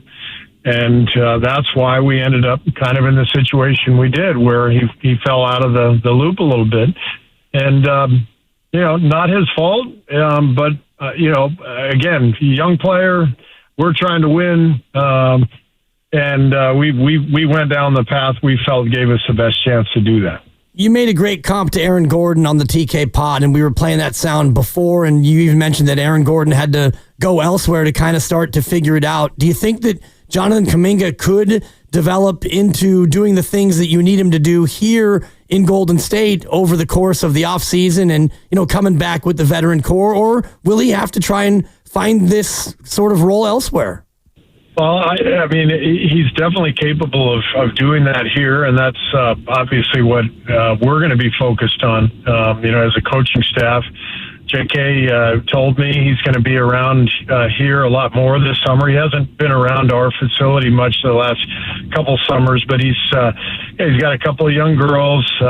He's much more settled down now, wants to be in one place, and so he's going to be in our gym, and we're going to hammer home those points with him and try to get him to understand all those loose balls, all those long rebounds, with his athleticism, those are plays, for him to help us win, he's got to get those rebounds. He's got to chase down those loose balls. He's got to run the floor, sprint the floor. And if he does all these things, then there's no question he can find a better role and find a better fit, next to Jimmy and Steph and Draymond. So that's the goal as a coaching staff, to try to help him achieve that and add those things to his game to give himself more of a chance to play. That's an interesting conversation it sounds like you guys have, because, Steve, if we had a nickel for every time a listener called us and said, boy, JK must want out of here, did you take does JK, you think, does he want to stay a Warrior? I think the number one thing is that JK and I have a very good relationship. We talk all the time. We like each other. This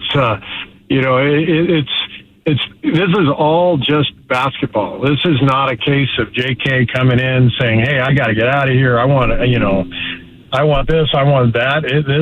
This is just trying to make this fit and trying to make this work. But every player, every young player, even the older guys, they want to fit in well with what's happening, and so I think there's got to be part of JK that thinks about going elsewhere, and would he get more of an opportunity? And those are all very normal human emotions to think about. You've talked a lot about, JK not necessarily fitting with Jimmy Butler and Steph and Draymond all in the court at the same time. Is that fit something that can be developed and nurtured now that you're going to have, theoretically, all four guys in a training camp and leading into a season? 100%. I'm going to give that time next year. Assuming JK comes back, I will explore that right from the beginning. We didn't have that luxury this year. Jimmy arrived and JK got hurt almost at the exact same time. And from the time Jimmy arrived, we were basically in the playoffs. Every game was huge for us. And so while JK was out, as I've explained many times, we got really good. We got really good with Jimmy on the floor and JK injured, and we had to continue down that path and keep trying to win every game just to make the playoffs. So next year with a training camp and an 82-game season, absolutely, I will give that lots of time and try to make that fit as best as possible. Steve Kerr with us on Willard and Dibbs, 95.7 The Game. I'd really love to explore the emotional side of like Steph Curry's kind of helpless frustrations as this thing ended up kind of slipping away for you guys. For us fans, it was hard to watch those facial expressions for him over there on the bench. So I'd love to hear from your perspective the emotions you felt for Steph in not being able to be there as the season ended. Yeah, I mean, you feel terrible for the guy. I mean, he's nobody cares more than Steph. Nobody puts more effort, more thought, more work into being great, and there's a reason he does it. He loves the process. He loves to win. He hates to lose. He's the ultimate competitor, and so you go through an 8-month season, you get to that point, and the team's in a great place. He's in a great place, up 1-0 in a series. Man, it's just excruciating for the team, but especially for Steph to just not have him out there, not be able to get out on the floor for Steph. It was brutal, but. Oh, as always, Steph has amazing perspective. He knows how lucky he is. He knows how great his life is, and he's not going to get too down because he's Steph Curry. He's got an incredible perspective on things. Bittersweet and tantalizing were the words I used because you go up 1-0 and it felt like maybe there was something special happening, and of course Steph gets hurt. Do you get heartened by the fact that you won game one and you started to really see what Steph and Jimmy and Draymond could do toward the tail end of the year? And does that give you extra hope going into next year that you guys can really take another legitimate swing at it? Oh, yeah. I mean, after Jimmy arrived, we were top 5 in both offense and defense in terms of ratings, net ratings. And those are the hallmarks of a championship team. And all 3 guys are just incredible competitors and playoff performers. And so the fact that we were right there, we win, the first round, we're up 1-0 in the second round, when there's only 8 teams left, all of that, everything we saw, all the data, the chemistry in the locker room, it was all, very, very promising. So you run it back again next year for sure, and you see what you can do, around those guys and try to improve a little bit, both in terms of the roster, but also what we can do as coaches, scheme-wise and lineup combinations, all that stuff. And I think we go into next season with a lot of energy and a lot of expectations. Yeah, without using names that are either on your team or not on your team. Does that go through your mind? If you could go to a computer and build the kind of players that you want to add to this team for next year, what would you do? Well, I always love passing. My 11 years here, we've always had guys who can move the ball. The game just connects when you can pass. You look at the Pacers, the way they're playing, and so much of their offense comes from the passing. The Pacers and us were the number 1 and number 2 passing teams in terms of passes per game this year in the NBA, both in the regular season and the playoffs. It's always been our style. It's always been the thing that unlocks Steph the best. So anybody who can pass the ball can play for me. And then I think the shooting I mentioned, just because we've been a little top heavy on the shooting side. If we could add a little more spacing, I think that would be really helpful as well. But of course, those are qualities that are tough to come by. And you go through the free agent list, you go through potential trades. There's never anybody that's easily accessible because if we think they're good, other teams think they're good too. So I have great faith in Mike and Joe and Kirk and the front office, and I know that Joe always does everything possible to put the best team on the floor, and so I have a lot of faith in what our front office can do, and we're gonna do everything we can to put the best team out there if possible. Hey, real quick, Coach, a comment on Draymond Green, first team all defense, but also would love to know, do you think he should have won DPOY? Well, I believe this is his 9th time on the all-defense team. Yep. That's insane. I mean, obviously Draymond's heading for the Hall of Fame, first ballot. The longevity, the impact of his game defensively. I think it has resonated around the league. Everybody over the last 7-8 years says the same thing. We got to get our Draymond. We got to get our version of Draymond. The problem is there's only one. There's just nobody out there who can do everything that Draymond does defensively, and that's why he's so unique. That's why he's so decorated as a defensive player. And as for the defensive player of the year, I think he should have won more than one, but he's recognized around the league. The coaches, people know how good he is. Coach, also real quick, would love to get a comment on the final performance from Brandon Podziemski, which looked like it ran the full gamut, like a bunch of points and a bunch of shots. You barking at him on the sidelines. You mentioned afterwards some things you'd like him to do differently coming up next year. What did you take from that final performance from him? Well, I was thrilled that he had that breakout game in Game 5. It was important for him, I think, for his confidence. I think it was important for him to feel the difference, between that game and others. And I think there's a lot to learn as a young player in the playoffs. The playoffs kind of expose everything about a team and an individual, and it teaches you what you need to work on. And so it was a great experience for Brandon. I'm a huge fan of his, a believer of his game, and I just think he's going to come back even better next year as a result. Coach, thank you for the entire year. No one is classier than you, and it means the world to us, and we really appreciate the extended time that you spend with us every single week, including this week, and we're already looking forward to next year. But above all, just thank you so much for your generosity. Thank you, guys. I really enjoyed it.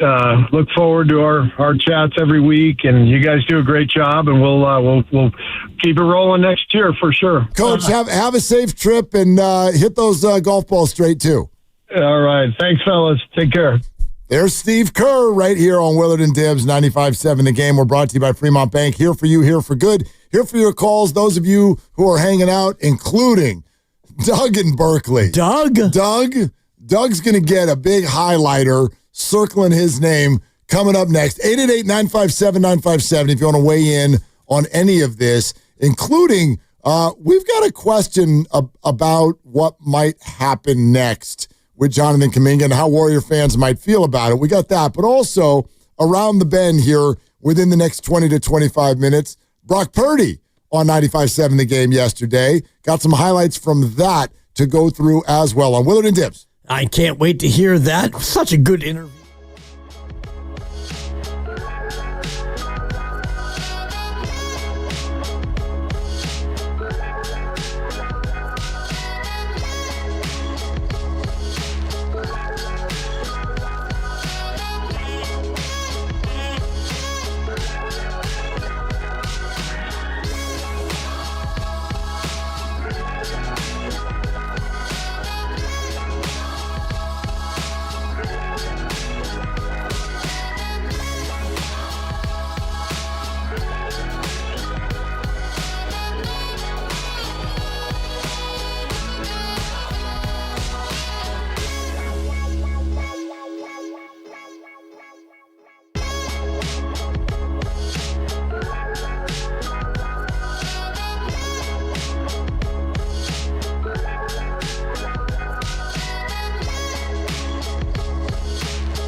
Now, back to Dillard and Wibbs on 95.7 The Game. I got a question for you. Yep.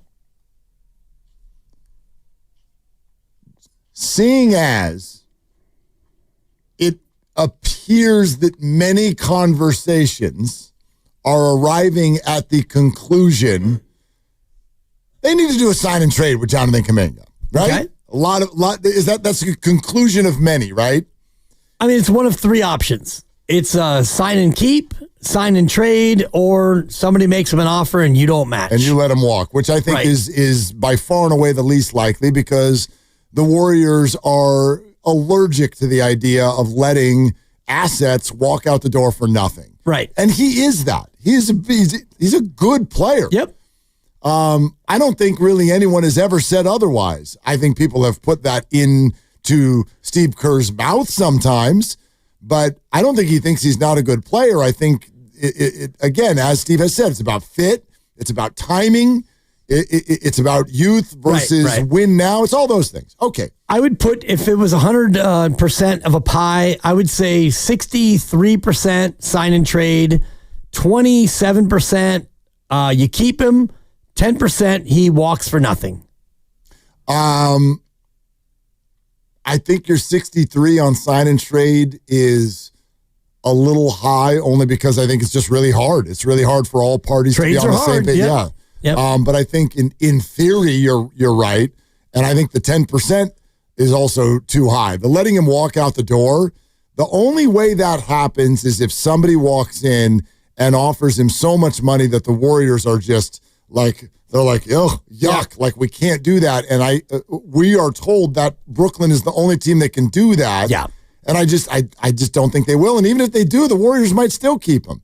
Because don't remember, you can sign someone and then just keep shopping. Right. It's what they did with Jordan Poole. Right. They signed him and it was a sign and trade, but they traded him a year later. Yeah. Exactly. And they traded him once the contract actually kicked.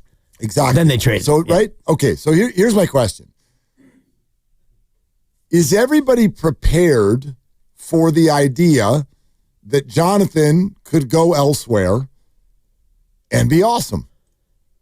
And how would that feel?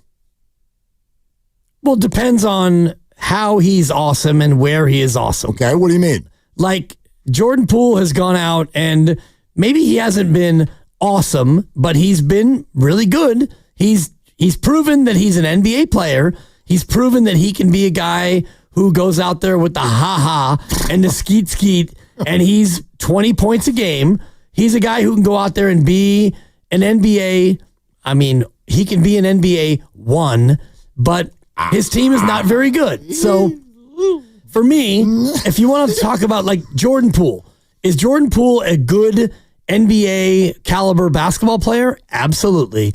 And he's on a team that is almost non-existent. So if I look at Jordan Poole, 2 years in Washington, and I think about it from a Warrior fan perspective, is he the one that got away? No. Jordan Poole went out and he is paid to go out there and score. He scores. He's not efficient, and his teams don't win. So if Kaminga does the exact same thing, let's say JK goes to and he goes out there and he averages 20 and 7. Or if he averages 25. Fine. Okay. Fine. But his team goes 21 and 61.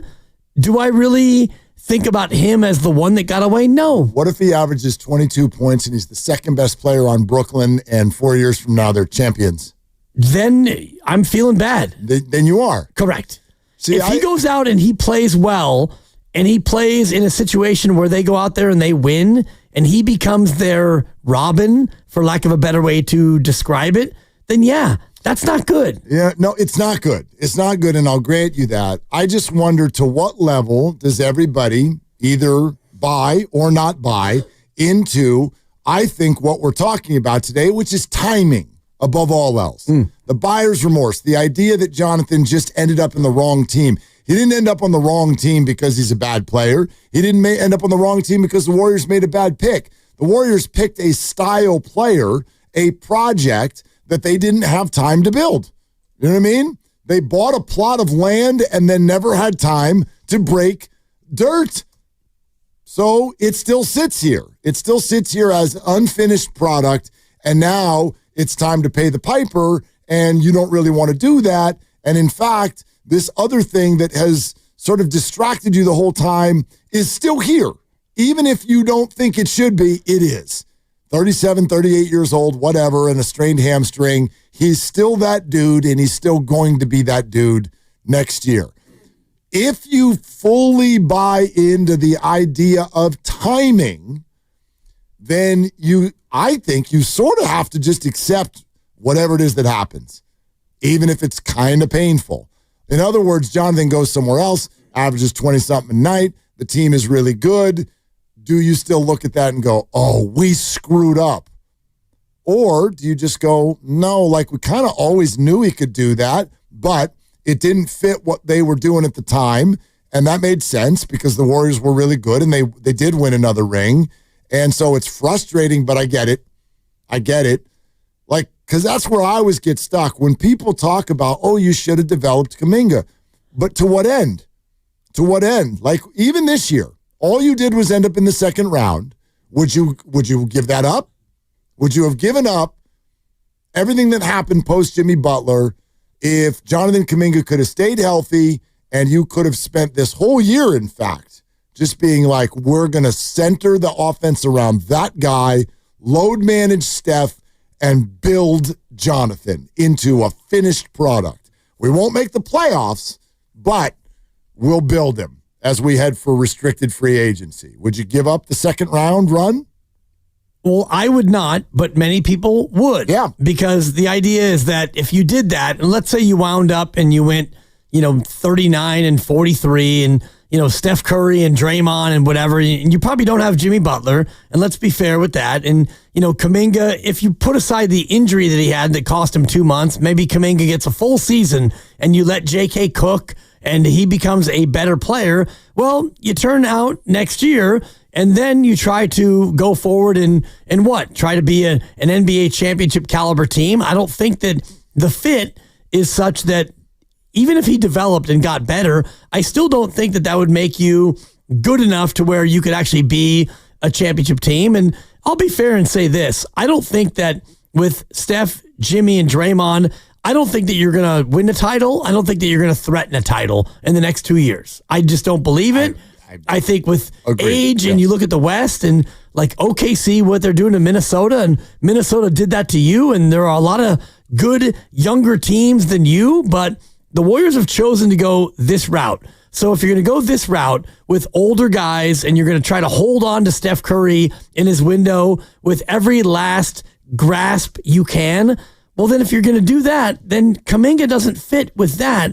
So at that point, for me, you got to find something else to do with Kaminga to bring in another 30-something-year-old player to help this. I don't disagree with any of that. I guess my point is that then if you make that decision and he goes somewhere else and he's awesome, you kind of got to be prepared for that, and you kind of got to you just got to eat it. You do. You got to eat it without, like, I don't think you get to put on your hindsight and say that could have happened here. Like if you're I agree with that. Right? If you're going to arrive at the spot where so many people seem to be, which is he should be somewhere else, that'll give him that opportunity, and then it works, I don't think you get to turn around and be like, and that could have happened here if they had played it a different way. And obviously then you would have to give up whatever, whatever piece of what happened this year, maybe even in previous years. Maybe. Yep. Oh. Well, and maybe it's the way I live my life, and I don't live life with the idea of regret. To me, regret is weakness.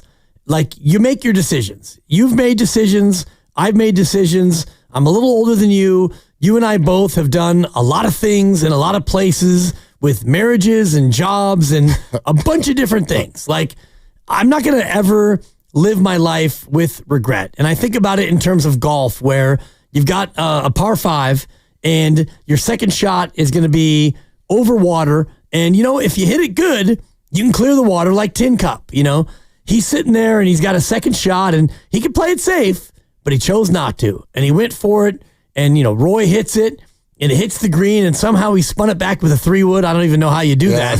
And he goes into the pond. It's a movie. And he's like, no way. And instead of taking the drop and, making it and being able to qualify for next year's U.S. Open? No, he hits the shot again, and he did not believe in regret, and so he kept hitting it. He kept hitting it. He kept hitting it. Spoiler alert if you haven't seen it, but it doesn't go great until like his 5th attempt. Right, and he's out of golf balls. I think it was more than 5 attempts. Yeah, it was a bunch. But I think he got an endorsement deal out of it, didn't he? He did. Yeah, and whatever happened, and he got the girl and the whole Rousseau, thing, which is pretty good.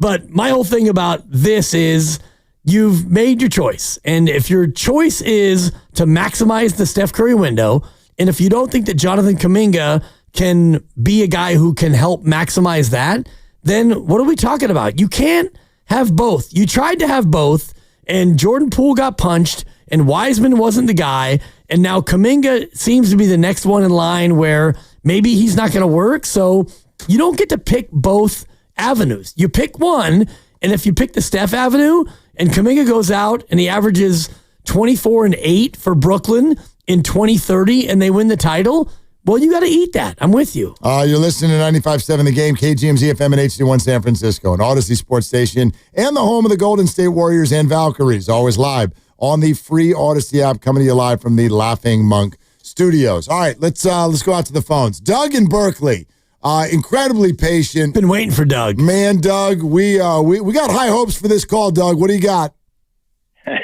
Well, I appreciate that, and it's great to be on with you guys as always. You had a caller on earlier who was really, he really had an attitude. He was snooty, wasn't he, Doug? He was a snooty snoot, I thought. Sure. Yeah. He knew what was going on. Yeah. I just have a kind of a question, different take, maybe not a different take, but about the Kaminga situation. I have a lot of respect for Steve Kerr. How can you not? 9-time champion, 4-time champion as a coach. But he's a protege of someone who I respect a lot. That's Popovich. Yep. And Pop kind of won, 5 and 15 years, but he evolved with the players. He had different iterations of greatness. First, the 2 tall guys, and then moving over to Ginobili and Parker, and then, moving to Kawhi with, some overlap there. In each iteration, but he did something that I've heard a lot, and I believe I even heard him say it, that to a certain extent you got to adapt to the players. I see Kerr as kind of sticking with what worked in the beginning, a young new wave with Steph and Clay and Draymond. And it was amazing. And then they added Durant for a few years, and Durant never had as many open shots as he got with that team. But he's now still trying to. It seems to me he's still somewhat reluctant to evolve. He got some new players with talents. He talked greatly about Kaminga, and I still think he believes in Kaminga. All of us who see Kaminga look at his talent, his potential, and he's gotten better every year. He's been here 4 years. It's not like he's the same.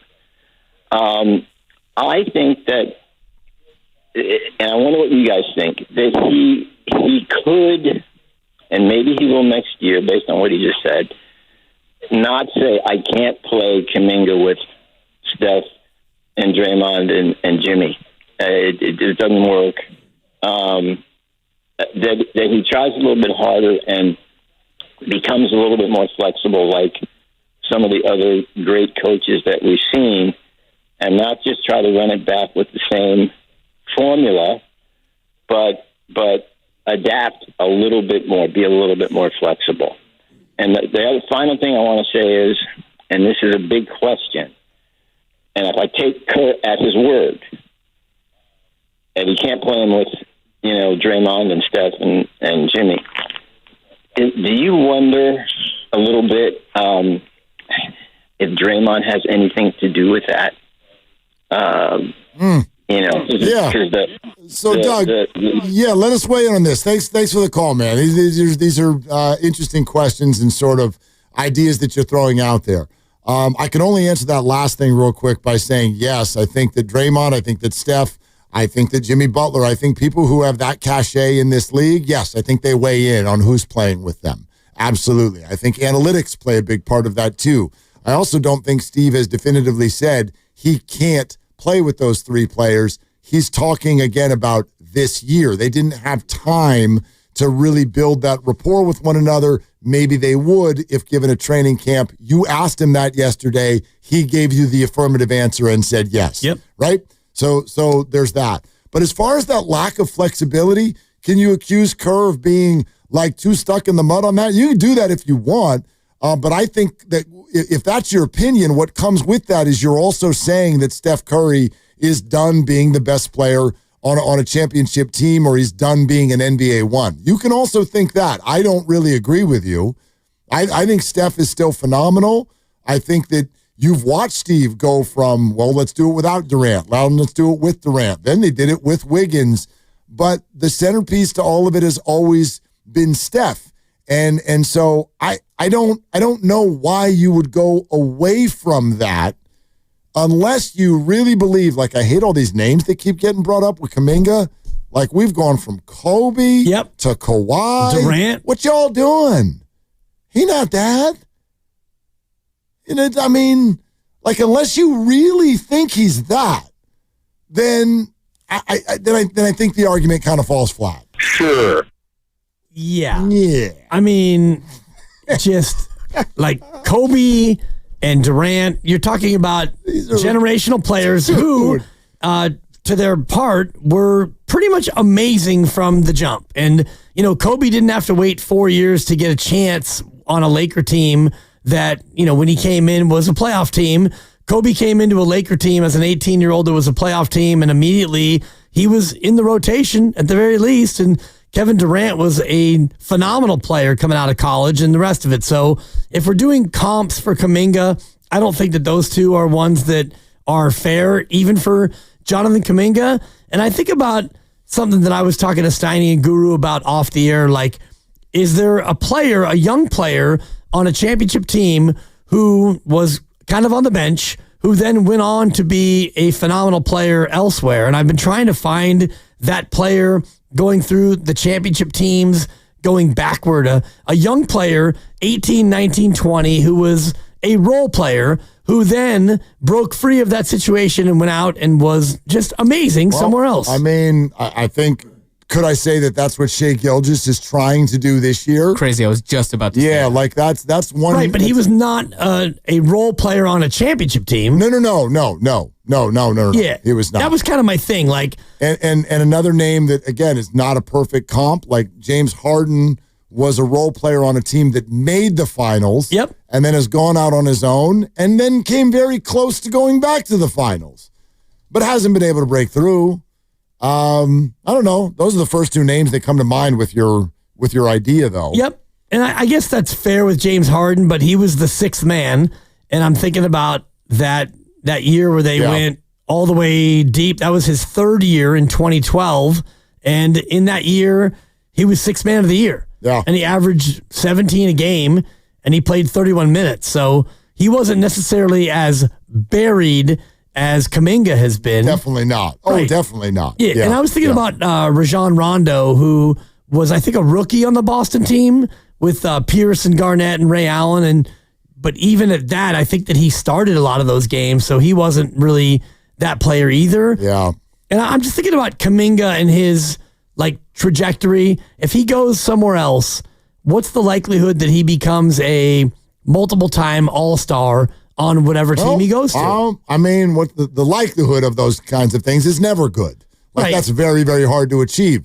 I wouldn't call it out of the realm of possibility. Like, he's a very talented player. He needs the right surroundings, the right coach, the right system, the right teammates, all of those things. We're going to get to some highlights of the Brock Purdy conversation here in a little bit, but let's do at least one more. Let's go to Mark Easy in Culver City. Hey, Mark, thanks for calling. Hey, Willard, it's Marquise for Sheezy. You gotta take it. Man, that one, that one, I won't let that one get by me again. I can tell you that. Dibs, you knew this one before. You kind of made fun of me. You were like, whatever Marchese for Sheezy said or whatever. But yeah, no, that was a 2. Yeah, it's a 2, but it's a 3-day weekend, so it automatically becomes a 3. All right. Well, I'm calling from Culver City by way of Sunnyvale, down the street from the beautiful brewery you guys love. So, Laughing Monk, yeah. Yes, sir. Yes, sir. The only thing I want to say is, like, we all forget that Jonathan Kaminga was doing really well before his injury. We were all praising him, and then he went down with the ankle, right? And then we were 24-25. Our season was done, and then we signed Jimmy. We picked up the season, and we praised Jimmy, but, you know, JK couldn't combine with Jimmy, so why are we hating on Kerr for that, you know? What do you think about that? I think it's a completely fair question. Again, the one thing that really gets me about all of this is a lot of you sound like you think something nefarious is going on here. Like that, I don't get that. And we've heard it all the way to, you know, the undertones of racism between because Pods plays and Kaminga doesn't. You know, Steve Kerr has an unbelievable resume in this league, and it's why I get very frustrated by this conversation sometimes. He's not perfect. Nobody is. Nobody makes all the right calls. That doesn't happen. But my God, if anybody in this league has earned respect, it's Steve Kerr. His process has earned respect. His results have earned respect. And I hear a lot of people disrespect the guy. And they're coming at him at a play, he doesn't like young people. Or he doesn't like this. He's got a problem. It's personal with JK. Like, I reject all of that. I reject all of it. Steve's trying to win basketball games, and there was a whole lot of data shoving him in one specific direction once Jimmy Butler arrived. And the injury was unfortunate, and then Jonathan came back and played a bunch of games, and it didn't really work, and they made a decision. And that's it. Like, I think we can simplify this pretty well. There's nothing evil going on here. No, and I do think that if you look at what he's done in 11 years, he's made the playoffs 8 times, and he's made the finals 6 times. So 6 of 11 years, he's made the finals. 4 of 11, he's won it. 8 of 11, he's actually made the playoffs. So if we're looking at process or results, let's start with results. And his results are almost unprecedented for a coach who's been here for 11 years. Now, the process, you could look at what he's done with the young players. And, you know, Wiseman didn't develop. And he's gone to Detroit, and he got hurt. And it doesn't look like he's trending toward being an all-NBA player.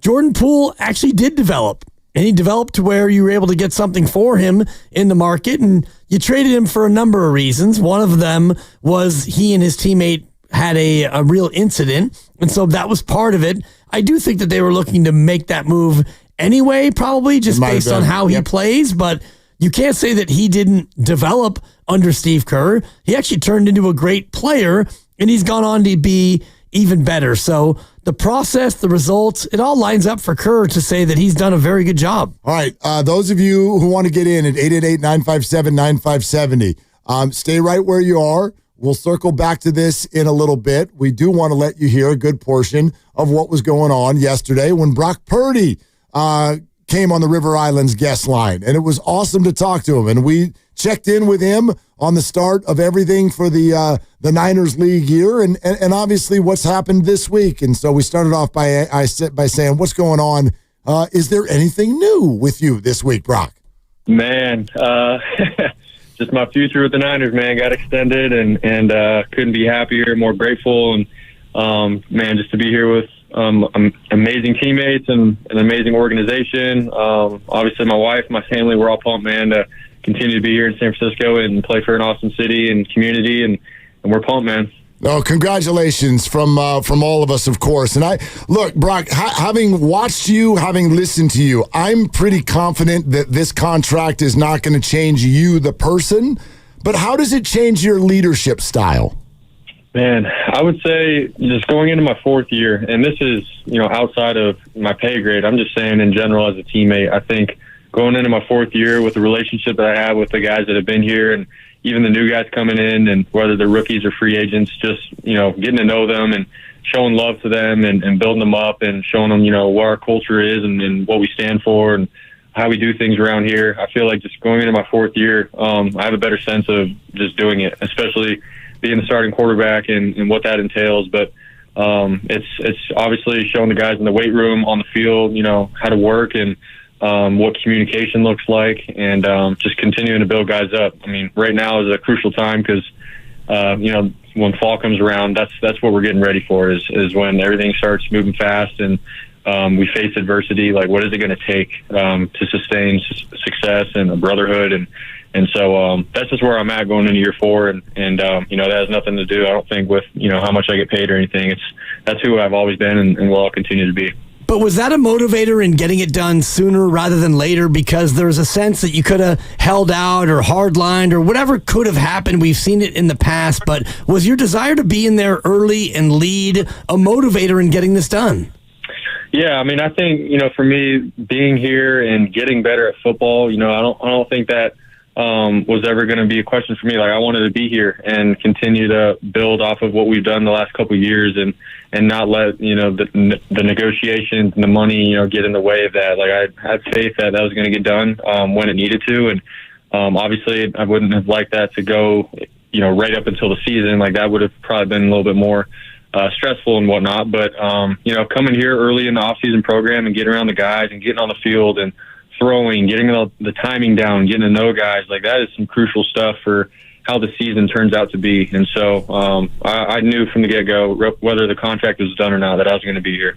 Brock Purdy with us here on Willard and Dibbs, 95.7 The Game. Brock, I know you get this, like the way fans look at sports, and sometimes we overdo the talk about individuals rather than teams. But I wondered how you would answer it if a fan kind of said, okay, like, you're the big dog now. Like, this is on your shoulders now. What's your response to that?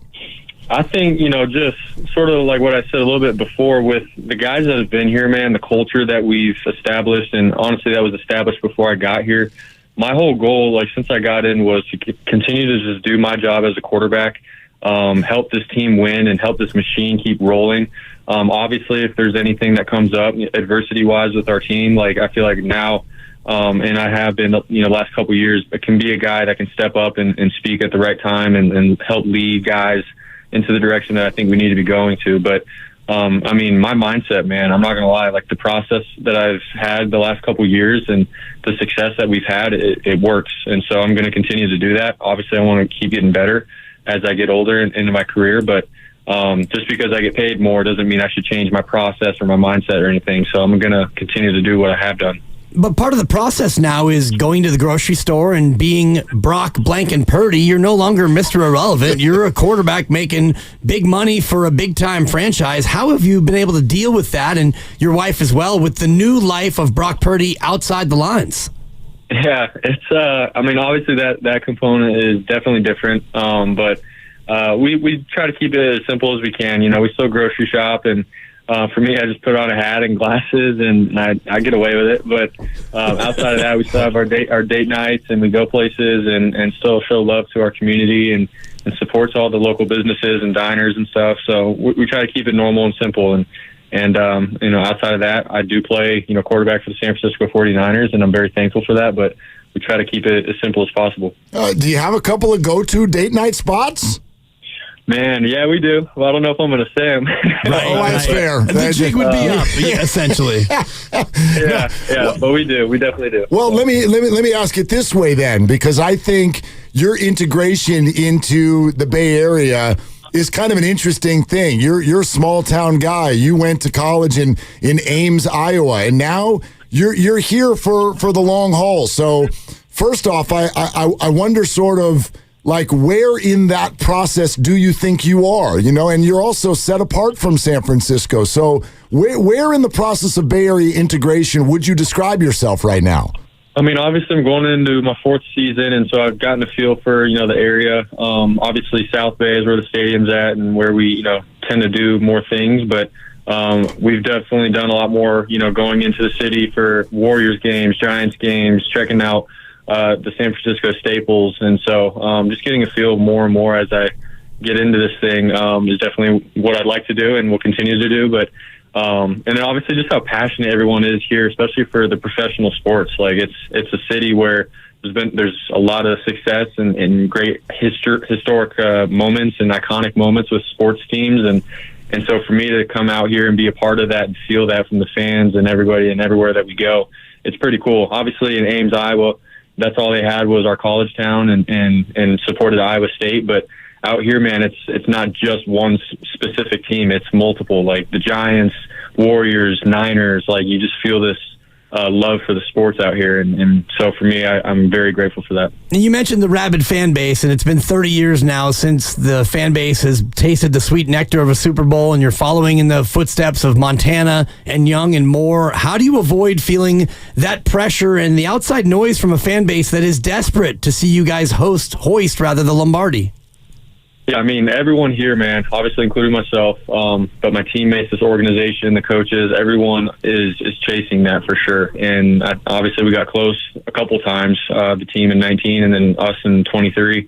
And it's right there. And we want it so bad for this fan base and for each other. And obviously we're going to do everything that we can. But for us, it's how can we continue to be who we are as a team and not compare ourselves to anybody else in the future, the past. Obviously what the past had laid down for us is amazing, but we are who we are, and we got to glue together for this 2025 season and find out our identity here in the off season and run with that. And so that's where we're at. We're excited. We want to continue to, build a legacy here in San Francisco from what all the teams have done in the past, but it's one day at a time.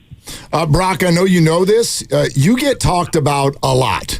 And I wonder, especially seemingly the kind of guy you are, I wonder if this national constant debate over how good you are, how much you should be paid, who should get credit for your play, does this make sense to you?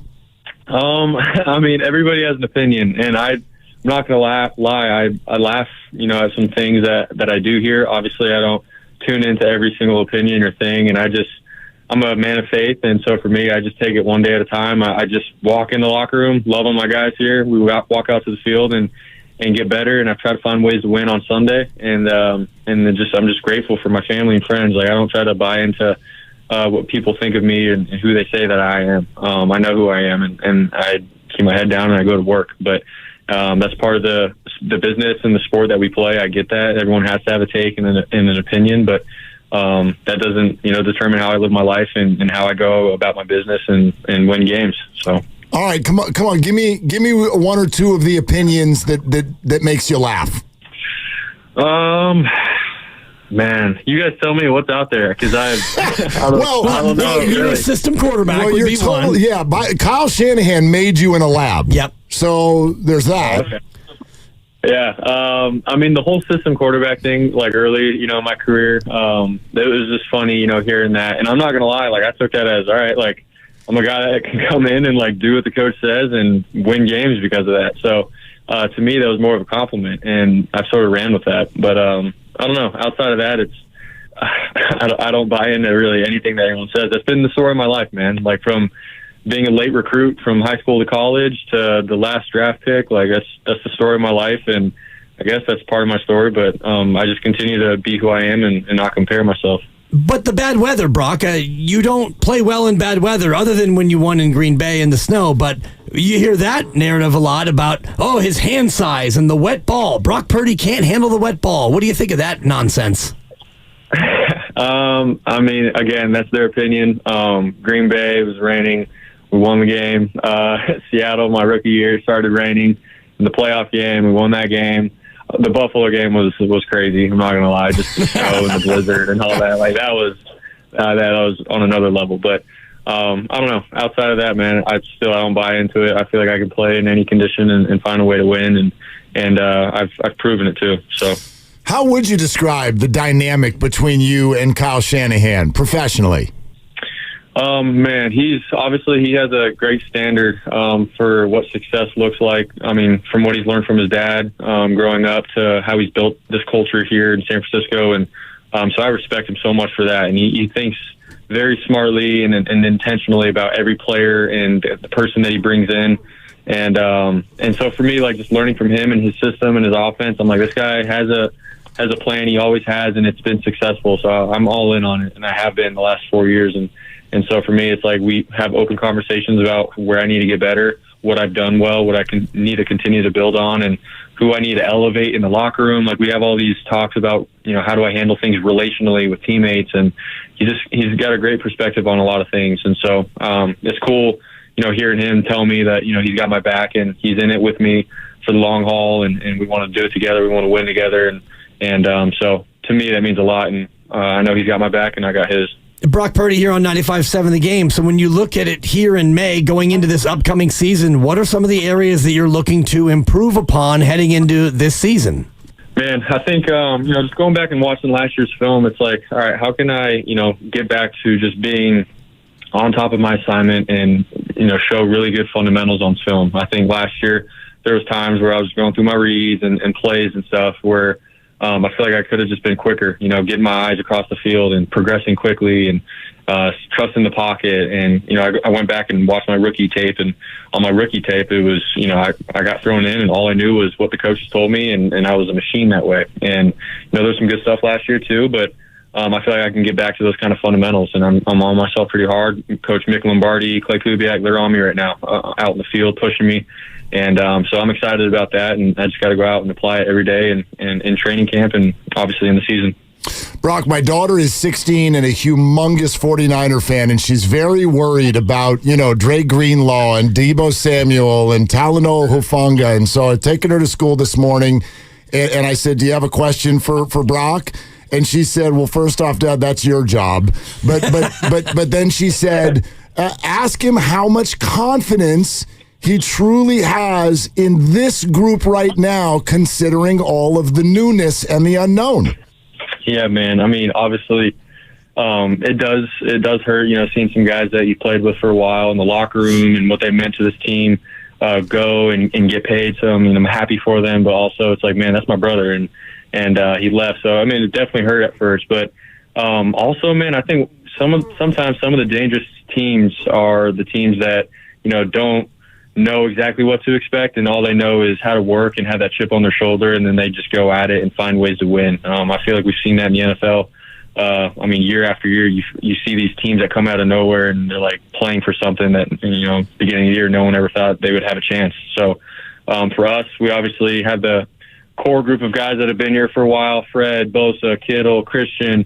I mean, all those guys, man, like, they're still here, man. They're ballers still and in their prime. And so for me, I'm like, we still got dudes. We got young guys that we got to build up, but let's put that chip back on our shoulder, man, go to work, and let's take it one game at a time. So. And yeah, what's the level of hunger for that group, and also the level of focus, knowing that you don't have any of the off-season contract stuff lingering? It's everybody's ready to go next week, lock in. What is the level of focus and the want to get back for, especially the guys who've been here before? Yeah, man. I'm not obviously just saying this to say this because I'm the quarterback and all that, but, man, everyone came back, phase one and ready to roll. And everyone in the locker room, guys hanging out outside of football, and then obviously on the field and in the weight room, like just every day there's been juice and energy. And I know everyone can say that, it's the off season and stuff, but for me, just seeing that, I'm like, all right, this is good, because obviously we're building our commitment to each other and camaraderie, and it's a real thing that you need to start building. And obviously I want to say it's going to go great for the season, but once we get there, I think all the moments in the off season and the time spent together will definitely pay off, and we'll see it. So I'm excited. We got guys, like I said, chips on their shoulder, and young guys that are hungry for their moment, and that excites me. Brock Purdy with us here on Willard and Dibs. All right, we got a few fun ones here for you on the way out the door. Let's start with this. What's more nerve-wracking, trying to avoid an Eagles linebacker or being on stage with Luke Combs? I would say being on stage with Luke Combs. Man, George and I were up there, and we couldn't hear a thing. I was like, how did they go up here and sing, and everyone's singing with you? I was starstruck up there, so definitely that. That's fantastic to have that opportunity. And also you have the opportunity with a nice, juicy contract to buy anything that you want to buy. And your first thought was a bass boat? Were you not thinking luxury yacht or small island? A bass boat, Brock? Really? Yeah, I mean, I'm not going to lie. I want to keep it somewhat simple and be able to take my family and catch some largemouth bass on some fresh water and keep it simple that way. I think that was my dream as a kid, and so hopefully, like, here shortly, I can, go do that. What's the biggest bass you ever caught, Brock? I want to say it was like a 6-pounder. I know it's not as big, but with this boat, hopefully I can get something bigger. So. Where was that, by the way? In Florida. Okay. 6 pounds, not bad. That's not bad, Brock. We also wanted to ask you about your good buddy and that lucky shot he had last night in New York. Like, be real, that was off the back iron. Lucky shot for Halliburton. No, we knew that was going in from the moment it left his hands. Let's be real.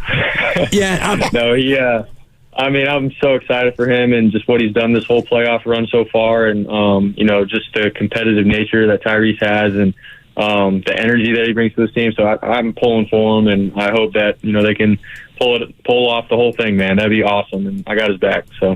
Any chance you pop out there? I think that Game 2 is coming up here, and you don't have an OTA assignment. Any chance that you can slip on out and go see your buddy in person? Man, we're gonna have to find out. There's no promises right now, but this would be an amazing opportunity to go and support my guy. That's right. That's a tease right there. I like that. That's a tease. I like that. Stay tuned. Brock, before you go, I'd love to know your thoughts on the receiving core right now, kind of as it stands. I'm really excited about Ricky Pearsall, but let's be real. There are questions. We talked about Debo. Brandon is hurt. There's situations surrounding Demarcus Robinson, one of the new additions. How are you feeling about that group, and what's the expectation early in the year? Yeah, I mean, obviously, having Ricky Pearsall, JJ as our guys for sure to start off the season. Obviously, we're hoping to get BA back as soon as possible, and then Demarcus Robinson as well. And but those young guys too, man, I'm really excited about. They've come in with the right mindset to get better, and they're moving. Like, we got guys that can move, which is awesome to see, and good hands. They're learning fast, and so for me, I'm excited, when we go 11 on 11 in camp and get a feel for, who's who and what they can do. And Jacob Cowing, his speed, his maturity, that, he's had a big off season too. And so we got guys, man, and obviously in the tight end room with George and those boys, and Christian with the running backs. Like, I think our skill group as a whole will be just fine. And we're going to have some guys that are definitely going to, take the next step for us. And I'm just really excited to keep building them up, man. So the whole world will see, this fall. So I'm excited. Okay, Brock Purdy, we'll let you finish with this. We'd love to know, with all the stuff we've just talked about, people are talking about your money, system quarterback, whatever. Outside of your family, what's the best piece of advice you've ever gotten in terms of how to deal with all of this? Man, I think, for as cheesy as it may sound, man, just taking one day at a time and not trying to, cheat the process. I think a lot of kids and people nowadays, they see something, cool on TV or somewhere that they want to be, and they try to get there overnight. They try to act like somebody that they're not. And, for me, I just took it one day at a time. I didn't, try to get to the NFL overnight. There's a process to it. I just tried to be the best quarterback that I was on my high school team and then college team. And then when I got an opportunity in the NFL, I was ready. Like, there's just a process to life. And so just be where your feet are at. Don't try to jump too far ahead of yourself. Don't dwell on the past, but be in the present. So that'd be my advice. Well, the present is pretty good, man. Congratulations again, and thank you so much for your time. Awesome. Thank you, guys. Go Niners. Go Niners. Indeed. Brock Purdy right here on Willard and Dibbs, and he fits right in to the conversation we've been having all day about buyer's remorse. I mean, that's what everyone's worried about, right?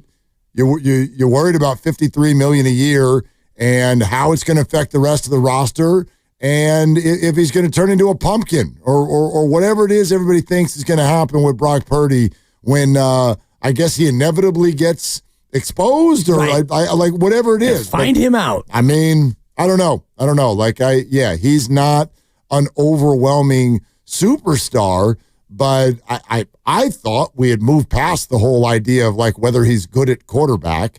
And so I don't know, man. I was really impressed. It was obviously the big story of the week. I was really, really impressed by the way that he handled this process. And as I put it at the beginning of the week, I think he signed a pretty mature contract. And now the Niners have an opportunity for a drama-free offseason. Yeah, and I think he signed the contract that he wanted to sign in terms of when he signed it. And I do think that, next week when they get back there for phase 3 of OTAs, and he's going to be there signed, sealed, and delivered. And there are no more offseason questions about this deal or that deal. And they might still add a wide receiver. We don't know. They've got some cap room, and they do have a need, I think, for another receiver. And there are a couple of guys who are out there who could probably come in and be helpful to this offense. But beyond that, you're good. The only real question now is who's going to be the kicker? Because they brought in a veteran to challenge young Jake Moody. So Greg Joseph is his name. Right. That might be one of the camp battles that we talk about, but that is so far down the radar that, Brock Purdy signed the deal. And if he's not the dude, in 3 years, you can move off that contract. Right, but listen to yourself. Isn't that wonderful? Dude, inject that into my veins. Who's the kicker? We're going to drive to Santa Clara so we can watch a kicker battle? Couple kickers, yeah. And whoever you choose, if it doesn't go well 2 weeks into the regular season, change your mind. Yep, exactly. If that's the pressure cooker of this offseason, then yes, they've effectively done it right. Well, I do think that is, and that's probably why Brock Purdy decided to settle, quote unquote, for $53 million a year, because he didn't want to be that guy. He didn't want to be Ayuk or Bosa or any of these other players who have hijacked the offseason with their deal. 888-957-957. We've been taking calls all day based on this concept of buyer's remorse. And yes, there was a whole lot on the Jonathan Kaminga and Steve Kerr front. So those of you on hold still want to talk about it, let's do it. Let's go to Christian in Fairfield. Hi, Christian. Thank you for calling. What's up? Hey, fellas. How you guys doing? It's a nice day today. Yes, it is. Thank you for calling us, man. We're doing well. I got 3 quick things. I wanted to answer Div's question. It's a little different circumstance, but Jalen Brunson was a role player when he started with the Mavs. And his first 7-game series, he averaged 8 points a game. And then the next year, 21, and then moved on. And that's my pod comp. That's how I think pods can turn out. And then with the Steve Kerr thing, Willard, you were on vacation, and I called. Steve Kerr developed winners.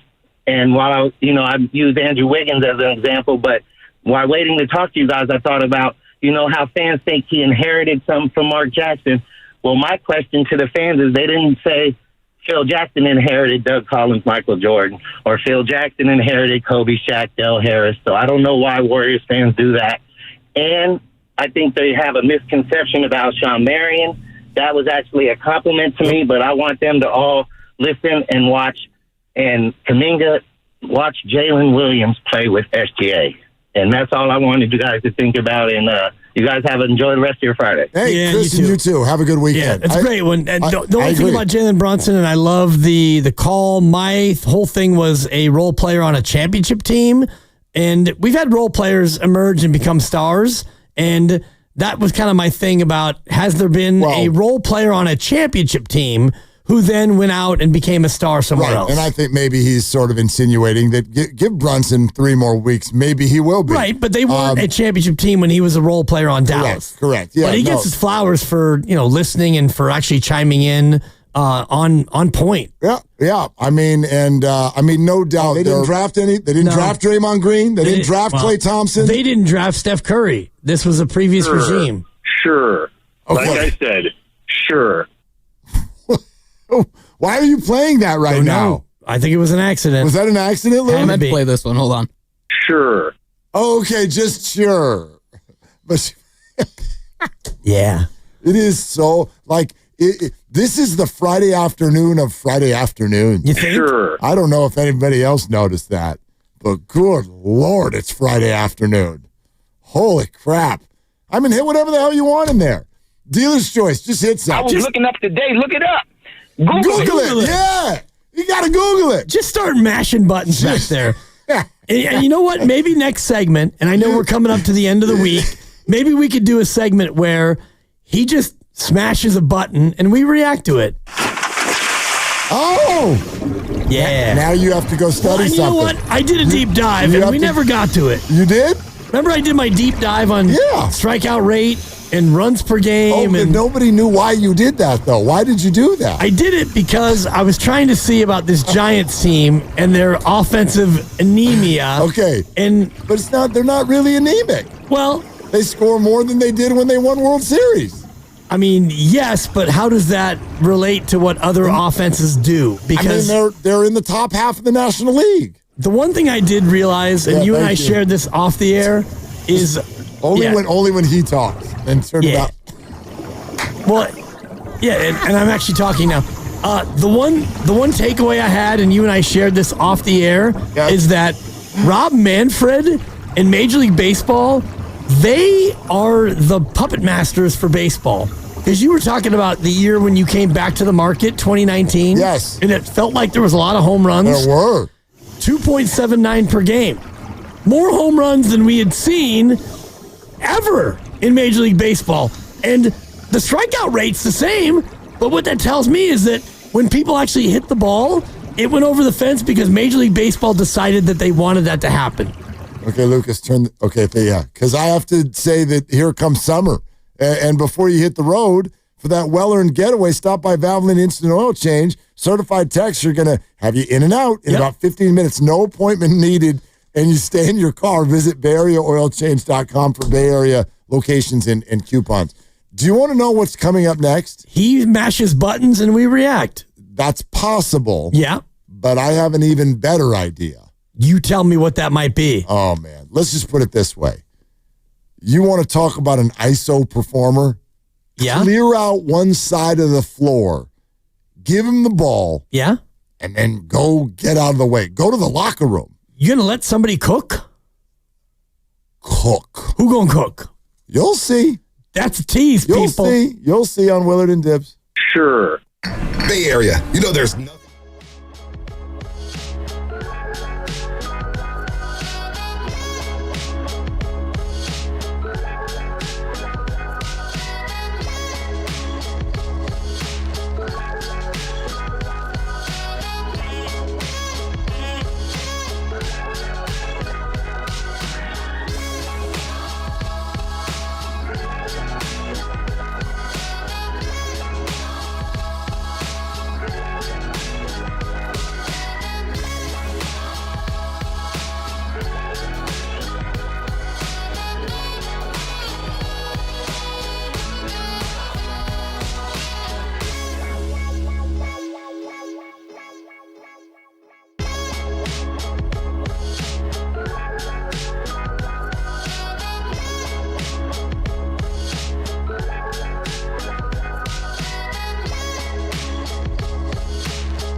Oh, they didn't draft any? They didn't draft Draymond Green? They didn't draft Klay Thompson? They didn't draft Steph Curry. This was a previous regime. Sure.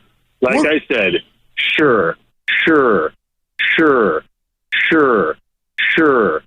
Now, back to Willard and Dibbs. There goes the two boys, the two great boys of the Bay Area, the best sports show on town. On 95.7 The Game. I like that was a piece of the call. And then I feel like it got doctored.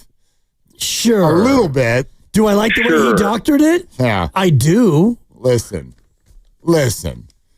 I do. Do I like the fact that he's replaying a caller we didn't really care for? I do. But sure. Wasn't his name David? David is like Jonathan Kaminga on this show. Hey, David. Snarky, sarcastic, and arrogant. We already got that here. So we don't need you. Sure. We got no room to develop you, David. Sure. All right? Sure. Okay. Sure. I think we got the idea. Sure. Are you sure you got the idea? Dude, ISO Joe. I do. Clear out. I do. Clear out. Me? Clear out. For what? Go stand in the corner. For who? PJ Tucker. Go stand over there. We'll see if the ball comes to you. It won't. It might. I'm only going to clear out if it's going to result in us getting a bucket. Who's going to score while I'm in the corner? Let's go to Kurt in Hayward Hills. Hi, Kurt.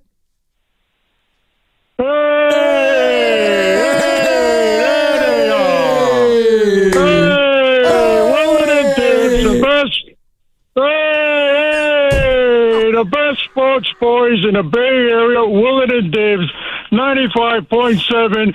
And Dibbs, your picks are great. All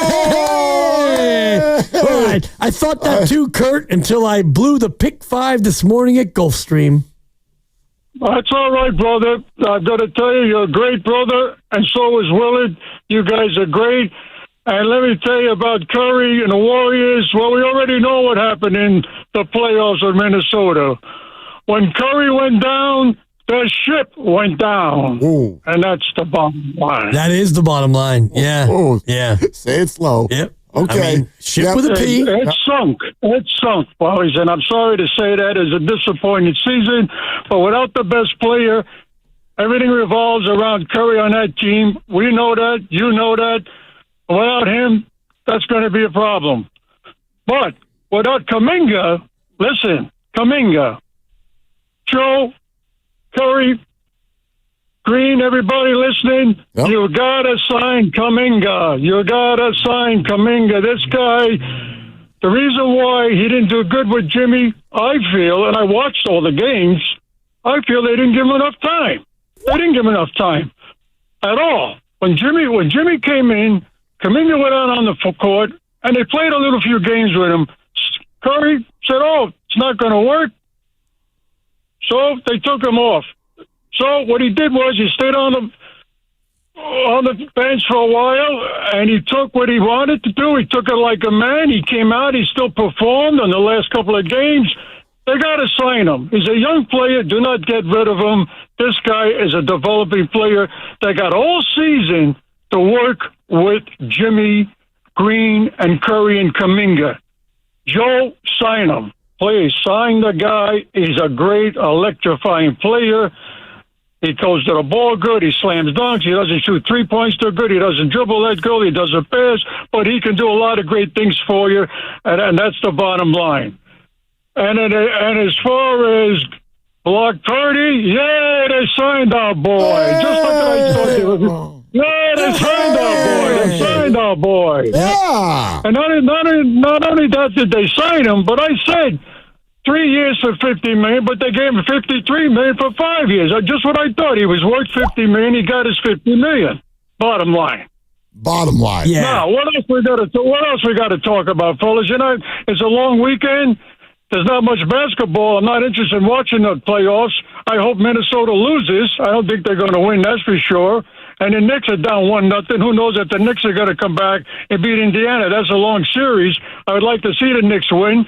And as far as the San Francisco Giants, their ranking is number 8. Hey, they're in 8th position at ranking, and they're going somewhere this year. The only way they're going to win that division, they have to beat The Dodgers. Get those Dodgers. I don't want to say anything about them, but that's up to you. Why not? Why don't you want to say anything about the Dodgers? And they don't have to beat the Dodgers. Tell me what to say. Well, what about the Dodgers? They don't need to beat the Dodgers. They could go in as a wild card, Kurt.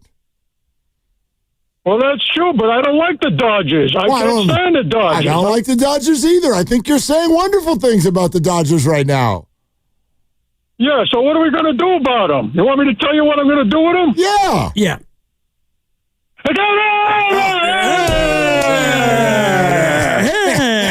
Hey, there he is. Kurt in Hayward Hills. I really landed the ship. Yep. And Brock Purdy. I tell you what, they're going to sign Brock Purdy, and I'm glad they did. Brock Purdy. He wants Kaminga to stay. Yep. I don't know. I don't know what you signed him to. I don't know. I have no sense anymore for what that going rate even is. I don't know. Well, I do. And are you bidding against yourself? You're bidding against no one in essence. So when the free agency begins and you're the Warriors, you just sit and you wait. And you know that only one team, as of now, has more than $25 million of salary cap space. And so you look at Brooklyn and you say, Brooklyn, do you want to give Jonathan Kaminga big money? And if you don't, and another team wants to sign him for $17 million a year, 4 years, and $68 million, oh yeah, I'll match that. You match it. Sure. And I do think that there's a point where if an offer comes in, then you say, get out of here. Yeah. If he gets an offer for 4 years and $120 million, $30 million per, you probably say, that to me is too much. I think that there's a number in there where the Warriors would say, get out of here. Well, except for if that number comes along, you very easily could call that team, because if that team wants to do $30 million a year, I think it's likely that there's probably some money on their roster that they would like to clear out. And so that's where the idea of a sign and trade comes in, and that's where the idea of that long-lost show that Mark Grandy and I once upon a time did together that was all about Cam Johnson. Yeah. That's when that circles back and ends up becoming reality. I do think that's possible. It's possible that it spins that way. I don't think it's likely. It's possible. Yeah, I don't either. I mean, I look at where Brooklyn is, and they feel like they're in we want picks mode, not we want like your salary for our salary. Doesn't feel like they're the team that would want to go out there and I don't know. Maybe you do throw in a pick. Yeah, maybe. Maybe you throw in a pick. Yeah. Because if you want to talk about the word fit, that's where Cam Johnson, oh, for sure. He fits perfectly. Yeah, low usage and high efficiency and a shooter.